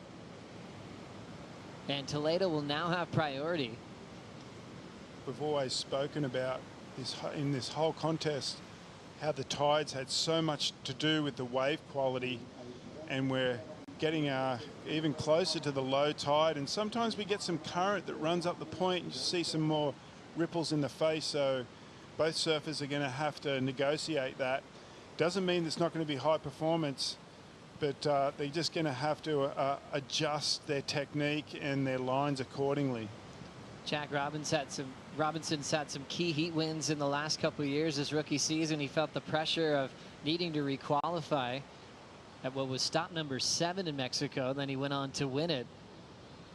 But I feel like he's done well to kind of hold the celebrations at bay. A lot of times when a surfer beats a surfer like a 3-time world champ Gabriel Medina, you see that early celebration, almost that disbelief that you've taken down one of the giants of the tour.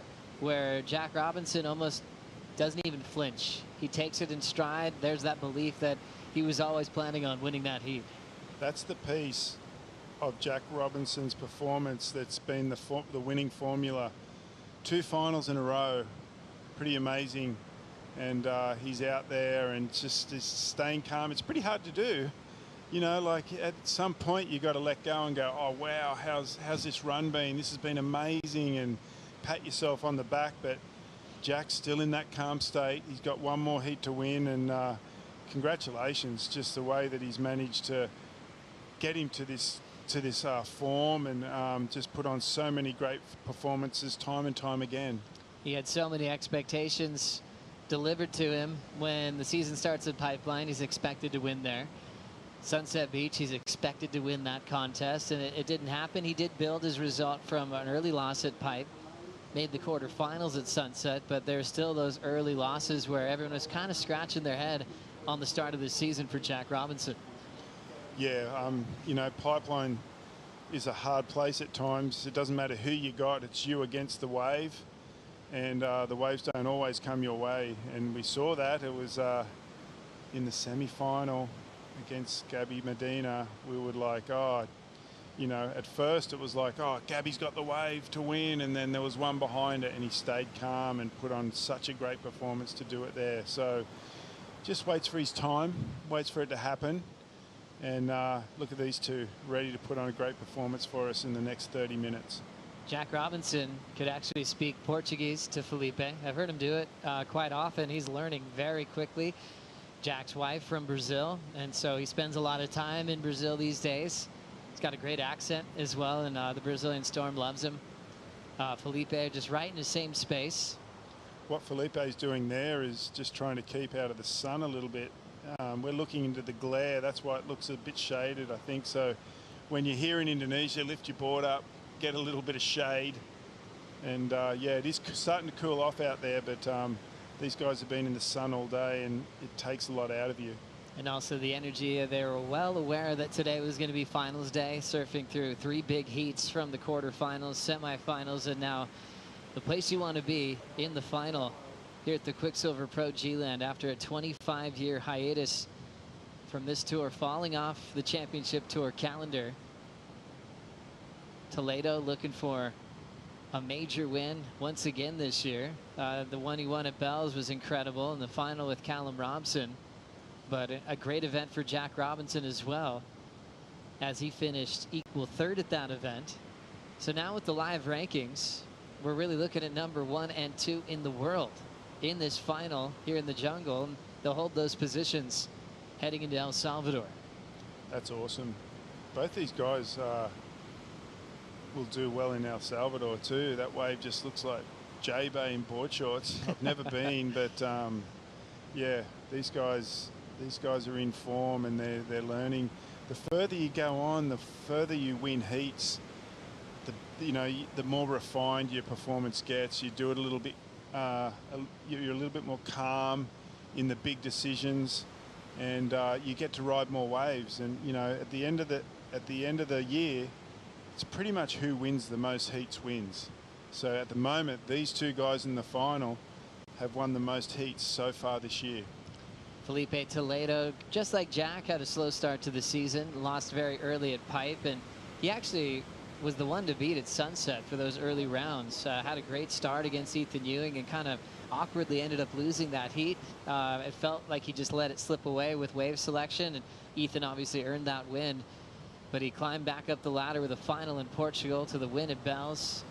As we see the backhand snap complete from Jack Robinson, he'll hang on to the finishing move under Felipe's priority.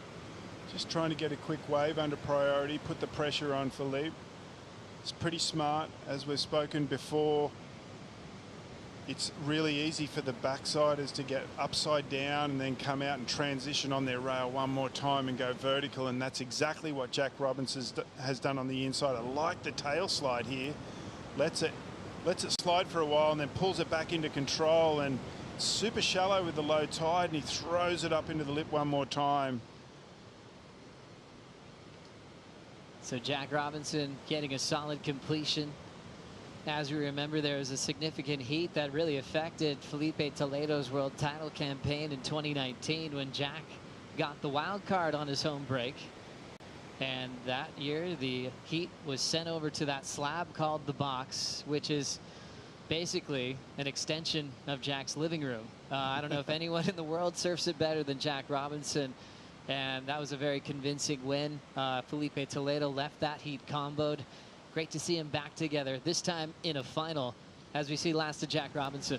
Love this first turn, just shortens the bottom turn so he can pop it out of the lip. The fins slide along the lip, and you watch when he digs them in and then gets full control again, looks around and goes, all right, where am I going now? I got to get it back straight up there because there's the lip.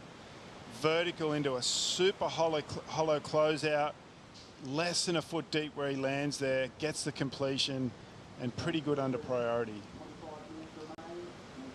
So solid effort, a tricky section for Jack, but he knew he needed to pull it off. 5.33 for the effort as he holds just a quiet lead so far here in the final. Back-to-back finals, that's impressive. We talked about the familiar theme and the tough road for Isabella Nichols to win the event at Margaret River and then get knocked out in the elimination round at the following event. But there has been history where people get on quite a good roll. Jimmy Hogan told me once that he found the winning feeling and ended up going 3 in a row in his career where he figured out the system and he just was able to apply it and repeat that success. Clearly happening for Jack Robinson right now. Earlier, Laura was able to catch up with Connor O'Leary.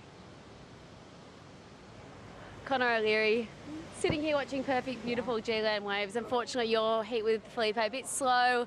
You sacrificed a board to G-Land. Incredible result, nonetheless.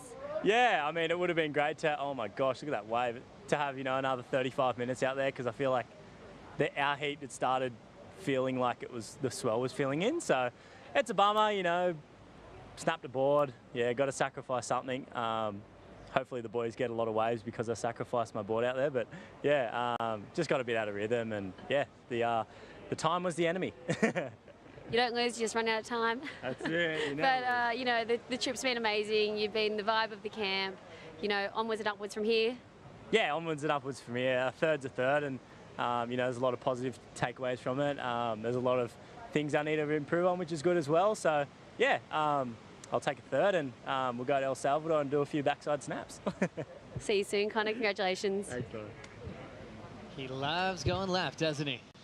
And some powerful surfing by Connor O'Leary here at G-Land, to where he came off the top, creased his board, and then hit the next slip glide, and the thing broke clean in half. That board looked like magic too.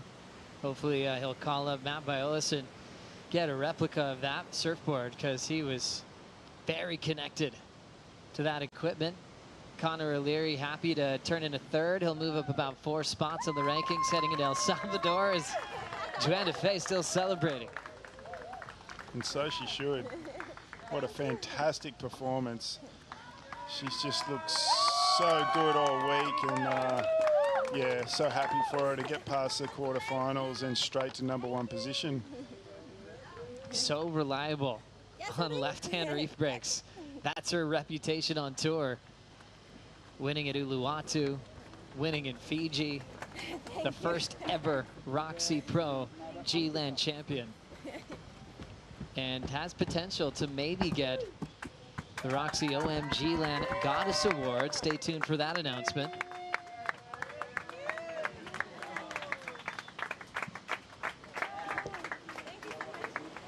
One of the hardest things to do in the game, go all the way and beat the best surfers in the world to be the champion of the event. In motion, we're watching the backhand of the Australian Jack Robinson.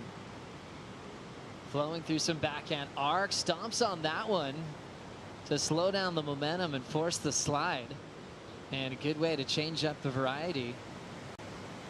5.33 was his opening ride. That'll be his second scoring ride as he's building against Felipe Toledo. Changing strategy. This is what Gabriel Medina was doing against him in the semi-final. Just trying to add some pressure. 5.33 for the first one under priority, and some really nice snaps on the second. Let's see if he gets anywhere near the 5.33 to make it nearly a combo for Philippe. Felipe Toledo has the most CT event wins, currently active on the World Tour without a world title, as he's fighting for a 12th Championship Tour victory, which would be the second of this season in 2022. Winning multiple times in Brazil, multiple times at Jeffreys Bay. When he wins an event once, he often repeats it. Even with success in the final, we saw that from runner-up at Bells the last time we were there, straight to the next best thing, taking the win. The next time he arrives at Bells Beach. So a student of the game, works things out and becomes so dangerous in the jersey. And at the moment, it kind of feels like Jack's playing a Felipe on him. Felipe often pretty active, likes to get a quick start, but now he's dropping anchor with priority. Yeah, he is. And then Jack Robinson getting his score there, a 6.50 for that wave. So putting the pressure on, definitely. Strider Wazalewski, seeing any waves coming through? Yeah, it looks like we've got some lumps out the back. It's really fun. You stand up on the ski and you can see pretty far out there. And there's kind of a bomby section when the waves, you know, start to come in here, and you can see them lumping up on the outside. So you can get a really good read on sets that are coming and when you're in the lineup. And look at this, just looks like it's arriving. Beautiful line. Absolute drainers. We'll catch up with Waz in a moment because it looks like it's time for some shredding. Jack Robinson pulls in for a moment, didn't quite pull into the tube there, and he has to step off. Love that style with that backhand tube stance. Back to turns for Felipe. Plenty open face to work with. Crushes it there. Two big hooks. There's the third, and quickly reacting to shut it down. Recovering on his heels. He will stay on his feet. And I love when he starts getting animated. His best wave so far, trying to break down to 9.5. That wave keeps him in the hunt.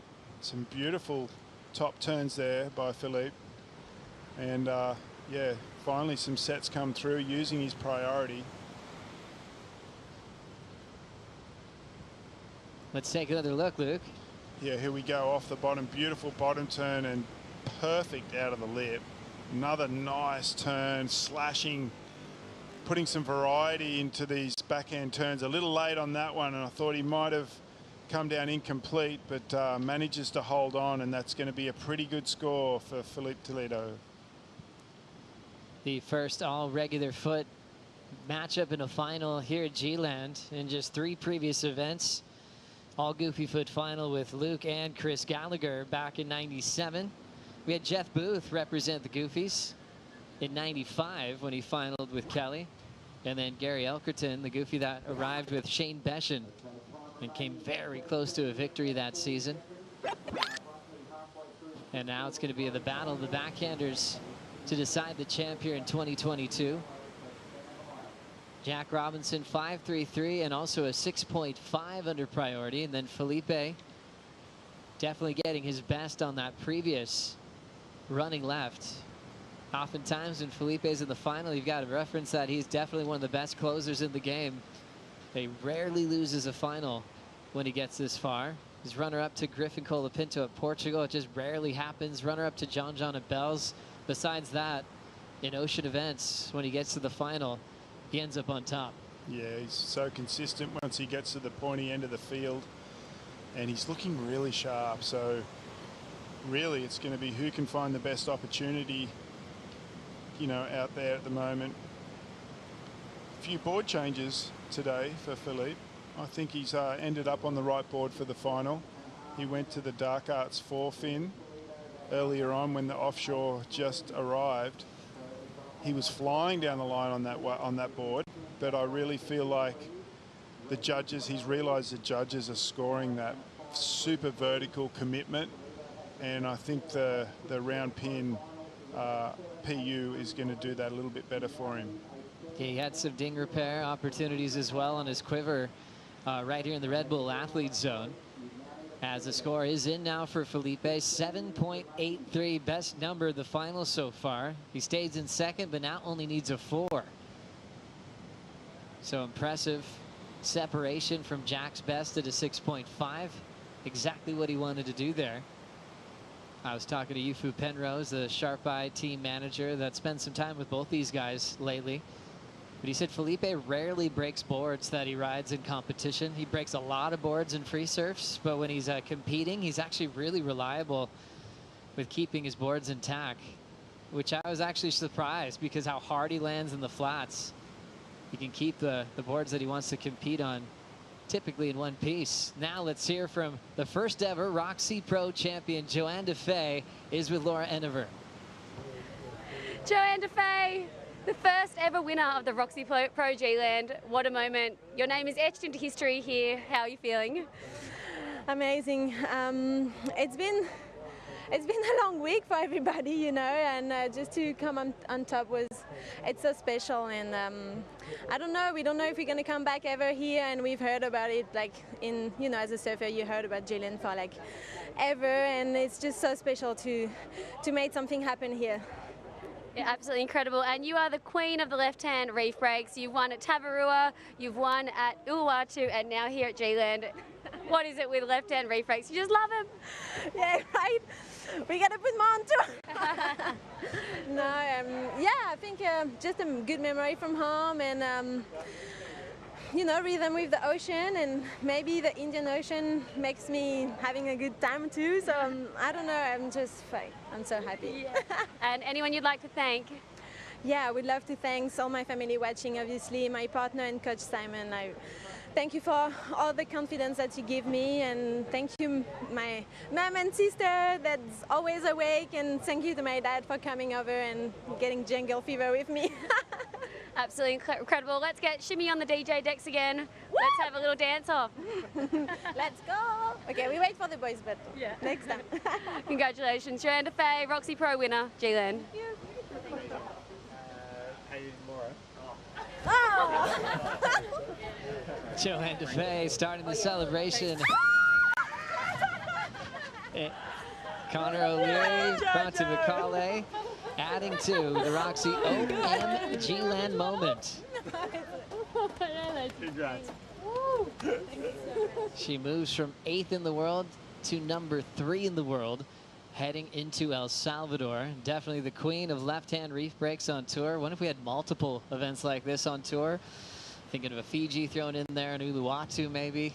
That would be a stellar run for Joanna Faye to hunt down her first world title. Yeah, she's looked as good as she ever has on a backhand here at G-Land, and so happy for her. And yeah, she's going to move up the ratings and consolidate her spot for the final 5 at Lower Trestles in September. That's what it's all about. That's the goal for these two as we're watching a battle between number 1 and 2 in the world in the final for the Quiksilver Pro G-Land. Jack leads Felipe at the moment. We'll see what happens in the back end after this.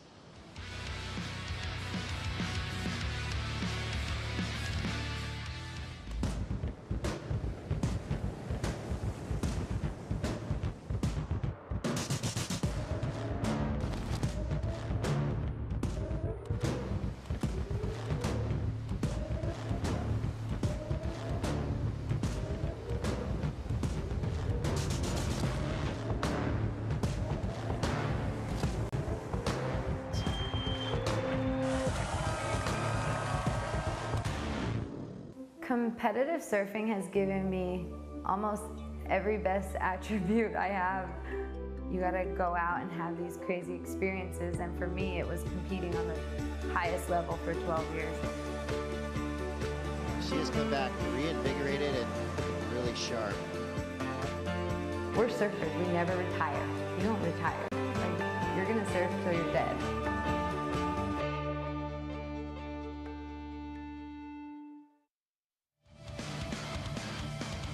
Bells Beach had a warm welcome for Felipe Toledo as he was runner-up in the final back in 2019. After a few years off, you'd wonder if he could repeat similar type of success. He knew what he was waiting for on the Bells Bowl, had some incredible carves, one of the fastest surfers on the planet, achieved one of the coolest coveted trophies in pro surfing. Yeah, the Bell. And now he he's nearly towards the tiger as well. So some huge trophies on the line for Filipe Toledo. Surfing incredible. And yeah, good to see him up there and deserves a world title. He's done so well in his career so far that he definitely deserves a world title. So let's hope he keeps pushing and keeps giving the great performances. And it was so cool that Jack Robinson had John to earn his final at Margaret River, and Felipe as well at Bells. It wasn't the final, it was the quarters, I believe, had the heat with John Florence, and it wasn't small high tide rincon where you think Toledo would have the edge. It was solid Bells Bowl, and he earned every bit of that victory. From there on out, he was basically untouchable. As we look at 10:20 on the clock, Strider, what's your take on the big distance between these two? Yeah, it's pretty wild actually. They're 200 yards apart probably right now. I mean, that's a solid 5-wood for me, and far. It's a big distance across this reef, and I can see a big lump on the horizon, so we're going to see a set come, and whether or not it comes down the line here to where Jack is or way up there where Toledo is the question. So interesting on the separation between these two. Even Strider kind of trying to wonder where the best waves will come. This reef has been keeping people guessing this entire time here in the jungle. Jack with priority, trying to better a 5.33, and Toledo trying to look for a 4-point ride. And now setting things up, swinging back into the pocket. Toledo going straight up vertically. Hard off the bottom, nice snap to slide. He controls it, and the section's going to shut it down. Only needing a 4. I'm expecting a lead change. I'm with you, Joe, and it was a smart move not to waste any more time for Toledo to get a wave and get a couple of turns under his belt to take the lead. And then, yeah, I like the fact that they're spread apart, because it really means that you're just creating more opportunity for yourself. As we see, got into this wave really early, which he had to kind of slow it down again to get in the pocket, but that was a great turn. Took his time here. I like that he didn't rush it and didn't try and climb the foam there. He just was happy, okay, I got two good turns done. Got into this wave really early, slashed back to get himself in the pocket. This turn was awesome out of the lip. And then this one here just got himself up in the lip, tail loose, and was looking for the float, but just decided, no, I've done enough, that'll do. Great read, and when anytime you see a framed up turn like that, straight up vertical, you know how dynamic that is. It felt good for Toledo. Came out of that with a lot more speed as well. Yeah, and look at this one, tail above the lip, in full control, coming down. Goes, oh, I'm going to go back up there again, but no, I'm too late. I'm not going to go incomplete. I'm just going to finish it off here. Smart move.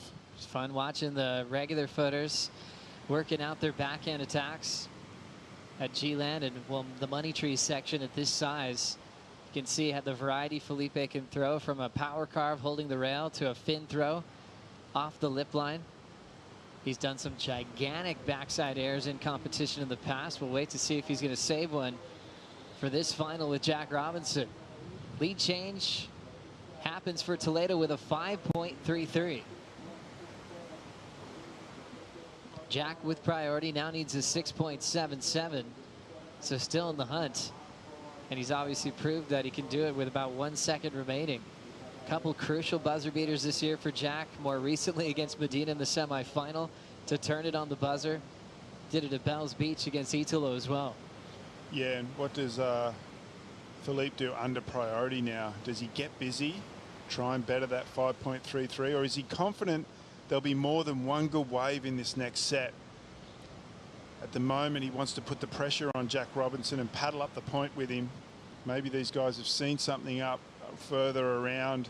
By now, these guys are very tuned into the Grudgigan Reef at all tides. These guys have put a lot of time in, and yeah, we'll see what happens, but some strategy is going to play out here for the win in the dying minutes. Luke, I suppose you got to rely on instincts. Put yourself in a coaching role right now for Toledo, knowing what he's capable of. Do you want to see him start moving away without priority and putting the pressure on by getting more and more scores that'll be read out over the loudspeaker of the tower to kind of maybe get into Jack's head? Or do you want him to kind of be right next to Jack so Robinson feels his presence right now? make your initial decision off what the ocean's doing. I think that's the #1 priority at all times. And then if he thinks it's going to be a little bit slow, maybe come in and catch a couple of waves, you know, off think, you know, what you think the ocean is going to do. But if there's a set going to come, get in Jack's grill, like sit right under him, pressure him into making a decision or a split decision that, you know, that he's not sure about. So, you know, first of all, you just got to watch the ocean, and then strategy comes accordingly to that. Jack Robinson sitting quietly with priority. I often ask him about his yoga. He is so flexible, so in tune with his training. He said also sleep is a big part of it, but then he always goes to breathing and how important breathing is. You can see how quickly he can remain calm and stay in the zone and stay incredibly confident. He's got a great working relationship with Maddie Bemrose as well. And Maddie Bemrose is such a practical joker. I think he brings the right amount of fun, but also is right there in his corner to support him when things are getting critical as well on tour. It's so good to have another set of eyes and ears on the beach so you can go and focus on your preparation, boards, body, warming up. It's good to have someone there that's watching the ocean and just filling you in on what their opinion is of what's going down and what's to come. The ocean, yeah, it's something we've got to predict when you're surfing heats. You got to watch the tides, you got to watch the winds, you got to know when the swell period's going to change. And these guys are just constantly students of the ocean of what it's going to do. That's right. I truly feel like these athletes are the greatest athletes in the world, mastering the ocean, always changing, waiting on forecast. Felipe was on deck for first call with Yago Dora through over 19 hold calls, waking up, anticipating a start. There's a lot of days that we didn't run heats that had a lot of potential to go, and he had to keep turning it off, resetting again in the morning, and look where he's ended up now. That didn't affect him in the final with a chance to win the Tiger. Just part of the job, you know. You sometimes, if you can tackle those situations, like that's a lot, like 19 calls over like 5 days or so. You know, you got to be ready to surf in the next, say, 45 minutes from when that call's made. And the conditions were totally different every day too. Like some days the wind was slight and there was a chance. Some days you probably thought, oh no, it's not going to be on because we had some onshores there with some rain in the morning. So maybe not as on edge to start, but that's a long time, and it just shows how focused he is to be able to survive those calls. Felipe Toledo representing Ubatuba, Sao Paulo, Brazil, is asking for a time update from the tower. He'll be told there's 3 minutes. He'll be told that Jack has priority chasing a 6.67. He can get all the information he needs while he's sitting in this lull. Qualified with a great rookie class. Glenn Micro Hall has turned into one of the best coaches in the business. Seabass, everyone's favorite in free surfs, who won Margaret River. That was such a fun one for him to be a part of. And also Nat Young, who ended up winning Rookie of the Year that year, finishing in the top 10. Great to see Nat back on tour, but what a fun class that was. Wins didn't come right away for Toledo. Happened in his 3rd season on the championship tour, and he said it was just immediately a reaction and a belief when Gabriel Medina clinched a world title in 2014. Toledo realized he could do it too. There's only one thing harder than beating the current world champion with dying seconds to go to get into the final, and that's winning the final in the dying minutes. You know, with another great score. Jack Robinson just needs to replicate what he did in the semi-final. Now we're getting down under 2 minutes and he needs a score. Is that wave going to come, or are both these guys going to get opportunity to better their last scores? Jack's in a position where he could potentially go back-to-back with wins on the championship tour. We haven't seen that happen since 2019 when Itola went back-to-back in his world championship run from Portugal to Pipeline. 90 seconds. The ocean is standing up on the outer reef. Jack has priority and needs a 6.67. Can he do it again? His last wave was the difference of beating Medina, a 3-time world champ. Now he's going to try to apply it against current world #1. Minute 10 to go. That first wave they're letting go by. Jackson Red sitting deepest on the reef. A lot of excitement. There's a couple more coming. I think they're going to get here in time, and they look like they're doubling up a little bit more than the set that the both competitors left. I think we're going to have to, I think they're going to get another chance here. I think they're going to roll the dice right at the end. It looks like we're going to get some surfing. Coming down to this, time stands still in the jungle through a lot of holds. These guys have worked so hard to get here in the final for a chance to take the Tiger. It's coming down to this. Jack and Felipe repositioning down the reef. Felipe casually looking at that one. This entire set is just going right by him. All that anticipation for a final wave. And Jack still repositioning. He might be able to get into this one. We're already into the countdown. 3 seconds on the clock. He's up to his feet. Needs a 6.67. Hammers the first section. Blasted again under the hood.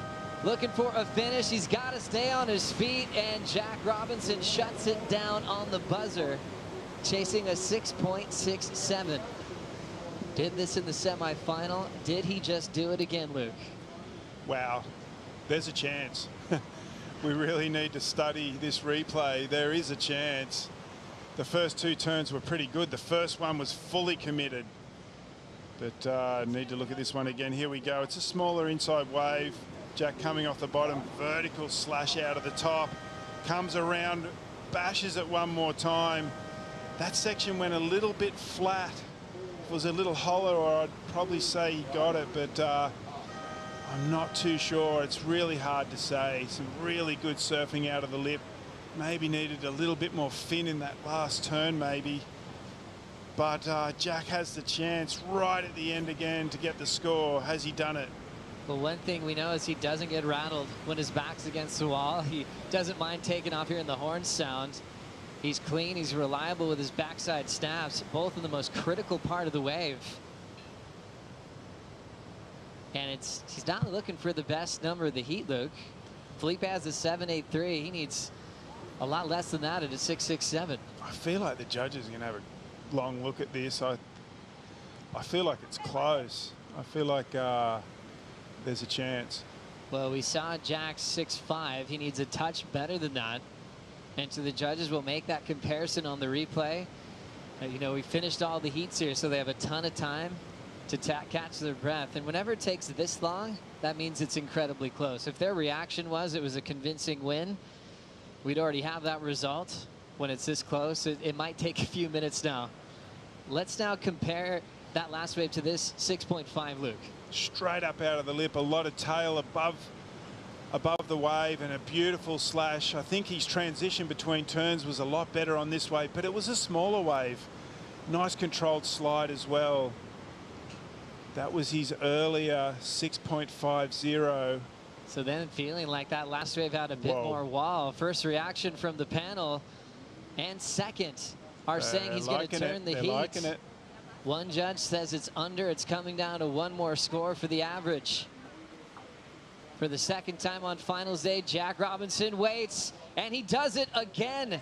Robinson at the buzzer, a 7.0, has gone back-to-back with his victories from Margaret River, and now the champion of the Quiksilver Pro G-Land.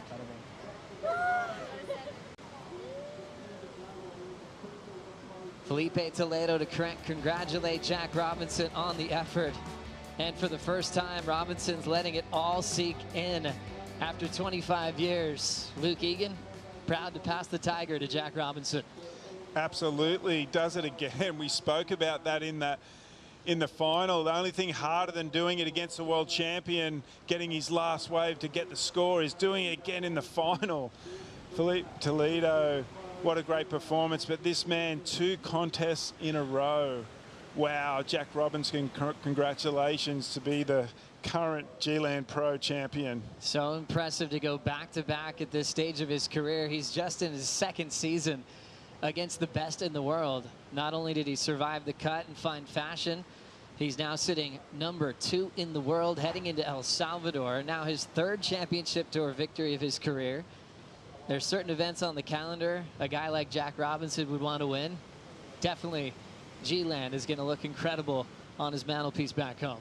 Absolutely. The Tigers are treasured trophy in my household, and it's been 25 years, and I'm so glad that there's one for the women and one for the men also, but so awesome.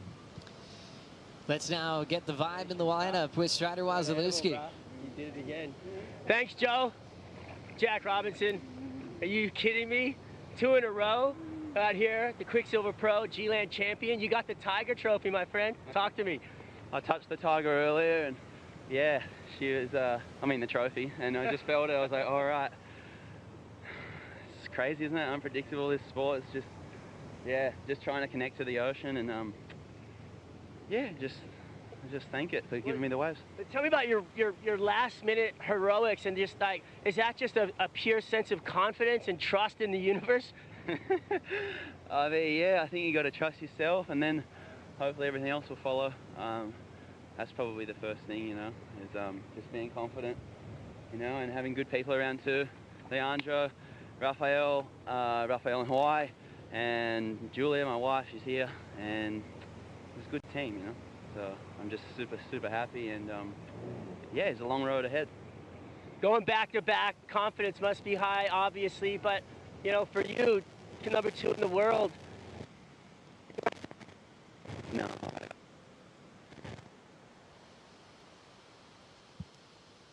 We'll catch up with Jack in a moment. Obviously, out in the jungle, way out to sea. We'll get more from him in a moment as we just see his close with Strider Wasilewski there, going back-to-back 2 victories this season. Jack Robinson and Joanna Faye taking top honors here at the Quiksilver and ROXY Pro G-Land. Coming up next, it'll be the Corona Post Show to talk through all the incredible highlights on this amazing finals day with Ronnie Blakey, Dimity Stoyle, and Richie Lovett.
Welcome to the Corona Post Show here at the Quiksilver and ROXY Pro G-Land.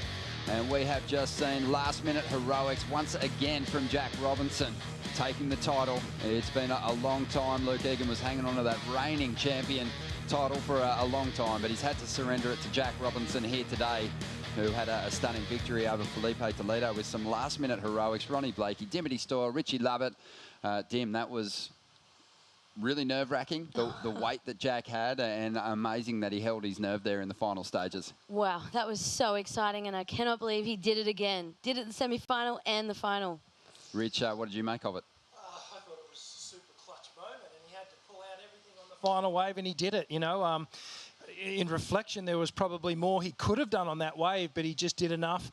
I guess opting not to go to a super high-risk turn, just getting to the completion so that it was a score coming on the board, and the judges loved it. I heard Joey mention during the final too, we haven't seen someone go back-to-back on the championship tour since Italo in 2019, Portugal into the Pipe Masters. So that was an incredible achievement. Sitting in number 2 now on the ratings. Felipe's still going to be in number 1. But I think we should have another look at the final bracket and just the work that the competitors had to do to reach that last heat. It was unbelievable. A great lineup in the quarterfinals and some surfers that really needed big results bouncing back here at stop number 6. Oh, look at this. Every heat in that matchup could be a final. So cool.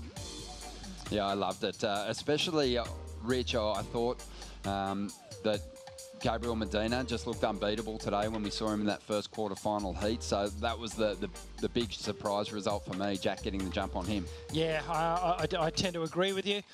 You can see the yellow line follow Philippe's trail all the way there to a certain extent. I guess he was the favourite of the bottom half of the bracket, and Gabriel was possibly the favourite at the top. But, you know, Jack Robinson just went, no, I'm not going to have any part of that, and just put the stop sign up, went all the way through, and, you know, kept his nerve. It was a tricky final to negotiate. It wasn't a whole lot of ways where they were just exchanging good rides throughout it, but, you know, he did enough in the end. Yeah, he looked unbelievable. He's just looked so focused. I'm kind of almost more impressed by Jack's ability to just stay in the game and not lose himself in those high-pressure moments. A lot of other competitors on the championship tour, I don't think, would be able to hold their nerve or hang in there in those high-pressure situations. Yeah, it does, and it speaks to just how mature Jack is now, and how confident he is with his own ability. And I guess all of that sort of meditation and Zen work has got him so centered that when those high-pressure situations do happen, he's ready to go, and he just taps in and just feels it. Well, let's have a look at some of the incredible surfing that he threw our way today on his road to victory. Starting with the quarterfinals, Dimity, we had clean conditions today. It was welcome. Oh, wasn't it a magic sight this morning? And Jack's just had the eye of the tiger. In between every heat, he's just non-stop doing workouts and physio and working with his trainer. So he's looking like he wants a world title. And if there was a barrel to be had, Rich, he was the guy who was going to find it. Yeah, and this one in particular, one of the best barrels of the whole event. Just backdoors that section. Have a look at how fast he's traveling through that one. And I love just how he backed it up with a super critical carve straight into the snap, just getting to the finish of all these rides. Really just, you know, milking these waves for everything they're worth. And, you know, again, we keep referencing the work he does up on the northern coast of Western Australia here up in the desert. A similar sort of a wave where it's really down the line. And, well, this was the one that tested him, the match-up against Gabriel Medina. Yeah, I just love the way that Jack didn't let the hype around Gabriel get inside his head, just maintained his focus on his own surfing, and really did have some great moments in this clash. Yeah, I love that. You know, the favourite was always Gabby coming back, and he's looked unstoppable, but Jack just stuck to his guns, and he was throwing out actually some of the biggest moves of the day. Well, I think that's the move that sort of really got the judges excited in that final exchange there, Rich, just the way he belted it and maintained control, but didn't get caught behind. No, and it looked like he should have got caught behind after that really critical turn. Set him up, the variety was there, got the barrel. He kind of, well, it's a cliche, it ticked all the boxes in terms of the repertoire and what the judges want to see. And then, of course, it was the big final against the yellow jersey leader, Felipe Toledo, and it was somewhat of a scrappy affair. And they really had to make the most of their opportunities, and Jack just surfing really well.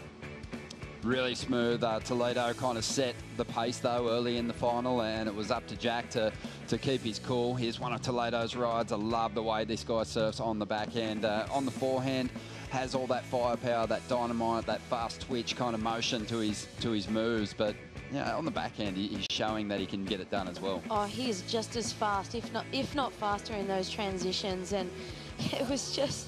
Both of these guys are such naturally instinctive surfers. The moves that they choose are perfect for the sections that they're given. Yeah, Jack on his feet in both those final heats, the hooter sounding as he was chasing down his scores. And you know, he didn't need the biggest number of the heat. That belonged to Felipe Toledo, but he was after a mid-range 6, ended up getting a 7, and he gets his 3rd victory. Unbelievable just how much he's come on in the last couple of seasons. Yeah, it really is. And the improvement, not just in the last couple of seasons, but actually in the last few years. I remember watching him at an event on the northern New South Wales coast only 2 or 3 years ago.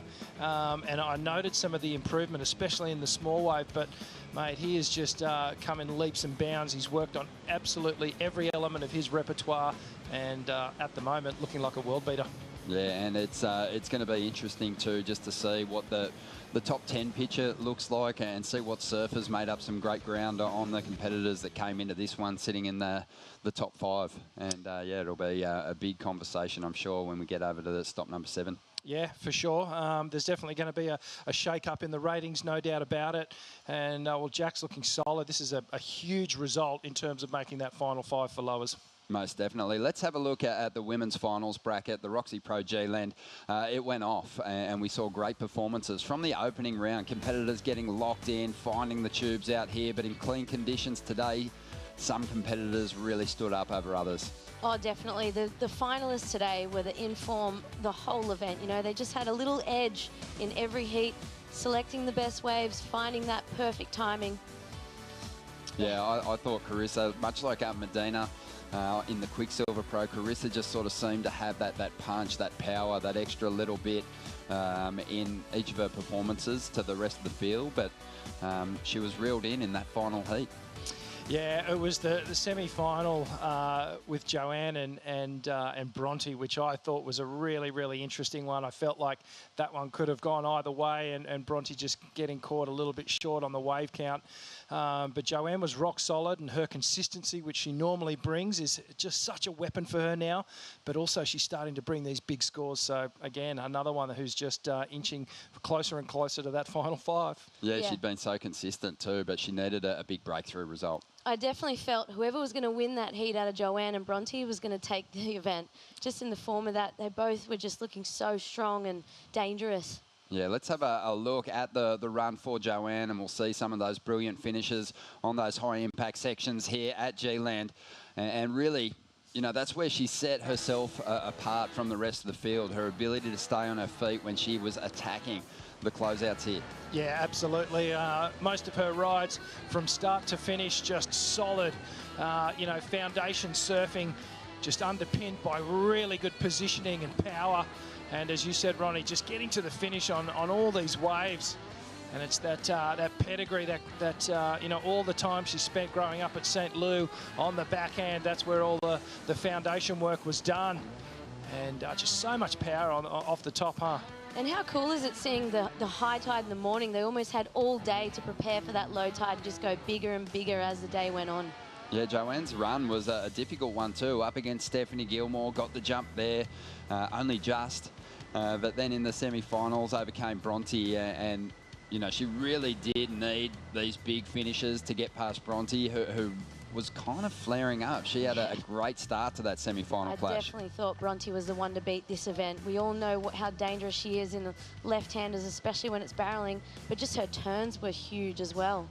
And then into the final, Rich, and Joanne, she fought for the inside when priority was neutral, and that might have been the key turning point in the final. Yeah, I think there was actually 2 key turning points. What you've just mentioned, she got the inside track, fell into all the rhythm of the good waves that allowed her to open up and do this style of the backhand surfing.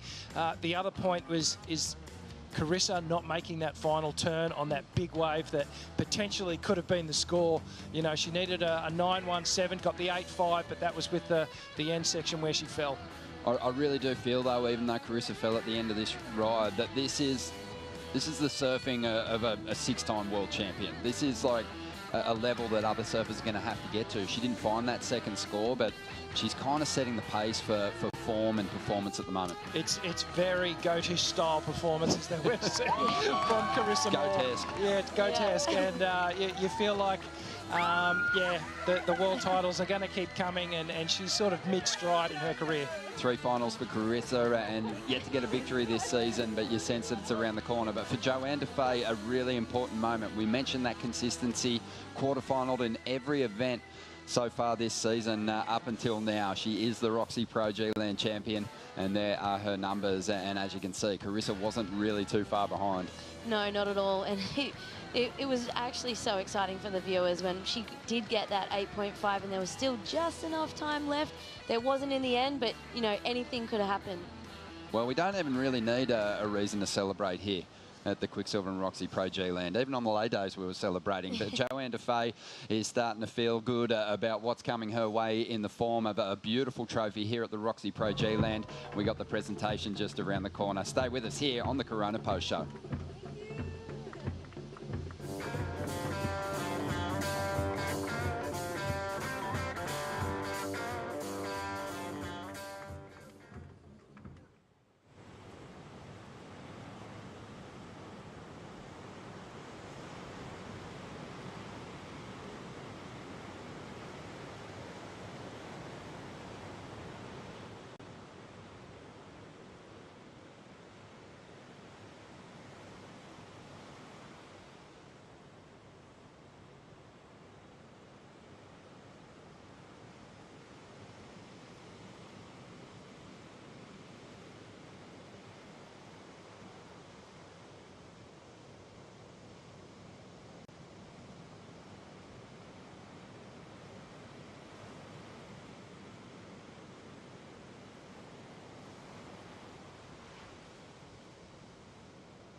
Great to have your company on the Corona Post Show as the celebrations begin here for Jack Robinson. The presentation not too far away. And they know how to turn on a good party, Rich. Oh, they sure do. The one thing the Indonesians do when there's any sort of a celebration to be had is they turn up in droves, and there's going to be hundreds and hundreds of people down here to help celebrate and crown our true champions. And what an amazing event, back after 25 years. And, well, the Coronas are flowing already. And Jack just finding his wife there, Julia. But Ronnie here with Dimity and Rich for the Corona Post Show. And yeah, the presentation's not too far away. But we do need the help of our audience in deciding some pretty big awards here this year, Dimity. Oh, we do. We've got the OMG Land Goddess Awards. So, yeah, it's actually a big deal. They're making extra cash on the side. Yeah, it's awesome to see. And we're really rewarding emotion, Rich, commitment, and we've seen plenty of that this week. Oh, absolutely. Thinking back to the opening round and the barrel rides from Carissa and Tati and some of those committed performances on the end section over shallow reef. There's been so many gusto moments to share and celebrate. Yeah. So, like we said, we're going to need your help deciding these moments. You can go to @WSL and have your say, or @ROXY. And here they are, the OMG Land moments from the ROXY Pro this year.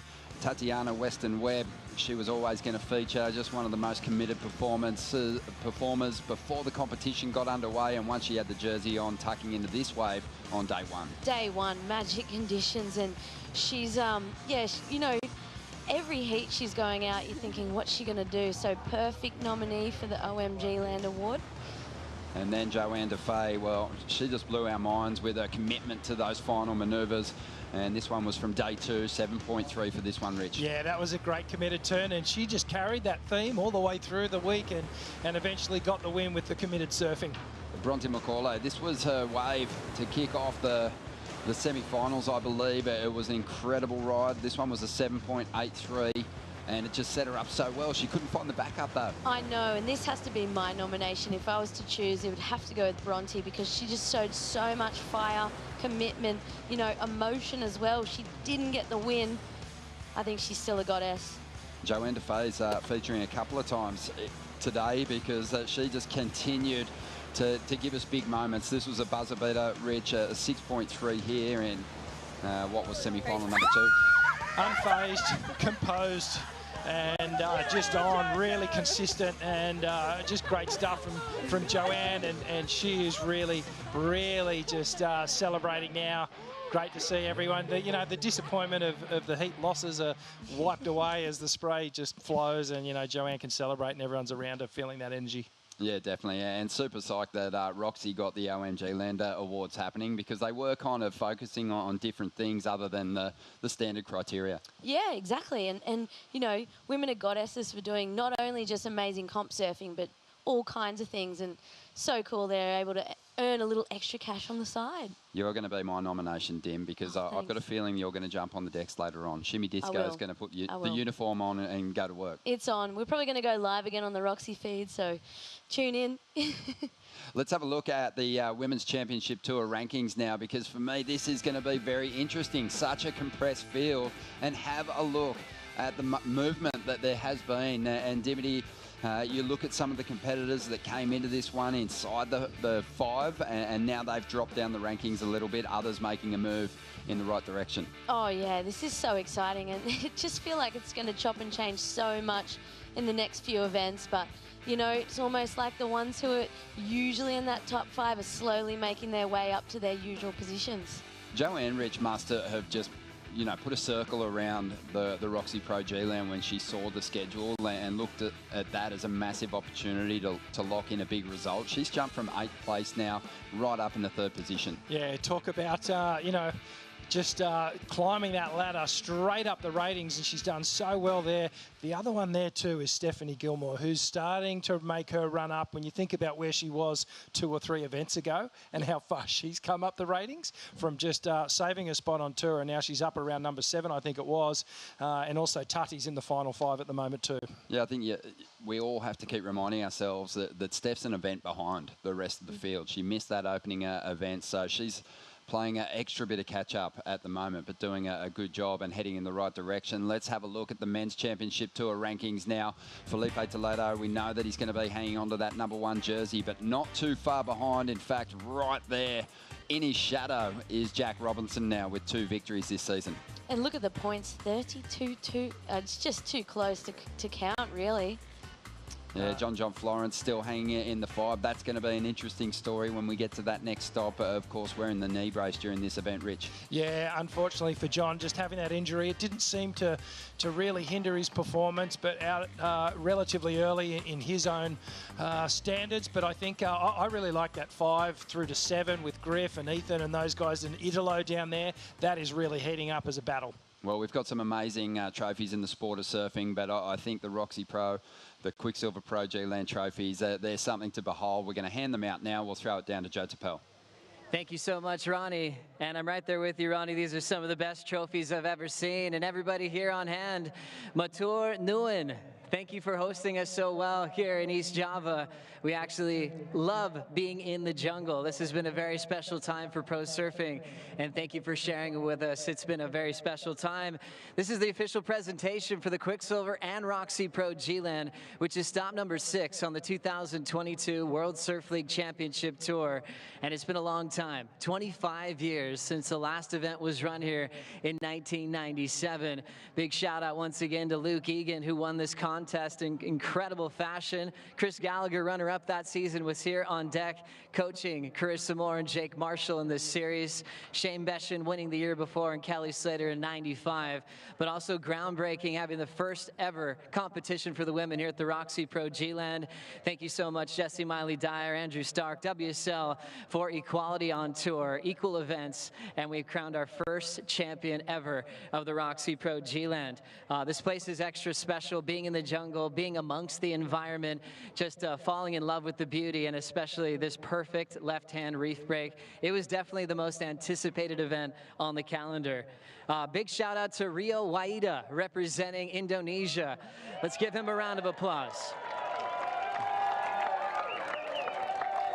Proud of you, Rio. Inspiring performance. Can't wait to see you run on the Challenger Series representing Indonesia so well. Let's also hear for Gabriel Medina. What a comeback. Straight to third place finish after spending a lot of time at home in the off season. I want to mention also ROXY wildcard Bronte McCauley. You have been very inspiring. What a legend you are. Tatiana Weston-Webb, dangerous as well, getting incredibly barreled to kick off this competition. This was also the first live broadcast ever executed here in the jungle. A big shout out to the whole broadcast crew for all the hard work getting this done for the very first time ever. I'd like to thank our title sponsors, Quiksilver, ROXY, Corona, Red Bull, Oakley, Hydro Flask, Expedia, Shiseido, Oakberry, Yamaha, Banyuwangi, and wonderful Indonesia. Thank you for the support. We'd also like to thank our local partners, Bupati Banyuwangi and her whole team, Taman National Alas Purwo, the National Park, PLN, Telkom, and Telkomsel, and also Pertamina. Thank you so much. Matur Nuin. Special thank you to Tippy Jabrik. You're an absolute legend, one of the amazing surfers in Indonesia. Thank you to Tippy and also his entire team at ASC. We'd like to thank the G-Land Surf Camps, Bobby's, Joyos, Jack's, Jawa Jiwa, the local community for hosting us so well. That's our favorite takeaway, no matter where we go, meeting these special people and sharing us to this special place. We can't thank you enough. Thank you all to the craftsmen who built these incredible trophies that are special for this region, representing the Tiger here. Luke's got one of those, and we've got some fresh champions this year. Special acknowledgement and also our sustainability recognition. We are really grateful to be back here in this very beautiful and historic place. We pay our respects to the Banyuwangi people who are committed to preserving their rich biodiversity, nature, and culture here in the Alas Purwo National Park. We gather in the southeast corner of Java Island to ensure the sustainability of these outstanding ecosystems, natural resources, and waves. Together, we are one ocean. We are also deeply grateful for our community partners who joined us to lead sustainability efforts here at G-Land, from our Surf Conservation Partnership, Sungai Watch, you guys are incredible, Sea Trees as well, and the partners who supported all these initiatives, Quiksilver, ROXY, and Corona, and Shiseido. Thanks for all that you do. Help us up here with the awards today. Let's have a round of applause for Jesse Miley Dyer, WSL SVP of Tours and Head of Competition. You're an all-star, Jess. Also like to acknowledge Andrew Stark, right next to her, WSL Asia Pacific General Manager. A great job as well. Starkey, incredible performance out there in the water as well. Also like to announce Mrs. Ipuk Fistiandani, Bupati of Banyuwangi. You're incredible. Thank you. So now it's time to represent our surfers that made the final, starting with the Quiksilver Pro G-Land, a very familiar face. Let's give a warm welcome to world number 1, Felipe Toledo. Felipe Toledo featuring in his third final this year. Felipe wearing the yellow jersey proudly as he's got his sights set on another appearance at Lower Trestles this year. Hold that tiger up. Felipe, how has your experience been in the jungle this year? Yeah, first of all, I want to say thank you to everybody that's here right now, and for the WSL for putting such an amazing event together. It was a really great experience being here, being in the jungle, and got to know a new place. It was my first time here. Really happy, really appreciate. I want to say thank you everyone at Joyos that just worked so hard for us to have an amazing experience. Thank you so much.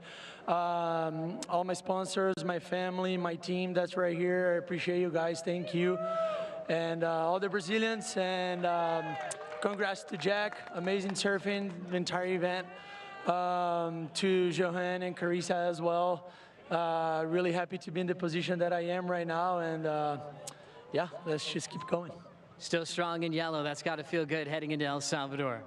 Oh yeah, it feels great. Another battle coming my way, and I'm gonna keep grinding. I'm gonna keep giving my best. I'm gonna keep, like doing everything I can to win and keep the yellow jersey. And yeah, I just want to thank God. Feel so blessed right now, and yeah, cheers to everybody. Thanks. Parabéns, monstro. Enjoy the moment. Felipe Toledo, your runner-up. First time ever we had the ROXY Pro G-Land, and we have one of the most famous names in pro surfing finishing runner-up this year, a 5-time world champ, Olympic gold medalist from the island of Oahu. Let's hear it for Carissa Moore.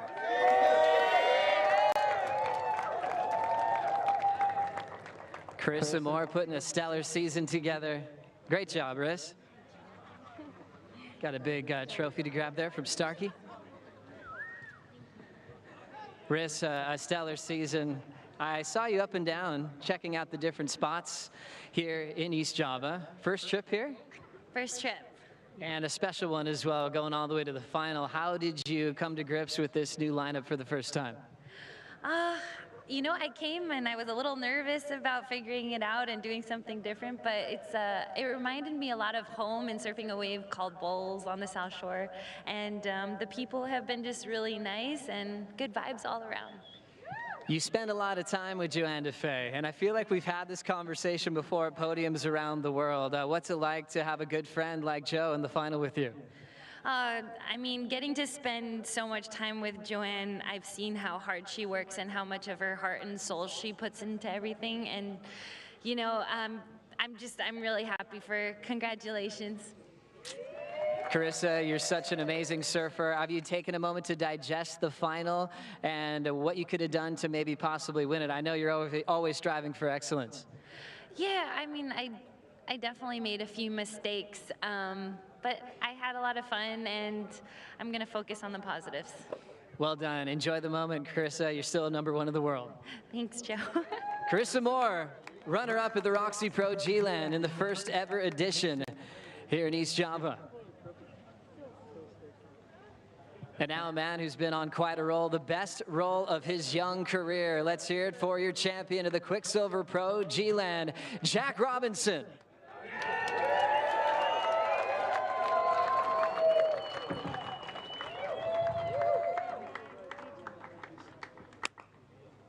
Jack Robinson has gone back-to-back. Well, let's get this special trophy. Thanks, Jess. Can hold that up quickly.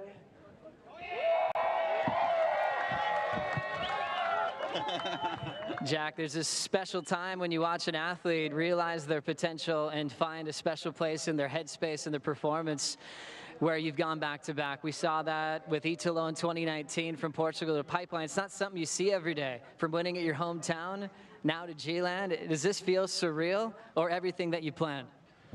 It's nothing planned in the end, is it? It's like, it's so unpredictable for me, I'm just in a good place in my mind, and I'm not expecting too much right now, just one by one, and that's what I was like this contest, even at the last contest.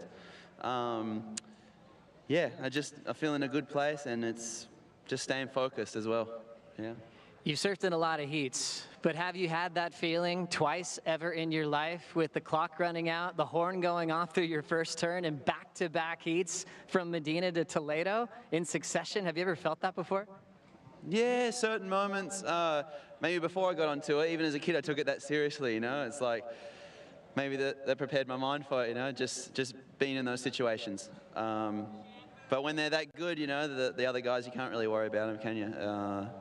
Yeah, I was just on my mission, and yeah, thank you, G-Land. Thanks, everybody here. Thanks for having us, everybody a part of this event, everyone with me, supporting me. Some people not here right now, my family back home, people all around, you know who you are. And also a friend that passed away a few days ago. He always comes here, John Dutton from Margaret River. I want to send good vibes to the family and peace, and yeah. Thank you. I don't know if that wave was from him, but thank you. Enjoy the moment, Jack. You're number 2 in the world. Thank you very much, Joe. Jack Robinson, your champion of the Quiksilver Pro G-Land, and doing it with 2 back-to-back buzzer beaters here on finals day. We've got one surfer waiting. She's now the queen of every left-hand reef break around the world. Let's hear it for your first ever ROXY Pro G-Land champion, Joanna Faye.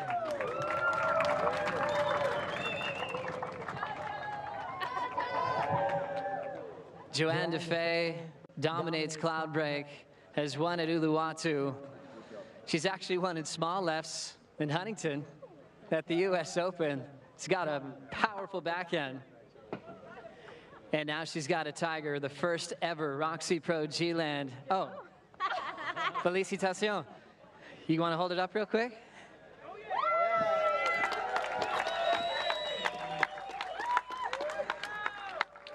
I kind of rattled off your other wins really quickly, but how different is it that you are the first to ever win the ROXY Pro G-Land? Yeah, it is feeling pretty surreal and amazing. It's been a long week, I think, for everybody, you know, the people that's working behind the scene and all the surfers.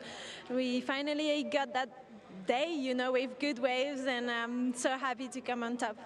When you look back at all your heat draws and matchups on road to that big win, what are you most proud of looking back? I feel like that hit with Courtney could have been like either way. Courtney is such a strong backside surfer, and obviously, I don't know, everybody, you know. Bronte in the semi is very difficult, and she had nothing to lose, and obviously my third final with Carissa was just so special, and I'm so happy to have shared another one with her. I was asking her, you guys have been roommates in the past, meeting again in the final. Does that make it extra special? Because I remember when you had your good friend Batendog in finals, that would bring an extra competitive fire. Does Riss bring the same out of you? For sure. I think Riss is actually really bringing the best out of every girl on tour. She's the best of the best, you said it. She's like 5-time world champ and Olympic champion. So it's definitely just great as a surfer to be able to like be against her and challenge her. Really special heading into El Salvador, number 3 in the world. Exciting times for Joanna Faye. Enjoy the moment, the first ever ROXY Pro champ. Thank you, Joe. Thank you. I really want to thank also all the people here, the local, the camp, the people behind the scene. I know like it's a jungle and it's really hard to put the event on out here. And also want to send all my love to my family and my partner, Simon, back at home. And thank you to my dad for being here with me. And yeah, it's just so special. Thank you so much. All right, you guys have got the Coronas ready? Enjoy the show. We'll send it back to the Corona Post Show with Ronnie Blakey and enjoy the celebration. Matur Nguyen. Thanks, everybody. Thank you, Joey. And a great job down there and fantastic as celebrations get underway. And look at those trophies. Wouldn't you love one of those, Rich? Sure would, mate. Absolutely. Oh, mate, that's they're one of the best trophies that you could ever want to win, I reckon. Yeah, it is a special feeling for those competitors. But let's check out what the Final 5 picture looks like at the moment for the competitors on the men's and women's side. It is going to get really intense as we move through these last few events of the regular season, especially when you consider that there was competitors that were sort of hanging around the back end of the top 10 that have now jumped up into a position to potentially have a crack at a final at the Rip Curl WSL Finals in September, where they'll chase world title glory. But it was a huge jump for Joanna Faye. Huge jump, and she belongs there. So it's going to be very interesting to see if any of those bottom runners can overtake. But right now it's looking pretty stacked. On the women's side, so Joanne got herself into the picture, but Rich, on the men's side, it was basically a little reshuffle in the Final 5 picture. Yeah, absolutely, and obviously Philippe right up at the top there, and Ethan hanging on, although he sort of dipped out of the event about midway through. And just on the women's side as well, we should note that Tyler, you know, she had a bit of bad luck here, obviously getting unwell and not being able to compete, so she's hanging on to the number 4 spot on the women's side. But look, they're both really healthy Final 5s if they were to just go to lowers now, but there's obviously still a lot of runway before we get there. Yeah, that's right. Let's have a look at the schedule and eyeing off the next stop, which is the Surf City El Salvador Pro, presented by Corona. And that kicks off on June 12th, so it's a pretty quick turnaround for the competitors. Yeah, it's very quick, and it's, you know, another hot climate, so they'll only just have enough time just to get there and one warm-up surf, and then heats are on. Straight into it. Rich, who do you think it works for when you consider the winners here at the ROXY and Quiksilver Pro G-Land? In terms of El Salvador? Just the rest of the schedule. Do you like their chances, Joanne and Jack's chances at getting themselves a spot consolidated and potentially a crack at a world title when we get to the Rip Curl WSL Finals at lower trestles? Yeah, I really do. You know, Jack's on a roll. There's no doubt about it. Back-to-back wins. You know, you can't just... It's going to take, you know, a pretty significant moment for him to get off that train. You know, he's kind of on it, he's riding it. He just said he's feeling really good, and he's centered, and his boards are feeling good. You can just tell when someone is on, and I can't see that momentum shifting.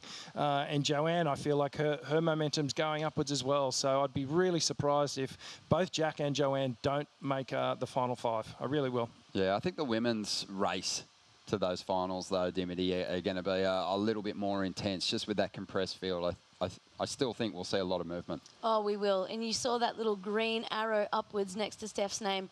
The next 2 stops are just going to be bread and butter for her. Perfect right-hand point breaks, her go-to. Yeah, it's going to be interesting to watch for sure. Let's get stuck into the top 5 moments, and our runner-ups at this year's event will be taking a couple of special trophies home because they dominated the iconic For a Reason expression session, which saw some of the, you know, iconic shapers bring boards to us and gave us the opportunity to kind of wind back the clock and see a different approach out here. Yeah, they're going to have room in their board bags for these beautiful boards because there's a lot more volume in those than their normal quiver. Yeah, that was Isabella Nichols there, but Felipe, he kind of won our hearts, Rich, with just his style and flow on that Terry Fitzgerald shape. Yeah, not necessarily getting the biggest waves in this expression session, but it was all the style and really tapping into that traditional way of surfing there on one of those Terry Fitz, just classic boards with the air spray on the bottom. Just awesome stuff. Coming into number 4 in our top 5 moments, it was the action from day number 1 where we had some clean conditions and surfers like Griffin Colapinto took full advantage. Oh, look at this. This is, you know, real textbook G-Land. Long walls, just shimmering sunshine and the offshore breeze. And Griffin just connected with this wave so well. Timing was perfect, a great variety of turns. And, you know, this was one of the biggest scores of the entire event. Yeah, looking on, isn't he, at a 9.33 for this wave, and just looks so strong at the moment. Tatiana Weston-Webb also lit up day 1 with some beautiful barrel riding. Oh yeah, we couldn't wait to see Tatiana get barreled, and look at this perfect one, set it up beautifully. Conditions couldn't have got much more perfect than that for day 1. Yeah, I just love Tatiana's approach. She's looking like a very informed competitor as we move through these first 6 events of the schedule. Has a victory as well, so we'll see if she can capture another one in the back half of the year. Then we had the buzzer beater moment for Jack Robinson coming through at number 3. Had a couple of these on finals day, but this was a huge one against the most informed surfer of the contest. Yeah, just talk about holding your nerve and being able to perform under pressure. And Jack Robbo loved this wave, so much variety. And I think that's why the judges really did eat it up, because he just showed everything in the repertoire and he had pedal to the metal all the way to the end. Yeah, well, the arguments are unfolding online. A lot of people saw it going Gabriel's way, but there's no denying that backhand snap. That was throwing a lot of risk just on one of the first critical sections. Coming in at number 2, he's owning the top 5 at the moment. Jack Robinson getting the win here at the Quiksilver Pro G-Land. Oh, he's so exciting, and coming off a win at Margie's, just such an opposite wave to this. We've got high performance, left hand, barrels, tight turns. He's got it all. The evolution continues, Rich. Well, to put your name up against the likes of, you know, the other winners from this event, 25-year hiatus since we were back here in G-Land for the men, and to put your name alongside some of the greats like Luke Egan and Kelly Slater, well, that's just unbelievable. Don't forget Shane Beshan, And mate. Shane Beshan, of course. And, well, soaking in the celebrations. Great to be back here, and hopefully we come back again. Yeah, well, number 1. At the very first ROXY Pro G-Land, Joanna Faye victorious. That track record on these reef breaks, it's intact on the backhand. She is so hard to beat. Oh, she's so dangerous, and how amazing is that title? First ever ROXY Pro G-Land champ. Sounds good, doesn't it? Sounds good. Got a good ring to it, breaking new ground here, and well, Joanne, it was solid from the start, wasn't it? Her opening heat, she just started to attack and show that form, and it took her all the way through. She didn't miss a beat. We could almost call her the queen of the left-hand reef.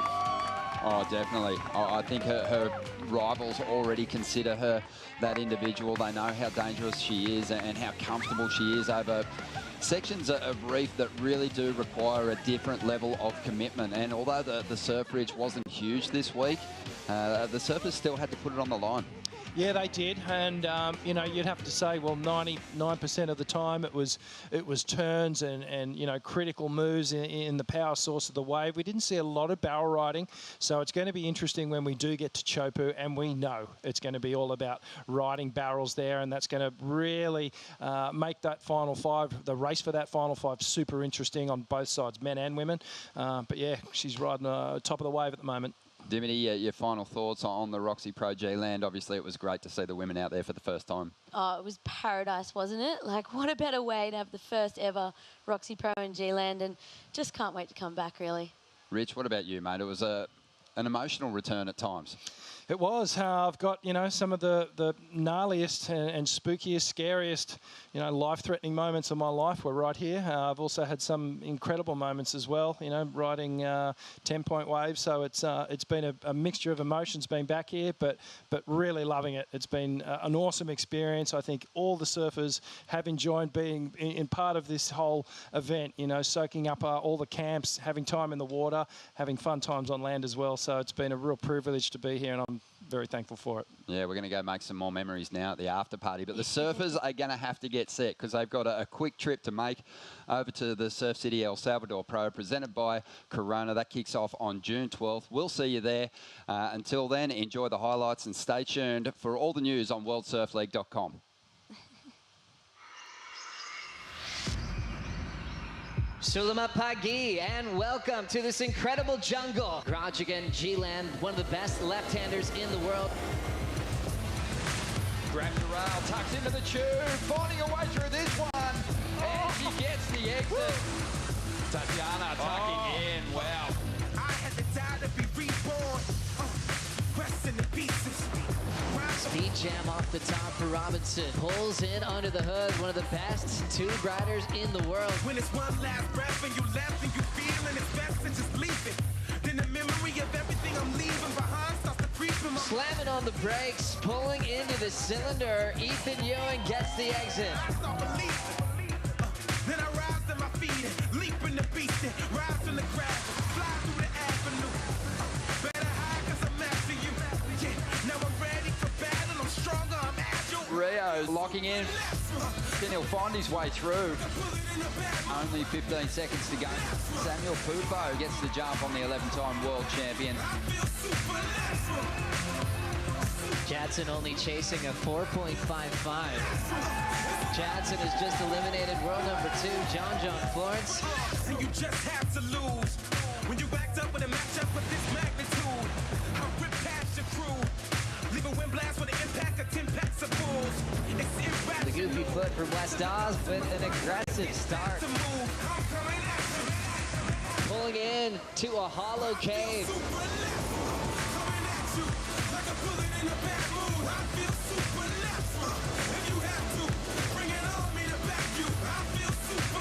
Powerful backside hack. Whoa. Jack Robinson up in time. Belt under the lip into the pit. And through half his boardway. Joanna Faye is going to be the champion of the ROXY Pro G-Land. Jack Robinson, he does it again. The champion of the Quiksilver Pro G-Land. This copyrighted event broadcast is produced by the World Surf League for broadcast around the world and may not be retransmitted, reproduced, rebroadcast, or otherwise distributed or used in any form without the written consent of the World Surf League.